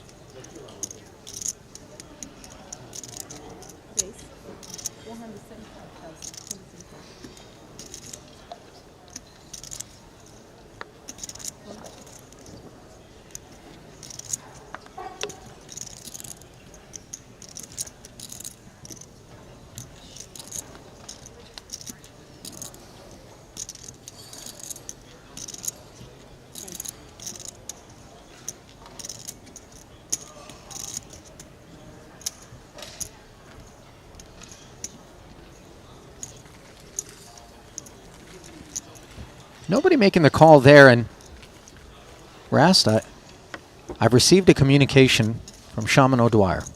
Oh, do tell. That was fast. He writes, I appreciate you noticing the Haynes hat. Okay. But I don't appreciate you not noticing the dozens of times I've worn a Fruit of the Loom hat at other featured tables. How have I slept on that? So apparently he's more of a Fruit of the Loom man if he's worn that hat dozens of times, and he's balancing with the Haynes hat. Love me some Steve O'Dwyer, by the way. Oh, he's following the stream pretty closely. We just said that, I feel like. Yeah, come on now. O'Dwyer? God, he's a hard worker. Keeping tabs on what's going on elsewhere in the field. I mean, I hope he's still in. Right? We're on a little delay, so I don't know. But I hope that's not why he's... Guys, don't spoil the magic of Christmas. I'm not spoiling. I don't know, so I can't spoil. I'm just in here speculating. Okay, but, you know, we don't even need to introduce these sorts of ideas. We'd like to believe that Shaman O'Dwyer is intact, alive and well. As Kisachikoglu is alive, but unwell in this altercation. Opening under the gun to 150,000. Kulev puts almost all of his chips into the middle, and 2 queens surfacing for Ertz in the small blind. Things get very weird, but if Ertz finds the 4-bet, he's going to find that 4-bet, Ollie. Perhaps Orpin finds the exit? Exactly. This will end up being... Orpin doesn't know it yet, but this is going to be great for him. This is a rescue team in the form of an 800K 4-bet. Yeah.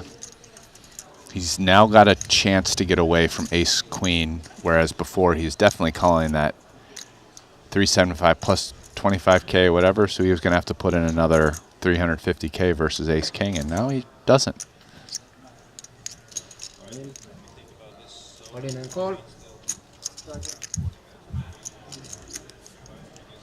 Ladies are strong. So Kisachikoglu I block both of them. ushered out, recognizing the good fortune. Is that a possibility? It is? Okay. He would have been given Kulev the spin. Instead, it is Aerts who squares off. 1.25 million roughly in the middle. Advantage the Belgian who covers. Can Kulev get lucky? One ace in the bin and none on board here, nor is there a king. 8-7 tray. 2 clubs. Can he find a flush draw?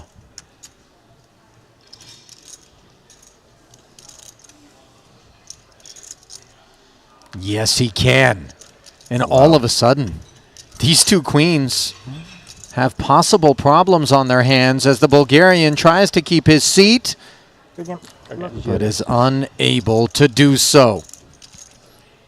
Not the first nor the last time that Ace-King will be the demise of someone in one of these tournaments. But on this occasion, the 2 queens hanging on as Peter Aerts ascends to 2.8 million. Yeah, looking pretty happy scooping that pot. Yeah, can't blame him. Israel's all right with it as Kulev briskly exits, collecting for his efforts 14th place money, $203,000. Pay jump acquired, by the way, for the shorties in the room that have been grinding.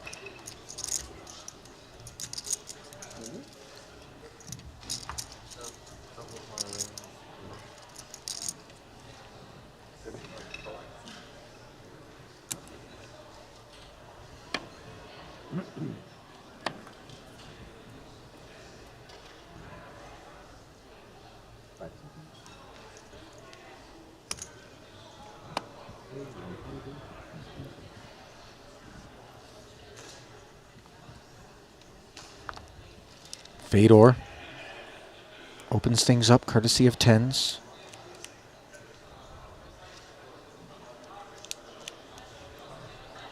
Ace 4 for Vogelsang in the small.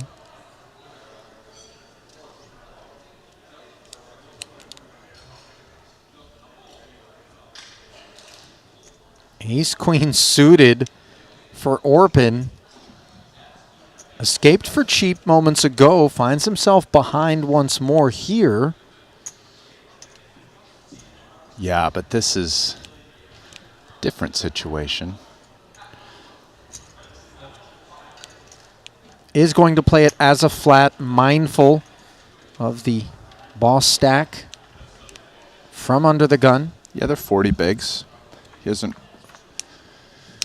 want to attack that tight under the gun range. Well, maybe he'll feel differently about things now as it comes 2 diamonds, 2 sevens, and a queen. Orpin out in front, checking over to Fedor. Yeah, also in higher ICM spots, you find that, you know, 2 above average stacks, and Fedor being the chip leader and Orpin being 4th, you know, they're not really incentivized to play really big pots, especially Orpin in particular. So his 3-bet range there from the big blind versus UTG is probably super tight and very polar. And ace-queen suited is likely just a pure flat. I would check, check. The 1 over card that Orpin doesn't have comes, which I'm sure he's not thrilled about. No, there could be some King X associated with Fedor's holding. And Fedor also's not thrilled with another overcard coming. Very likely to go check, check again. Fedor might bet this. Could be a setting the price type of situation, charging draws. But I'm expecting check.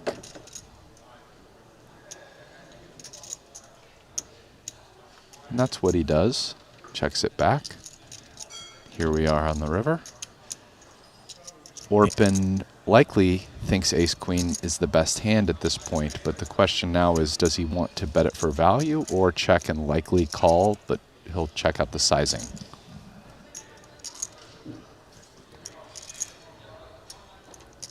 Two streets of disinterest behind us. We do need to identify the hands that we think are worse than ours that would pay us off, and if we're having trouble coming up with them, one could understand why we end up checking it down. So Orpin snacks on Holtz bucks. Back over at the other feature. Pocket tens involved in this one. Again, not performing well. Pre-flop, Theologus made it 210. Kiat Lee defended his big. Blind versus blind on the flop. Theologus with the overpair. Let out for 320. Kiat called. Hit the ace on the turn. It went check, check, and now Theologus, having checked again, facing 475 as a value bet.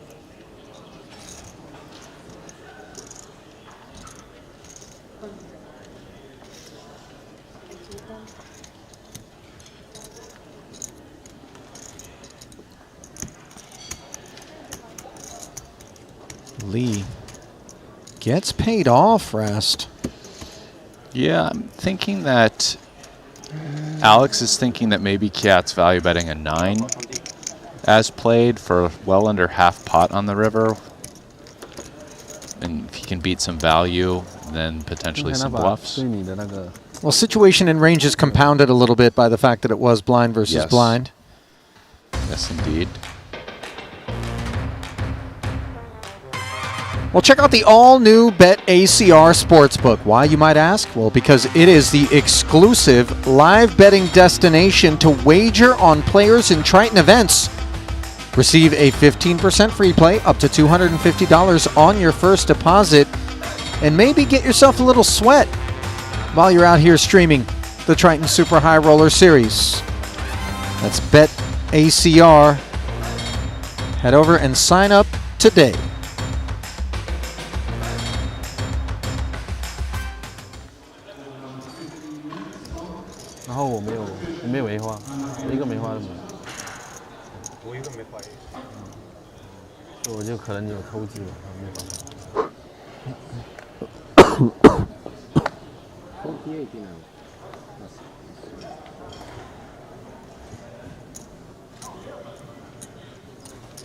Ace Jack suited now for Andy Nee.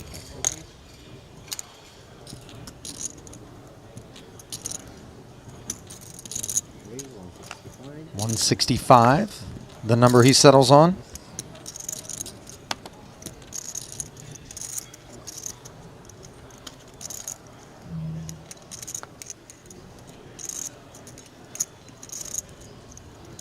$165. Queen 4 suited for O'Dwyer, folded around to him.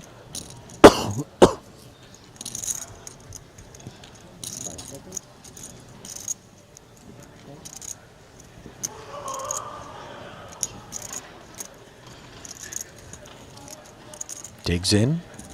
2 clean cards and a clean suit. 450 in the middle.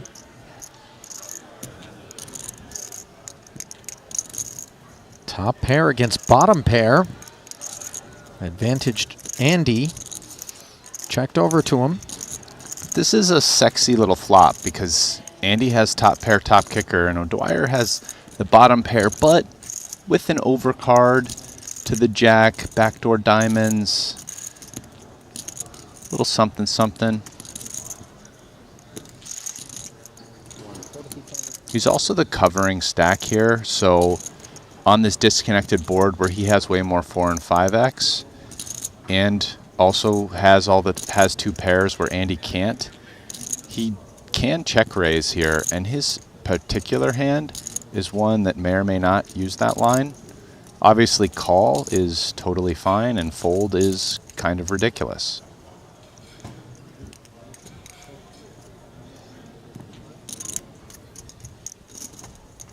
$145,000 a man as O'Dwyer takes the cautious approach.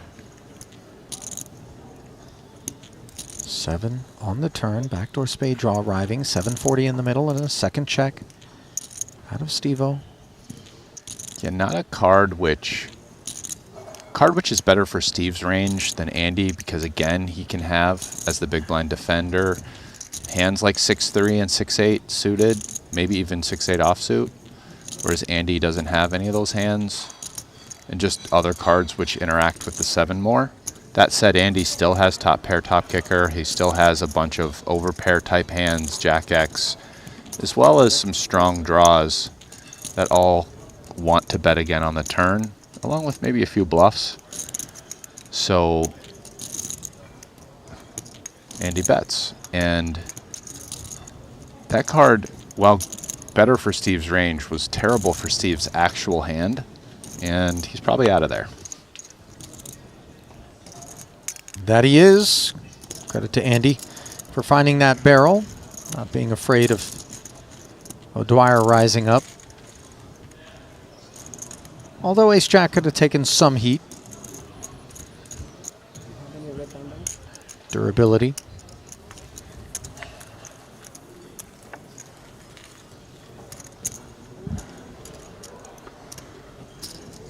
Take a peek at how the festival has gone thus far for Andy. Played 4 events, cashed in 2 of them. 30K 8 max. Finished in 11th for 84 dimes. 22nd place finish in the 40K mystery bounty for $34,000 in prize money, but $200,000 drawn out of a single bounty envelope that he earned along the way. So pretty nice ROI there.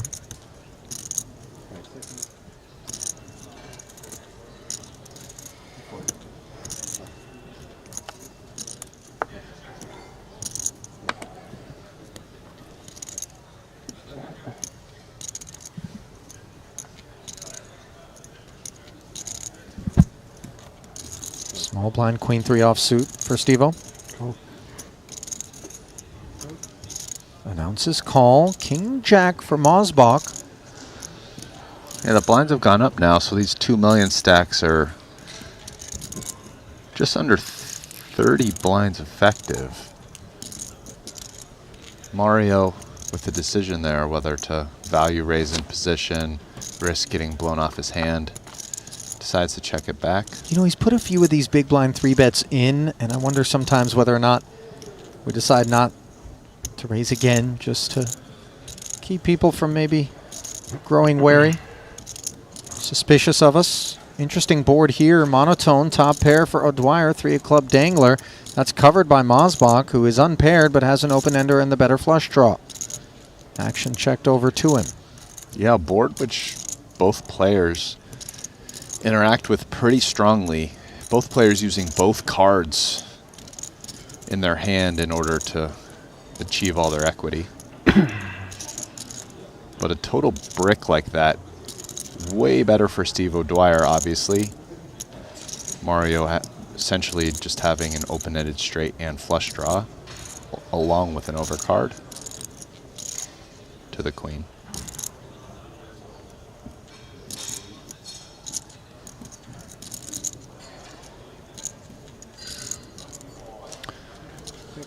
Steve O'Dwyer with decisions, checks it again. Curious what Mario will do. The nut king high definitely has showdown value. There is some merit in betting in that bad ace highs will fold, especially if they don't have a club. Maybe even a 4x pair with nothing, especially if you use a larger sizing and you have so much equity. Draw equity here with the open-ended straight and flush draw. Still no betting, however.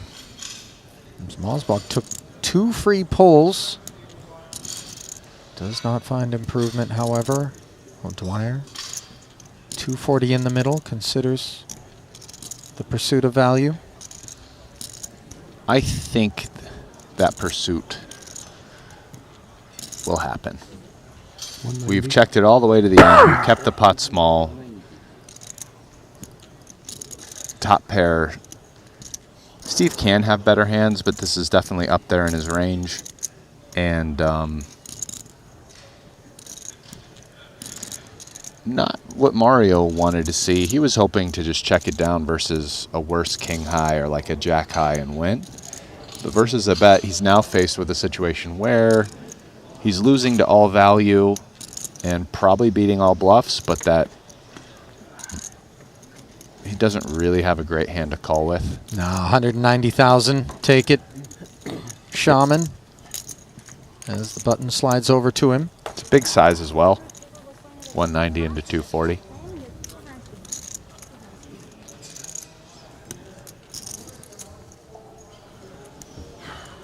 Looking at O'Dwyer's festival thus far, it's been Brick City until now. 0 for 4 coming into this one, but a deep run and 4 7-figure paydays available. 38 bigs. No, yeah, we'll be out. Boss stack here. He was just politely telling us. This cash, by the way, is going to get O'Dwyer into the 8-figure Triton Club, up and over 10 million in earnings. Oh, wow. Regardless of where he lands from this point forward. Strong. Indeed. Yeah, he's in a great position to do more than just bow out here. Second in chips right now, albeit quite close 180 to the 4 players below him, but he is north of 3 million. Raise and take from the button. I'm just trying to speed it up so we can catch up. Little suited connector. Prompting that action.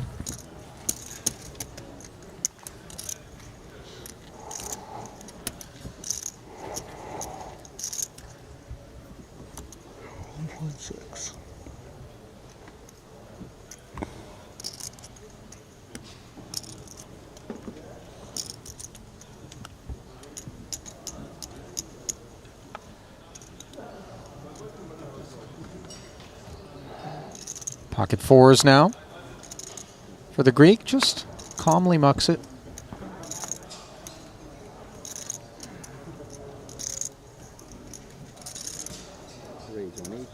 Currently 13 remaining. Everybody grinding the Triton Poker Plus app, Ras, keeping an eye on just how short some of the other stacks are elsewhere, disincentivized to partake in any gambling.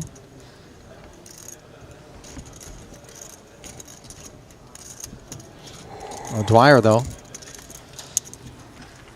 continues to bite into what is a ripe piece of fruit.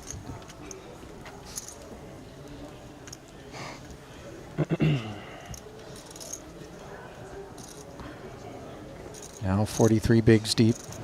You think I should break out the Good Luck Buddha for some O'Dwyer run good? I know we're not supposed to root for anybody in particular here in the booth, but we're, you know, O'Dwyer's a favorite. Ollie, I'm good with whatever you want to do, brother. You know? Are you staying neutral? Are you maintaining diplomacy here? No, I'm pulling for Steve. Do you know about the Good Luck Buddha? I didn't know about the Good Luck Buddha. Well, Rest, allow me to introduce you. So we see Theologus introducing himself from under the gun. King Jack.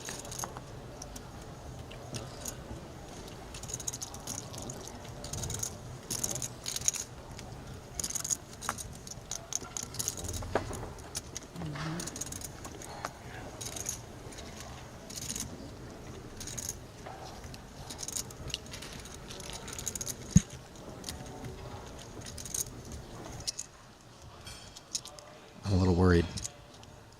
Rast, I'm looking for the Buddha as we flip it back over to the other feature. And I found him. Okay, good. I'm terrified of losing this little good luck trinket that was handed to me by Shaman. Oh, really? Cool. When did he hand you this?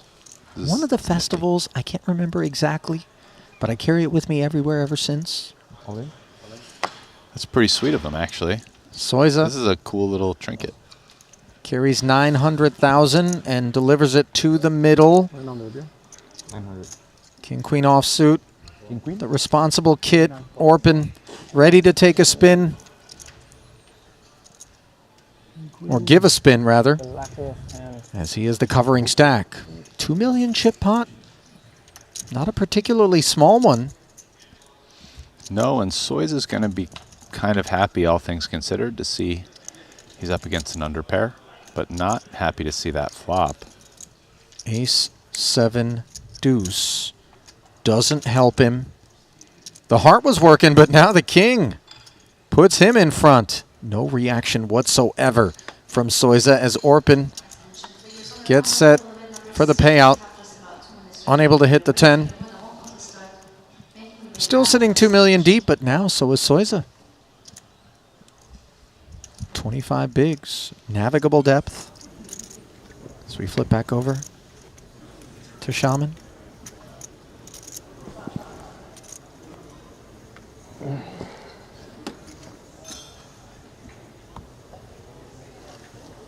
be under the gun here. Do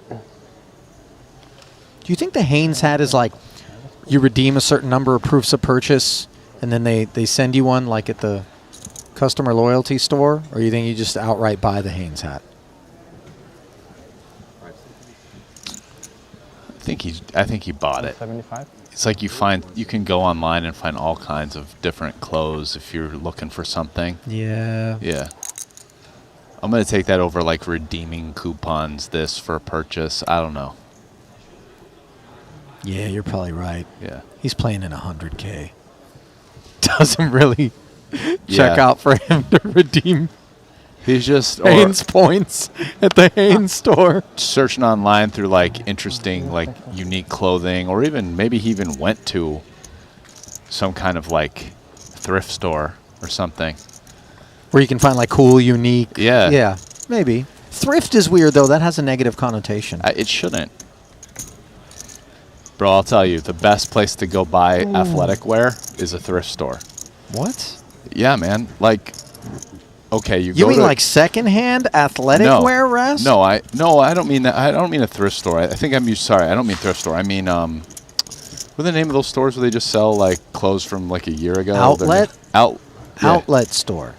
But no, they even have different.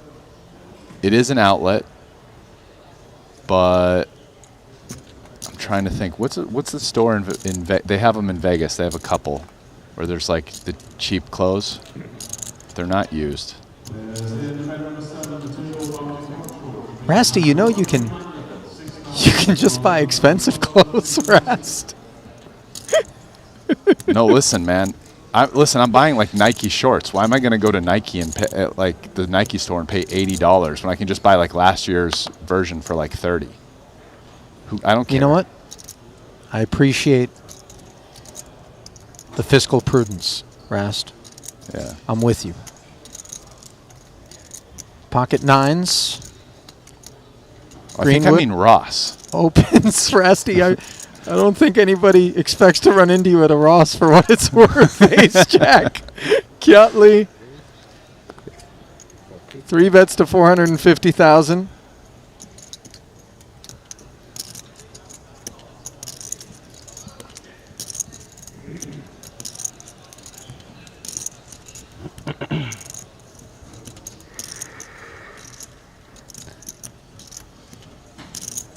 $275 more for Luke.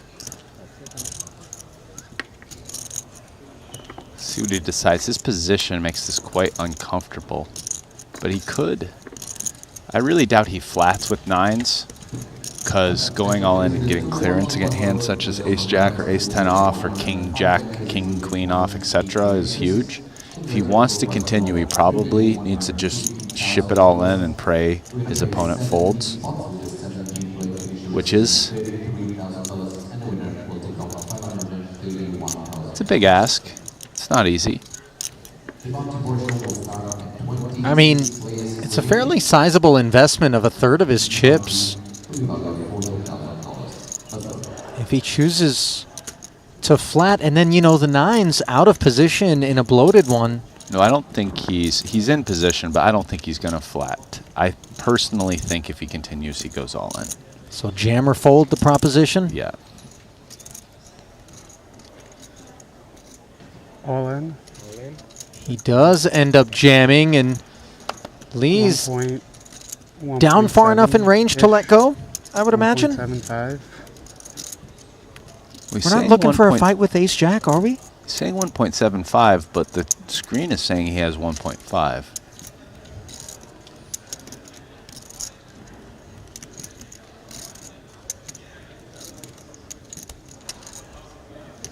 Well, we're going to get an official count.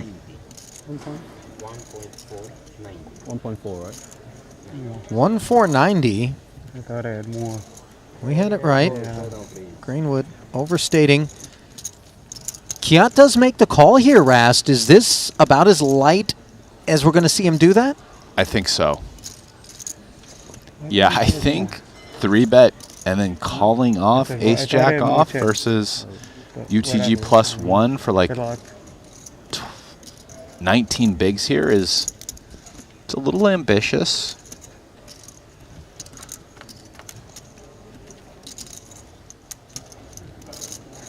And the ambition unrewarded for Kiat Lee. Greenwood hanging on a 10-10-6 board. 3.1 million chip pot. This is a big one.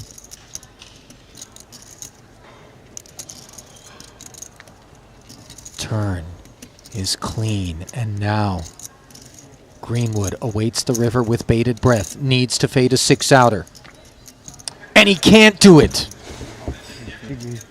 A disastrous river as Kiat Lee now goes up and over 4 million in chips, reclaiming the top spot on the leaderboard and sending Greenwood packing in 13th. 223 grand will go Luke's way, and a big helping of chips will go Lee's. For 1.4, no. I do wonder, though, if Kiat Lee ended up deciding in part to call. Like, Greenwood looked a little uncomfortable before he went all in, and then he kind of gave the wrong chip count. So you think, like, there was some live tell element? Potentially. Like, slight live tell mixed with the fact that Greenwood said 1.75, but basically only had 1.49. And then just between those two things, he's like, okay, he doesn't have a hand he's that happy with. And so I guess ace-jack off is doing a little bit better now. I mean, because ace-jack off is smoked against his good hands, right? Like jacks plus ace-king, maybe even like ace-queen. Well, just about everybody is going to be smoked here by Peter Aerts. A 10 against 7. 2 kings. Little min raise open with the blinds at 40 and 80. Christoph on the button, thinking over with queen 10.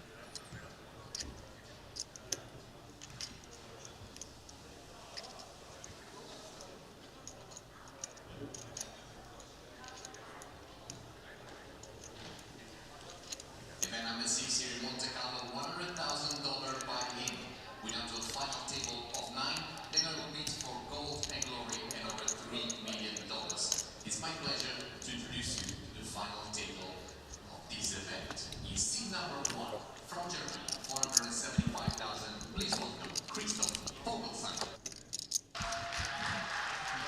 Pocket jacks for Orpin.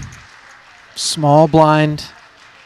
865 in front of him. This could be disaster, and he does declare all in, a total of 905,000, and he's run into it. Yeah, this was unavoidable for Orpin. Well, I mean, he could still win this pot. And will 19% of the time, but kind of unavoidable. Just get, you know, one of those spots where the tournament just deals you out. 1.97 million chip pot, a jack-free board, and the light begins to flicker for the Turk. Don't have a good feeling. Turn doesn't provide any of the straight draws he sought. 2 outs, 1 time. Can he avoid 12th? No. Just a cold deck for Orpin Kisachikoglu as he becomes the most recent casualty. 2-time Triton title winner. Picking up his second cash of the festival. Was it a big one? Flirting with 8 million in career Triton earnings. Yeah, listen, Ollie, I Well done. have a lot of different opinions about clothes. I mean, I got, you know, on Triton in previous time, I've worn an Armani suit that I have. It's not like I don't have some nice clothes, but the idea that's like, I need to go to the gym and work out in like $80 gym shorts? No way, dude. I mean, you can buy gym shorts that are perfectly good, that are just like, didn't sell a year ago and they've changed the design a little bit and they're like $25, man. You know, I'll go and buy like 4 of them. You know what I'm saying? Because you need a lot of gym shorts. They're comfy. I'm basically wearing gym shorts right now, buddy, in the booth. Yeah, respectfully pressed. You need a lot of gym shorts. Yeah. I personally, I don't have a need for gym shorts. I do have a need to work out, I would say. I could just smell the tone on your voice when I was mentioning, that I might go to Ross. Yeah, there was something really defensive about that. It's just that, Lord knows, maybe this is why I haven't been given a Rasty bankroll, because I would really punt the hell out of it, Rast. Vogel saying on the button, King 9. Getting after I have things. a feeling you couldn't spend all of it on clothes. It would be pretty tough. No, not all of it, Rast. But I've got all kinds of little vices, cars. The tricks. The tricks. Don't test me, Rast, by the way, because there's some 50K leather jackets out there in case you didn't know. No, I didn't know. That sounds like completely ridiculous. Ace, Jack, 6, 10 deuce. Might look ridiculous, but the math was there, deemed Soiza. Think if I had $1 billion, I wouldn't buy a 50K leather jacket. Yeah, all right. Runner. 10K. 10-7? Wow, how happy is Vogel saying to see 10 high? Okay. I mean, it was just another 10,000. As he had effectively moved all in. I confess I was. I mean, you could have just asked for a pair. Dreaming about I didn't know. a Rasty bankroll and a couple of days in Paris. Now a pair would be good. With which to do damage. Instead, the damage appears to be inflicted upon Michael Soiza, who can well afford to sustain the blow. A modest one from Vogel saying. Delighted to double there. Yeah, we'll keep him around.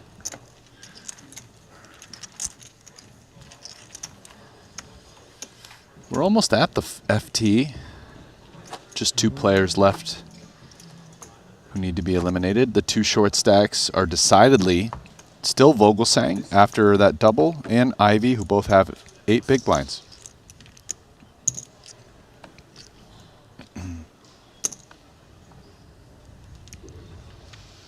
Wow, this is an interesting configuration. And then after them, in 9th and 8th, Rokita and Theologus, who have 17 and 15 big blinds respectively. And then the other 7 players all have above average stacks.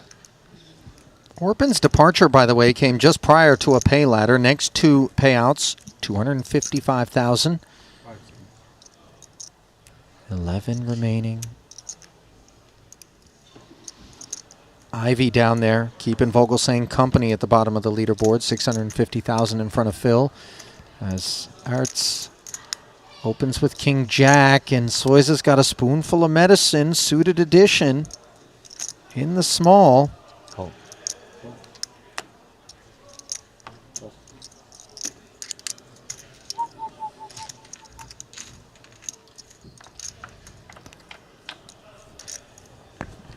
Just plays it as a flat. Neither player hits the 9-high board.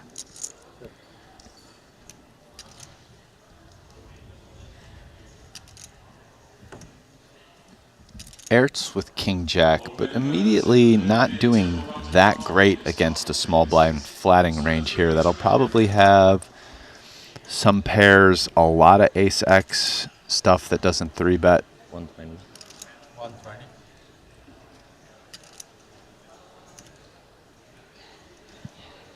120K follow through. Quarter pot. 1 club on board. 2 overs, and maybe the perception that Ertz could be light.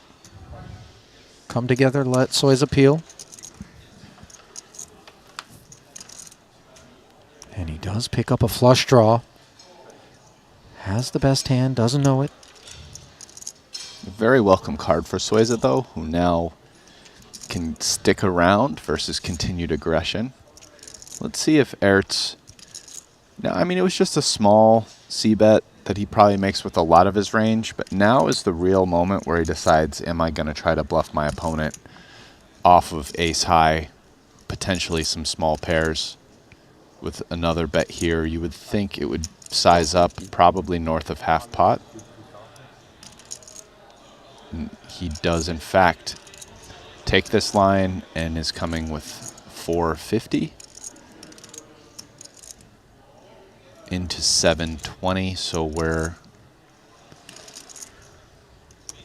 talking about a little under 2/3. But I think with the small clubs, yeah, Soiza has to stick around. And Ertz is not going to like that. I mean, he didn't peel to find the club draw with 2 solid overs and step away, but he has not found any improvement on the river, which looks innocent enough.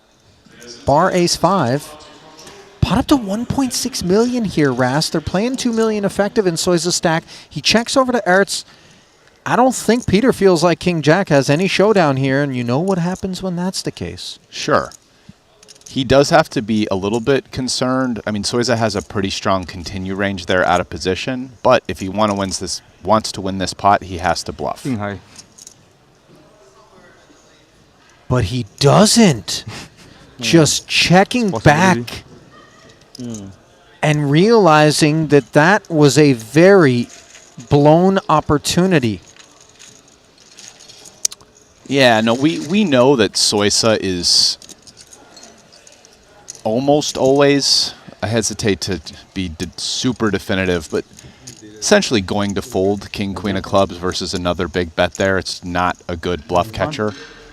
That said, Ertz doesn't know what he has, and like I was saying, when he calls the 2/3 bet out of position on the turn, I mean, he's really weighted towards pretty strong hands. Like, he can just very easily have like ace-9 suited, pocket 8s, pocket 10s, all very good hands that, again, might fold to a bluff but might not. So Peter works his way down the leaderboard into 3rd as Soiza works his way up to the top. 3.6 million in front of him. Not good for the ball stack overall in the field. That honor still belongs to Kiat Lee at the other table. As 11 remain here in the 100K.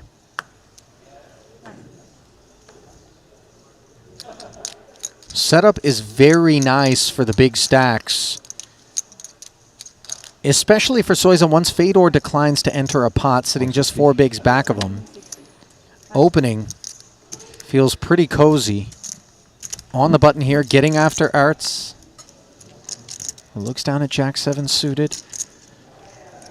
8 big blinds in front of Vogelsang, 6 big blinds in front of Ivy. Door wide open for chip accumulation.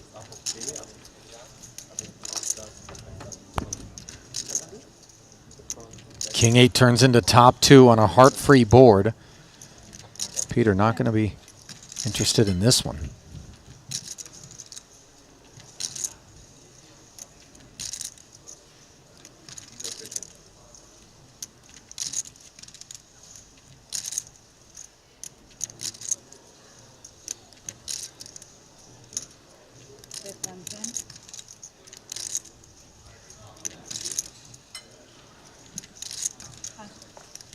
Easy check fold to the 110K follow through as Soiza continues to work his way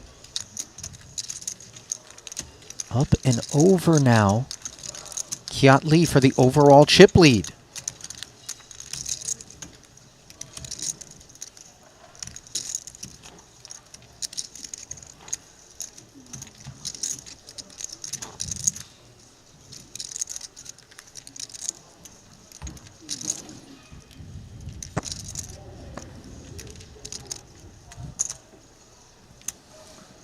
Room feels a bit tense. 2 away from the final table. No immediate ladder, as the next 2 payouts are $255,000 apiece.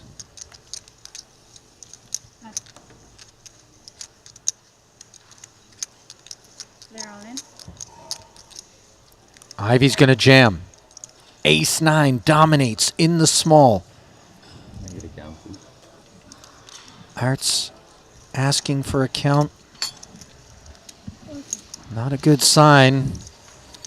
No, not at all for Ivy, unfortunately. But Ivy really no choice there. folded to him on the button with king 9 off. You got to take your shot to pick up the blinds with a hand that good. When you have 5, 6 big blinds.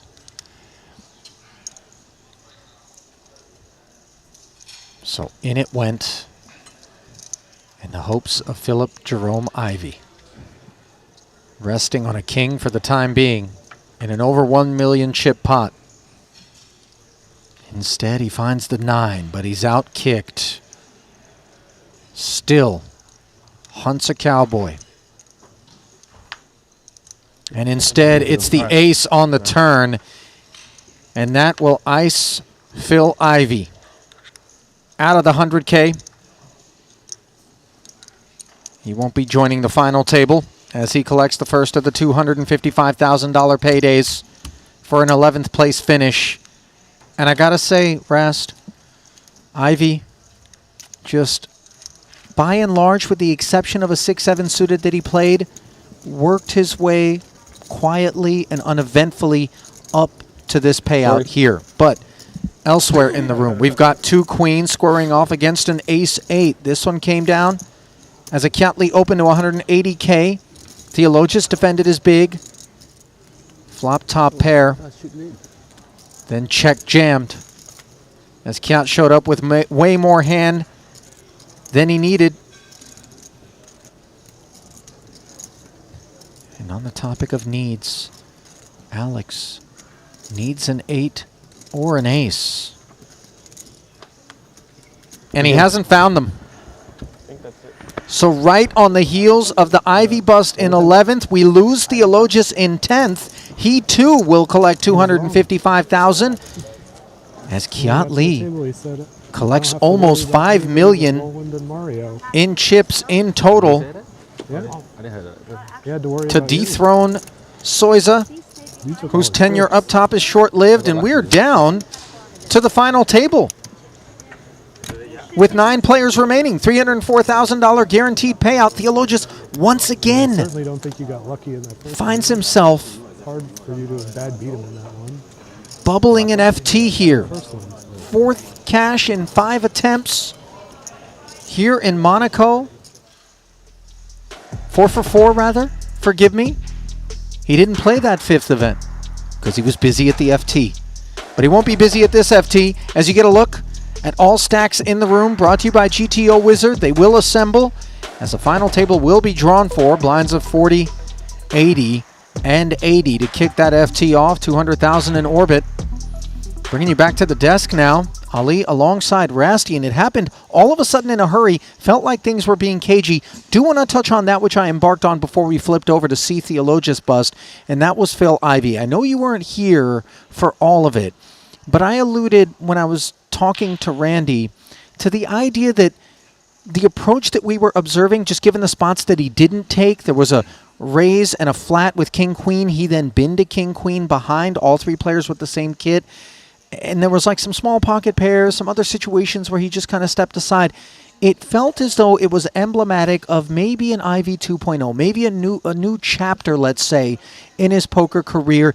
I don't mean in any way, shape, or form to suggest that it's one whereby he's now passive or he doesn't have it anymore, but one in which he's just focused upon a no-ego approach to just making the money in the most efficient way possible. I don't know whether or not you've observed that. Listen, my take on it is going to be, I don't think it's emblematic of a new Ivey. I think that Ivey is a person, you know, I mean, listen, arguable GOAT of modern poker. He knows how to play aggressive and he knows how to play passive, and for whatever reason in these particular spots, in this particular tournament, he's took this approach. He probably had his reasons why, whether it has to do with some aspect of where they were in the pay ladder, ICM, how he felt that his opponents were playing. I just think it probably came down to that, and I honestly wouldn't look more into it. If I was going to say anything about maybe what I felt, I feel like Ivey just in general has sort of refound a bit of his passion for poker that maybe, and this isn't even recently, but maybe if you go back like 4 years ago, 5 years ago, he wasn't playing quite as much poker. But, you know, he's recently gotten married again, just had a kid, has now been showing up regularly to all the Triton stops. He's playing a lot more poker than he was 5 years ago, and I think that is emblematic of a reshift back in his life, but not how he strategically decided to play that particular pot or those pots in this tournament. Well, he very much has the proper winning mindset back with him here. After going 0 for 4, he finally finds a cash. I'm going to cede the desk to Henry Kilbane. We're going to come back in roughly 20 minutes. I know it's a long break, but you're not going to want to miss this one. The biggest payouts of this particular series coming your way. 4 7-figure cashes. Who's going to claim them? We're going to find out in about 20. Keep it close. Exciting news! WPT Global is the new title sponsor of the Triton Poker Series. To celebrate this exciting new partnership, WPT Global will have its own event at each Triton Poker Series stop, the WPT Global Slam. Look out for your opportunity to qualify online. Download WPT Global with code Triton and get a 100% deposit match up to $1,500 now. Sign up today and join the action. Online poker is back in the USA and Canada, and it's back bigger than ever. To celebrate the launch of Club WPT Gold Sweepstakes Poker, we're kicking off a $5 million invitational free roll in the poker capital of the world, Las Vegas. Only 2,000 seats are available, and it's invite only. Register now with code Triton for a chance to win a seat. And did we mention the first place prize is a whopping $1 million. Pre-register now at clubwptgold.com.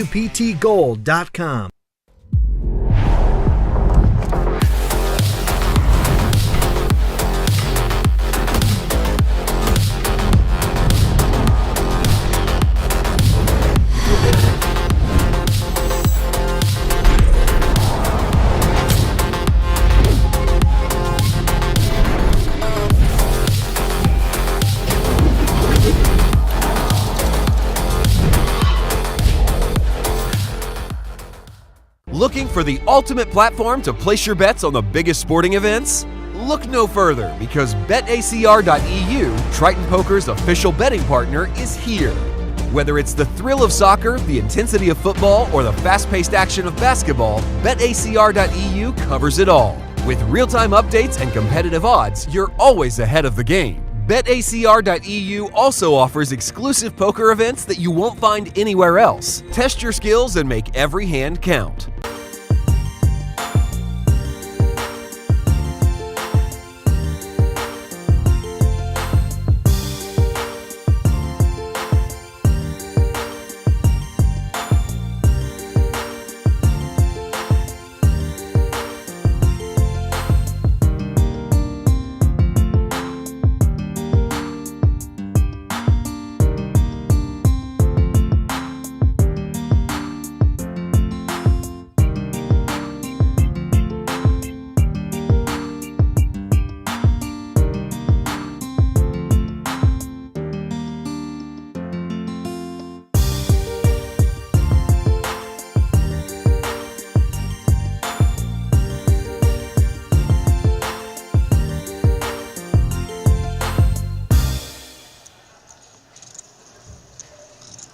Would have to play this one out of position if he wants to flat from the small.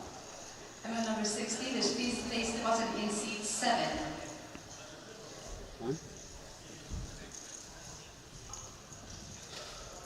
A little bit of a discount coming from the small blind. Flatting from the small also invites big blinds to come along a little bit, but before we do that, we have Ertz putting chips in. That he is. 1.3 million from Martirosyan over the top of his 640K jam. Flop was King 8-5. After the raise to 140 from the small of Martirosyan, Ertz made the call. Both players checked it. The jack rolled off. Bet of 260 was flatted. And then you saw the final moment between Ertz and Martirosyan.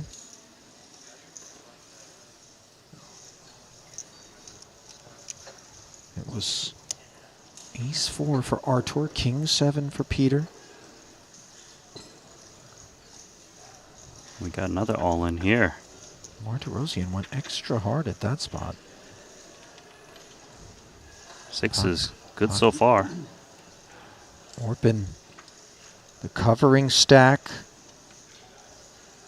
We left off with Morton raising to 90,000. Orpin jamming, getting called. Now the jack providing added opportunities for Klein to keep his seat. Can he find it? No, running jacks. And Morton Klein, the most recent elimination.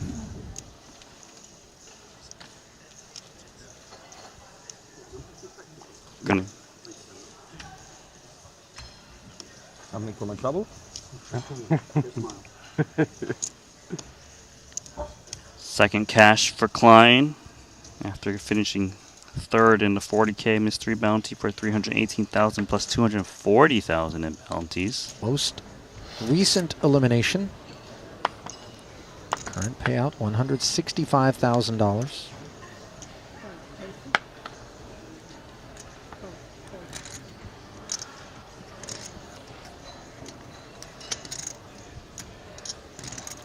Mosbach 10-9 suited. Spades covered by Kiat Lee, the opener from UTG. But his hand is very playable in position. Spades are smothered unbeknownst, but Mosbach likes the prospects of a deep stacked altercation with Kiat, so he will flat and we will block out Aussie Katola's holding. If you thought playing mystery hand with Shu Liang is tough, try this one on for size. Aussie, who 3-bet Phil Ivey with 7-deuce offsuit from the button not that long ago here at this table. And got Ivey off of a Queen-9 suited. Comes along for the ride. 10-5-4 board. Kiat with backdoor spades and a wheel gutty. Mosbach with top pair. No clue what Aussie's got. Yeah, but a solid piece for both Kiat and Mario.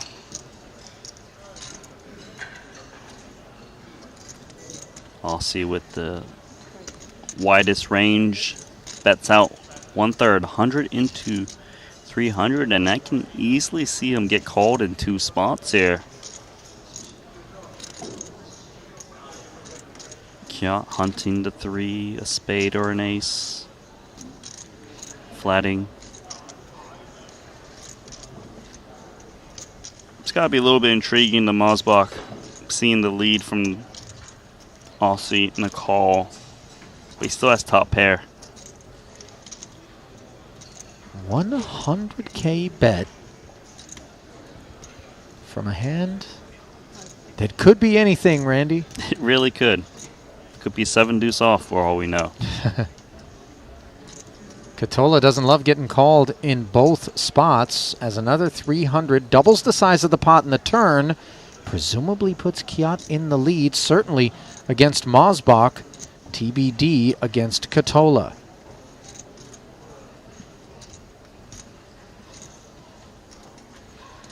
If Katola was to lead again, it would scream strength, something that could beat ace-deuce, I would think.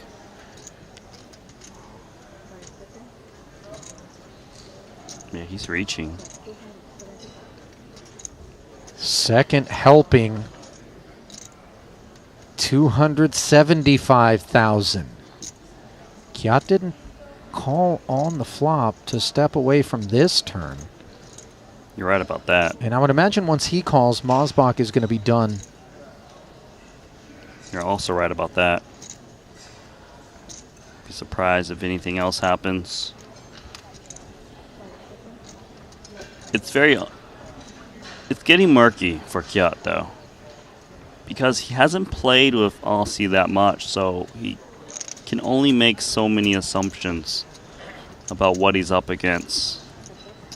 So down to heads up as another 550 enters the pot. Aces and deuces now for Kiat in case kicker issues were afoot. Unclear whether or not Aussie would have an ace-X and play it this way. 4-liner on board though.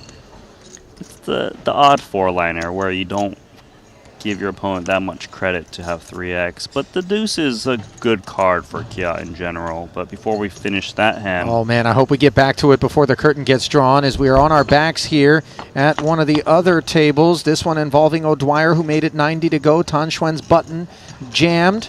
It's ace-king versus sixes on the king-7 deuce board. O'Dwyer hops in front.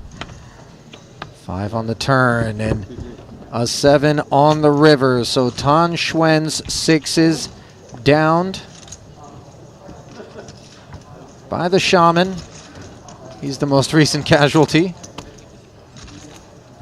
Direct that man to the cash game area.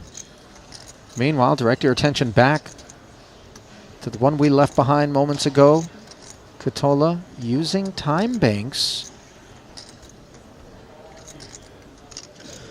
Yeah, the deuce is good for Kiat because he beats like 5-4 that might have took that line. Maybe like a 10-4 suited or a 10-5 suited. It's possible. For now, though, is Aussie going to bet? He's taking his time. Perhaps unclear. Oh my gosh. Did he say all in? He sure did. He just ripped it. A full 1 million in front of Kiat needs to be invested. He's already been put in this blender once before by Fedor. Granted, that was on the stone money bubble. Yeah, this is... How is Kiat always in the toughest spots possible? Multiple streets. It's true. I mean, he makes the call. Oh, wow. And Katola, does he show the 3? No. Just king, queen. Aussie went hard at it, and Kiat clicks call, and he's going to work his way into the first 3. As the board pairs on the turn, O'Dwyer picks up the backdoor flush draw, and he hits it. Ouch. King high, showered. As Paulie V's going to take the tee to go. I mean, you paid for it. Might as well. Mario's in there against Chidwick. Another all-in confrontation. We don't comp the tee, Randy? That's I'm pretty sure we comp the tee. Okay, okay. Don't make people think we're cheaping out. Meanwhile, Chidwick hoping to not be out. 6-4, 2 clean cards up against King High. Ace, Jack, 10 board. Does not favor Stevie. And might it be a do not pass go, do not collect $200, and instead go straight to jail for Chidwick. 6 outer. Good game. Good luck. Unavailable. Just lost all his properties. Paulie V, by the way, busting in 18th just prior to Chidwick, collected 165,000, and Chidwick will collect 183. So it does find a little mini ladder there.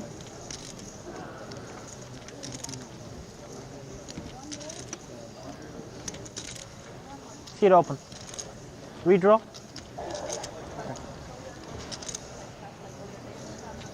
16, I think. There goes the mighty Steven. And struggling. They still have a chance. You want to go for a smoke? Well, Ivy finds himself on 11 bigs in a very different way Right. than Katola did. Katola's down swinging hard. Oh, he's going to rip. There we go. Atop the Mosbach, button open. Mosbach wakes up with aces. Oh, and the Finn with ace deuce. Got jiggy. This ain't great. Yeah, I can't blame him. He's got an ace against Mario, who's on the button. Just Here 10 bigs. And very little hope. Need some wheelie stuff to come out. 4 or 5. Deuce would work, but a 10 doesn't. So Mosbach finds a nice way to head for a quick redraw break as he showers Aussie Katola. Left to haul in the second of 283K paydays and leave us along with plenty of top shelf tutelage Has done very well for himself since making that decision in terms of within the Triton border. $6.5 million in earnings, 12 cashes, and 2 titles. This is a tricky spot for Artur. His ace-jack off here in the hijack versus under the gun 7. That's what +1 is. Under the gun 7 opening range here, especially off a middle stack, it's about average, is going to be pretty tight. So how you play ace-jack off versus it's a little tricky. Well, ace-10 suited, not so tricky with raise and jam in front of us. So we see Greenwood bin it. Back over to Rokita. And the ace-queen does flick in the call, and this will be a demoralizing sight for Martirosyan. Dominated. Ace-10. 1.4 million chip pot. He was all but out of here until he found a set against O'Dwyer, 9s versus kings. I wasn't. Came in on the turn. I mean, I had a really close in. Stay of execution, perhaps. Will he find another? Possibly. Chops available. Backdoor hearts as well. Jack for a clean winner. Rokita can't exhale just yet. Third deuce. A king now, a chop. So many outs. Quite a few. I'm feeling an 8. Yeah, No 8, no I king, no deuce, no jack, no ace. Yeah. No further participation for the Russian. This helps a bit. Martirosyan. Yeah, but even without that, The first casualty of the frame. 15th place payout of $203,000. Like you were about to fold when he pushed the. Yeah. Obviously, I'm not saying it influenced. I mean, I'm wondering what. That would have been sick if I had like 10s or something and like he snaps and I folded the 10s and then lose. That would have been maximum tilt. I don't know. Was a good move for Rory to get you to 4 pens. Yeah, could be some interesting spots. Like say you have ace queen off or something. Like it's hard, you have 10. You should have tried to keep me in with ace 10 suited. But just like you have ace queen off and then you see him do this. Yeah. And you're like, Yeah, then it becomes pretty easy. I think it's interesting. Very interesting. God, he's a hard worker. Keeping tabs on what's going on elsewhere in the field. I mean, I hope he's still in. Right, we're on a little delay, so I don't know, but I hope that's not why he's. Just don't spoil the magic of Christmas. I'm not spoiling. I don't know, so I can't spoil. I'm just in here speculating. Okay, but you know we don't even need to introduce these sorts of ideas. We'd like to believe that Shaman O'Dwyer is intact, alive and well, as Kisachikoglu is alive but unwell in this altercation. Opening under the gun to 150,000. Kulev puts almost all of his chips into the middle, and 2 queens surfacing for Ertz in the small blind. Things get very weird, but if Ertz finds the 4-bet, he's going to find that 4-bet, Ollie. Perhaps Orpin finds the exit? Exactly. This will end up being... Orpin doesn't know it yet, but this is going to be great for him. This is a rescue team in the form of an 800K 4-bet. Yeah. He's now got a chance to get away from ace-queen, whereas before he's definitely calling that 375 plus 25K or whatever, so he was going to have to put in another 350K versus ace-king, and now he doesn't.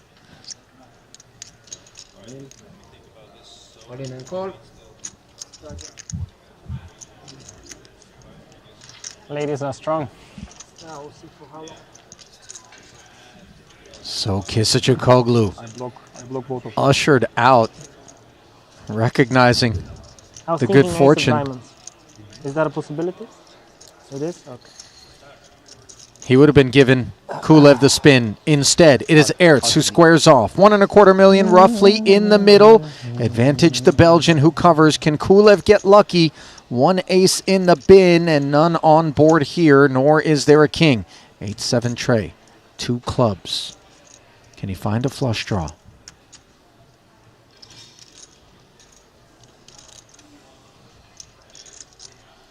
Yes, he can. And all of a sudden, these 2 queens have possible problems on their hands as the Bulgarian tries to keep his seat, but is unable to do so. Not the first nor the last time that Ace-King will be the demise of someone in one of these tournaments. But on this occasion, the 2 queens hanging on.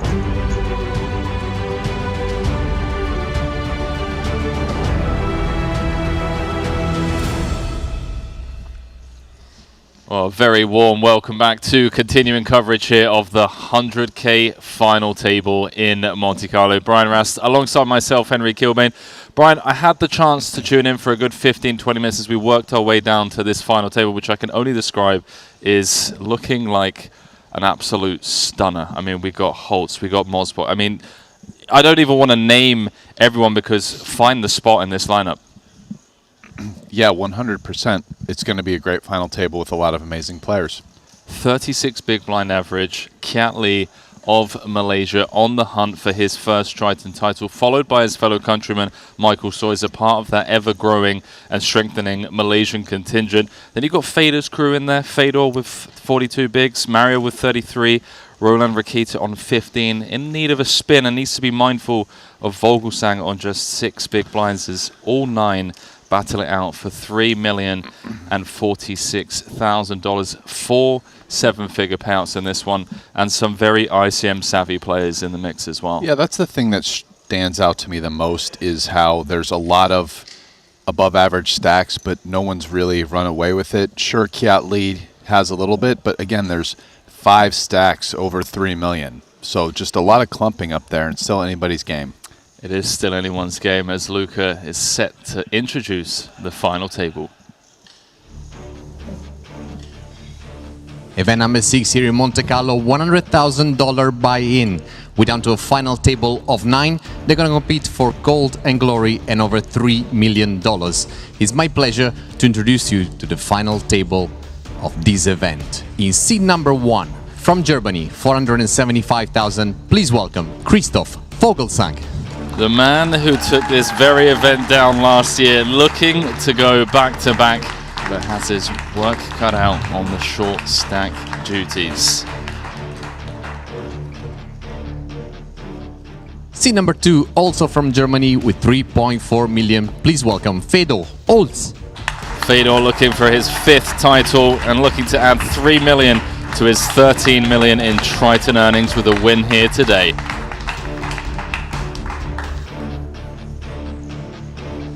$2.7 million for our C3 from Austria. Please put your hand together for Mario Mosbok. Mosbok knows a thing or two about winning gold in Monaco. Can he pick up another trophy here? Seed number 5, 1.2 million from Austria. Please welcome Roland Rakita. Another member of that incredibly tough Austrian contingent. Roland Rakita also in the hunt for his 2nd trophy. In seed number 6 with 3.3 million from China. Please put your hand together for Andy Ni. Already picked up 2 cashes here in Monte-Carlo.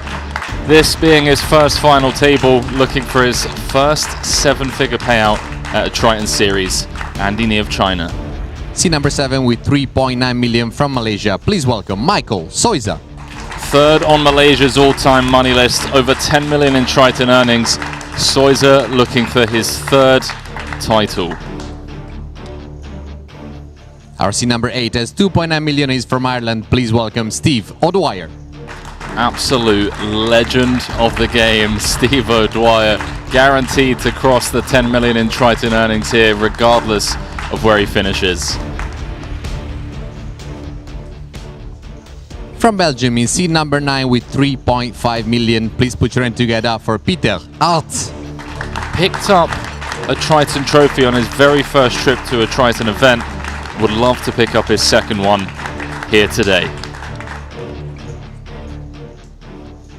And last but not least, in seat number 10, we have our chip leader from Malaysia with 4.9 million. Please welcome Kiat Lee. The name that is always thrown into the mix as one of the best without a trophy. 26 cashes, 8.3 in Triton earnings. Coming in as chip leader. Is this the time for Malaysia's Kiat Lee? The button has been drawn to seat number 1. We still have 4 minutes remaining of 40,000, 80,000, 80,000. I wish you all the very best of luck. Shuffle up and deal, please. Well, I'll tell you what, ladies and gentlemen. The stakes are getting higher here, and you can probably tell that the excitement in the booth is through the roof for this one. I mean, look at this lineup. What an absolute treat for all of the poker fans around the world. Kiat Lee of Malaysia coming into the final table with 61 bigs. A lead over his fellow countryman and good friend, Michael Seuser. He finds himself in second. And the rest of the field. And there's going to be a bit of a waiting game with Christoph Vogelsang on just 6 bigs. Everyone guaranteed 304,000 for their efforts, but a 10x between 9th and 1st. 7-figure payouts guaranteed for the top 4. I mean, strap yourselves in, ladies and gentlemen. The first of the 6-figure buy-ins. Enough of this Mickey Mouse stuff. You know, we got ourselves a 100K final table.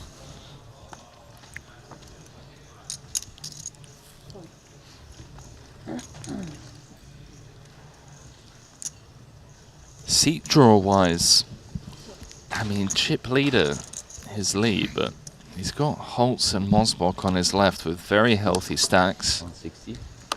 It's incredibly awkward. I'm struggling to think, like, who has the best seat here? Is it Mosbach?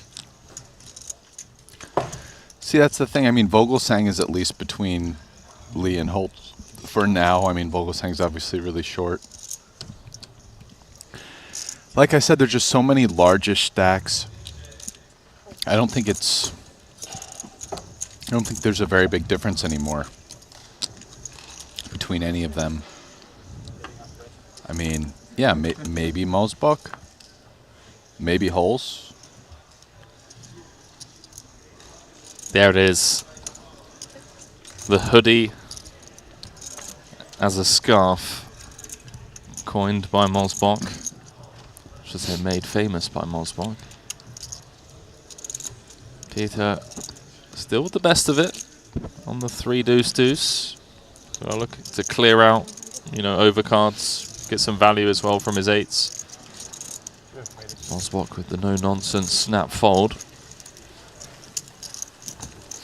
But yeah, this is an interesting one. I mean, I remember when he came onto the scene in 22, and Cyprus played 3 events, the 25k, the 30k, then he won the 50k for 1.47 million.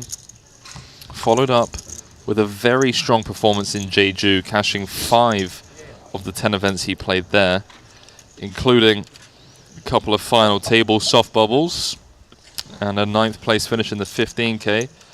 Montenegro played 5, cashed 2. Here 0 for 4. But now, getting that monkey off his back with a cash in the biggest buy-in event of this series so far. Very, you know, respected by his peers as well.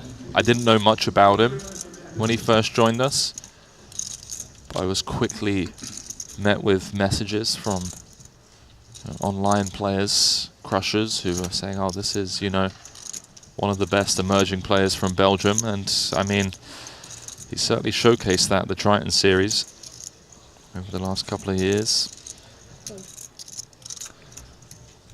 Wow, Fedor's just netting it up today, eh? Folding buttons. A joke, of course, chat. He had 8 high.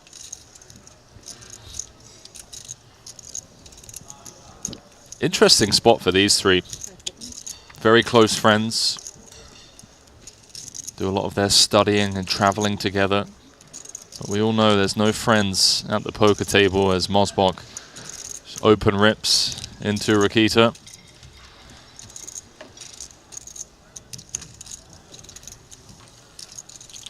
That's got to be pretty fun, man. The boys that you kind of, you know, grow up with, hang out with, study with. And all three of you make it to the final table of 100K. Yeah, certainly. Get to everybody shares in a big score, kind of like all three of you are going to get multiple six figures at the very least. Get some 5% swaps in as well, just in case you're the one out in 7th.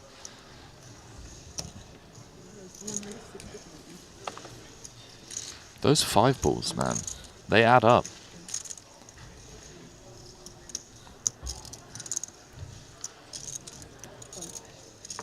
No default from Vogelsang. Facing the open from Soiser up front.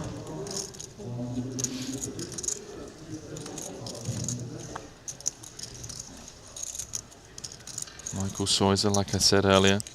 21 cashes, 2 titles. 3rd on Malaysia's all-time money list. A win here today. I do need to check. Perhaps vault him up into 2nd. We get the old Hendon mob up. Who are the top 3 Malaysian? Well, Paul Pua, number 1, Richard Yong 2nd. Okay, and so the Soiser's 2 third. bosses. And Soiser in 3rd.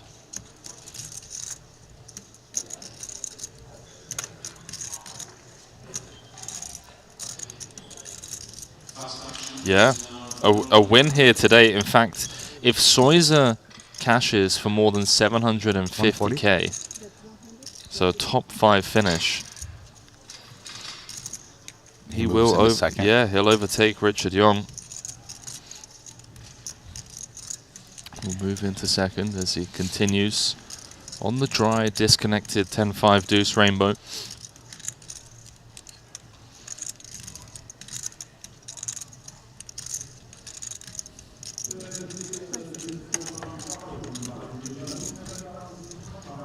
Such a sick final table, man. I want to see Steve O'Dwyer spin up a bit of a stack.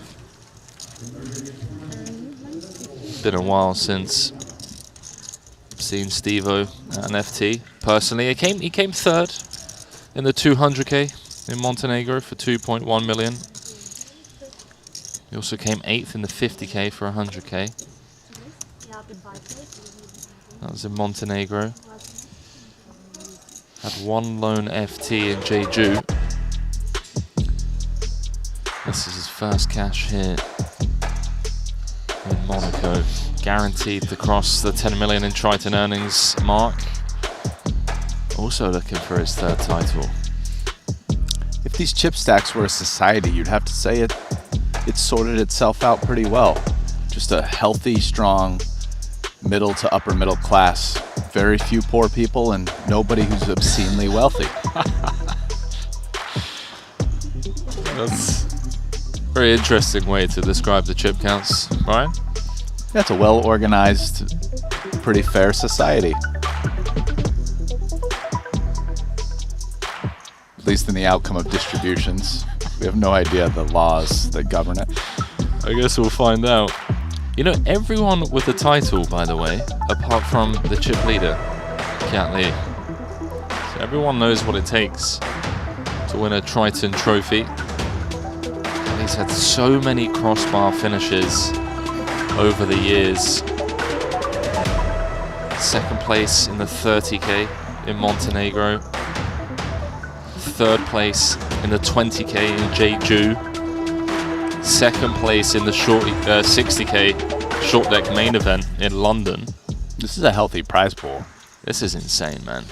It's we got 4 7-figure scores. First is 3 milli and some change. How about this, by the way? In Vietnam, Kiat had a 4th place finish, a 2nd place finish, a 4th place finish, and a 3rd place finish. But still no gold. This would be a pretty sick one to do it in against this lineup. This much money on the line.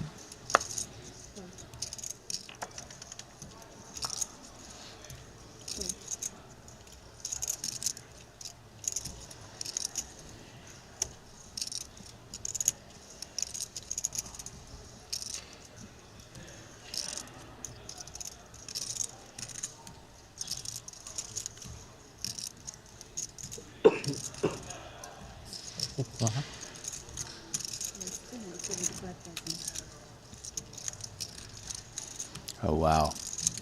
Andy knee with a solid ace-X hand in the small blind, but Soiza with the goods, 2 10s.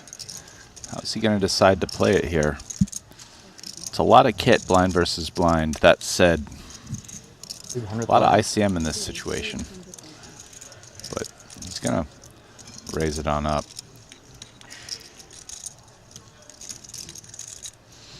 When you come up against someone like Soiza in Andy's shoes, oh my. Oh wow, Soiza has to call here, although you're not that happy about it. Oh my word, out of nowhere, a 6 million chip pot. And this pot will define a solid chip leader. The class structure that I had previously defined is at risk with this one, unless they find a chop. Out of nowhere, knee jamming the 30 bigs. Jack 9-5, safe for Soiza, who is diamondless on the 2 diamond board. Ace and an ace only needed for Andy.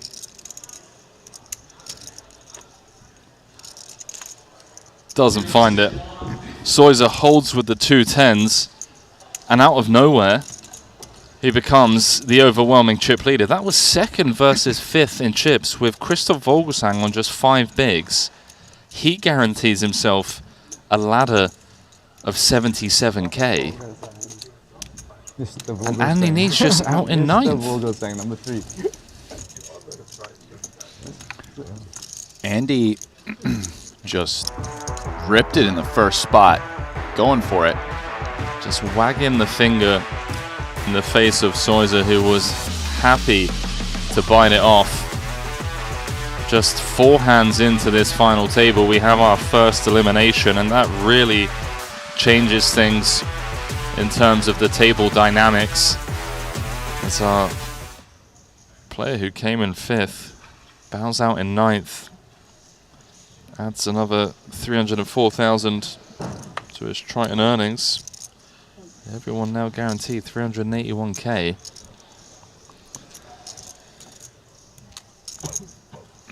And if there was a candidate for the player at the table who cared the least about ICM, I'd say we probably lost him.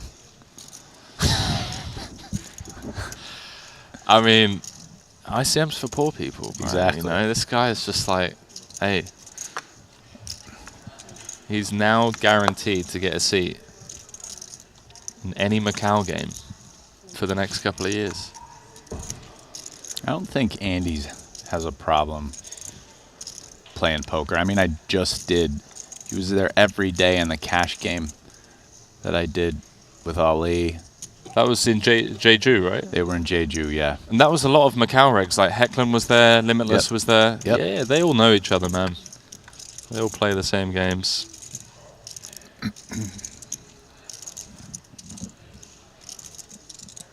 $350.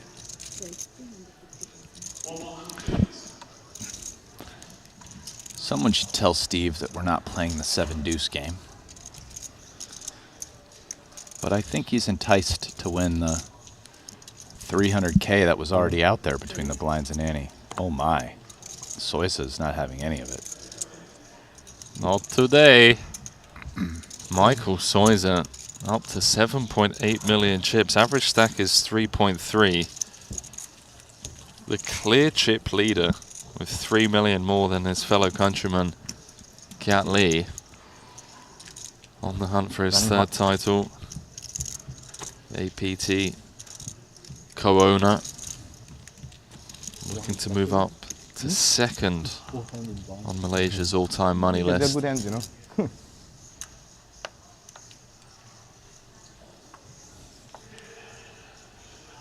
That's pretty impressive, by the way. I mean, running a poker operation from a business point of view, just as an operator, then to still find time to be competitive in poker, not just in poker, but at the highest stakes with people that are in the lab.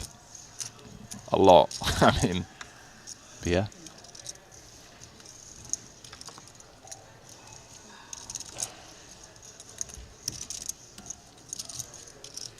Catley opening.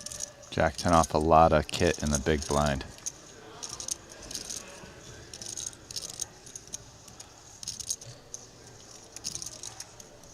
Nothing to do here but defend. Always a bit sweaty. Your third in chips, it's second opening into your big. You've got Vogelsang on 5 big blinds.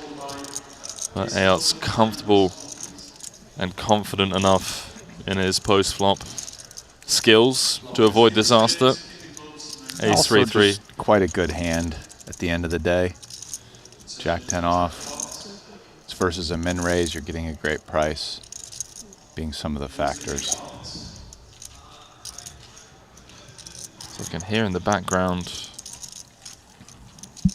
they're on the bubble of event number 7, the 30k Turbo Bounty Quattro, where the bounties come into play once they're down to 25% of the field.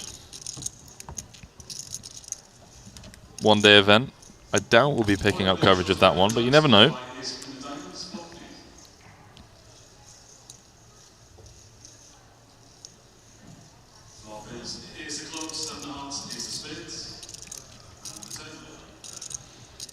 Sounds like they're about to be in the money, at least the bounty stage.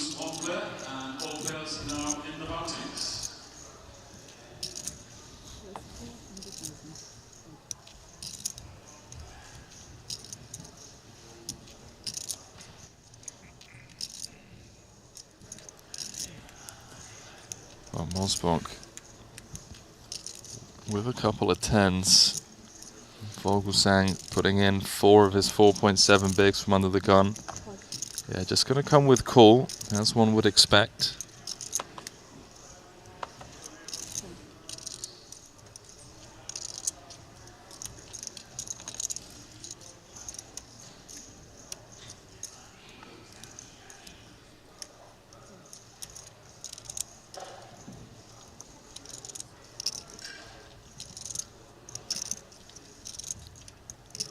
Does that open the door for the Belgian to pill from the small with King Queen O? There's your answer. Large size, extra annoying being out of position as well.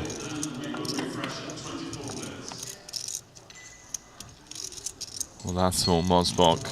Vogelsang with a gut shot and 1 over. We can see that gut shot is no good, of no use, as the 6 would give Mario 10 high straight. Looking likely to be just 2 cards away from our second elimination.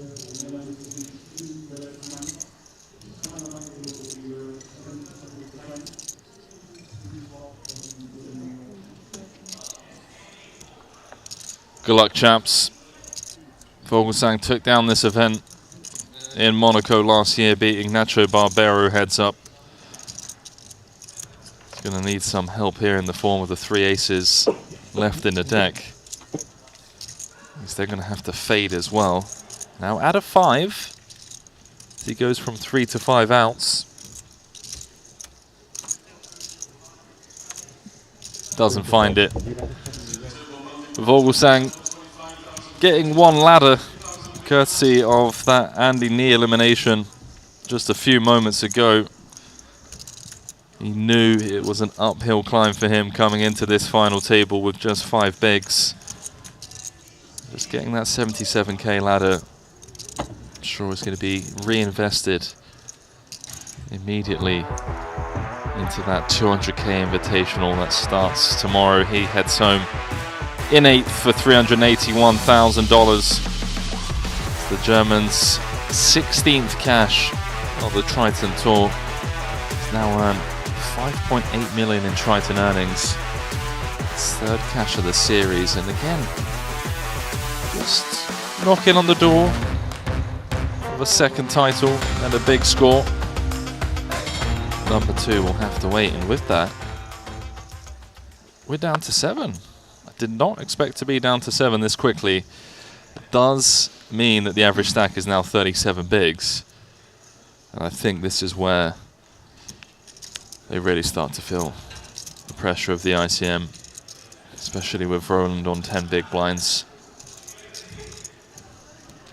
All guaranteed 519,000. Yeah, the pressure does increase Like as we later. go. It doesn't decrease. Yeah.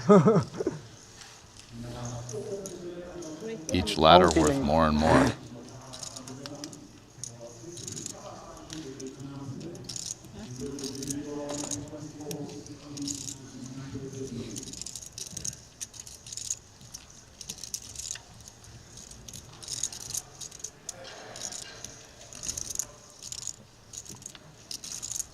Shout out to my man Gurav. Just text me saying I need commentary coaching. Okay, pal. Let's see how it is. Yep, flats the queen jack off. Now Fedor with decisions in the big will also come along. The hand that's dominated, but very appealing.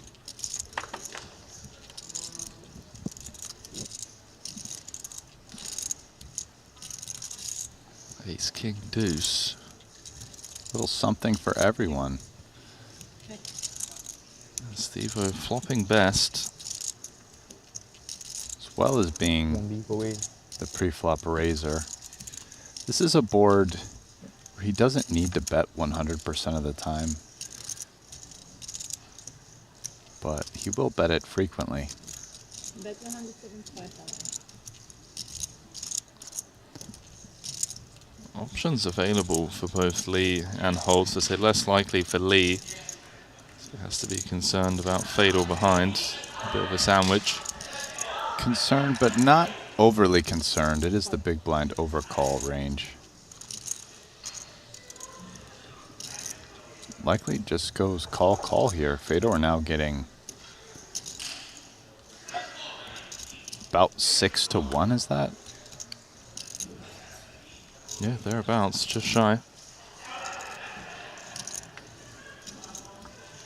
10 of spades in hand. We can see that spade is dominated by Lee's jack of spades. 1.2 million out there. Crucial pot for O'Dwyer, who's got just 2 million back.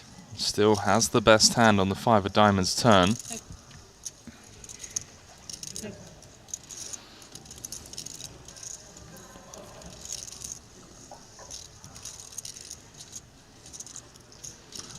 Tricky decision for O'Dwyer, who will have to think about what he's doing on the river should he check this back, yet his hand versus 2 callers does not seem strong enough to bet again, so he checks. And both the blinds hit a queen. Does complete the front door spades. Jack 10 also getting there. Both Lee and Holtz holding pretty key cards on this board. Given that O'Dwyer checked the turn, curious to see if either of them want to turn this into a bluff. Yeah, let's see if Fedor does here. Having that 10 of spades blocker, Queen 10 loses to Queen Jack, as well as any ace or king. It's an interesting spot for Fedor here.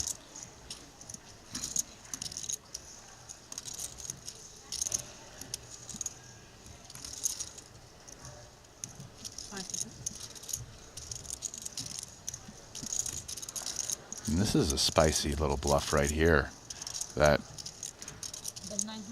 I have to think is going to work. Yeah, was it ever in doubt? Asking whether Fedor would find the bluff. World-class execution, as always, from the 4-time champion. Looking to join the likes of Phil Ivey and Danny Tang and the 5-time champion club. He can close this one out. As he moves up to 3rd in chips.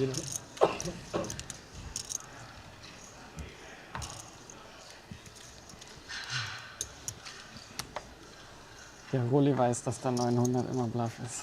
Really struggling to think of players. I'll tell you what, he just said a bunch of words in German, but He one of did. them Was sounded bluff. like bluff. It was. It was like, I just binned those two guys. Just put those guys in the bin.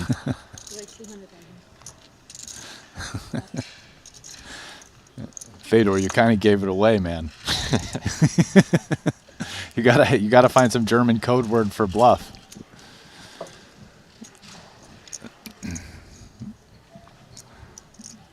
You know, Brian, I was saying to you the other day, there were times where I was like watching like you, Siva, a lot of the OGs, and then people like Fedor kind of burst onto the scene. Are there any other guys that come to mind that remind you of Fedor? For me, Mateos is another one of those over the last like 10 years that has just seemed to crush No Limit Hold'em. It just like came out and just really smashed for Yeah. a while. Yeah. Give me a minute. Someone comes to mind. Like, I think you almost said who I was about to say. Coleman? Coleman, yeah. Yeah. 180. He was the guy who came to mind. I was wondering if there was somebody else. 175.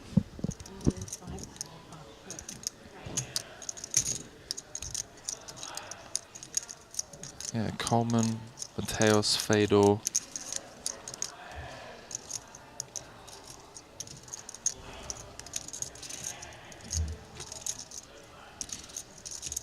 I feel like there's probably a German or two missing from the list.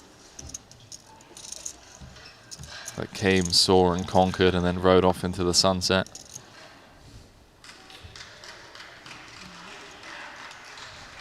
Seven remain here.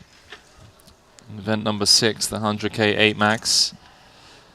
Michael Soizer of Malaysia is the overwhelming chip leader as it stands, but still incredibly deep. 37 big blind average.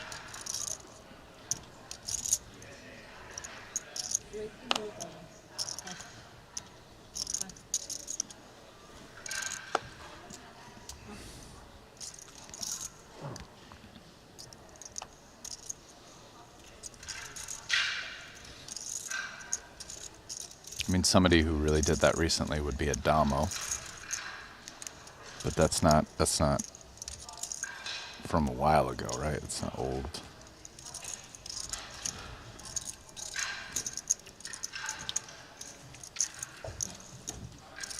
I mean, there was Sontimer, Shalabo, those guys that used to travel around with Fedor. Yeah. Yeah, the German contingent, the original. I'm trying to think who beat Fedor heads up in the 300K super high roller bowl once. YouTube chat's always good for this stuff. See what the viewers are saying.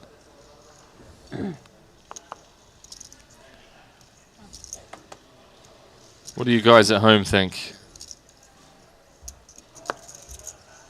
We got the translation of the German, by the way. Fedor said Roland knew that 900K bet was a bluff bet. Joe saying I think you can make an argument for Kulev and Ponokovs right now. 100%. 100%. Yeah, for now, I mean, I personally think Ponokovs is top 5 in the world. Yeah, but we're not. Rainer Kempe, that's it. You're defining something different, and now you're starting to blur it. You're talking about someone that came on and just had that, like, take the world by storm hot run. Yeah. Like, Kulev hasn't done that yet. I'm not if we're talking about guys like Fedor and Adamo and, like, Dan Coleman. I'm trying to think, like, did Bonomo have, like, a year or two where he did that, maybe? Yeah. Although he was already established. He was already established. He was one of the OGs. Yeah, I'm thinking guys, you know, in the last like 10 years. So yeah, I think Mateos, Fedor, like you said, Bads as well.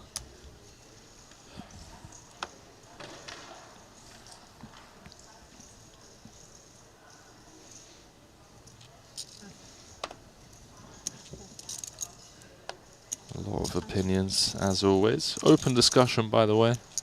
Yes, of course. Yeah, Mateos, obviously, looking now, his last 2 years have been incredible. I mean, this year is already his best year. We're not, well, we're almost over. But he's over 20 million combined. This year? No, this year and last year. Wow. But he's already been playing high-stakes poker for a while. Like, he had a great 2017, almost 6 million. 5 million in 2018. Like, he's been posting results for a long time now. As is this man, Steve O'Dwyer, taking the re-jam spot. Gets it through immediately.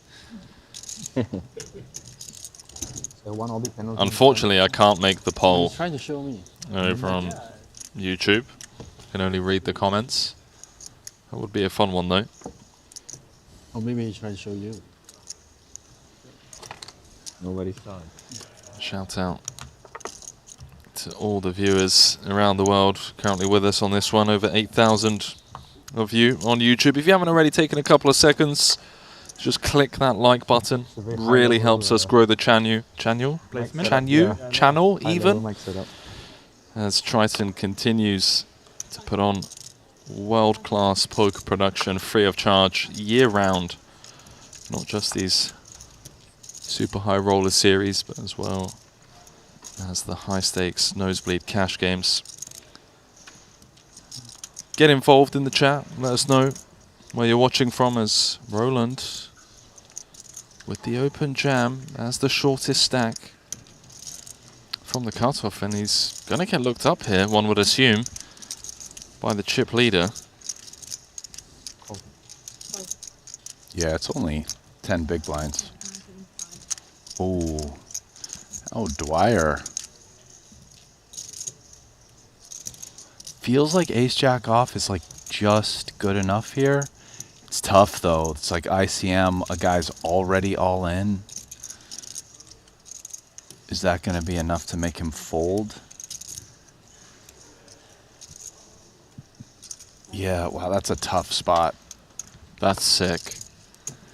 Really sick for O'Dwyer there, as he has to get out of the way due to the chip leader calling in front of him. So cards on their back, all in brought to you by WPT Global. We could be down to 6 in the blink of an eye. We kicked things off around 30 minutes ago or so. Keita in need of some hearts or a 9. This matchup would be much better for Roland if it was in short deck. They'd be like 55-45 or something, but... Chop, chop. Fedor calling for a chop. It's going to need a spade, which doesn't find itself on the turn, and now Rokita drawing to just 3 outs once for his tournament life. Can he find it? No. Ace of spades on the river. Improving Soiza's ace-10 to top pair. And with that, the ever-impressive Roland Rokita departs in 7th for $519,000. Another incredible run here for him, this being his 4th series, Triton series. Picked up a title in Jeju earlier this year in the 20K for $904,000. This 7th place run, picking him up just shy of $500,000. His 2nd best cash to date on the Triton Tour. Okay, you give me some chips maybe. That's inconvenient.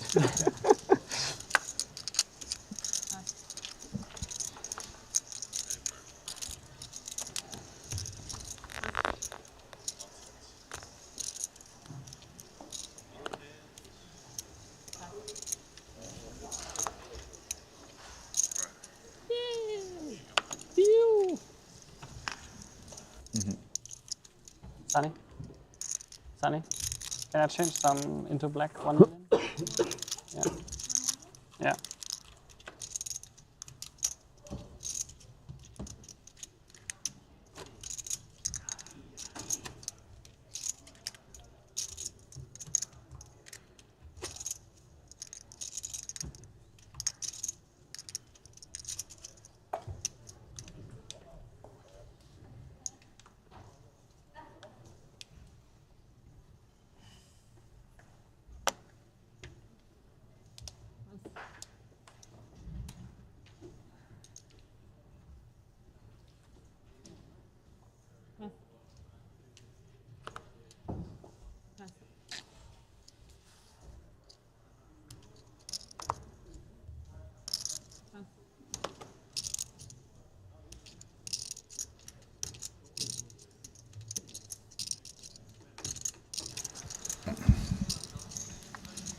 Just had a little team meeting with Brian.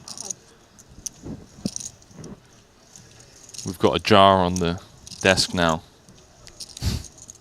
$100 every time I stumble.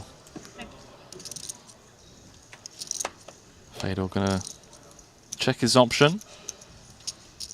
That's all. Kiatley on the 3-spade board. Fedor's played a lot of interesting blind versus blind pots over the years. I feel like a couple standouts in my memory of just, okay, that pot really did something interesting. This doesn't strike me as one that will likely join that group, but let's see what Kiat decides to do, and if Fedor decides to bluff at some point. Kiat's been giving him a little bit of rope. Will he give him more? Yes, he will. And Fedor with just 8 high. Surely knows. I feel like that's no Fedor's good. gonna not bluff here, but he might bluff the river if it's checked to him a 3rd time. I think he's not bluffing the turn with the 8 deuce of diamonds. Yeah, okay. Now the river, let's see. Triple check, bluff river. This one I'm not sure, but I think there's a decent chance. You're trying to get 9 high, 10 high to fold, which feels unlikely. Delayed stab from Lee. Guess we'll never know. And with the departure of Rakita, everyone now guaranteed 701,000 for their efforts. If Michael Soiser can ladder one more spot, he moves up to number 2 on Malaysia's all-time money list, which is looking likely, as he has an overwhelming chip lead. Set on 91 bigs. That is the benefit of the delay all the way to the river to bluff line is oftentimes your opponent won't triple check something they want to get value out of. If they've double checked, they might just value bet the river themselves. But then with the triple check, yeah, they might often have a 9, a 10, or a queen high. I mean, those hands might fold the river. I mean, I know you dismissed that idea as if like 10 high is just like always calling, but yeah, it's just check. Fedor bets, you know, whatever, 3 big blinds pot. Yeah, 10 high just snaps it off like 100% of the time. Like, hey, this has to be good here. You know, I don't know, man. I mean, I'm not saying it'll fold, but it might.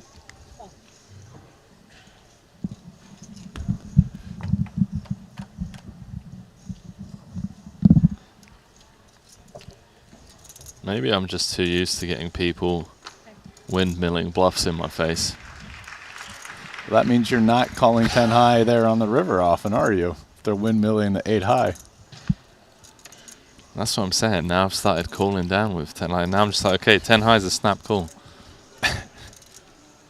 Single raise pot. 320. Outs squaring off against Mosbach.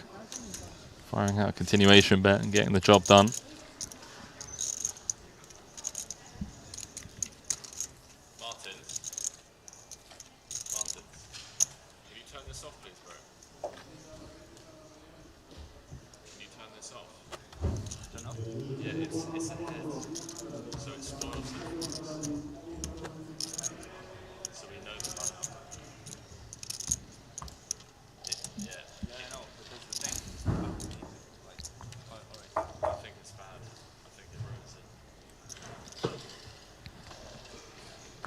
Not many words exchanged between these competitors at this FT. We've had a lot of casual final tables up until now, including yesterday's one. I mean, 1.7 million up top in that one.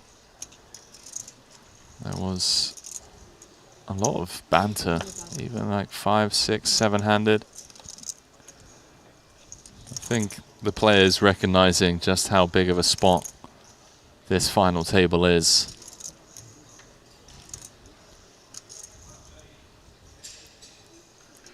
There's a time and a place for banter. This isn't one of them. 3 million on the line. Wow, just the 38 blind rip. That's strong. Strong, but does feel a little bit safer there when you're got 9 million in chips.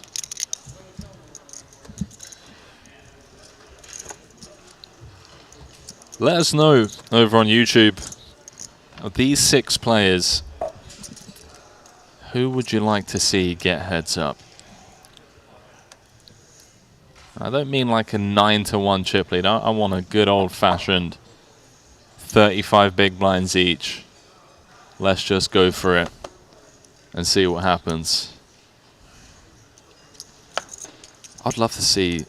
see, this is the problem. When you're friends with some of the guys, it's tough. But an O'Dwyer Fedor square off. Yeah. That'd be pretty strong. I could get down with that for sure.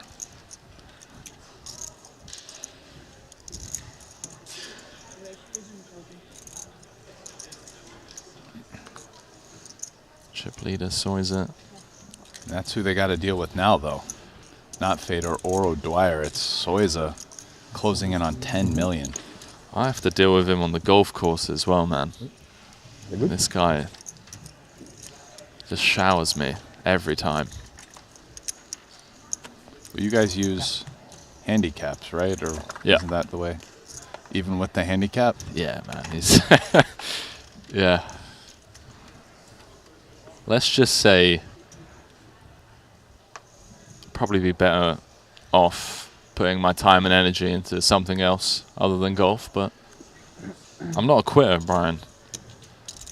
I'm going to invest the next 15 years of my life trying to get good at it. Nice, man. That's... At least you got plans. Hopes, dreams. Only to then stop playing because of a back injury. I mean, there's a lot of things in life that injury prevents you from doing. I wouldn't put golf at the top of that list, even though it is possible, of course. What about playing poker? Yeah, no, that's for life, bro. Yeah. Still clicking buttons in your 70s. We're all going to have chips in our brains by then anyway, so all of this GTO Wizard stuff, it's all going to be an upgrade. That'll make playing poker decidedly less fun, won't it? It really would. Just have a solver in your brain. Wow.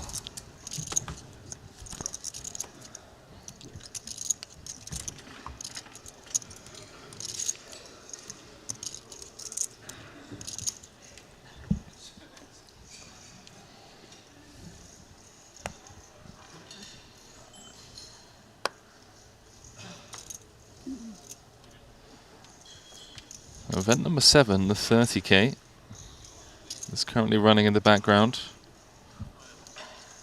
18 players left in that one, 531,000 for first, with the bounties. They are on the stone bubble. 17 places paid, min cash of 33,000. Jamil Wakil chip leading that one. Wow, both players flop top pair here. Neither has a good kicker.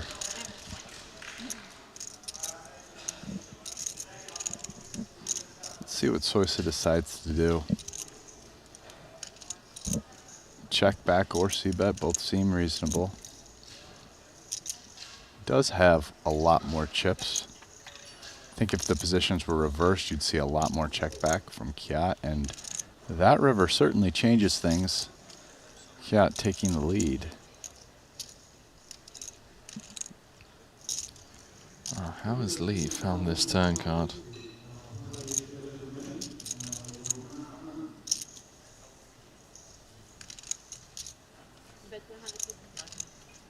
Let's come out probing. Just north of 25% pot. Soiser with what feels like an easy decision here. Brian, correct me if I'm wrong. Yeah, no, I think just call. Pretty easy. Pretty comfortable. Our hand is very under-repped. Soiser likely plans on putting money in on the river.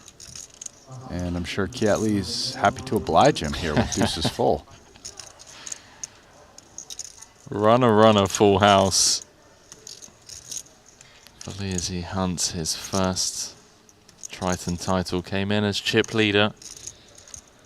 The only player at this final table without a title. It'd be an incredible event to pick this first piece of gold up. Soiser no nonsense, just snap calls it off. Well, Soiser perhaps saving himself quite a bit of money there, Brian, by not c-betting on the flop.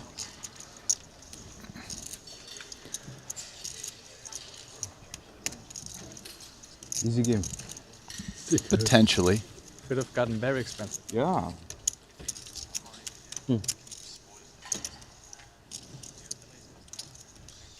Potentially not, better though. than a deuce. You know what I mean? If you show me like a random deuce, like, oh my goodness, that's unlucky. Soiser's high morale, man. Win or lose. Humble in victory. Gracious in defeat. Yeah, he definitely is high morale. I agree fully. Sometimes annoyingly so. Like, there are times where I just want to tilt. And it's just like, why are you tilting? Golf's a tough game. Poker's a tough game. Elite mindset. I'm happy with Let's do all of these guys.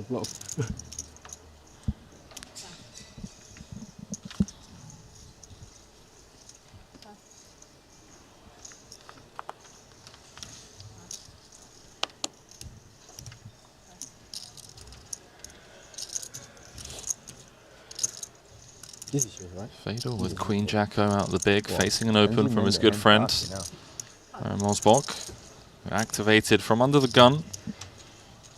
It's 5 of 6.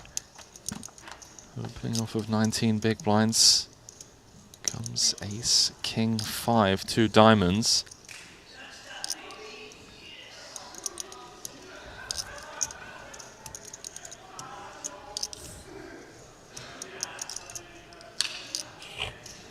Six, 7, 5 out there.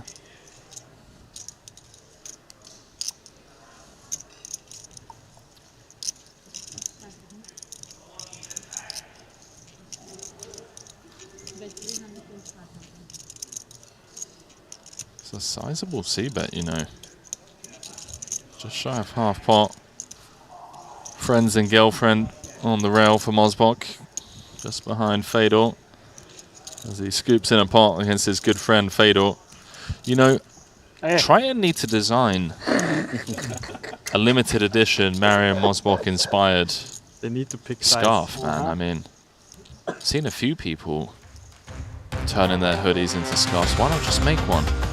Maybe we'll just add that to the Triton merch closet. You can use the promo Triton10 right now to get yourselves 10% off. Head over to our website, pick up hoodies, t-shirts, caps, strike fear into I feel your like I've table seen mates. people with Triton scarves. Or there's something they're using as a scarf, but that's not a hoodie. That was in Jeju.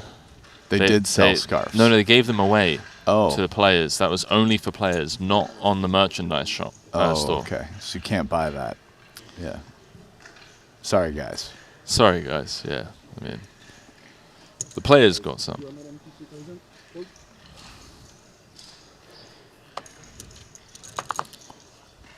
Man, Henry, you were squared away.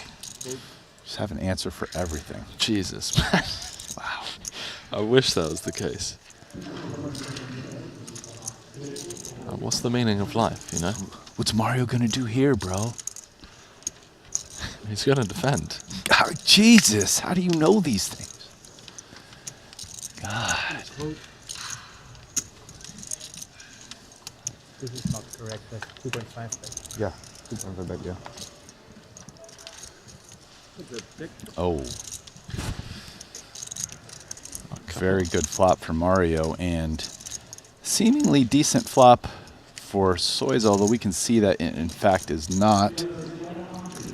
Let's see how he navigates. Starts off with check, which perhaps worried about getting check raised. Although I would say maybe Mario, the SPR is big enough that Mario doesn't do it a lot, but Mario has shown, in my opinion, quite the proclivity for unorthodox lines. Like, Mario is a guy that I never want to feel too sure that he won't play a hand a certain way, because top pair could check raise that on the flop versus c-bet. I'm glad you feel that way. Yeah. I'm glad you feel that way. I think that truly showcases just how tough these players are to play against, especially when someone such as yourself, with the experience you have, even from the booth when you can see the cards, feels that way.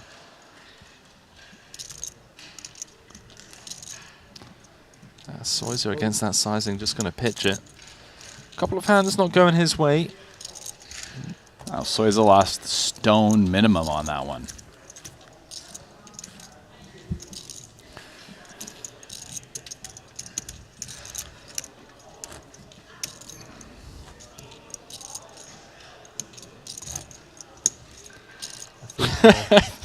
I'm sorry.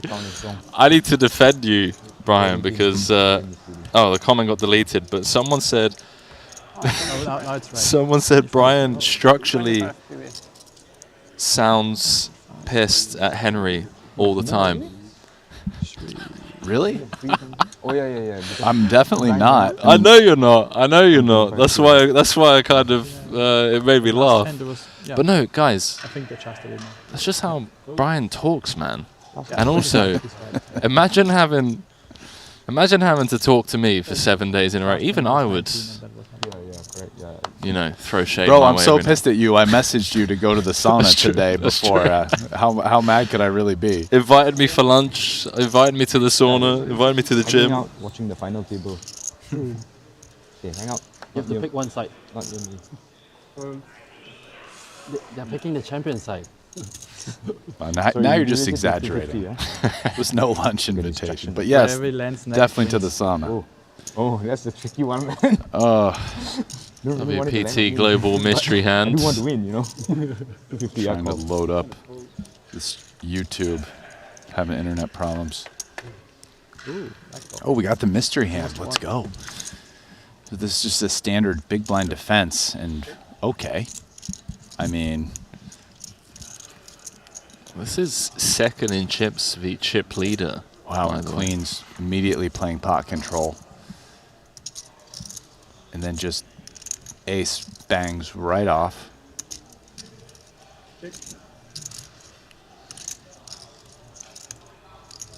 Seen a lot of great defense from Lee. Is he just... Oh, wow. Hello.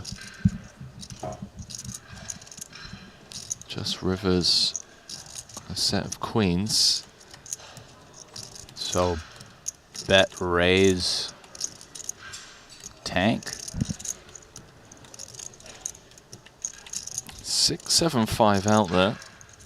It looks like Soiza is. I mean, that's the only way it's a real mystery. If it's bet raise 3-bet, it's not that big of a mystery what his hand is. And by that I mean he probably has 6-7. 80% pot, thereabouts from Soiza.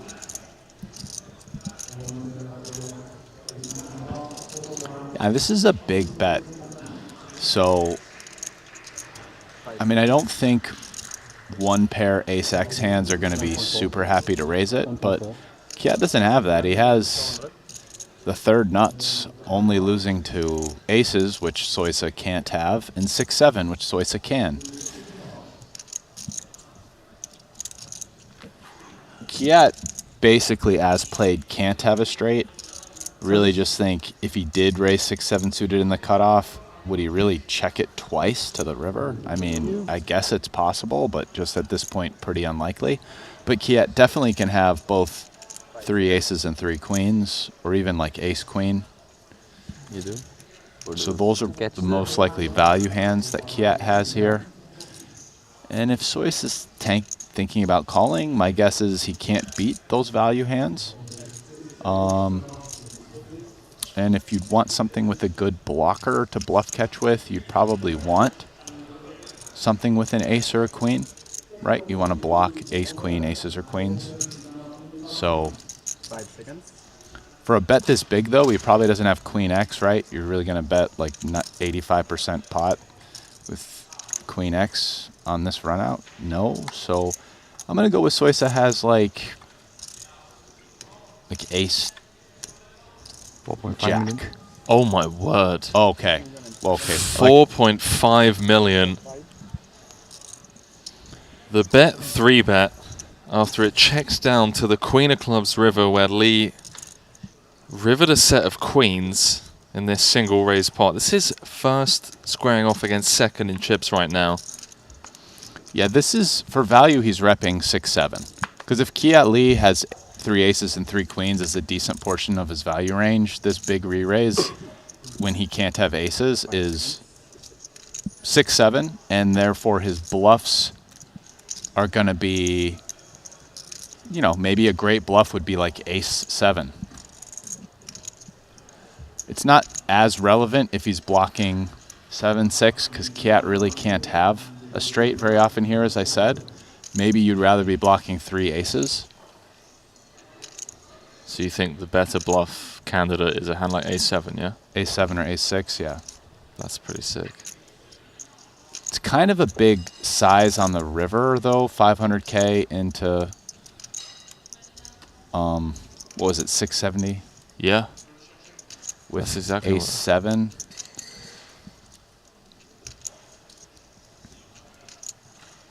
So you just think this is nuts or nothing? Yeah, it's nuts or a bluff. Yeah, at this point, given chip stacks, ICM, ranges, he can't have 3 aces, right? So, and I think this was not the play with 3 queens. I'm trying to think if Soiza just ever goes for it with a hand like ace-7. I'm not saying he's not sick enough to do it. I don't think 8-7, because 8-7 for like ace. Oh, ace, yeah. Yeah, I don't know, man. I mean, it's probably the nuts. If I'm calling a hand, I'm calling that he has it. But we are speculating on possible bluffs. Like, another bluff would be, what if he just had, like, Jack-7 suited, bluffed, and then just rebluffed? That would be, I'm just speculating, but it's like, what bluffs can we come out with? Something like that? Ace-deuce, ace-3, ever in there? Again, I feel like the initial value bet lends itself to have a better kicker than a worse kicker, considering he went pretty big. 500 into 675. So like ace-10, ace-9, ace-jack, ace-7. Catley in a world of pain. Understandably so. Came into this final table, chip leader, looking for his first title. If he picks this off and is right, it's going to be the overwhelming chip leader. He's going to put a massive dent in his fellow countryman's stack. If he calls and he's wrong, he assumes the duties of short stack. 3.1 of his 4.3 is being put on the request. Don't forget, this was checked down. There's the one chip flick in. Straight. And Sois has got it. Yeah. No, all in. 4.5. Sois has got the goods, Brian. And he's now got 13.3 million. And you could even go one step further and say that he has one hand on the trophy. with almost 3.5x average. He's up to more than 13 million. Second in chips is Peter Aerts with just 3.5 million. So Soiser has 4 times more than what second in chips has. Kiat Lee's down to 9 bigs on the back end of that hand. 51% of the chips at the table. On the hunt for his 3rd Triton title. Does have some very stiff competition in front of him though. World-class talent. No matter which direction you look in at this table.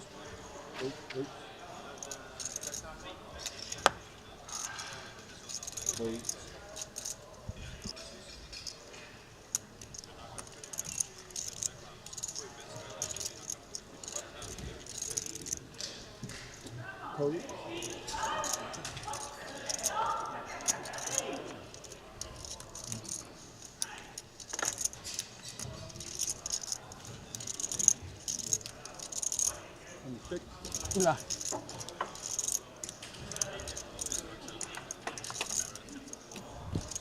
El americano y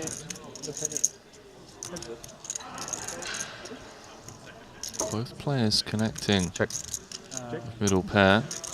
Blind v blind. Soiser's kicker does currently play, but you can see 48% of the time. I'm going to chop this one.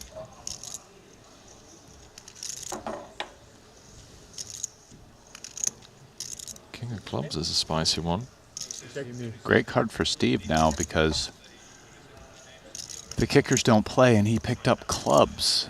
So he, even though it's a likely chop, he moved into the lead as a big favorite in terms of who can scoop. And now he is scooping.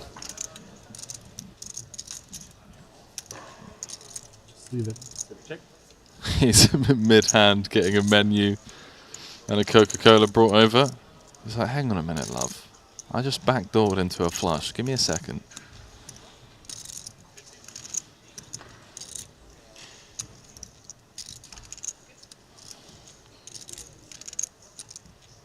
Real power move is just turn around, take a sip of Coke, and then bet the river. 375. Oh, here comes pot.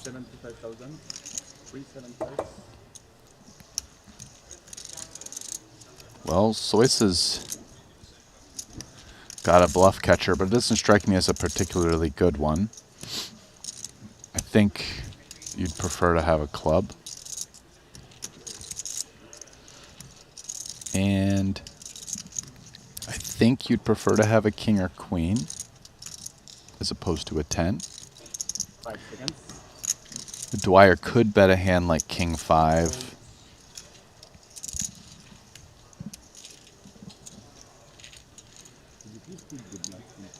Yep. And haven't had time to Needed arrange. pickup for Steve-O. We haven't seen much Yeah, of we can barely see how much you have, so it would Why be did nice she- if you can put throughout big the chips in series. front. Sorry about Ask her that. to leave the menu. Ma'am, the menu.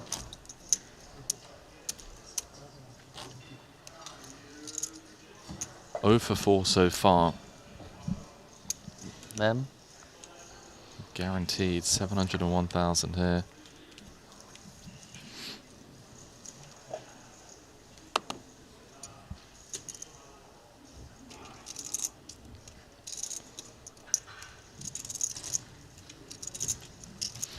Kiat Lee now is on the short stack. Only 10 big blinds after that collision. 600,000. It was just so brutal the way the hand played out. I mean, played defense correctly so on the flop, as he did on the ace turn, and then just the 2 outer for him to find a set. Lose the max against Soiser as O'Dwyer is going to look to put the final nail in Kiat's coffin. Definitely would like to bust Kiat Lee. Kiat has less chips. O'Dwyer's the second shortest stack, so he gets the ladder he's looking for. He has a pretty good hand. It is under the gun, but that's six-handed, so that's the low jack. This is close, but I think maybe the suited variety is good enough, and looks like Steve does too. Good luck, gents. Locked up. 62% for O'Dwyer. 62% chance that we're down to 5.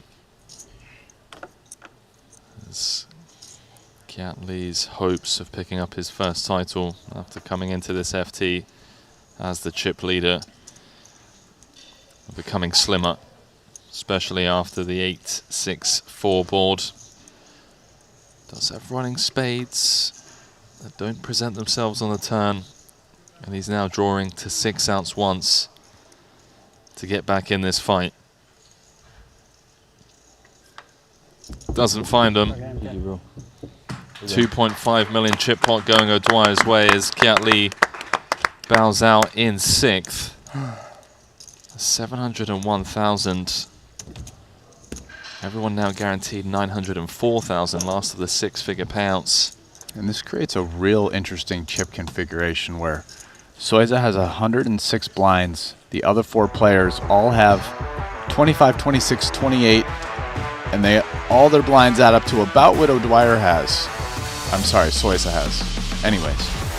Lee, with his second final table of the series, came 6th in the 50k for 393,000, 6th in the 100k here for 701,000, crossing the 9 million earnings mark on the Triton Tour.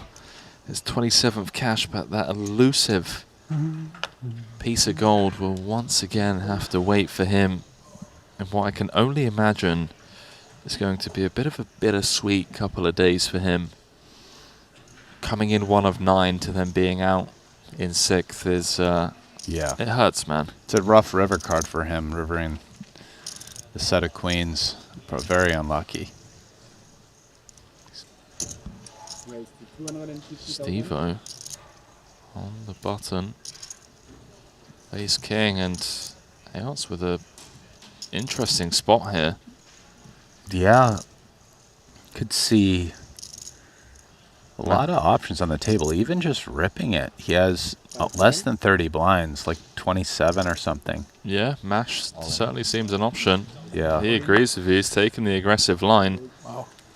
Snap call to get us down to just 4 players. Kind of a sexy hand to do it with, because if you get hands with the Jack and 10 that dominate you to fold, King Jack, King 10 certainly, maybe Ace Jack, decent chance Ace 10, hard to say. 6.8 million chip pot. Steve-O has Peter covered barely as he flops the nut straight on the 9-8-7. Oh, some hope for a chop.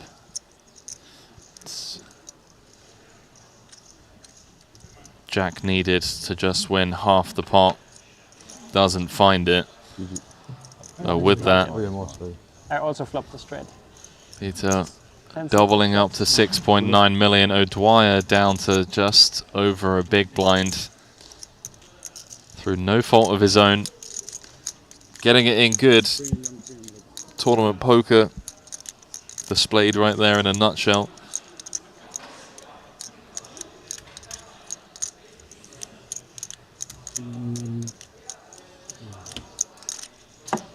Such a sick game, you know?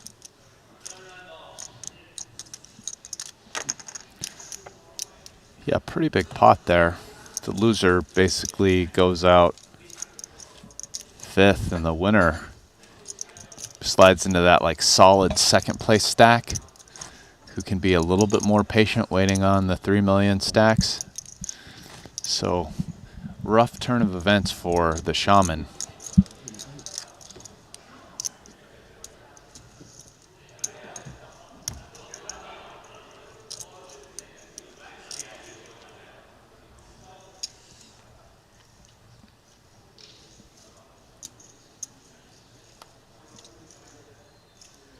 chip leader Soiser in the hijack with a suited 10. Dwyer with just one big on his direct left. 9-3 is not going to cut it. Second in chips with the jacks.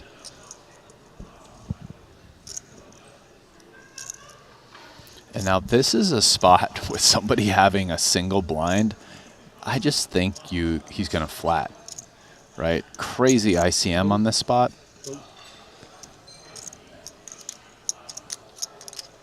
Well, well, well. Another legit holding in the big blind. Mosbok with ace-jack suited. As Brian just mentioned, the fact that O'Dwyer has just one big against the chip leader open and the second in chips flat.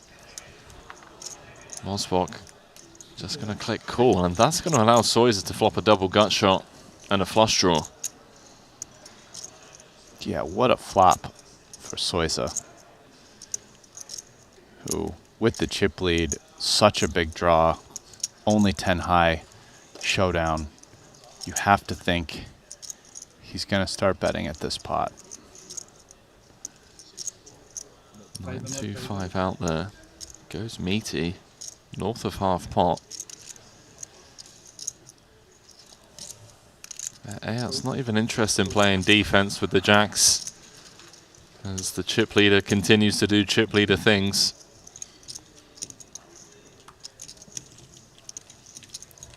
Incredible pickup there for Soiser. Now has 14 of the 26 million chips in play.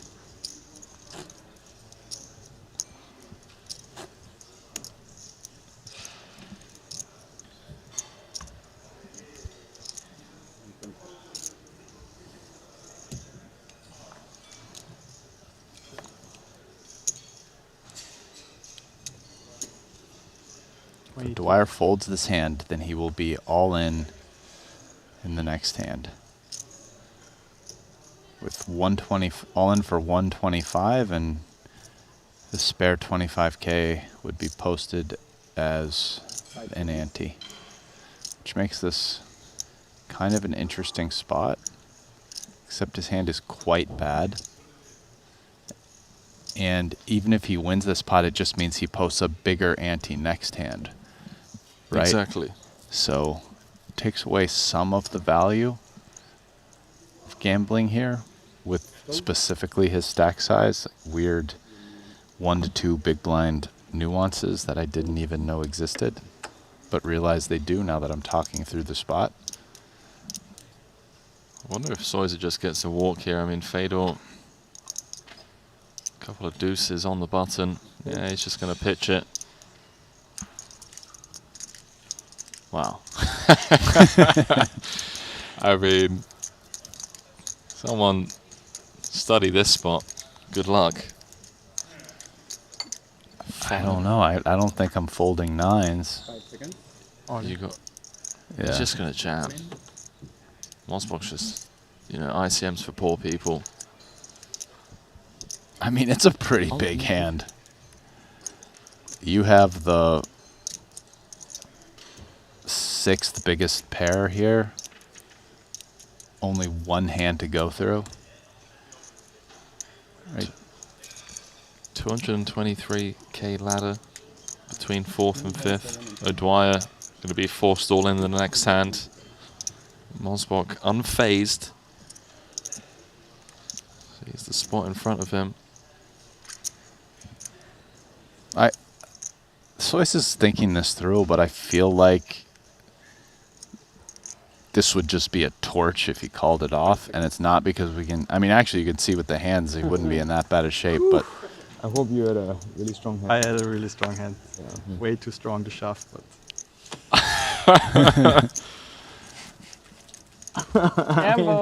I mean, I had a kind of probably a call. I had nines. Flip. Good fold. Don't want to flip. Yeah, there. Look at this guy. Like, yeah. A rare glimpse into Mario's mind there, just saying that. What do I do? I don't know. Hand is King too 10, strong King to 10. just jam, but because of that one big blind Really? stack. Yeah, King 10. Hallelujah. Or King 10 would be. Mario will run a crying round if you King 10 suited. if you call him with King 10. No, it wasn't suited. It wasn't suited. Yeah. But Oh, you thought about with King 10 off? yeah. Boy, that's crazy. I mean, I'm not sure, so I have to think, you know. Nice. Mario's backing me up. No need to rush, you know. As long as I, end up I with try the- not to use terms like that too lightly, torch, here when so we're you took talking one about it, but that's what it felt like it would have been, and I'm glad Mario and Fedor both agree. I mean, it is possible they're bullshitting, since obviously getting a fold from the chip leader is good for them, but I kind of feel like they're not. Yeah, I don't think they are. I think they're very sincere in those spots. I've heard them discuss similar situations before. And also, I would go a step further and say to not refrain from speaking your mind. I think a lot of these guys are open-minded when it comes to calling something a torch or a punt. I mean, we're all guessing at the end of the day. Soiser looks to finish off O'Dwyer. Queen high, holding on the jack deuce deuce. Some chops though. That's one of them. No. Chop up. Hey, shit. Good. Sorry. O'Dwyer does not That look might be the best entertained. outcome for the both of you. Yeah. Not bad. Sick that I actually lose a chip there.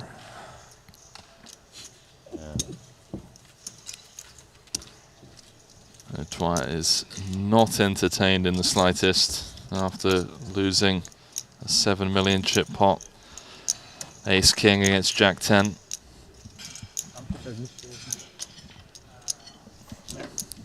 Aber es ist trotzdem scheiße. Er ist so runaway einfach. So 5 remain. 904,000 guaranteed. Last of the 6-figure payouts. Dwyer on life support though. Yeah, it's not looking good, is it? Gonna need quite the spin. Down to 14 in that 30k turbo. Event number 7. So we close out these 2 events here today at the Sporting in Monte-Carlo. Tomorrow, day 1 of the 200,000 Invitational. So Dwyer with Ace King once more. Can he win an all-in with Ace King? The last one, technically he didn't need to win, although it would have been nice for Steve. But this one he's going to have to win if he wants to stay in. That's against the same guy as well. So it comes Queen 6 deuce. Steve-O drawing to 6 outs once to stay alive. Can't find it. As outs finishes off what he started. And one of the true OGs of the game, Steve O'Dwyer, departs in 5th for 904,000. And I believe I just heard Fedor mention the word break to perhaps have a conversation with the boys. Look at some numbers, which, you know, Brian, would make sense. I mean, 1.127 guaranteed, 3 million and change for first. Why not look at numbers as Steve-O heads to collect the last of the 6-figure payouts, adding $904,000 to his Triton earnings, crossing the 10 million in earnings mark, 26th cash for him. Title number 3 will have to wait. That's how things stand here. Soiser, who's guaranteed to move up to 2nd on Malaysia's all-time money list with this score here, with the overwhelming chip lead, as we welcome you back to the break desk. So we just saw there Soiser with 109 bigs, Peter with 54 bigs, Mario Mosbrook with 24, and Fedor with 23. Understandable that these 4 are going to look at numbers, Brian? Yeah, I mean, you get to the end of the tournament, a lot of money to play for. I think all of them have locked up already, even if you go out in fourth, the 7-figure payday. That's right. But nevertheless, it's a lot of money, and yeah, I think they're just going to have a discussion, and I guess we're going to take a break and see what they come back with. Is that what's That's happening? right. Yeah, we're going to take a 15-20-minute break because there's a lot of numbers to be crunched. I was just going to add, maybe a sign of mutual respect here as well, the fact that they're all willing to kind of look at the ICM numbers, kind of just signaling, hey, I respect your game. I think. Well, the fact that they're willing to look at it, if they agree to an ICM chop, that's definitely a sign of respect, right? Now, if the numbers are presented and then people are like, well, I mean, you're going to have to give me a little bit extra. Some respect, but how much? I don't know. We'll leave that for you guys to decide. Well, I'll tell you what, given that it's a 20-minute break, leads me to believe that perhaps it's the latter. Maybe there's a bit of negotiations to be done on the table. Brian and I are going to step away with the rest of the crew for 15-20 minutes, but don't go too far because when we return, we'll be crowning a champion here in this 100K from Monaco. We'll see you very shortly. Exciting news! WPT Global is the new title sponsor of the Triton Poker Series. To celebrate this exciting new partnership, WPT Global will have its own event at each Triton Poker Series stop, the WPT Global Slam. Look out for your opportunity to qualify online. Download WPT Global with code Triton and get a 100% deposit match up to $1,500 now. Sign up today and join the action. Online poker is back in the USA and Canada, and it's back bigger than ever. To celebrate the launch of Club WPT Gold Sweepstakes Poker, we're kicking off a $5 million invitational free roll in the poker capital of the world, Las Vegas. Only 2,000 seats are available, and it's invite only. Register now with code Triton for a chance to win a seat. And did we mention the first place prize is a whopping $1 million. Pre-register now at clubwptgold.com. Attention MTT players. We're excited to announce the most significant advancement in ICM solving history. Now, with GTO Wizard AI, you can study post-flop ICM strategies with unparalleled speed and precision. Whether you're competing in classic MTTs, satellites, PKOs, or mystery bounties, this upgrade lets you simulate any payout structure, bounty format, and stack sizes. Get ready to dominate with GTO Wizard AI. Looking for the ultimate platform to place your bets on the biggest sporting events? Look no further because BetACR.eu, Triton Poker's official betting partner, is here. Whether it's the thrill of soccer, the intensity of football, or the fast-paced action of basketball, BetACR.eu covers it all. With real-time updates and competitive odds, you're always ahead of the game. BetACR.eu also offers exclusive poker events that you won't find anywhere else. Test your skills and make every hand count.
Oh, wow. Andy knee with a solid ace-x hand in the small blind, but Soiza with the goods, 2 10s. How's he going to decide to play it here? It's a lot of kit, blind versus blind. That said, a lot of ICM in this situation. But he's going to raise it on up.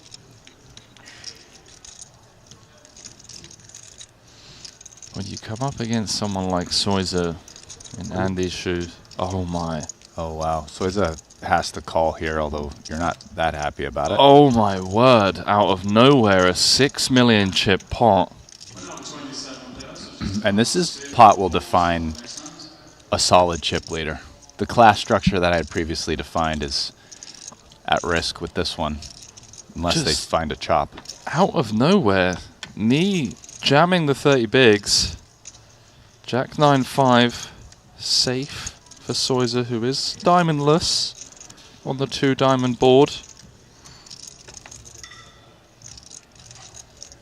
Ace and an ace only needed for Andy.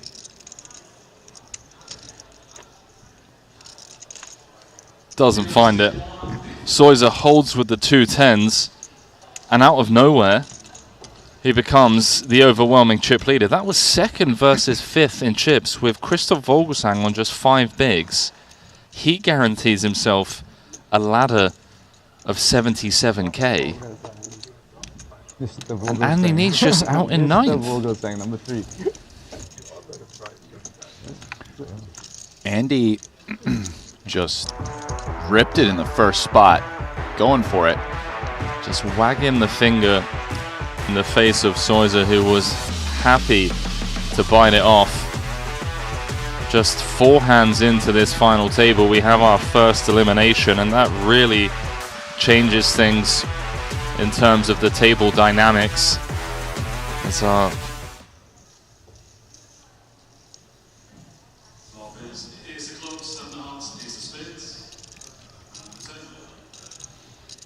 sounds like they're about to be in the money, at least the bounty stage.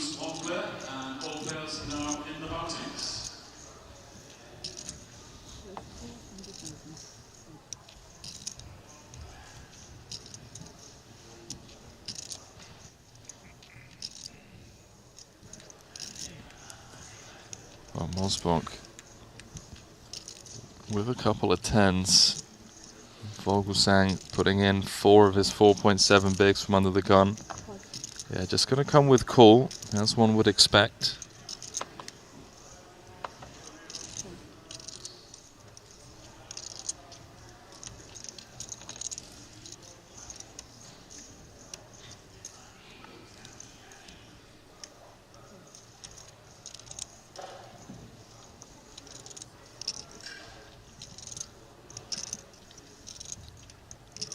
Does that open the door for the Belgian to pill from the small with King Queen O?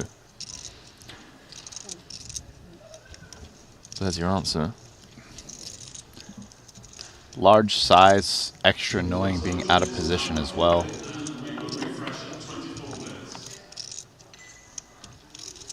Well, that's all Mosbach.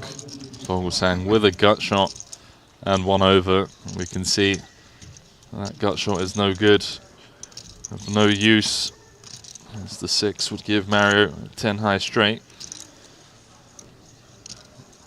Looking likely to be just 2 cards away from our second elimination.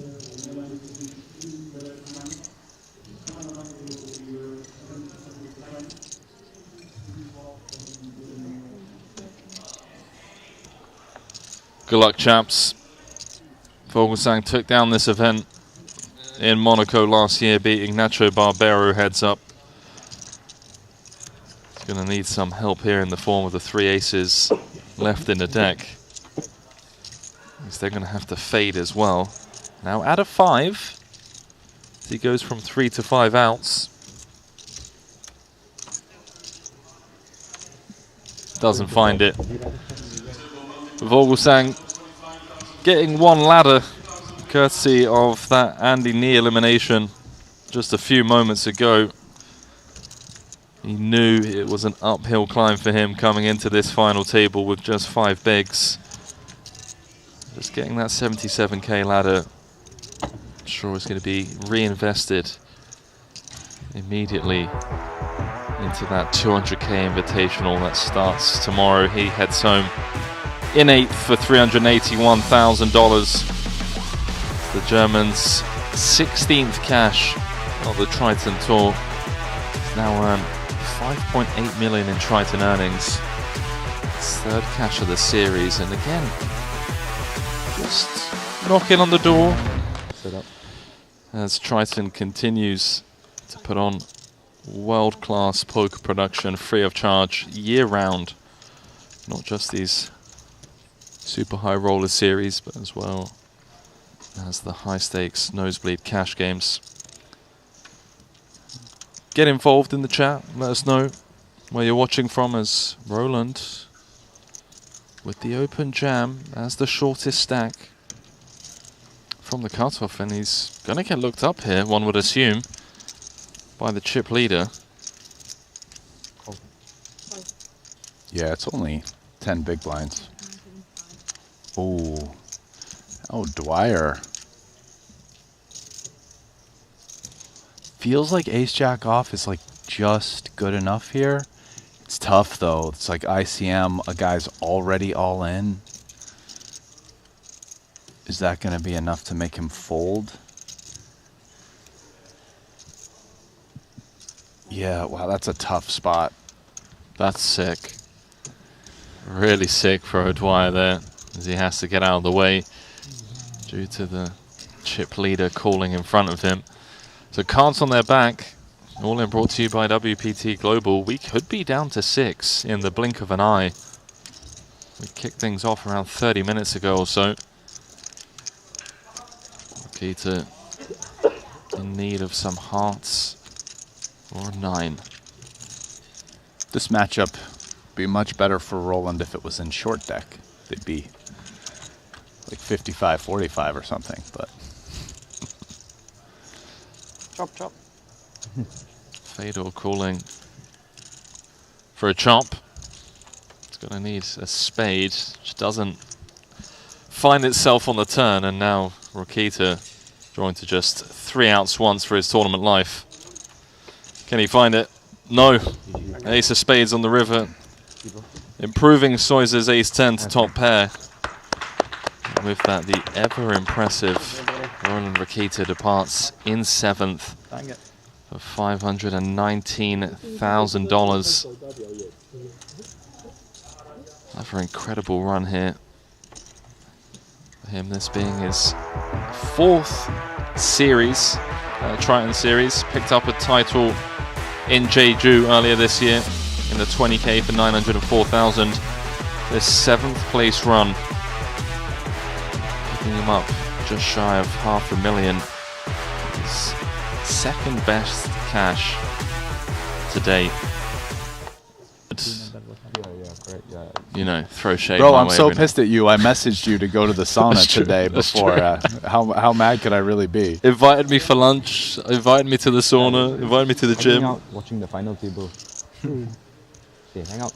You have to pick one side. Not you and me. They're picking the champion side.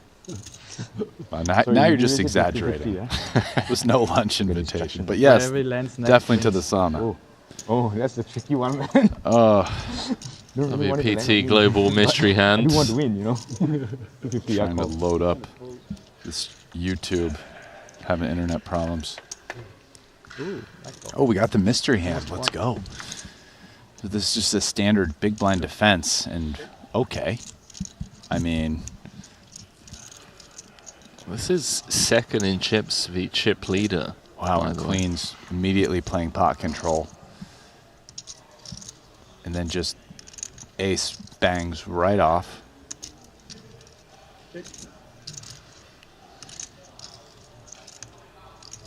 Seen a lot of great defense from Lee. Is he just... Oh, wow. Hello. Just rivers a set of queens. So, bet raise... tank.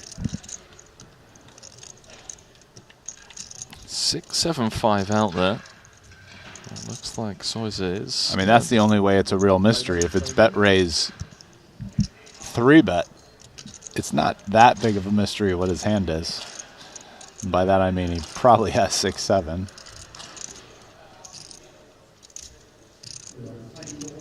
80% pot, thereabouts from Soiser.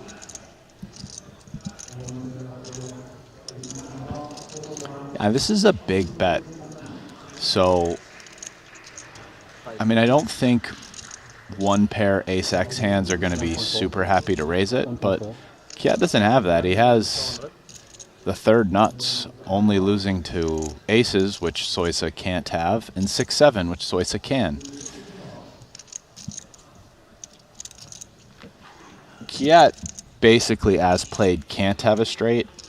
Really just think if he did raise 6-7 suited in the cutoff, would he really check it twice to the river? I mean, I guess it's possible, but just at this point, pretty unlikely. But Kiat definitely can have both 3 aces and 3 queens, or even like ace-queen. You do? So those are the most likely value hands that Kiat has here. And if Sois is thinking about calling, my guess is he can't beat those value hands. And if you'd want something with a good blocker to bluff catch with, you'd probably want something with an ace or a queen, right? You want to block ace, queen, aces, or queens. So 5 seconds. For a bet this big, though, he probably doesn't have queen X, right? You're really going to bet like 85% pot with queen X on this run out? No. So I'm going to go with Soisa has like ace, jack. Oh my word. Okay. Okay. 4.5 million. The bet 3-bet after it checks down to the Queen of Clubs river where Lee rivered a set of queens in this single raise pot. This is first squaring off against second in chips right now. Yeah, this is, for value, he's repping 6-7. Because if Kiat Lee has 3 aces and 3 queens as a decent portion of his value range, this big re-raise, when he can't have aces, is 6-7, and therefore his bluffs are going to be, you know, maybe a great bluff would be like ace-7. It's not as relevant if he's blocking 7-6, because Kiat really can't have a straight very often here, as I said. Maybe you'd rather be blocking 3 aces. So you think the better bluff candidate is a hand like ace-7, yeah? Ace-7 or ace-6, yeah. That's pretty sick. It's kind of a big size on the river, though. 500K into, what was it, 670? Yeah. With that's exactly ace-7.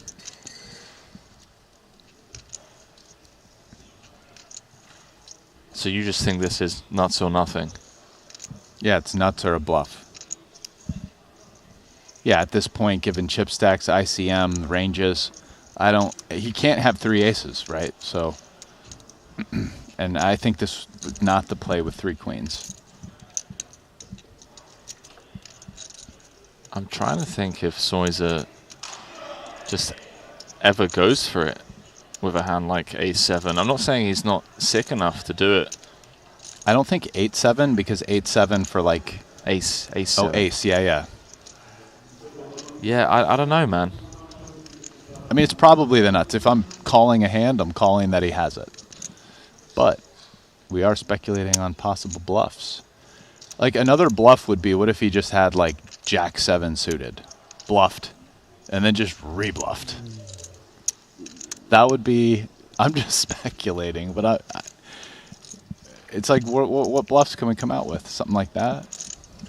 Ace-deuce, ace-3, ever in there?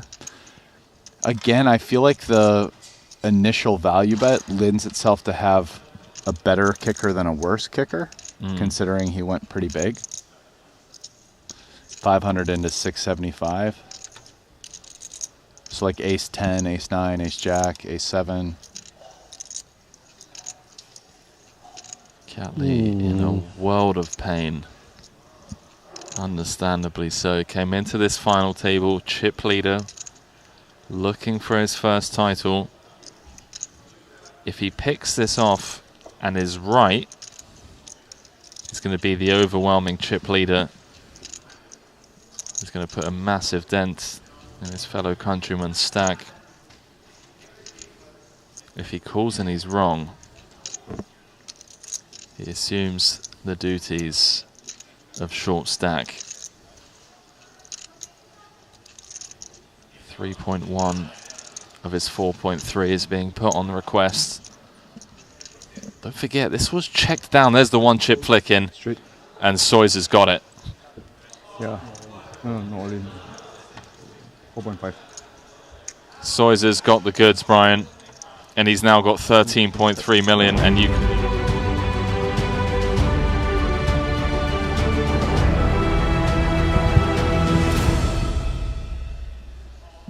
Well, very warm welcome back to the Sporting here in Monte-Carlo. It is, of course, the 100K event number 6, and we can confirm that a deal has finally been made, Brian, after a good 15-20 minutes of negotiations. They finally drew the numbers on what looks like to be ICM, but a little bit more going to the chip leader, Michael Soy's, as we pull up the app to take a look at what the chip distributions were like. So Soy's with 109 bigs, Peter with 54, Mario with 24, and Fedor with 23. So these were meant to be the typical standard payouts, 1.127 locked up, 3,046,000 for first. I can confirm that Soyzer is going to be taking home the lion's share of the money. Guaranteed 2,305,000. Peter locking up 1,924,000. Mario locking up 1,544,000. And Fedor Holtz locking up 1,528,000. So both Mario and Fedor guaranteeing themselves more than third place. Peter guaranteeing himself almost second place, and Soyzer looking up that $2.3 million score with 310,000 to play for. Are you surprised by any of that? No, you know, it seems like a pretty reasonable deal. I feel like after looking at it, it seemed kind of fair based on just how many chips they had and whatever the ICM chop was. Obviously, they're leaving something to the side to play for that the chip leader is more likely to get due to him having more chips than, you know, the other players, especially the two short guys. So, you know, it seemed pretty fair and equitable. Well, let's see how they adjust from ICM to chip EV now that it's a winner-takes-all 310K format sit and go, as they've struck a deal here in Monte-Carlo. So everyone securing 1,528,000 for their efforts. Soyzer on the hunt for title number 3. Guaranteed to move up to second on Malaysia's all-time money list with this score here as he leads the final 4. Mosbach looking for his 3rd title. Holtz looking for his 5th. Would love to join Danny Tang and Phil Ivey in a very exclusive 5-time Champions Club. Oh yeah, twice, right. So not to throw you in the deep end, Brian, but I have to ask for some of the lesser experienced people out there, such as myself, what are some of the key differences between four-handed with normal payouts to now four-handed, money locked up, and a winner-take-all kind of environment? Only because of the small... Well, in a winner-take-all environment, there is no ICM, because the only person now who gets any more money is whoever wins and gets all the chips. So you're really just playing straight chip EV. Okay. Staying alive doesn't help you, right? What helps you is getting all the chips. That's it. So in a normal situation, if you stay alive while another player busts in 4th in this case and move up to 3rd, you know, you get that pay jump of 1.127 to 1.376, and then there's a massive jump whoever survives to the top 2, because you go from 1.376 to 2.063. I mean, that's a nearly 700K pay jump right there. So the ICM is a way of mathematically expressing, you know, this incentive to stay alive in order to ladder up the money. And that just doesn't exist now, because now it's 0, 0, 0, and then 310K for first. So this, in a sense, plays more like a cash game, which is the same deal. Let's go. A little 4-max. No more folding. Sit and go. The 310,000 Fedor wagging the finger in the chip leader's face with the 10s, saying no more folding, my guy. How many wins do you have? 2. Both in Hold'em? I only play Hold'em mostly these days. Yeah. I used to play some showdown. Yeah, both in Hold'em. This is the first deal I've done actually in Triton. I had like maybe 4 chances. It pays respect to us. I mean, I'm not stupid. You know what I mean? That's really humble there. Humble man. From Soiser. I don't know. It doesn't seem like I have a choice, you know, to be honest. No, you... Always have a choice. Mosbok just teasing, saying, paying respects to the rest of the table because Soiser agreed to a deal. And Soiser just responding, I'm not stupid. I know the lineup I'm up against. Which is rare, you know. People don't normally kind of admit that they're perhaps outmatched by their table mates in terms of skill set that they have.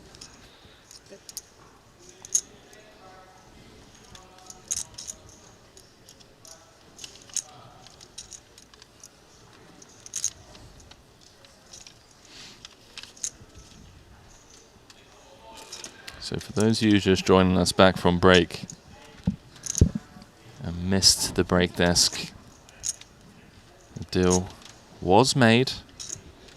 Everyone guaranteed a minimum of 1.5 million. They're playing for the remaining 310,000. We will of course remind you of the payouts as and when people are eliminated. It does certainly change the dynamics at this table. Poker code in the house, by the way. Here in Monaco, they just seem to get it done. Saw Samuel Muller second in that mystery bounty.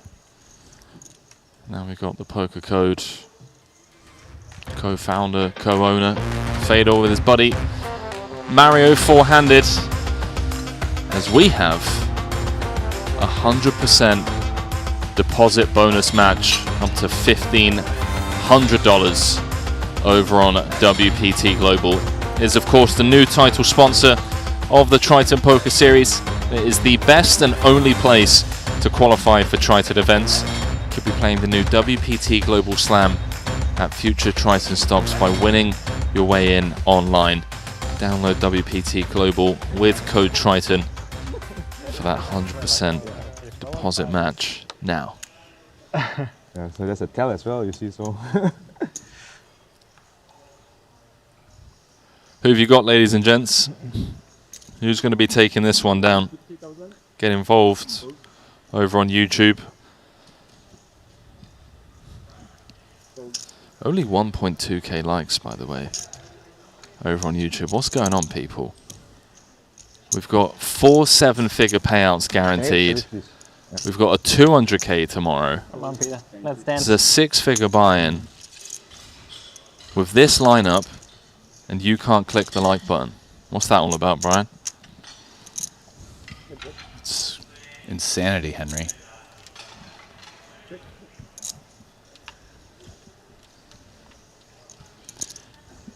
Fedor here. Not the best flop for his hand. Let's see if he decides to bet. Doesn't have a heart. It is 9 high.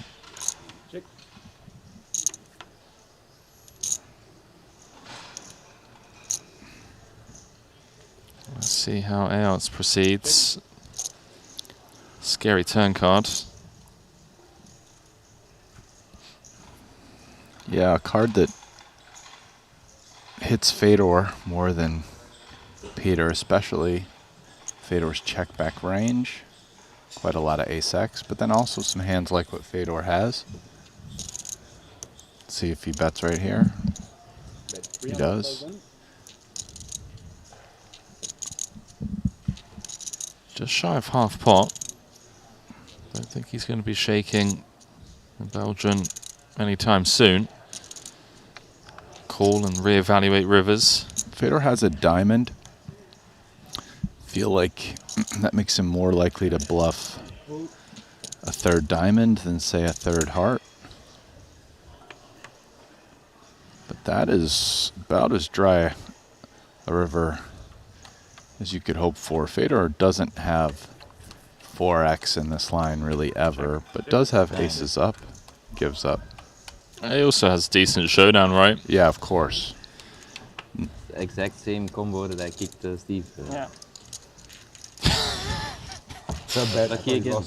Be careful here. That's be careful how loudly you say that, pal. You do not want to make an enemy of Steve O'Dwyer. I'll tell you that much.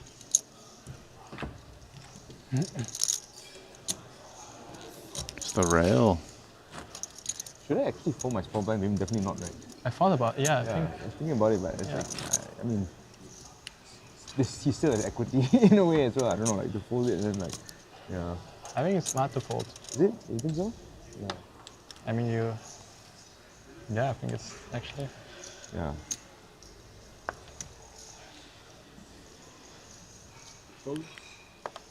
So the mods have done a fantastic job of getting the deal numbers in the chat. So exclamation mark deal if you aren't aware of the numbers. Once again, deal was made. Everyone locked up 1.5 million. Playing for $310,000. Winner takes all. As Holtz plays defense against Soyser's button open. And perhaps going to get himself in a bit of trouble here on the ace-king-8. Soyser with top 2. Fedor with bottom pair. Does have a spade.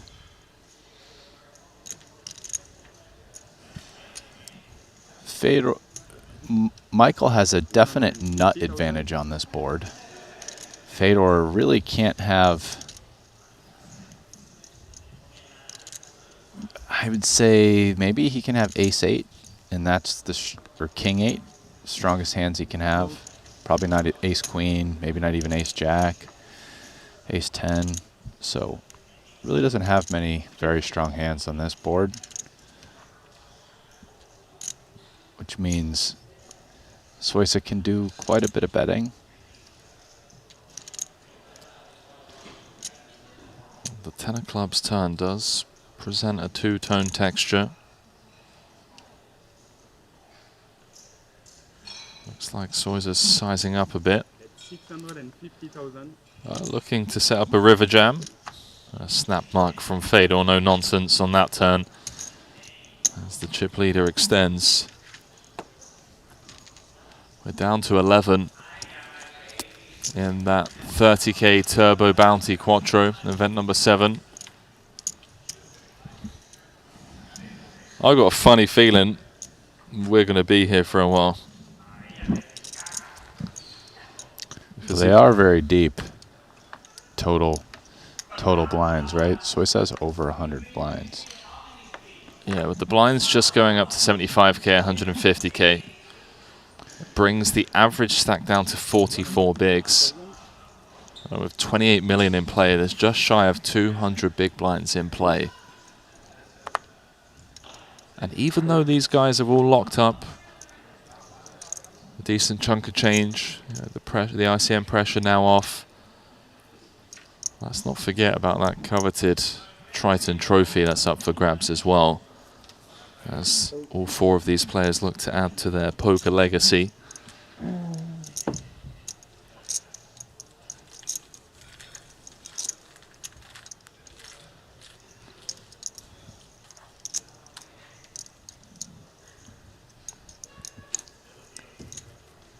I mean, Mosbach only joined us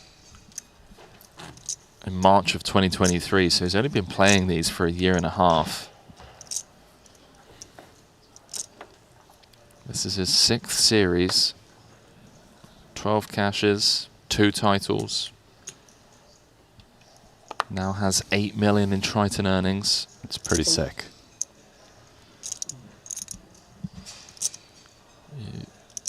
Compare that to someone like Ike, who's been with us since, what, 2017. Played every event. Doesn't have a title. Not to throw shade Ike's way, but Just trying to paint a picture of how brutal variance can be in tournaments, especially at these stakes, these structures. Looks like Fedor's turn to get some value against the big blind. Ace, king, deuce, rainbow. 8-2-5 out there. Soiser with just 10 high.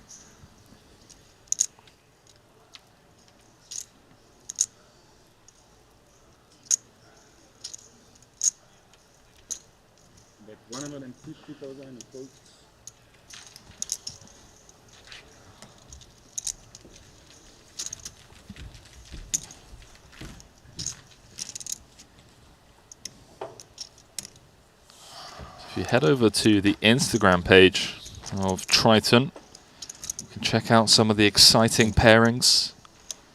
We're going to be competing in tomorrow's 200K Invitational. And don't forget, the way the Invitational works is for a set amount of levels, VIPs on one side of the bracket, pros on the other side. Then I believe it's after, I want to say 8 levels. Don't quote me on that. The pool is then merged. So on day 2 they merge. So after 10 levels, in fact, producer James Dempsey just letting me know.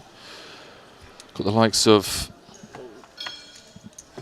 well, Fedor being invited by Juliang, the Sleeping Dragon. That's a strong pick from the Sleeping Dragon, by the way. I mean, oh, yeah, Juliang plays on the on the VIP side. He does. I like that team. Paired up with Fedor on the pro side. That's like strong. Juliang. Ooh, I mean, okay. You've got Ossie Kotola, the man that made the Royal against the Full House, inviting Patrick Antonius. All right, the two Finnish guys. 2 Finnish guys, yeah. Unfortunately, my internet is absolutely trash right now, and I can't scroll down further. But head on over, Triton Poker Series on IG. Wow, I wonder if you can bet on that on ACR. That's the tournament I want to bet on. I want to bet on. Yeah, let's. I want to bet on. Let's get some fun sweats down. Sleeping Dragon. That's a strong pick, man. Yeah. I think both players are plus EV in their respective fields. Oh, here we go. We've got more pairings. So, Rob Young choosing Daniel Dvoris to step up to the occasion as Fedor jams on his good friend Mario Mosbach. Big blind V cutoff. King, Jack, O. You know it's a close spot when Mario's thrown out the prayer sign. Lun Lun inviting Punat Punsri. Carl Chappé Gatian inviting Mario Mosbach. Yeah, who invited Mario Mosbach? KCG. Ah, okay. Yeah, we got some strong pairings. Again, tomorrow, 2 p.m. local time. Be kicking things off there. So all of day 1, VIPs are segregated from the pro side of the bracket. I wish that was a fake accident. Oh. Doesn't matter. Then on day 2, that's where the bloodbath begins. When does that tournament start? Tomorrow. Oh, that's tomorrow. Yes, sir. Wow. Okay, that's going to be fun. Yeah. Yeah. That's always fun, man. I mean, you just see the difference. Like, the scoreboards come up, let's say, level 5. And on the VIP side, there's someone with 3 starting stacks. Yeah. And then on the pro side, it's just like 20 bigs between first and last. Because like they're not playing, they're playing defense. They're not playing big pots. Whereas the VIPs are just like, yeah, let's go. I'm in there calling 4 bets for pocket 5s. I mean, so you think the pro side, they're just going to be knitting it up? That's been the case for the last couple of years, right? Yeah. I mean, on day 1s, it's always been the case. Fedor's getting busy. I mean, the rejam with the ace-4, now 3-betting the king-10. He knows it's a winner-take-all kind of situation. So I believe they're down to the final table of event number 7. the 30K Turbo Bounty Quattro. He just likes getting after it. Fedor, that's how you get 4 Triton titles. He's looking to join a very exclusive club of only 2 with 5 titles. Phil Ivey and Danny Tang with 5.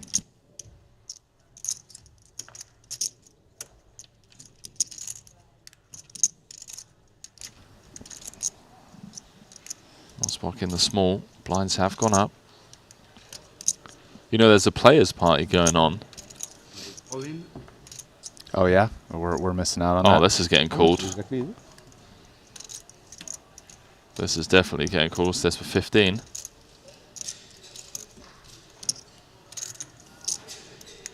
I don't know, Brian. For chips, feels like a call.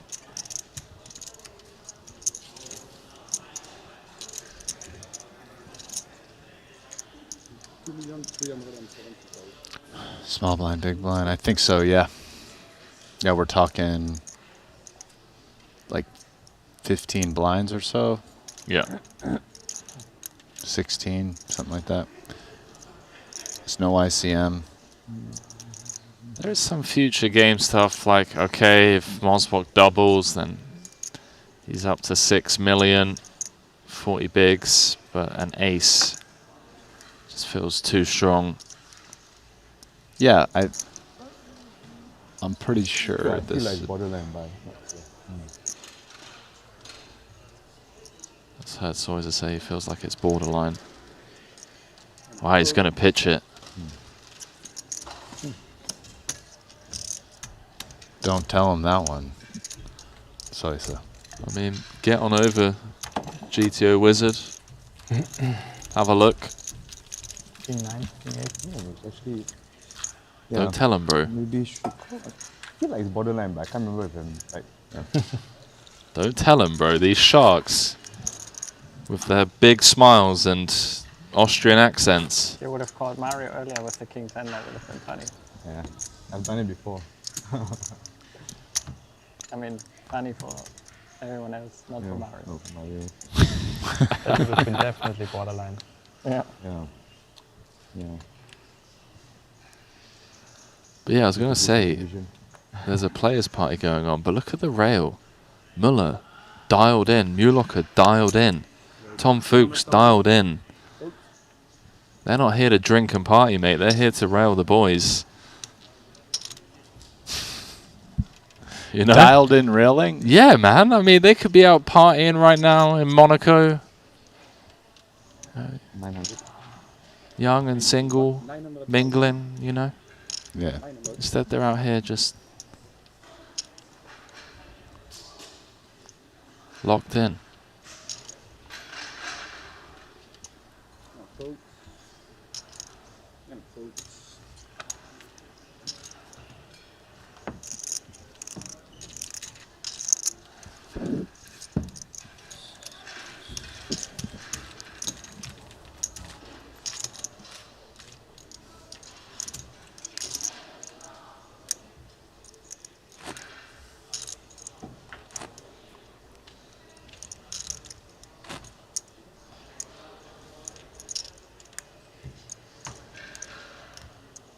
Few people saying it's definitely borderline.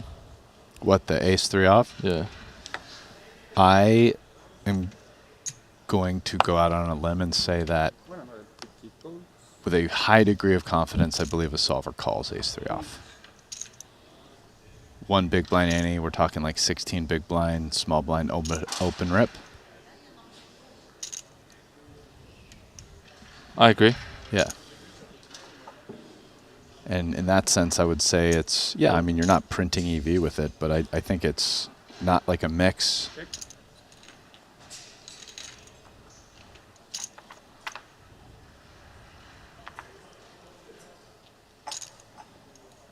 A few people asking what watch Fedor's wearing. I think it's an AP Royal Oak. I could be wrong. He's like a watch connoisseur because even he sometimes like sells watches on his Twitter. Yeah. I almost picked up something that I thought better of it. I was like, nah, behave. People I have asking, no idea how the watches that he's selling, they're good watches? Yeah, no, for sure. Yeah, good watches. I think his collection has just grown to newer heights, you know, and now the 30K timepieces, you know, he's kind of moving on. I mean, it's guaranteed 1.5 mil here, you know. So what we're saying is that timepiece on his wrist right now is not a 30K timepiece. That's definitely not a 30K timepiece, no. That's 70? Correct me if I'm wrong, chat. For a good condition AP Royal Oak. So you're a bit of a watch connoisseur because you like instantly knew what that watch is. No, I'm not. Okay. I'm no Ali Najad. The only reason I know that is because I was literally just sat down there with Punat Punsri and Lunlun, and they showed me the exact same watch. Oh, okay. Yeah, I have no idea about watches. Literal zero idea. I think I was supposed to call the hand the last time, but I don't know. Well, all of the players are using a watch. Ace 3 off. All 4 of them. I feel like my memory tells me it's like right on the border for some reason, but I'm not sure. Not exciting. Yeah. Maybe I studied too much this afternoon. But fucked myself up. I can't remember the ICM charts, non-ICM charts. Was it GBP or not GBP shit? That's hilarious. That's what I'm looking at. Fuck. So it's like I can't remember which charts I looked at, ICM charts or Chip EV charts. I think they were ICM charts, Soisa. I feel like for ICM, 16 blinds right there, with some ICM pressure, we can be letting go of the ace 3 off. You know what I'm saying, Henry? Not the Chip EV ones, my guy. I agree. Who knows? It is what it is. See what he told him though. They got it out of him. Definitely. I'm sure you do, but we're telling you not. Don't let him know. I don't think Soiza cares, man. No, he doesn't care. Soiza's just. You're ruining my bit, Henry. No, I'm sorry for ruining your bit, but he's just like very humbly four-handed, just saying like, I know what's up. I'll tell you what's up here.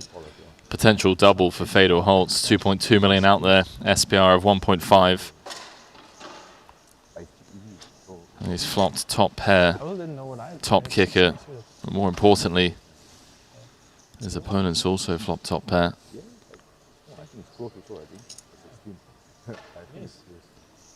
5 seconds.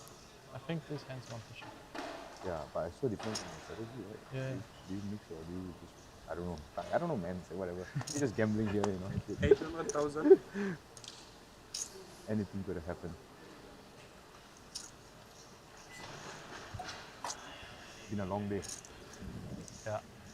I'm 3 espressos in. I'm 3 espressos in. You got the chat popping off now about Fedor selling watches on Twitter. Yeah, I mean, listen, there's not that many people in the poker world that I follow, but Fedor is one of them, and randomly I'll see a tweet where he's selling a watch, which I don't know why. It's something that I remember because I'm not into watches, but I do remember it. Comes up once in a while. Fun turn card. Does give Arts additional outs in the form of a 9. I think we're about to hear from Holtz. 5 seconds. See, there's some cheers going on in the background. There's me giving them credit. All in. Singing them praises about not going to the party. They're out here cracking beers at midnight, I mean. This could be it. Yeah, I mean, picking up the gutter equity along with the ace. Fedor in fantastic shape to double up to 8.5 million and to move up to second in chips and close the gap. We get a glimpse of that poker code rail.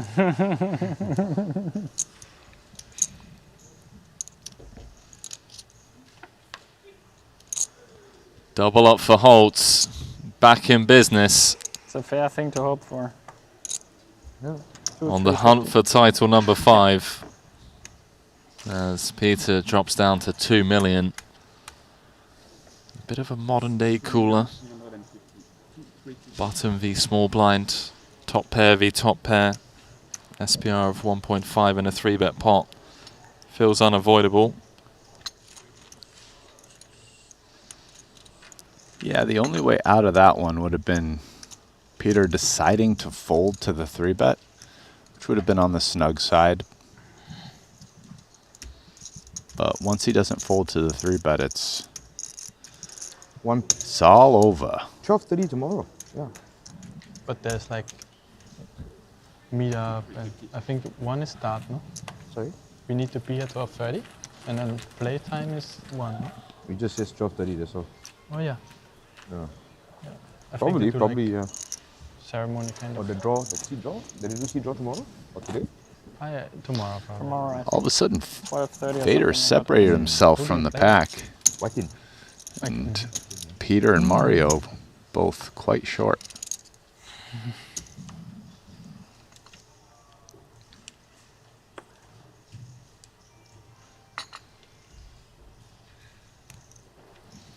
Just overheard Mosbach and Soiser talking about tomorrow's situation. They'll be getting here at 12:30 local time for the seat draw. Coverage will kick off at 1 o'clock. Oh, sorry, play will kick off at 1 o'clock for them. Kicking off around 2 o'clock for us. The hour delay to obviously protect the integrity of the game as Mosbach looks down at the blades. If you're Mosbach, do you trap here? Do you small 3-bet? 5 seconds. Oh, he's coming with the trap. Oh, wow. That does open the door for a Soiser defend to take these aces 3 ways. Defend he does.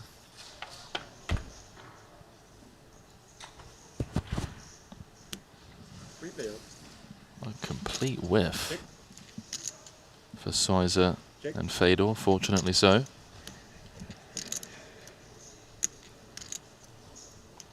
Mosbach with a 90% lock on the hand. SPR of 2.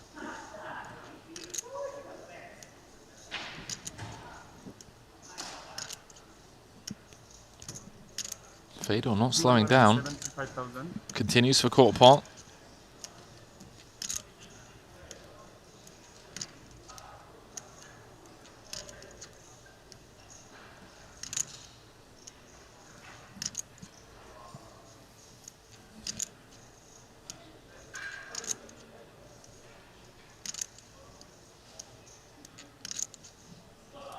Seconds. Raised to 725,000 and a quote. Mosbach with the check raise. Unfortunately for him, Fedor with just 9 high. A nice little pickup as he separates himself from Arts. It is important to remind the viewers just joining us that a deal was made. 4-handed. The original payouts were meant to be 1,127,000 for 4th, 1,376,000 for 3rd, 2,063,000 for 2nd, 3,046,000 for the champion. And after the deal was made, Fedor's guaranteed 1,528,000, Mosbach's guaranteed 1,544,000, Peter's guaranteed 1,924,000, and Soiser's guaranteed $2,305,000. They're playing for 310,000. Winner takes all.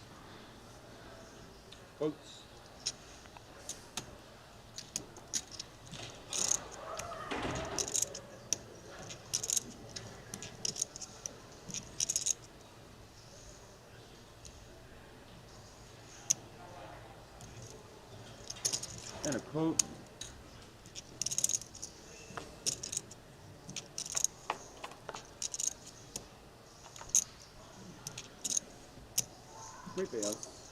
Fedor still the best hand on the ace-4 tray. That's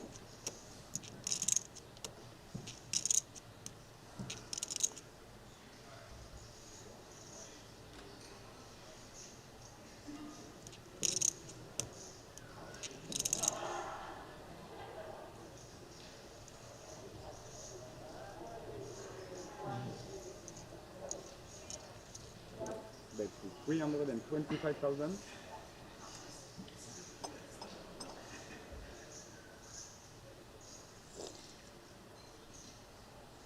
Fold.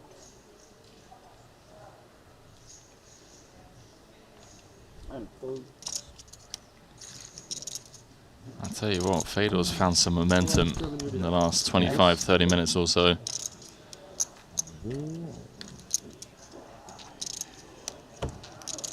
Separating himself from the rest of the pack, closing in on Michael Soiser. Look at that. Gap of just 27 bigs now. Huge drop off between Fedor and Mario. He's in third with 21 bigs. The Belgian on the short stack. Just 10 big blinds. Needs to get busy sooner rather than later.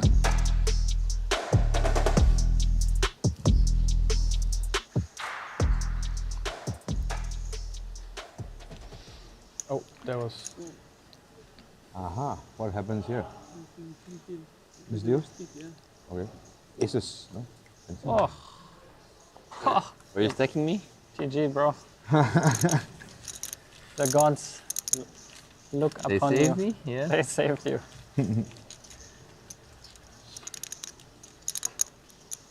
Fold, fold, shove, call, goodbye.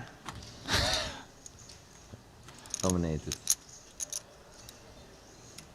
Or you Very just rare. were feeling lucky. No, I had Still situation. the absolute nuts. Ace queen. How are you gonna win? King 10 wins. Nah. Jack 10 suited maybe, but. Did you feel something during that hand? A little bit? Yeah, yeah. It was over pretty quick, right? Right. It's actually I had 10-6 of clubs. I also flopped flush draws straight. That,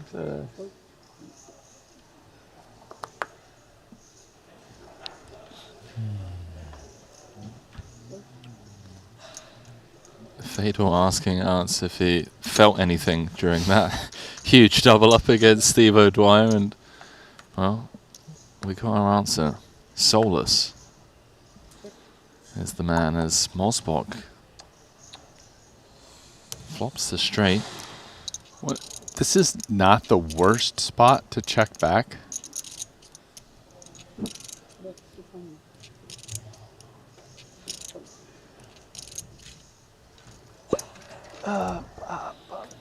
Probably even better on like 9-8-7, but langsam ernährt sich das Eichhörnchen. betting being the standard play, just offering Das alternatives. Moosberg-Eichhörnchen. Yo, I need to hit up Fedor's Amanda. stylist, man. I mean, Stop it. the jacket glasses combo is strong, you know. Also, whatever food they just had delivered in the background there, can we get some of that? It looks like some burgers and french fries being delivered to the poker code rail. You down for some burgers and fries, Brian? We might be here for a minute. It does sound tasty. Haven't had a burger in a minute. You've been on the It's health not grind? on the menu. Yeah? Well, it's not on the menu here. The Triton menu? They don't have burger on it, do Yes, they? yeah, they do. Oh, really? I haven't had one yet. Maybe, do we just go all out? It's the 100K? Or Do we treat ourselves? I've already eaten basically all I want to today, but maybe tomorrow in the 200. You calorie counting? Yeah. Good man. Has to be done. Just trying to lose a couple kilos in the next, 5 weeks. I respect it, mate. I'll have to get out in the Bahamas, hit the gym, do some morning walks, So if we can drag you out of your pit. Had some late nights here. Not sure if I'm going to the Bahamas yet. Oh, you're just teasing us right now. Oh yeah. I see how It's it all is. up in the air currently. I see how it is, bro. I see how it is. Well, we had this discussion the other day as if, and it seemed to me as if me saying, yeah, maybe I'll do it, but it's not a final thing. No, I heard that, but since then I heard that you were coming, so I mean, no one has told me anything. So I didn't know. Why would they be telling you and not me? Because they know how much I love working with you, bro. They're like, yeah, Brasty's in, bro. I was like, okay, I've got a gym buddy. I was just thinking to myself today, actually, like an hour ago here in the booth, I had the thought, like, no one's told me if I'm going yet. Maybe I'm just going to back out. There's the guys right there. I guess I'll find out. If they've already said yes, then I guess maybe I'll said I was going to do it, so I'll still do it. Would love to have you out there, mate. Who else is going to spot me on the bench press, you know? I don't know. There's a first time for everything. It's like 1.5 million, I guess. That's happy to open jam. No dice, though. Rags still behind.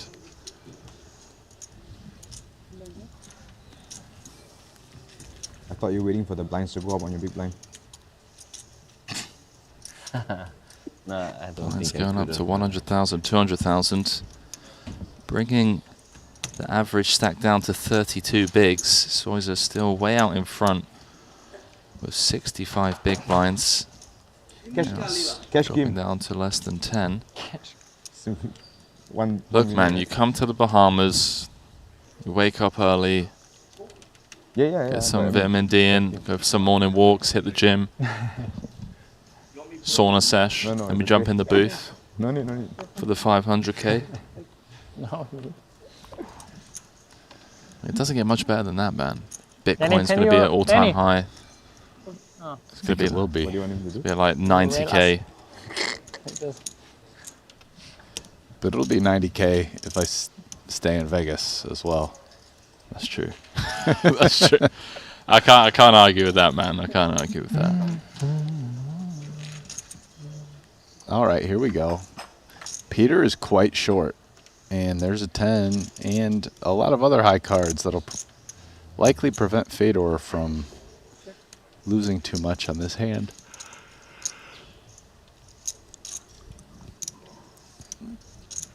$1.1 million out there. I think it's safe to assume that most ace-X would have been going all in pre, as would some of the stronger jack-X like King Jack, Queen Jack. So yeah, Fedor just looking to fold out cards and just take it down right here, right now. Get some clearance. Isn't a lot of clearance to be had? I mean, King High and Queen High hands might continue to a bet this small, getting 6.5 to 1. So I mean, maybe like you're clearing out 9 high.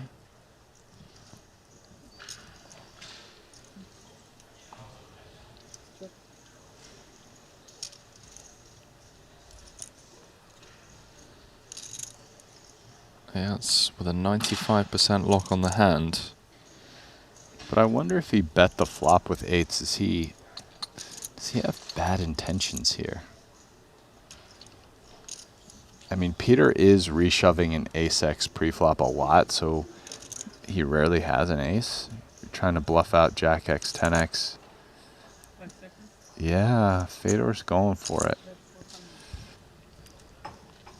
Once you bet the flop, given that the flop bet by itself doesn't make a lot of sense, the barrel makes more sense. And this is kind of just a range play. Another Doji Shengong by Fedor Holtz. That's a successful bluff in Mandarin. He's picking up the 200K tomorrow with the Sleep-In Dragon as well. adopting his play style a little bit. And just keep betting, man. I mean.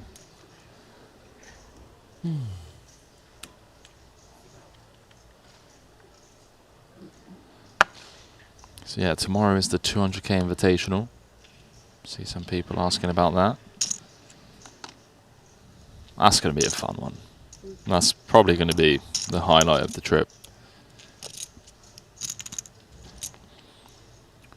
Final table of 9 in event number 7, the 30K. Ben Tollerine is leading the pack.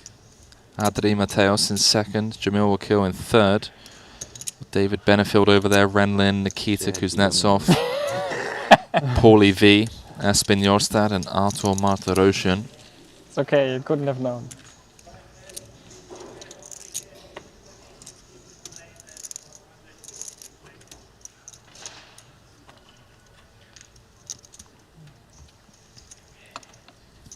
Dominating.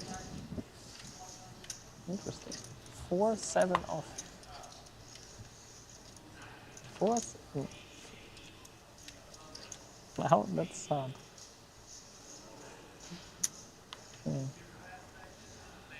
Ace 4 offsuit.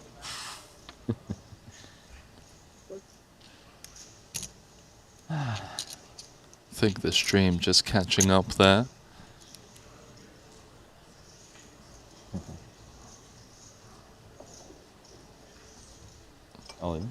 There it is.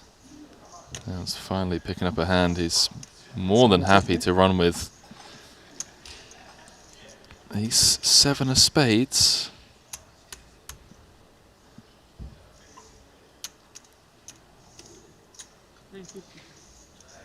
Ripping it in for 950. It's less than 5 bigs. See what Fedor wants to do with King High.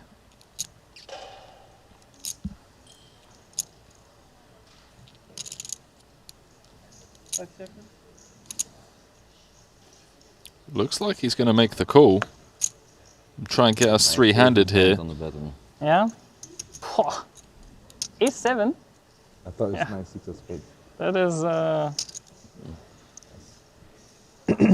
going to be a tough one for Holtz. All in brought to you by WPT Global. 2.3 million out there for the Belgian to get back in this fight. And it's looking very good on the Ace 4 deuce. Fedor drawing to running kings or running 3-5 for a chop. Hello. It's never easy. Always a sweat. It's never easy. No, Peter, it's okay. You can stay.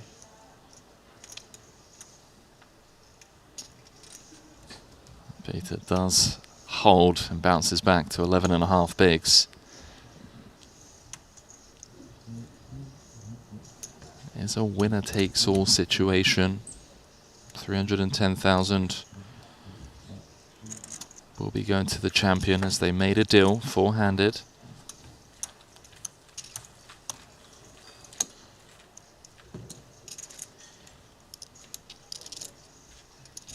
How much do you have, Maria?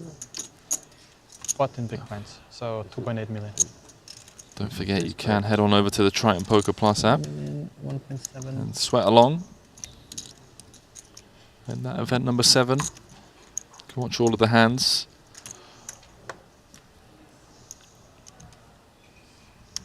Some big names over there. 3.2. Got 8.6 thousand viewers watching with us on Triton YouTube channel. Do let us know, as always, where you're tuning in from. Drop us a like if you haven't already clicked it. And if you haven't subscribed, then, well, really appreciate it if you could support the channel as Triton continues to go from strength to strength, from stop to stop, as put out world-class poker production, high-stakes content, free of charge, as we close in on 300,000 subscribers on our YouTube channel. That is single-handedly the best way for you to show your support.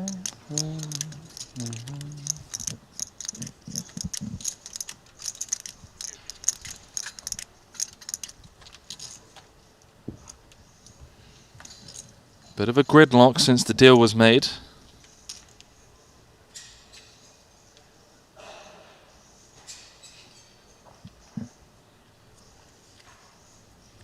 In fact, if anything, it's kind of been all Fedor. As he was 4 of 4. He's chipped up to second in chips.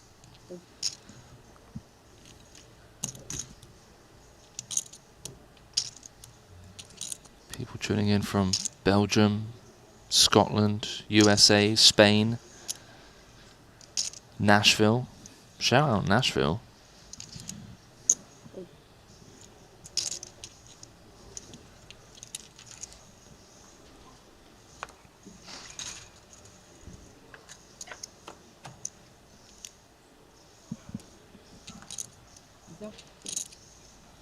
Top 2 for Fedor as he just continues to mash it.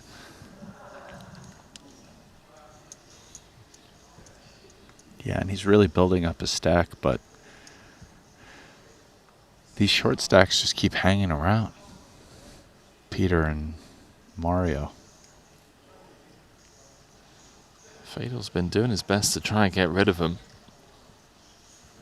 They're not in the most cooperative mood.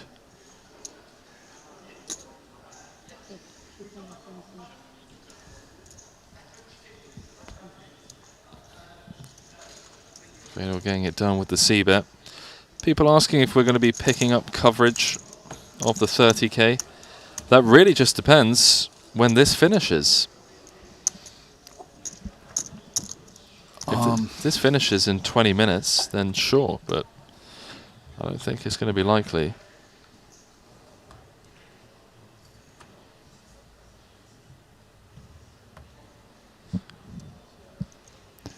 It looks like that's down to the final table. The 30K Turbo Bounty Quattro. BT, pole position. Love to see it. I mean, you talk about OGs, man. One of the best. How much have you battled with Tolerine? You know, actually surprisingly little, because he basically mostly just played online. In the old days, he never really played tournaments, and he never came and played live cash or mix or anything like that much. So really, I've played very little with him. But obviously, I know who he is. Have played with him a few times here and there, random situations, and certainly know who he is by reputation and through mutual friends. So, well, these two know who each other are through reputation as well. Ben 86. Yes, sir. Yeah. I don't know about BT. It's Ben 86 to you, good sir. Do apologize. Small Spock open from the cutoff, facing an 8.5 big blind rejam from the small.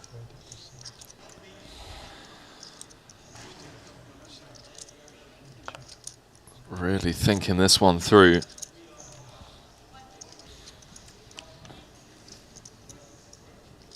Seems like a Sai spot. Big old Sai. He's used 3 time banks now for this pre-flop decision.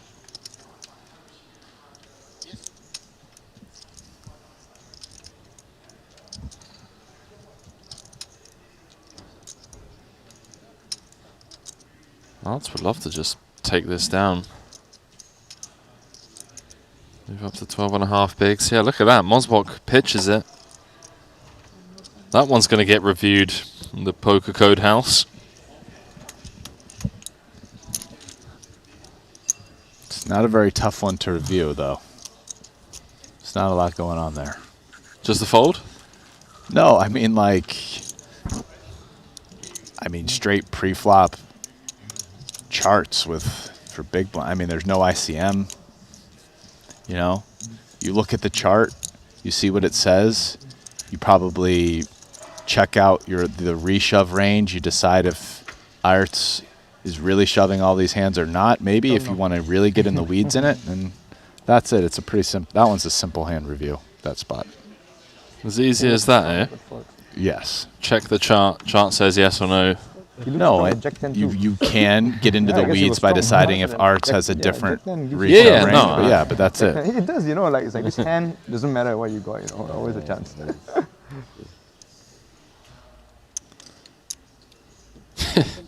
How nice is Soiser, bro?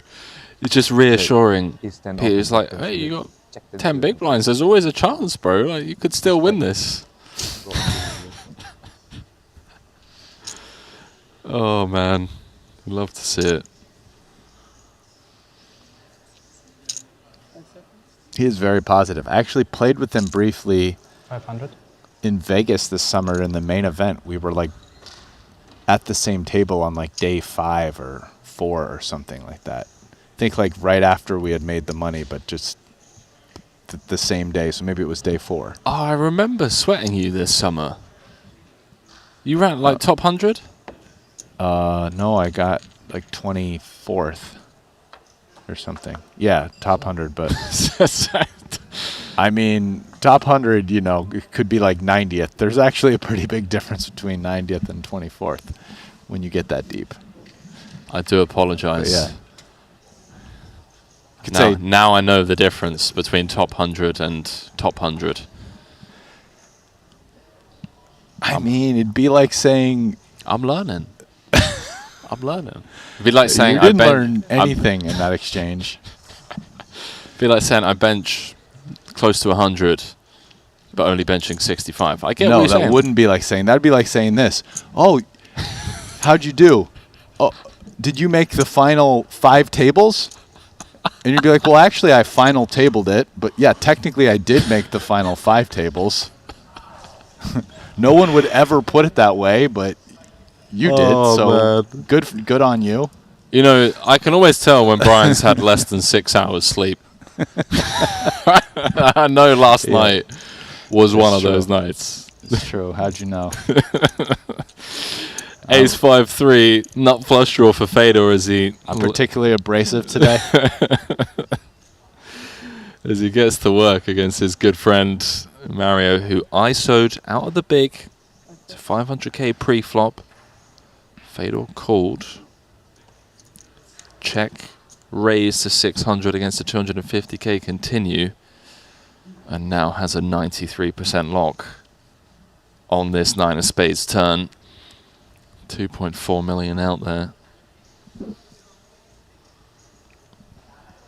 Yeah, it's a very curious turn card because actually it gives him a lot of showdown, and like weaker hands than his might not call anymore. So I wonder if he still jams or not. I think he was very likely going to jam if he doesn't hit the 9. But yeah, this just makes sense to like turn it into a give up. You're super robust with the heart draw.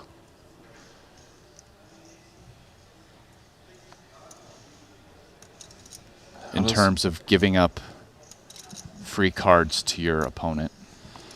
How does Mario respond to this check? He's got a knuckle back. Oh my word. What a disgusting river card dealer. Mosbok rivers trips.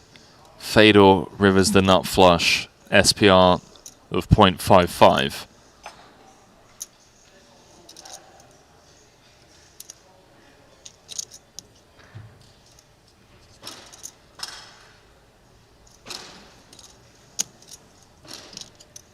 How on earth is the dealer pinged this one off? Poker gods being cruel to Mosbok, as it's looking like a very likely exit. S3. Snap calls with the trip 3s. 5.2 million chip pot going Fedor's way. As always, humble in victory, gracious in defeat. That's unrealistic. GG, bro. Is Mario Mosbach, the two-time champion, part of that Poker Code crew, adding another 6 score to his Triton track record. Another 7-figure payout for him as he goes home with 1.5 million and change. But title number 3 will have to wait. A real impressive run here from Mosbach, who's now earned more than $8 million on the Triton Tour. Which, when you add the caveat that he only joined us for the first time in March of 2023, a year and a half ago, has already picked up 2 titles along the way, makes it all the more impressive. And now, turning back to the task at hand, Fedor and Soiza both have stacks that are close, only 5 big blinds separating them. It looks like 11 and 12 million. And Peter with only 12 big blinds. But there will be no waiting game. None of this dance of the big stacks needing to play small pots versus each other. Oh. Because there's no ICM. Soiza getting a walk with the queens. Wow. And no waiting game in the sense that... Well, normally in this spot in the tournament would be like the max ICM situation, because with 3 left, they'll all have locked up 1.376 million. But second gets 2.063. So in other words, 700,000 more just to wait till one of the other guys goes out. And then it's about $1 million between second and first, as first gets just over 3 million. So this is a huge ladder normally, like a 700K jump, then $1 million jump. So it's this next jump is not that much smaller than the jump between second and first. You know, just to put it in perspective, the jump from fourth to third was only 250K. So it's almost 3x the jump from fourth to third. But all that's out the window. No ICM here. And now these guys are just playing. So there won't be any of this kind of, oh, let's do soft collusion, sort of wait for the small stack to go out, not play big pots versus each other. The 2 big stacks might play a big pot. Like if they get good hands, they'll 3-bet, get it all in, and because it doesn't really hurt them if one of them goes out next, and whoever would win that pot was just probably going to win heads up with like a 30-to-1 chip advantage or something. And the reason that's the case, what Brian's referring to, for those of you that have only just joined us in the last 15 minutes or so, because the deal was made four-handed. Mario got 1,544,000 for his efforts instead of 1,127,000, which he would have received for busting in fourth had a deal not been made. They are, of course, still playing for 310,000 plus that coveted Triton trophy. Snap call from Fedor as Peter jams from the small blind, looking very likely to get heads up here. 70% favorite.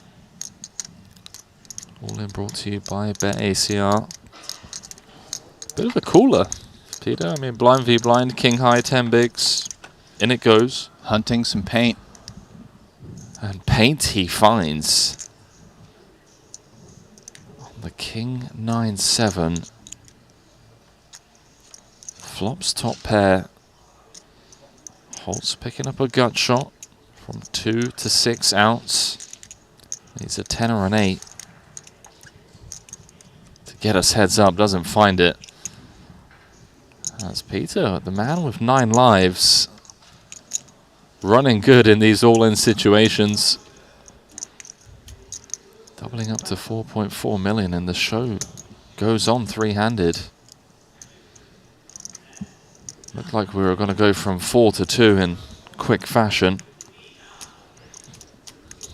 Peter's got other plans.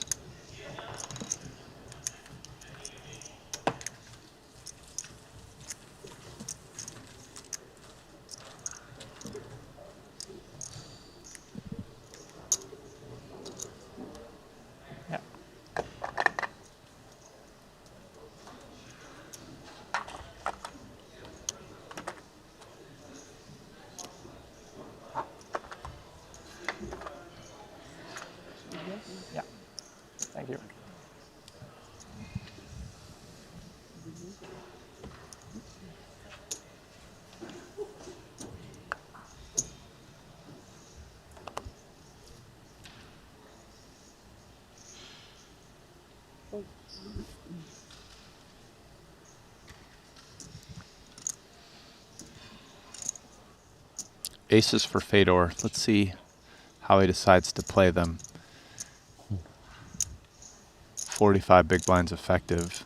Soy's in the big blinds, the chip leader, and covers. And looks like Fedor's coming with just a smidge over 3x. No customers this time.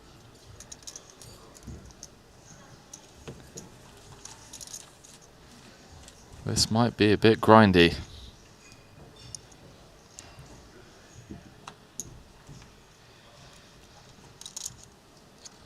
This one might just be a bit grindy.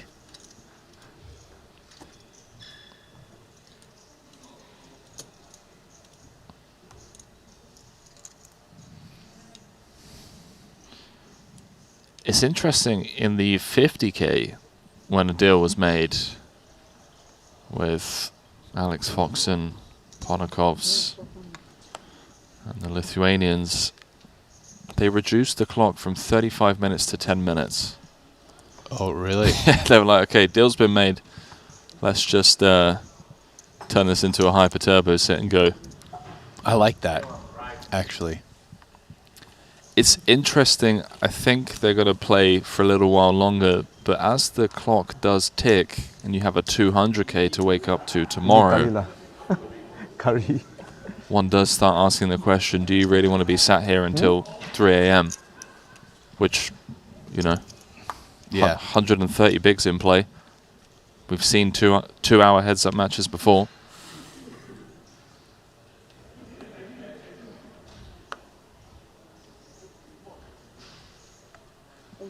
Yeah, agreed. It's great points. And I think the fairest way is to speed it up off the bat, probably, which they obviously haven't done. But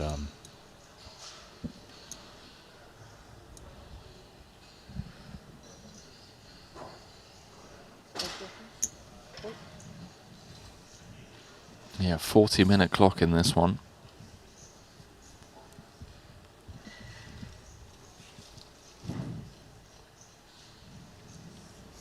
See how Fedor wants to play this queen deuce. Aggressive. 3.5x.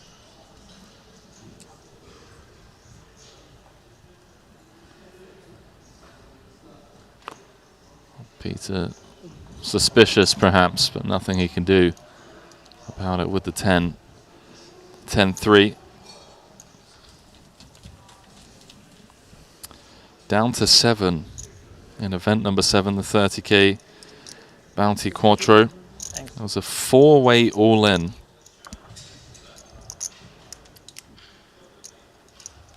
Between a few of the players I'll get back to in a moment's time, because if you haven't already heard, Club WPT Gold is hosting a $5 million invitational in Las Vegas this December. It's free to enter. The winner's going to get $1 million cash money. You can sign up today at clubwptgold.com with the promo code Triton to win your seat today. No purchase necessary, as Club WPT Gold brings back online sweepstakes poker to the US and Canada. Get involved, ladies and gents. Yeah, that 4-way all-in was between Artur Martirosyan, Paulius, Paulie V, Espen Jorstad, and Ben Tollerin. Paulie V jammed for 2.75 bigs under the gun. Espen re-jammed 1 seat over for 5 bigs with Ace Jack O. Paulie V had Ace 9. Ben Tollerin, who was the chip leader at the time, then jammed over the top with pocket 3s. Then Artur Martirosyan overcalled out of the big blind with pocket 8s off of 6.5 bigs. It came Ace 10-4. Espen was looking good to quadruple up and claim a bounty. 4 on the turn meant he had to fade an 8, 3 or a 9. 8 of diamonds on the river giving Arthur a full house and 2 bounties and effectively a triple up as he's moved up into the lead by a considerable margin.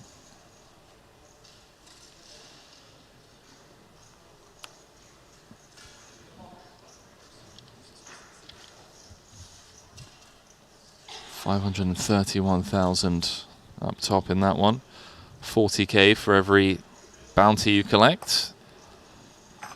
We'll continue to update you as and when players bust.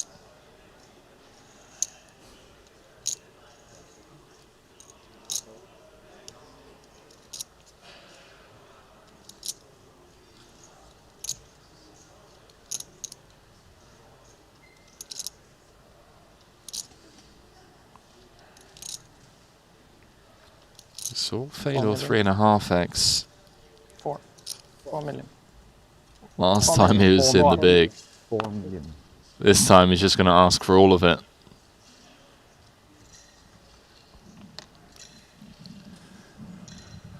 And now, does Peter want to call the King 10 off? I kind of. This is a close decision. I'm feeling like I'm not really sure. I'm thinking yes, but I have no idea what he's going to do. I'm just saying I want to guess the chart says yes, but I'm really not sure. And if he folds, then I'll definitely second guess myself. You are doing fine against any ace-x stuff. If he ever has any, you're beating some suited 10x stuff, but one of the issues with King 10, yeah, maybe it's a fold, is you are behind like King Jack and King Queen. If they play that way. Just let it go. Not often you see someone as skilled in No Limit Hold'em as Peter all over an option like that as the blinds go up to 125k, 250k. So perhaps they have reduced the clock, looks like, to 30 minutes instead of 40. Suited?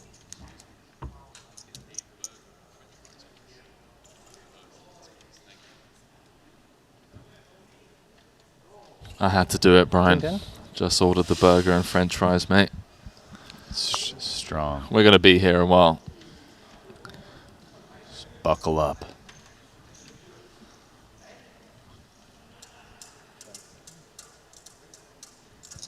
All in. Open jam on the button. It's going to get through. Fedor's done a tremendous job, by the way, at closing the gap. Soiser has 47 bigs, Fedor has 41. And a big drop off, Peter, on 17 bigs.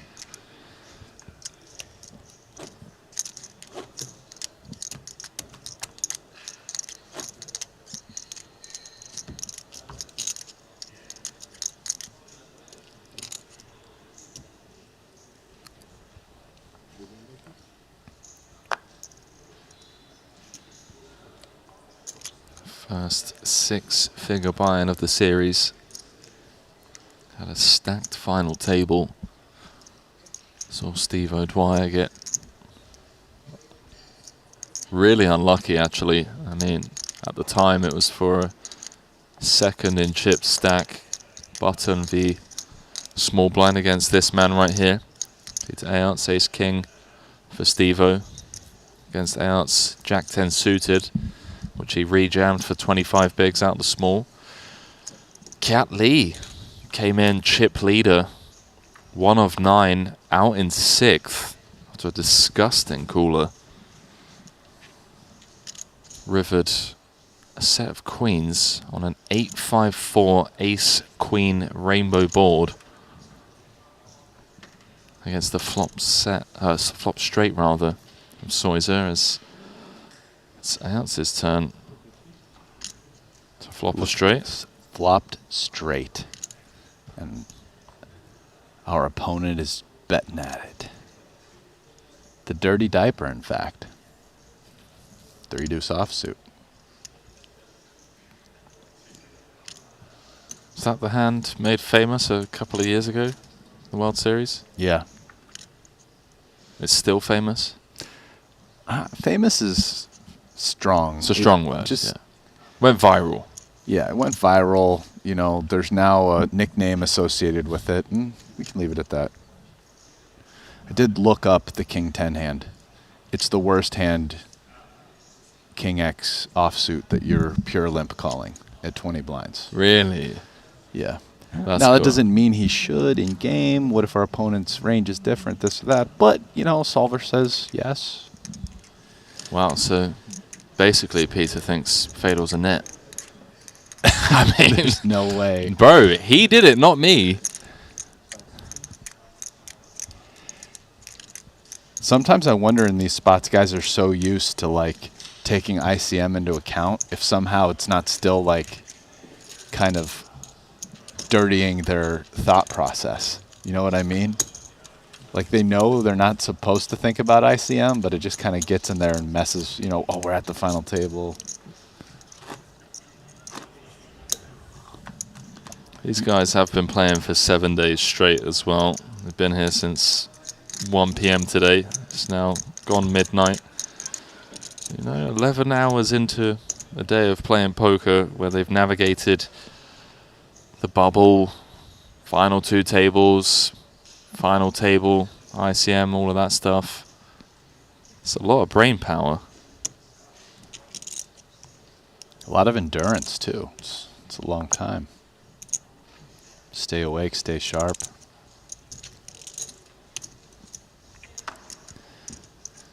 Fedor looks sharp. Fedor looks very sharp, mate. I mean, that jacket is probably strongest jacket on tour right now, apart from Ali's. It is. He is dressed well, but I didn't mean it in that sense. I meant he looks like ready to go, like focused, like still pretty alert. I get no vibe from Fedor that he's at all tired. Just watching this. I do get like a very slight one, like not a lot from Soisa and Peter.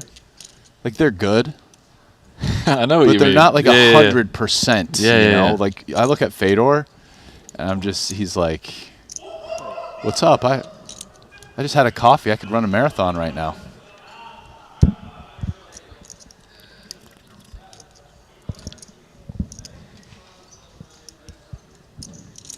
Couple of 4s, 20 big blinds effective. Gets the button open. Just went up. This could be a collision here. This feels like too much hand to fold.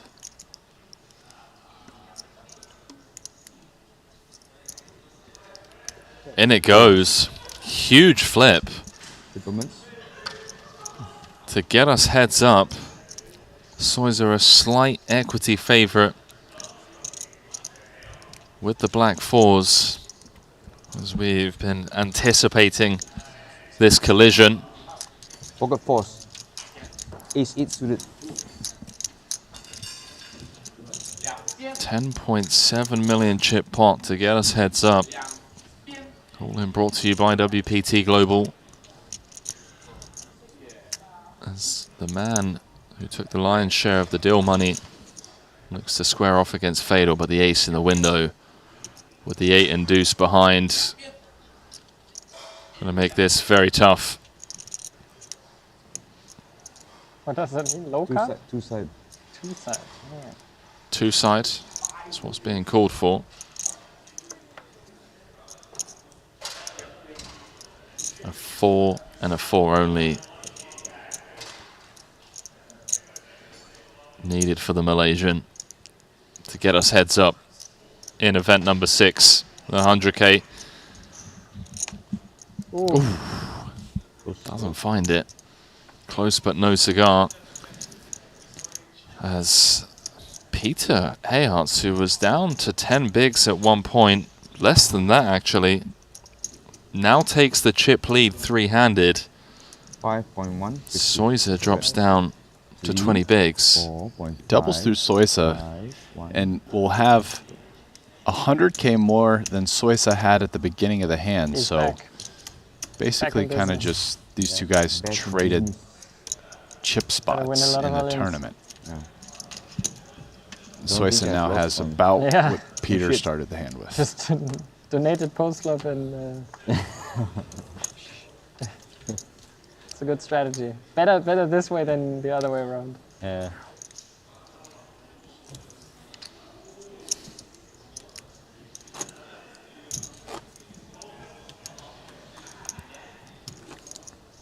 So we stay three-handed after our first all-in call of the three-handed battle.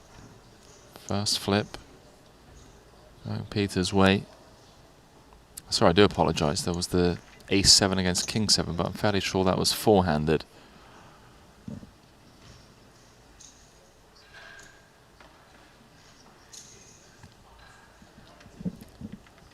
Wow, they're down to 3 players in that turbo. That really is a turbo.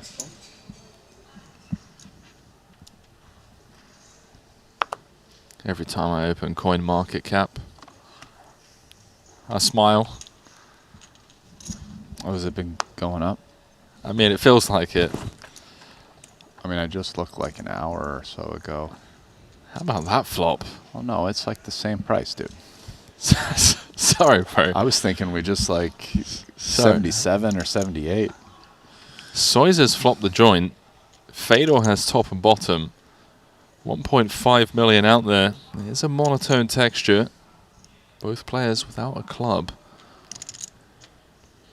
Could certainly see Fedor wanting to get some clearance on this type of texture. Wow, he's got to check it back.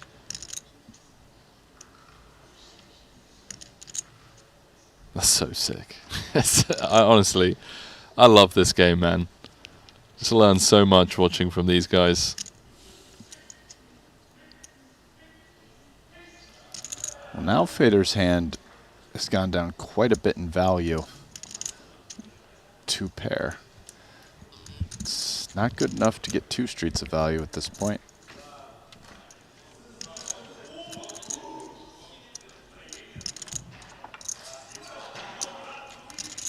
Carve it up, boys. Carve it up.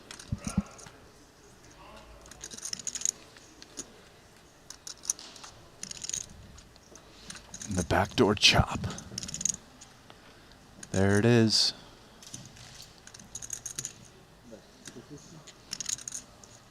Oh, this... I don't have a club. What the hell? This Yeah, turbo boy. bounty's going to finish first. It is, They're down mate. to 3 players. I think 85 total blinds. Yeah, Artur's got 62 of them. Oh, 2 players. Bet flop. Looks like that might have been a 3-way all-in that Kuznetsov win. That's won. right. That is exactly what happened. So there was a 3-way all-in. Nikita Kuznetsov open jammed on the button for 10 bigs with pocket 3s. Artur Martirosyan re-jammed from the small blind, covering Jamil Wakil with Jack 9 of diamonds. Jamil caught it off with ace 10. Came Queen Jack 5. So Artur just needed to hold for the win. 3 on the turn, 9 on the river. So Jamil just getting absolutely scammed in that spot. He's out in third. Nikita spikes the 2 out on the turn to triple up. The Russians are going to be battling for a title. I mean, Artur's performance in the Mystery Bounty was incredible. I mean, the run to the FT, the bluffs, the hands that he got dealt at the FT that he didn't go bust on. To see him pick up his first title here would be incredible. Oh, wow, yeah, he doesn't have one yet. That's right. No, he doesn't. And I guess he still doesn't yet, even though he's in great shape right now. It's a little less than 2-to-1 chip advantage, heads up.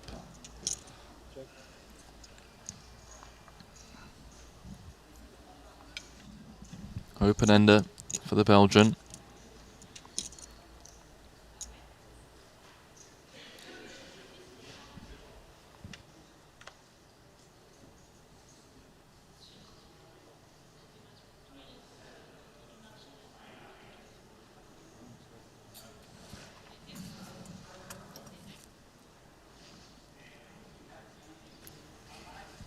Diamond on the turn. I'm going to make it a bit more difficult now. Well, this hand isn't getting checked down.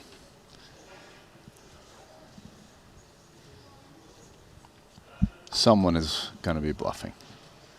And Peter with 4 high makes a pretty good candidate. He comes out with a big size. Close to pot, 550 into 650. That might be enough to get Fedor off jack high, and does have a diamond, but it's only the 7.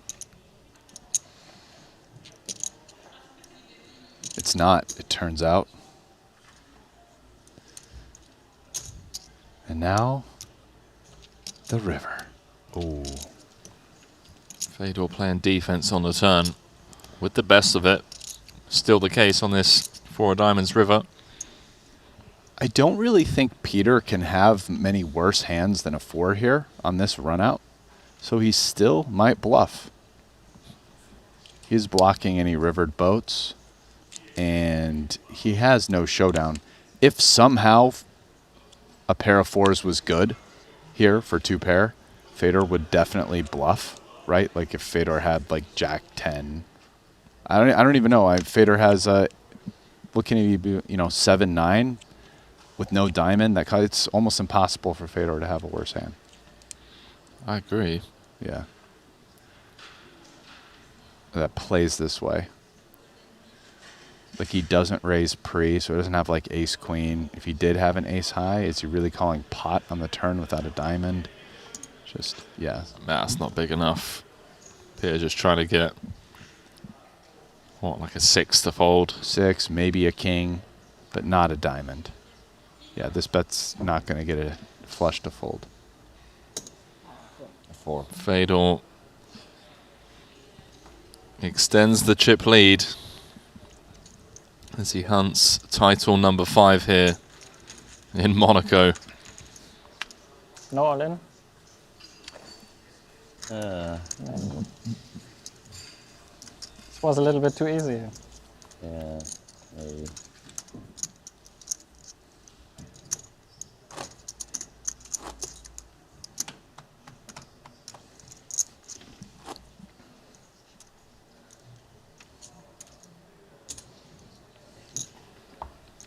You're right. Fedor is the one that's dialed in right now. Energy-wise, he's like, not all in, bro. Yeah, like slight needle on that one.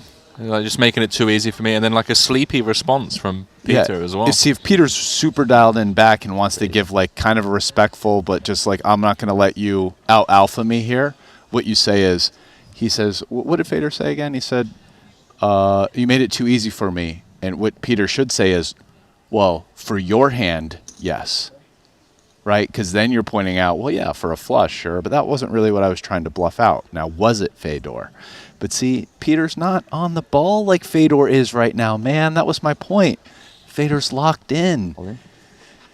He's ready to take the SAT, dude. In his absolute element, the SAT. 5,100,000. He's ready for the bar exam. Okay. Yeah, more actually. Looking to join a very privileged club of 5-time champions Phil Ivey and Danny Tang. If he can emerge victorious here. Wow, this is definitely a call in the books.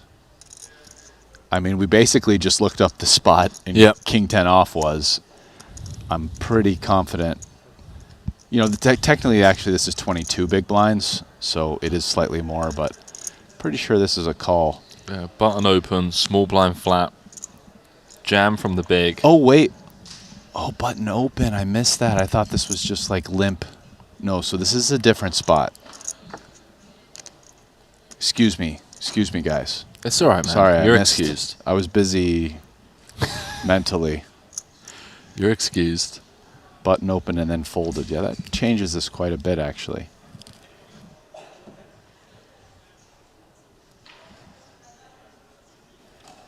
No. I think Fedor's locked in. I think he's going to get away from this.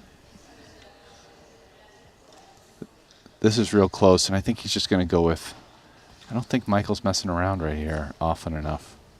But let's see. It's a tough spot. He looks like he's going to fold. I would bet fold at this point. Yeah. See, I'm dialed in with my man. Okay. It's just once I heard him and the Sleeping Dragon were partners, mate, I'm all in. Can we actually get some money down on BetACR for that combo? For the team. I wonder how they structure it, because you can't just do like the team.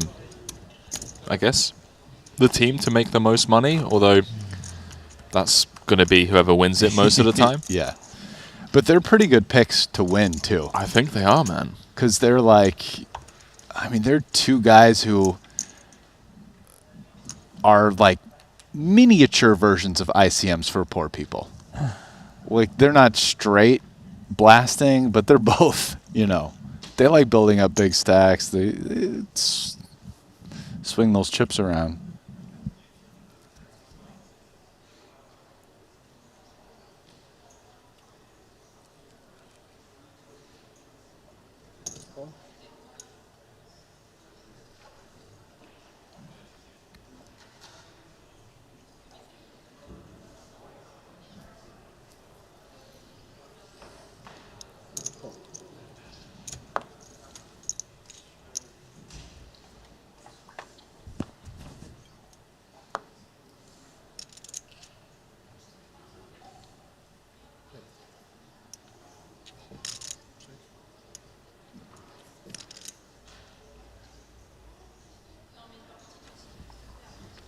See if Soiser can find a way to win this one. On the King 9-3. Checks through. And it's looking very likely now. The Queen of Hearts rolling off on the turn. I tell you what, ladies and gentlemen. Don't make any plans. Don't go anywhere. I think we got ourselves a long night. It's going to take some real collisions for this one to be over and done with quickly.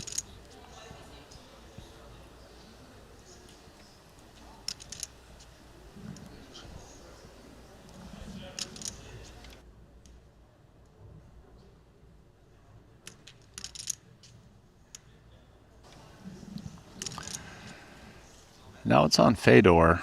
He's thinking about bluffing, but decides against it, and the river really doesn't change anything.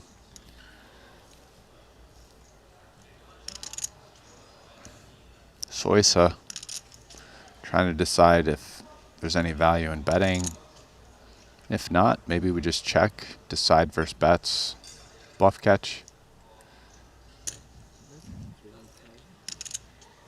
Decides that blocking is a little bit better.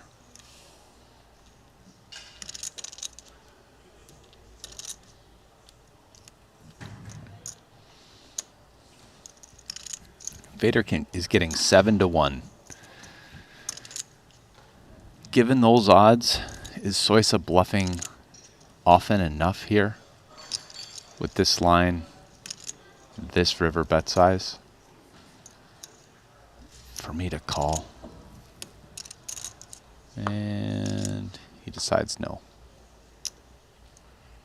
Soisa's gonna take down the pot, chip up a little bit.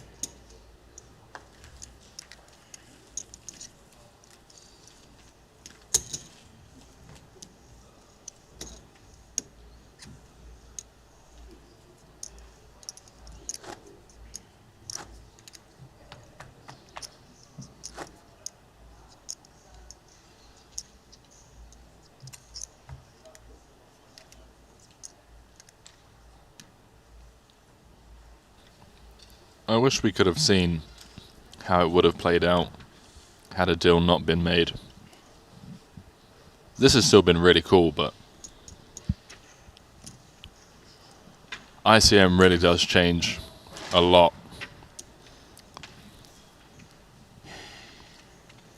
It's interesting as well, sorry to cut you off, but no, I was just agreeing with you. I thought it was going to go a lot faster once the deal was made, but it's actually kind of the opposite. They were more relaxed, more chatty, the pressure was off. Playing a $310,000 sit and go. Yeah, but 310,000 is way smaller jumps than they would be playing for now. This one would, as I said, is 700, and then the next one would be $1 million heads up. So a heads up $1 million sit and go instead of they'll be heads up playing for 310. It's funny. The two guys get heads up. They make another deal. They chop the 310. It's not allowed, I'm afraid, but yeah. It was funny. Ponakov said that to Foxen yesterday when they got heads up. He was like, "We just chopped the 170." Not allowed.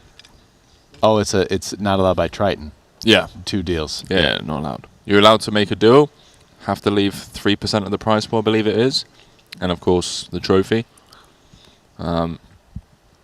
But it's just to kind of avoid people just flipping for the trophy. Yeah.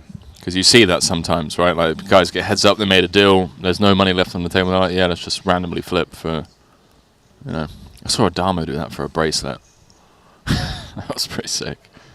Oh, so what, they made a deal? WSOP Europe, yeah, a few years back. They get heads up in, like, I think, like, one of the 50Ks or 25K high rollers. I can't remember who it was against, so I'd have to look at his Hendon mob. But they both got like 30 bigs each. It's just, yeah, just flip for it. And they're just like... Yeah, because there's no money left. Yeah. Yeah. Which is insane to me, because you would think that, you know, trophy, bracelet on the line, people would care, but... Yeah, they do care, but they're flipping for it. I've seen guys flip for 10, 20, 50K. Yeah. More.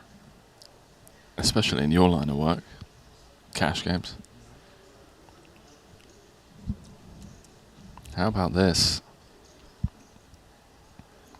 Peter ISO'd 800K. 3.2 bigs.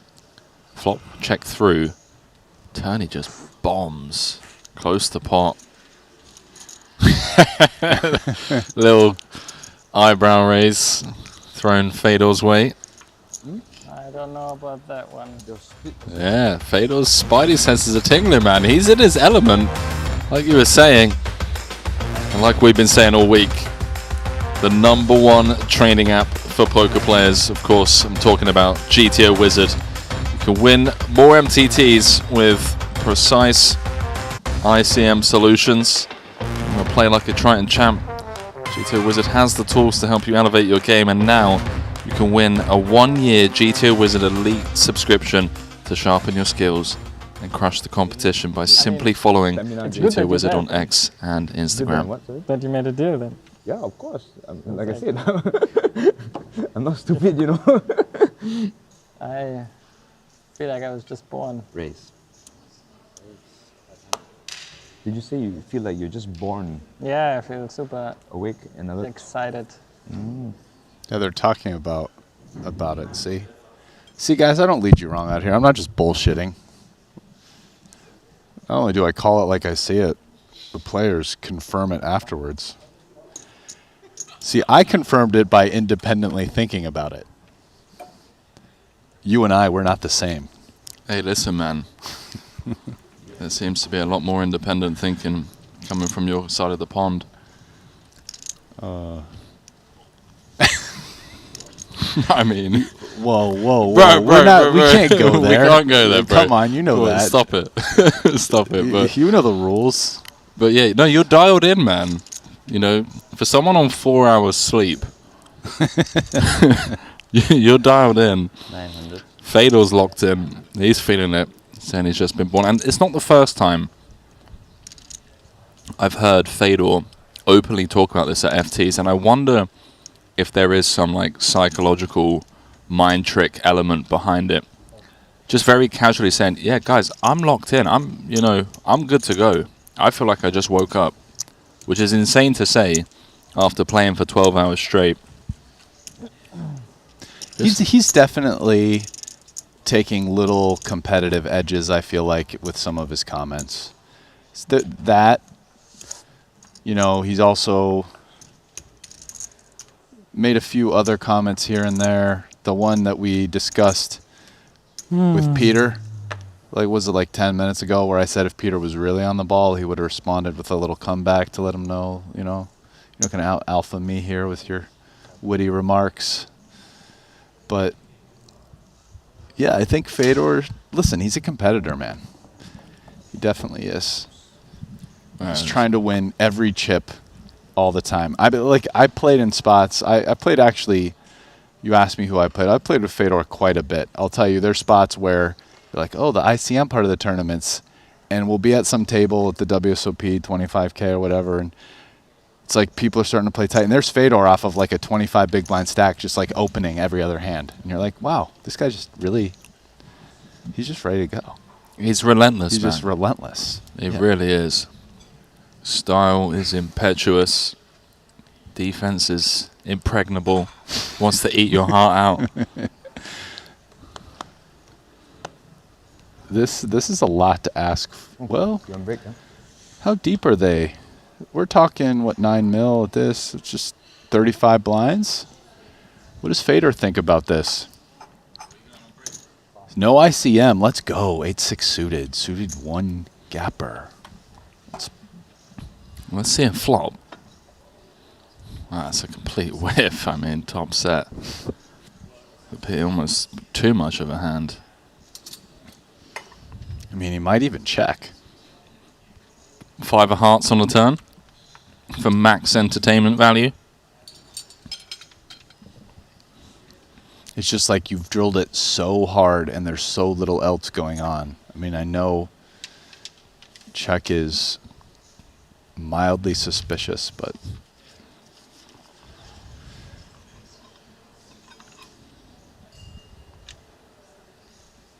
Fedor doesn't have much going on here either. But he's considering a very light float. Oh, here it comes. Oh, hell yeah. And this is part of the reason why maybe you don't check versus Fedor, because he'll just float you. With 8 high. Yeah. Well, the rainbow completing 9 of spades if there was ever a card. Yeah, to consider a slow play here with set of queens. Right. Feels like that's the one, my man. Like, how can our opponent have anything? Like, what can he have right now? He can have 8-6 of hearts. Yeah. Betting doesn't perform that well against the 8-6 of hearts. Well, he has extended the rope Fedor's way, who didn't float with 8 high to just try and get there. No, but he didn't pick up any equity of any kind. But, oh, it looks like he's going to bluff immediately. Perhaps the first misstep from Fedor since the deal was made. And now you know why we say he's relentless. This pot is a pretty good example of some relentless aggression. Floated with nothing. And not the easiest backdoors, although it is possible to backdoor a straight or a flush. And then just bet a turn that didn't help him at all when checked to. I guess if you're Peter, you just call here. There's still 4.5 million behind. Does that look like a man with top set, by the way? I mean, fair play to the guy. I mean, not giving anything away. Just comes with the check call. 10.6 million out there. I wonder if Fedor just waves the white flag. That's, I think that's a card that gets a white flag waved quite a bit. I was saying, how about a 5? I feel like something like a 5 might be bad for Fedor, and that he'll bluff it. This, it feels like he's not going to bluff this as much. But let's see. When you're as aggressive as he is, it can sometimes be a double-edged sword, as we've seen all too often.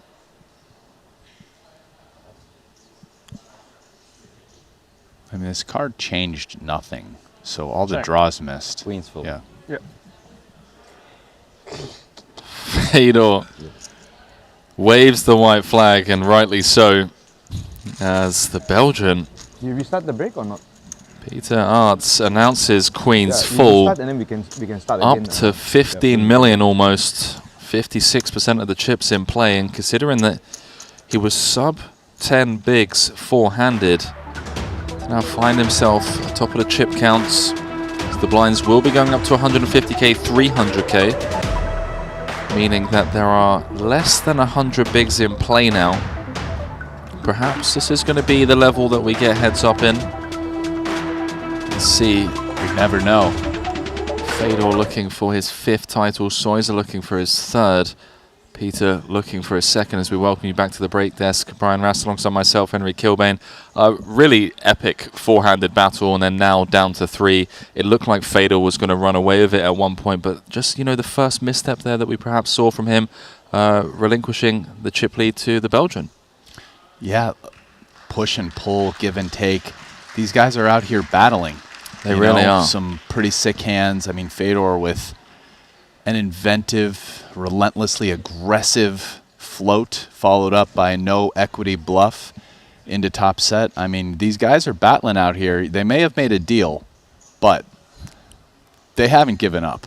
They've got 310,000 to play for, which they will when we return from this very short break. Don't go too far. Continuing coverage following after the break. Exciting news! WPT Global is the new title sponsor of the Triton Poker Series. To celebrate this exciting new partnership, WPT Global will have its own event at each Triton Poker Series stop, the WPT Global Slam. Look out for your opportunity to qualify online. Download WPT Global with code Triton and get a 100% deposit match up to $1,500 now. Sign up today and join the action. Online poker is back in the USA and Canada, and it's back bigger than ever. To celebrate the launch of Club WPT Gold Sweepstakes Poker, we're kicking off a $5 million invitational free roll in the poker capital of the world, Las Vegas. Only 2,000 seats are available, and it's invite only. Register now with code Triton for a chance to win a seat. And did we mention the first place prize is a whopping $1 million. Pre-register now at clubwptgold.com. Ready to dominate the tables? With GTO Wizard, the world's #1 AI-powered poker solver, you can instantly study any spot in cash games, MTTs, and spin and goes. Build custom solutions for your games, accounting for factors like rake, annies, or tournament payout structures. Plus, you can upload and analyze your hand histories with just one click. Beat the best, crush the rest at GTOWizard.com. Looking for the ultimate platform to place your bets on the biggest sporting events? Look no further, because BetACR.eu, Triton Poker's official betting partner, is here. Whether it's the thrill of soccer, the intensity of football, or the fast-paced action of basketball, BetACR.eu covers it all. With real-time updates and competitive odds, you're always ahead of the game. BetACR.eu also offers exclusive poker events that you won't find anywhere else. Test your skills and make every hand count.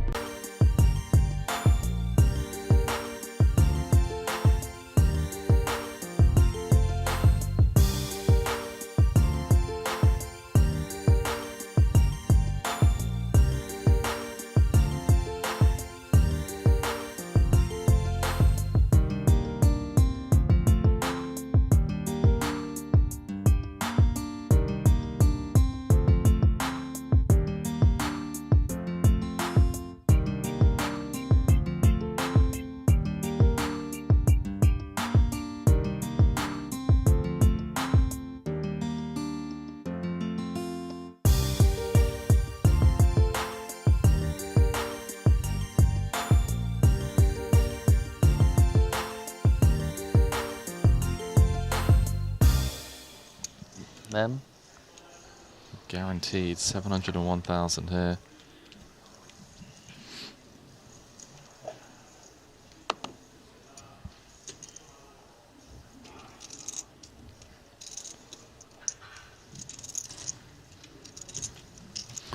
Kiat-Lee now is on the short stack. Only 10 big blinds after that collision. It was just so brutal the way the hand played out. I mean, played defense correctly so on the flop, as he did on the ace turn, and then just the 2 outer for him to find a set. Lose the max against Soiser as O'Dwyer is going to look to put the final nail in Kiat's coffin. Definitely would like to bust Kiat-Lee. Kiat has less chips. O'Dwyer's the second shortest stack, so he gets the ladder he's looking for. He has a pretty good hand. It is under the gun, but that's 6-handed, so that's the low jack. This is close, but I think maybe the suited variety is good enough, and looks like Steve does too. Good luck, gents. Locked up. 62% for O'Dwyer. 62% chance that we're down to 5. As Kiat-Lee's hopes of picking up his first title after coming into this FT as the chip leader are becoming slimmer, especially after the 8-6-4 board. Does have running spades that don't present themselves on the turn, and he's now drawing to 6 outs once to get back in this fight. Doesn't find them. 2.5 million chip pot going O'Dwyer's way as Kiat-Lee bows out in 6th.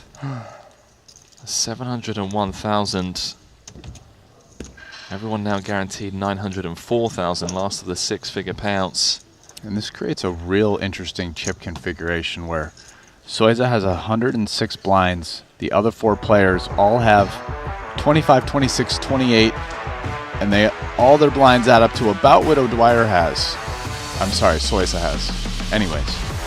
Lee, with his second final table of the series, came 6th in the 50k for 393,000, 6th in the 100k here for 701,000, crossing the 9 million earnings mark on the Triton Tour.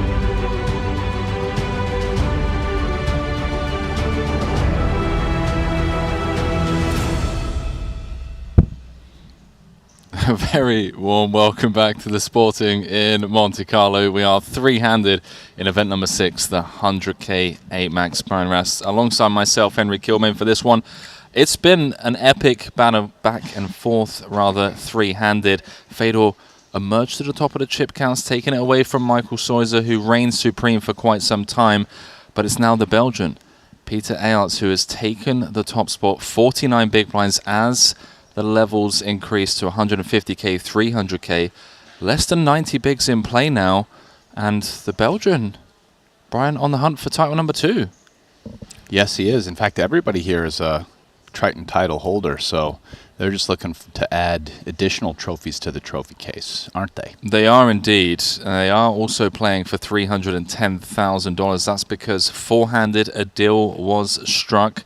Mario Mosbok receiving 1.5 million and change. He bowed out in 4th. Fedor also guaranteed 1.5 million and change. Michael Soiser locking up 2.3 million and Peter locking up just shy of $2 million. But they are playing, of course, for that coveted Triton trophy and the 310k. It does change things. We discussed about the difference between ICM and Chip EV, and certainly the boys seem to know what they're doing. Winner takes all situation, 3-handed. Peter Aerts looking for his second title, but has some very tough competition as Fedor is looking for his 5th. Soiser is looking for his 3rd. As we look to throw it down to the main floor once more as the 3 continue to battle here in the first 6-figure buy-in of the trip in Monaco.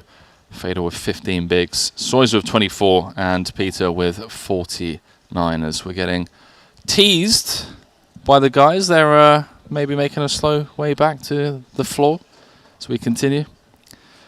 Okay, 30 seconds. Brian, how was your break? Listen, we're going to go back down there, and you're going to see Fedor dialed in. He's going to be trying to hypnotize these other two guys with his story about how he's sharp. You guys are tired. You feeling tired? He's going to like wave the watch. How tired are you feeling? And then just steal the chips with his relentless aggression. I'm all here for it, you know? It's all the little mental games. You got to do anything, you know, without actually cheating, but like within the bounds of reason to win, right? I mean, he was trying there, ran into top boat. That previous hand where he came with a cheeky float with 8 high. That's what gave Peter the chip lead. Now he's going to bust out a cheeky watch and go for some cheeky hypnosis. I'm telling you, you guys are tired. You will put in half your stack and then fold. You might even do it like, you know, bust out a little speaker and they'll be playing this bass line like boom, boom. Doesn't this kind of just make you maybe want to drift off? It does, but I'm dialed in, man. I'm like Fedor, you know. Can't throw me off. I remember when he was 3-handed in London in the 25K. And he just turns to the other two guys and he just goes, I'm in my element. I'm really in my element. I mean, bro, that strikes fear into like, when Fedor's staring you down, he goes, I'm in my element. You're like, okay. He probably is. This guy knows a thing or two. Is that 4 orange? Being dialed in.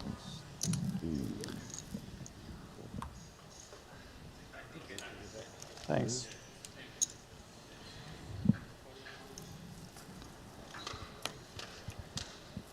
He is going to need to bounce back sooner rather than later, as it does now cost 750k in orbit. It's down to 15 bigs.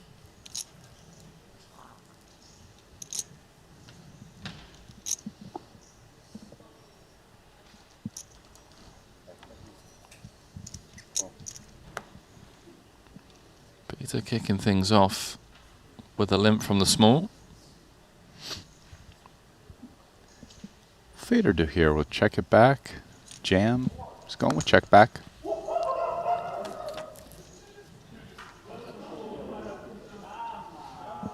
Perhaps I'm gonna find a way to win on the ace, queen, 9. Gut shot, backdoor diamonds. He does have a really good jack high. And trying to bluff out king high. But this might make it easier to win because this tightens ranges up a lot because Fedor will be continuing to this bet. There it is. Which the then, defense.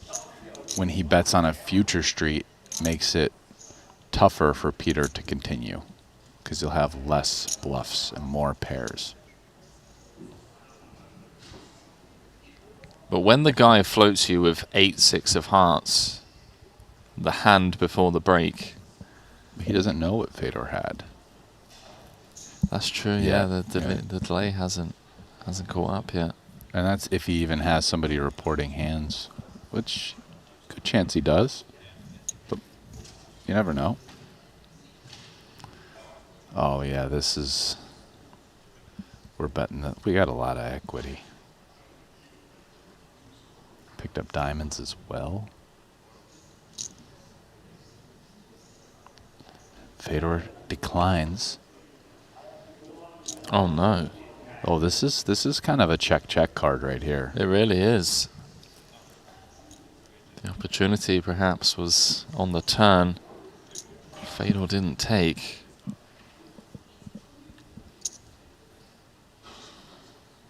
See how the Belgian responds.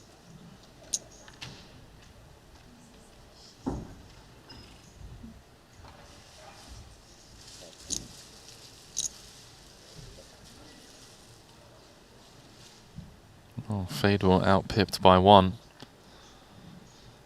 on this run out.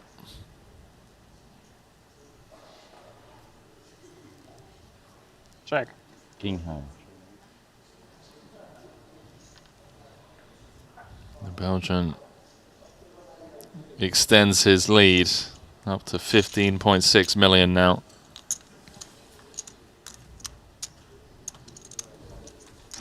A very swingy day for him at this FT.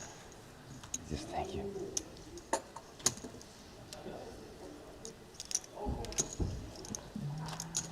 When the deal was made, he was second in chips. Managed to guarantee himself 1,924,000. Could pick up an additional 310. The issue on the turn for Fedor is that he doesn't have a lot of hands that want to bet there, since he didn't raise pre-flop. But it's also easy for us knowing that he can get king high to fold. But anyway, Fedor finds an easy jam here. Ooh. Oh, man, this is... Yeah, there we go. Snap call from Soiser. Fedor, 7.4 million in the middle and 61% equity. King 8 of diamonds against Ace Jack. To get back in this fight. All in brought to you by BetACR as Soiser's rail, Danny Tang, Webster Lim, some of the Malaysian contingent as we look over to Fedor's rail, all on their feet as well. A lot of style power as Fedor flops top pair, top kicker. That's the funniest card calling ever. Yeah. Someone calling for the king of spades. There's going to be a king and a king only to shower Holtz in third. Doesn't find it. Like 3.5 something, is it? 3.55, yeah. Fedor doubles up to Oh, 7.4 GG, million. The show goes on.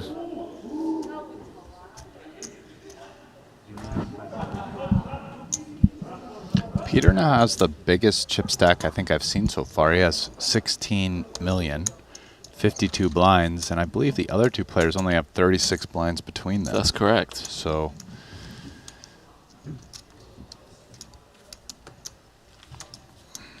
man, you really are dialed in, bro.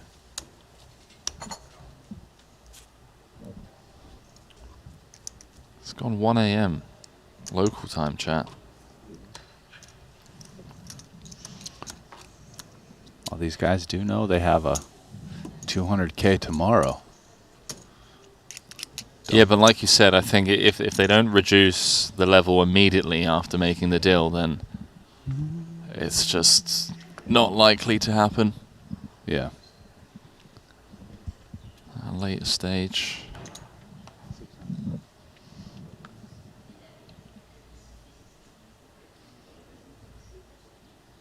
Soiser with 10 bigs in the small. Jam incoming. Yeah. All in. Well, it's going to get through. I think Fedor's not even going to entertain a count. Soiser bouncing back.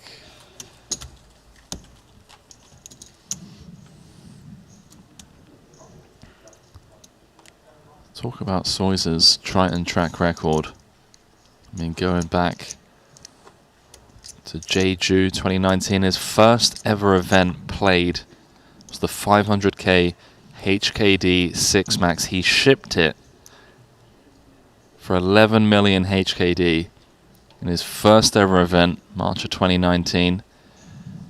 Then obviously caught the Triton bug.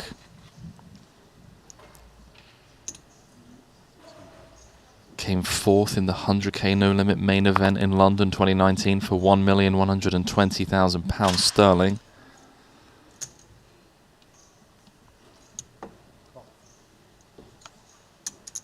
Vietnam, 100K main, second for 2.2 million.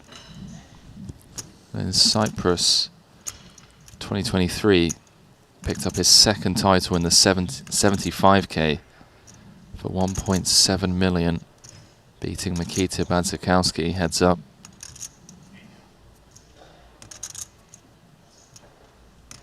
Had a couple of close scores in Monte-Carlo last year as well. 3 final tables there, including a 3rd place in the 40K Mystery Bounty.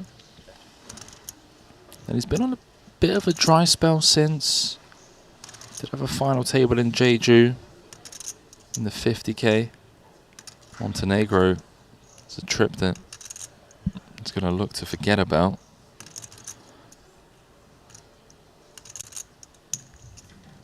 But guaranteeing himself career best score at the Triton Series here with this result, as he's managed to claw back and practically tie with Fedor now. 2nd in chips.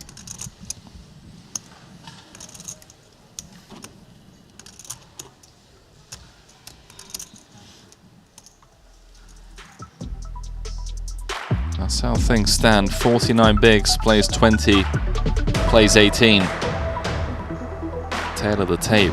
Andy Nee is the first man out. I want to say 4th hand of the final table. Small blind v big blind against Soiser. 3x'd ace 4-0. Soiser raised it up to 850k. 8.5 bigs with 10s. And he just shoved it in with Vogelsang on just 5 bigs. Soiser managed to hold. And then we saw the short stack Vogel bow out in 8th for 381k. Next to follow was one of the Poker Code crew, Ronan Rakita. 7th for 519,000. Then Kiat Lee, chip leader, coming in out in 6th. Steve O'Dwyer 5th for 904,000.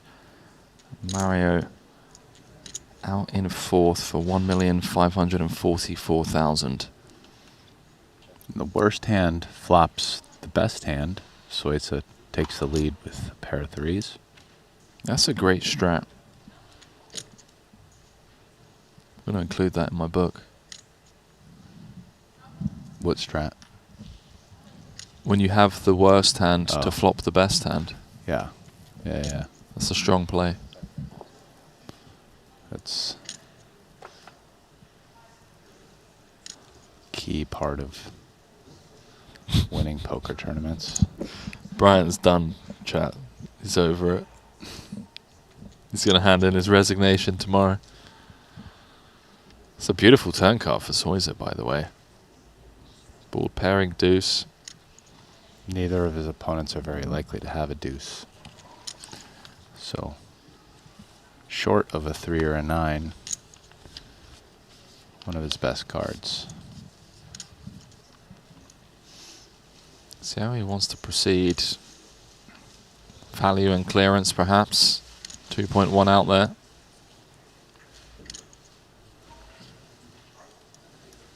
Yeah, doesn't just want to give free cards to a hand like 10-8.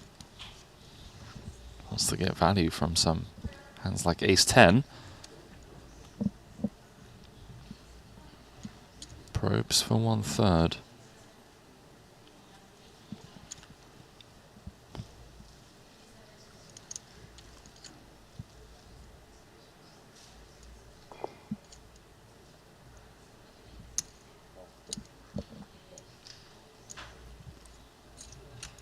Chip leader going to keep him honest for at least one street.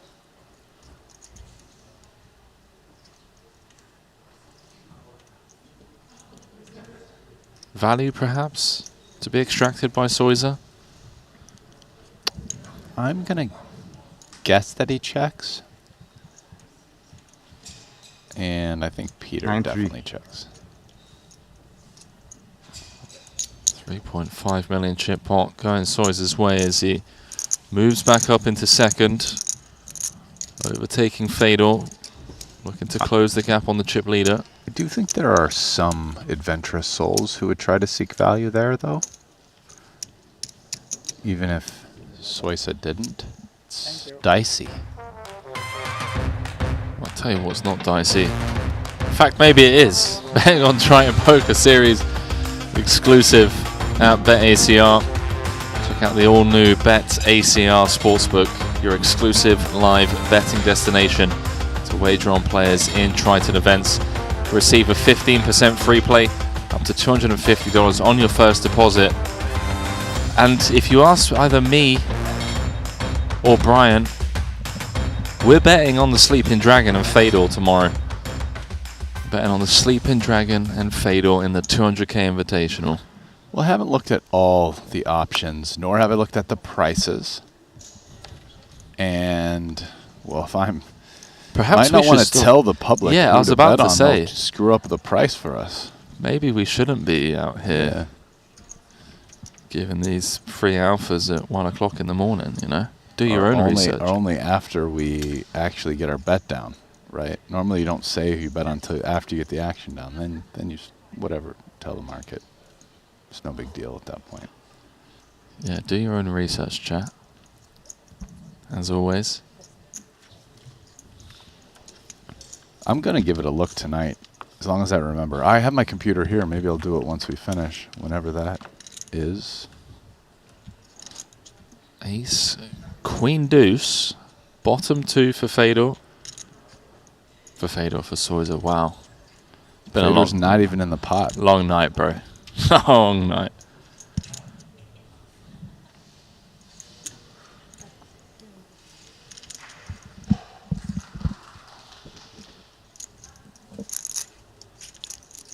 Still heads up in that 30K between the two Russians, Martirosyan and Kuznetsov. 24 bigs, plays 18. Both guaranteed 358,000. Playing for 531K plus an additional 80K in bounties.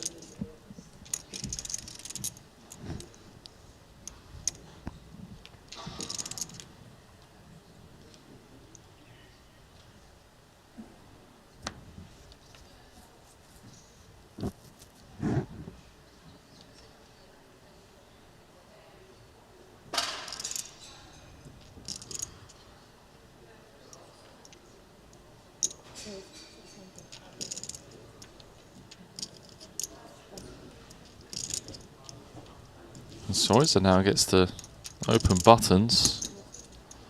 Mins the Queen 9. Holtz defends the 6-5. Just note the size of the pot now, just in these single raise pots. Gets incredibly uncomfortable for Holtz on 15 bigs, even though he's flopped best.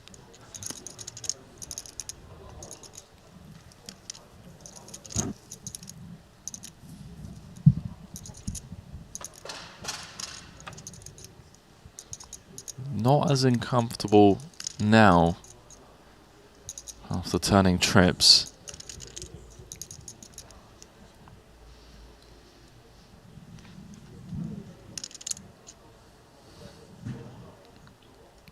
Is it lead turn and potentially river?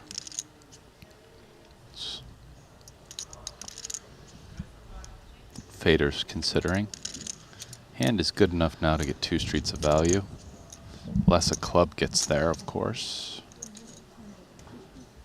But Soiza, he's got nothing.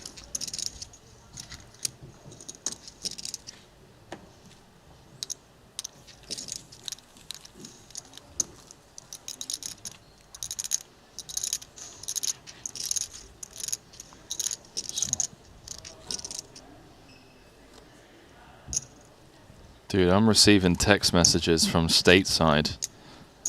People asking me to ask Fedor where he got his jacket from. I mean, game recognizes game, bro. People send you messages like that. I find that to be bizarre. I'm just trying to think what you don't want to know where the jacket's from? One of my friends sent me a message asking where Fedor got his jacket from and to ask him. That would be funny. Yeah, but you all drive Teslas and wear, you know, I can't even remember what that thing's called. Triton hoodies? No, that's not the fleece. Bro, we were just talking to Ali today. We were talking about how I mean, $750. You know, I like buying athletic shorts oftentimes at Ross, bro. Do you know why? Because you go to the Nike store, they're like $80 new. You go to Ross, it's like $20 for a new pair. They're just last year's model. They're just as comfy, still made by Nike. Just nobody bought it for a year, and they got to get rid of it. It's perfectly good athletic wear. No, you're, for me, one of the most like GTO guys I know in life. Just like speaking with you, how you approach gym, health, all of these things. Yeah, you definitely fall into that bucket. Yeah. Like you're the polar opposite of Ali. You buy things for comfort, not for like it doesn't. You don't care about like if it's got Dior stabbed across the front of it. Whereas Ali, you know, he's the opposite, bro. Yeah, I respect it. Everybody's got their own style. Yes. But I can also respect people wanting to know where that jacket. No, it is a nice jacket. I will say that. I have a feeling he didn't get it at Ross either. No, listen, I have some nice clothes. Like I have a nice tux, one nice tux, but it's like a... When was the last time you wore it? I actually brought it to, not to this, but to, I think I brought it to Monte-Carlo. I used it during the FT. I don't think I wore the tux pants. Oh, Montenegro. Yeah. Sometimes, guys, I'm just rocking shorts underneath the table because they can't see. It's only like half. Can confirm, yeah. But the upper half looks nice. Don't tell my boss, okay? Tomorrow I'm bringing the blazer and shirt with sports shorts underneath, bro. Let's do it. Yeah, blazer. I think I'm gonna wear a dress shirt, but I don't know if I'm going blazer yet. I saved my blazer for like day 2, maybe. I don't know. Whatever you guys say. It's in producer James. And it's in the chat. All in. Soiza with the limp jam for 25 bigs. That's going to get rid of... Got the max. Yeah. And he's closed the gap significantly. He was running away with it at one point.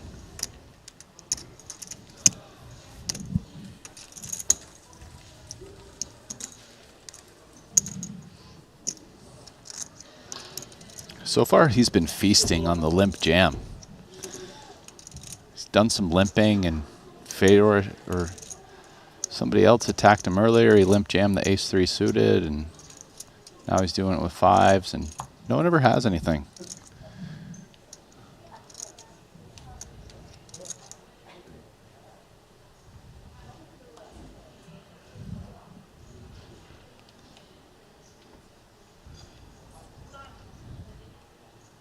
King 6 from the small. Fedor in the big. With 17.5 bigs. Yeah, that's it's the most expensive piece of clothing I bought. It's an Armani suit. All in.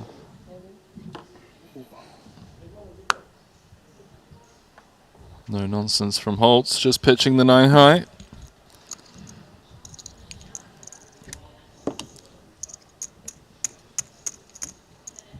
Armani's strong, bro.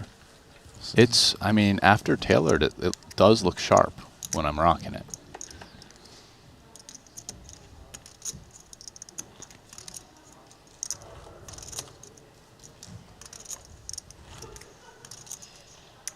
So tomorrow, dress shirt and shorts, yeah?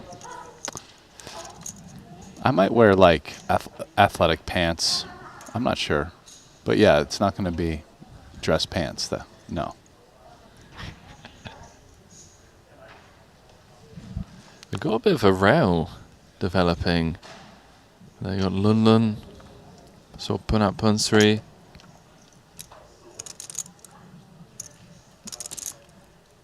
Yeah, peeps perking up some interest here. Guys want to sweat their friends. I'm sure everybody's done at the player party by now. It's 1:30. Few beverages consumed, although one would assume that most people are limiting the drinking. Yeah, they got a big day tomorrow. Does it? I'm sure there's some guys that are 0, but probably some other guys who are like 1 or 2, but then done, right? For sure. Yeah. But there's also guys that are like 9 and 10. No, not playing. Not when playing tomorrow. Yeah. In a 200K. Yeah. KCG. Okay. Yeah. I mean, Heckling as well, man. I mean, I remember last. Even when he's playing. Oh, I mean, I don't know. I don't know if I don't think last year's party was before the 200K, or maybe it was. No, I've had a beer with Hecklin before. I mean, yeah, he can throw him back, but I don't know. Like before, like the biggest buy-in tournament of the stop. Yeah, you know, I'm not sure. 9 is aggressive. Maybe we can get a price on BetACR. I think Hecklin could drink 99% of the people under the table here. Maybe apart from the Russians, apart from like Kuznetsov. I mean, they might be Russian, but if they don't drink very much, I'm gonna take Hecklin. I agree. Yeah. I mean, you know.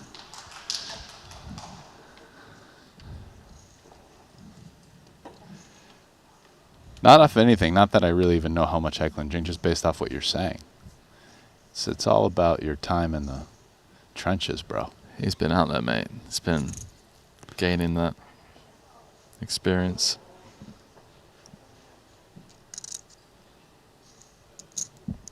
$450.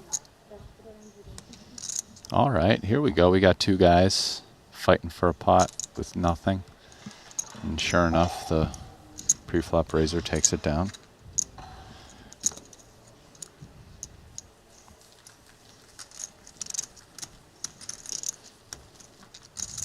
Yeah, someone in the chat's saying Holtz will win this. Holtz is, I feel like he's taking the most chances out of these guys, so it's like he's either going to win it or come in 3rd.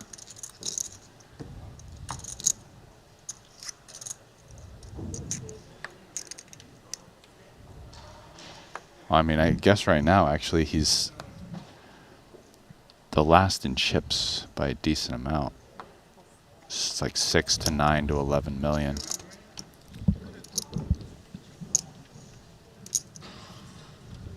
Blind v blind. Belgium gonna mash the all-in button once more.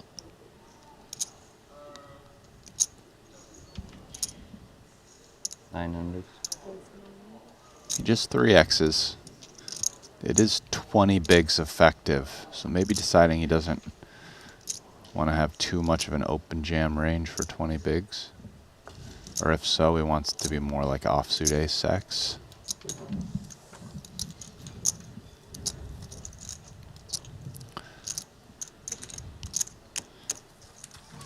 Let us know in the chat who you think's going to close this one out.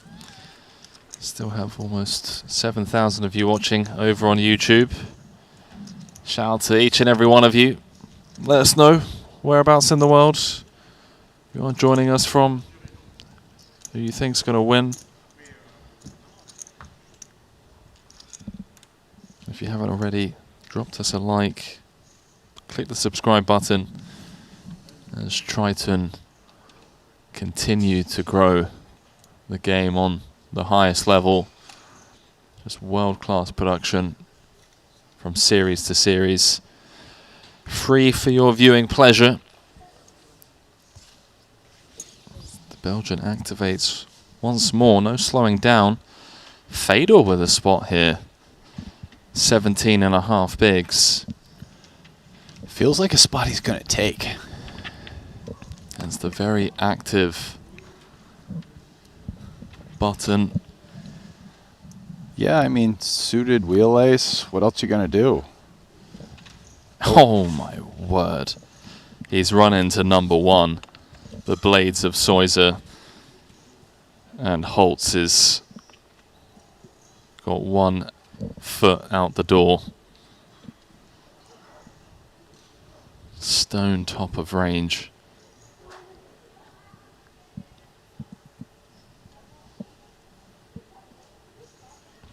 Soiser using that time bank. It's like a young Mike McDermott pondering a call. Fault. I mean, it's just... Yeah, it looked like it. I was about to say, like, it's just... that was like Queen's plus.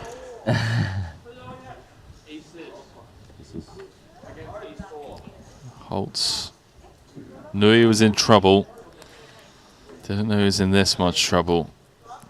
Just 12% equity with 5 cards to Gamas. The Poker Code crew are up on their feet, sweating the head hunchman, 4-time Triton champion, and just one of the greatest who ever played the game of No Limit Hold'em in recent years as he flops a piece.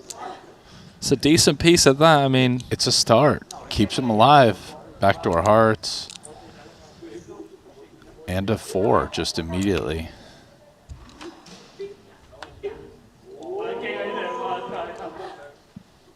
Picks up chop outs. What's good? I mean... 4 for the win. I got aces. Deuce for the chop. Can he get there? No. GG, Vito. Good game. GG's. Fedor Holtz. Well played, man. Take it down.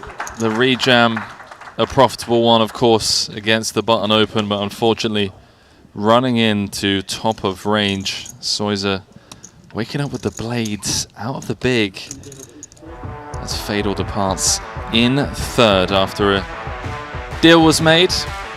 Giving us some fun hands to watch. Oh, yeah. Yeah, but him and Mario started as the bottom 2 when they made the deal. They got the least amount of money. But then, even though Mario went out shortly after, Fedor ran it up, had the chip lead for a while.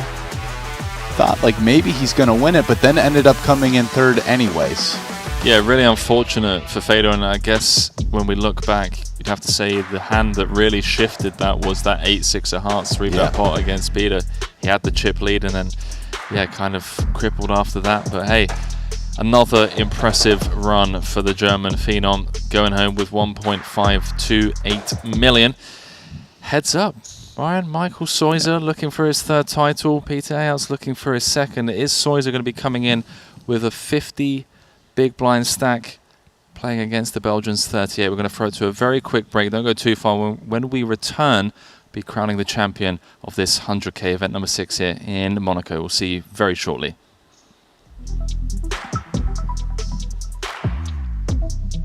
Exciting news! WPT Global is the new title sponsor of the Triton Poker Series. To celebrate this exciting new partnership, WPT Global will have its own event at each Triton Poker Series stop, the WPT Global Slam. Look out for your opportunity to qualify online. Download WPT Global with code Triton and get a 100% deposit match up to $1,500 now. Sign up today and join the action. Online poker is back in the USA and Canada, and it's back bigger than ever. To celebrate the launch of Club WPT Gold Sweepstakes Poker, we're kicking off a $5 million invitational free roll in the poker capital of the world, Las Vegas. Only 2,000 seats are available, and it's invite only. Register now with code Triton for a chance to win a seat. And did we mention the first place prize is a whopping $1 million. Pre-register now at clubwptgold.com. Ready to dominate the tables? With GTO Wizard, the world's #1 AI-powered poker solver, you can instantly study any spot in cash games, MTTs, and spin and goes. Build custom solutions for your games, accounting for factors like rake, annies, or tournament payout structures. Plus, you can upload and analyze your hand histories with just one click. Beat the best, crush the rest at GTOWizard.com. Looking for the ultimate platform to place your bets on the biggest sporting events? Look no further, because BetACR.eu, Triton Poker's official betting partner, is here. Whether it's the thrill of soccer, the intensity of football, or the fast-paced action of basketball, BetACR.eu covers it all. With real-time updates and competitive odds, you're always ahead of the game. BetACR.eu also offers exclusive poker events that you won't find anywhere else. Test your skills and make every hand count.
very warm welcome back to continuing coverage from the Sporting here in Monte-Carlo. We are heads up in event number 6, the 100K AMAX between Michael Soizer and the Belgian superstar Peter Aerts, looking for his second title. Soizer looking for his third. Michael Soizer guaranteed to move up to number 2 on Malaysia's all-time money list after securing the lion's share of the prize pool when a deal was made four-handed. Fortunately, though, you know, Mario Mosbach and Fedor getting that deal in at the time that they did, managing to secure an extra 500k or so. Mario going home with 1.54 million, Fedor going home with 1.52 million. So we take a quick look at the app. Soizer going to be playing 50 bigs, Peter going to be playing 38 bigs. Brian, just straight off the bat, anything to expect this deep? Are we just always seeing button raises? You know, we're never seeing limps. You know, before we move on, I do just want to say that, you know, good run to Fedor. Well played. He had a couple nice bluffs. Just want to point that out. There was that Queen 10 off where he got the other players off the Queen Jack, the King 9, and another nice bluff. So, you know, some very nice hands by Fedor. It was a pleasure to watch. One of the best work. But to answer your question, yeah, I think there's going to be raises and limps, even at 35, 40 big blinds. Wicked. Well, without further ado, let's throw it down to the main stage as these two battle it out for $310,000. Perhaps more importantly, that coveted Triton trophy. Soizer looking to become a 3-time champ. Peter looking to become a 2-time champ. 50 bigs plays 38. Got a feeling we're going to have ourselves a little heads-up match here. I mean, my personal hope would be that they don't limp the button because that would make it go faster. But if I found anything, it's that you're not wide awake. When you get the pro-on-pro battles at this point, there's limping that goes on. If you need some waking up, bro, help yourself out. Some of that. What is this? It's from Thailand. It's a little like peppermint kind of nasal spray thingy. Take a deep inhale of that, mate. You go run 10k. I can't actually smell anything. Wow. I lost like 9 years ago. I lost my ability to smell. I don't know if this is like the next level troll from you or not. I guess I'll never know. No, I'm being serious. We don't need to get into it, but yeah. No, you're good. You're good. Just it felt like that was an incredible troll. But I thought I'd play along and pretend to smell it for you. I appreciate it, man. Yeah, that's high morale, team effort there at 2 a.m. It's little things like that. Keep us a unit. There's the button limp from Peter. Soizer just going to check his option.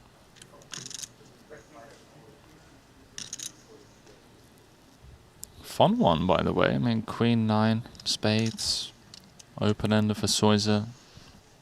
Peter with the King of Spades in hand. This big little. You could start bluffing. And he will. This big little here unblocks hands that call once and fold again, so wouldn't be surprised, such as potentially Jack 10, Jack 8, etc. Wouldn't be surprised if Peter keeps bluffing. Ooh, but check raise is going to likely end the pot right here, you would think. It's a sizable check raise as well. 3.3x. Yeah, it gets the job done. So first blood goes the Malaysians' way. A little round of applause there from Israel. So Punat over there, Danny Tang, Lun Lun. Well, the talk of the day has been about watches, and there is no watch quite like the watches of our official timekeeper, Jacob and Co. Make these incredible timepieces. They're not just about the diamonds, the sapphires, and rubies. We're into poker and gambling themed gear.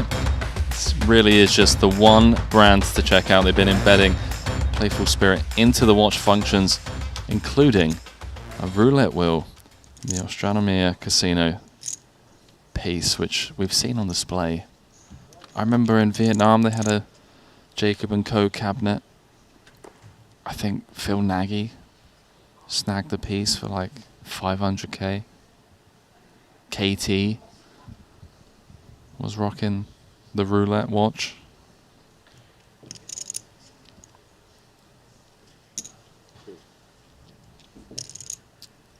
Oh, the hand that vaulted him into the chip lead, three-handed against Fedor Holtz. Now facing a limp. Blinds have just gone up. 200k, 400k. Not on my watch, says Peter.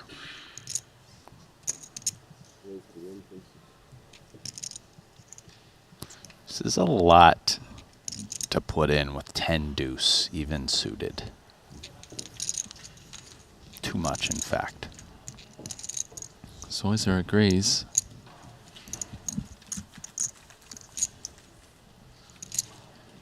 So one apiece. Heads up for anyone counting.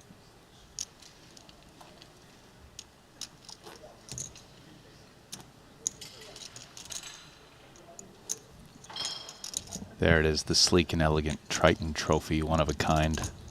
That's a pretty sick trophy.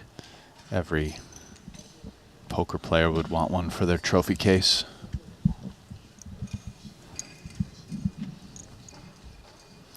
It looks like it could double as a hat rack as well. It could. It really could. You put like a stylish one. Yeah, you know? Swaggy P's bucket hat, or one of Schulman's bucket hats, Yeah. or Rick Solomon, you know.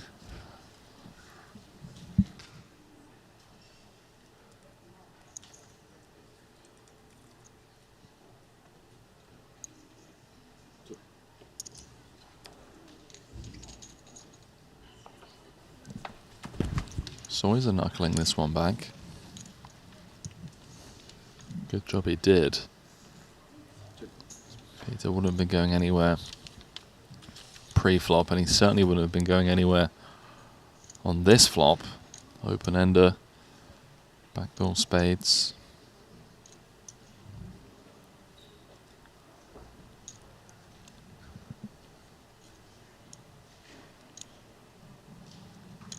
Yeah, it's going to come with north of half pot.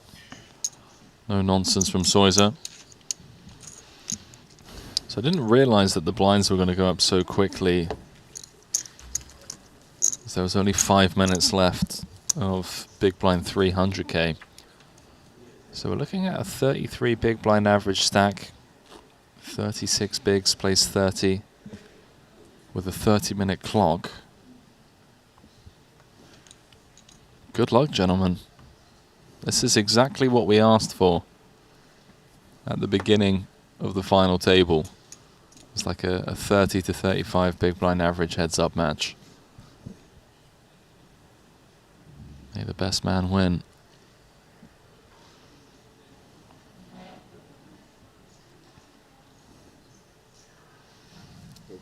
$1.1. My partner wistfully commenting that he's surprised at how quickly the blinds are moving up as this heads-up match continues at 1:45 a.m. I'm sitting here thinking, man, they're not moving up fast enough. But it's admirable how much you really love it, Henry. You love the poker. Do you know what's admirable, Brian? Watching Chow Jiang in my mind, where he's like rubbing his chest going, I love poker. Oh, man. Oh, that's quite the image at 2 a.m. I tell you what's admirable, Brian, is no one could ever take away from you that you are very much your own man, you know? I love that about you. I always know where I stand with you. Just a very no bullshit kind of guy. I just like saying what I'm thinking. Good man. Anything else feels too complicated. 850. I love it, mate. See if Soiser can extract some value here. No, sir. You're not interested in getting sticky with queen high.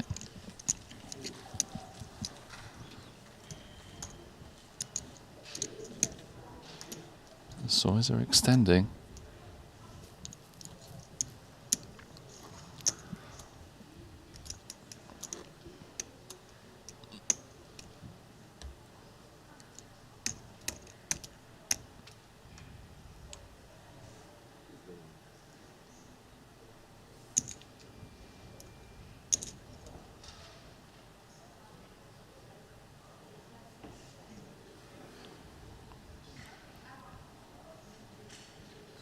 Peter, feel like he's gonna raise this one up? Nope, just limp.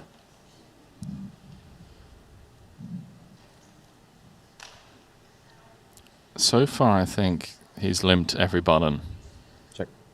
Very small sample, but Yeah, maybe he's going with a limp dominant, limp only strat. We'll see. Something to keep tabs on, certainly. it's working out for him on this board. Top pair. Nothing to write home about for Soiser. A little 7 dangler wrapped around the 6-5, but I am seeing things at 2 AM. The check back designed, one of the main reasons for doing it is to keep in hands exactly like Soiser's that have 0 immediate outs to beat us and probably fold the flop to a c-bet. At this point, feels like too much hand to just check back again. You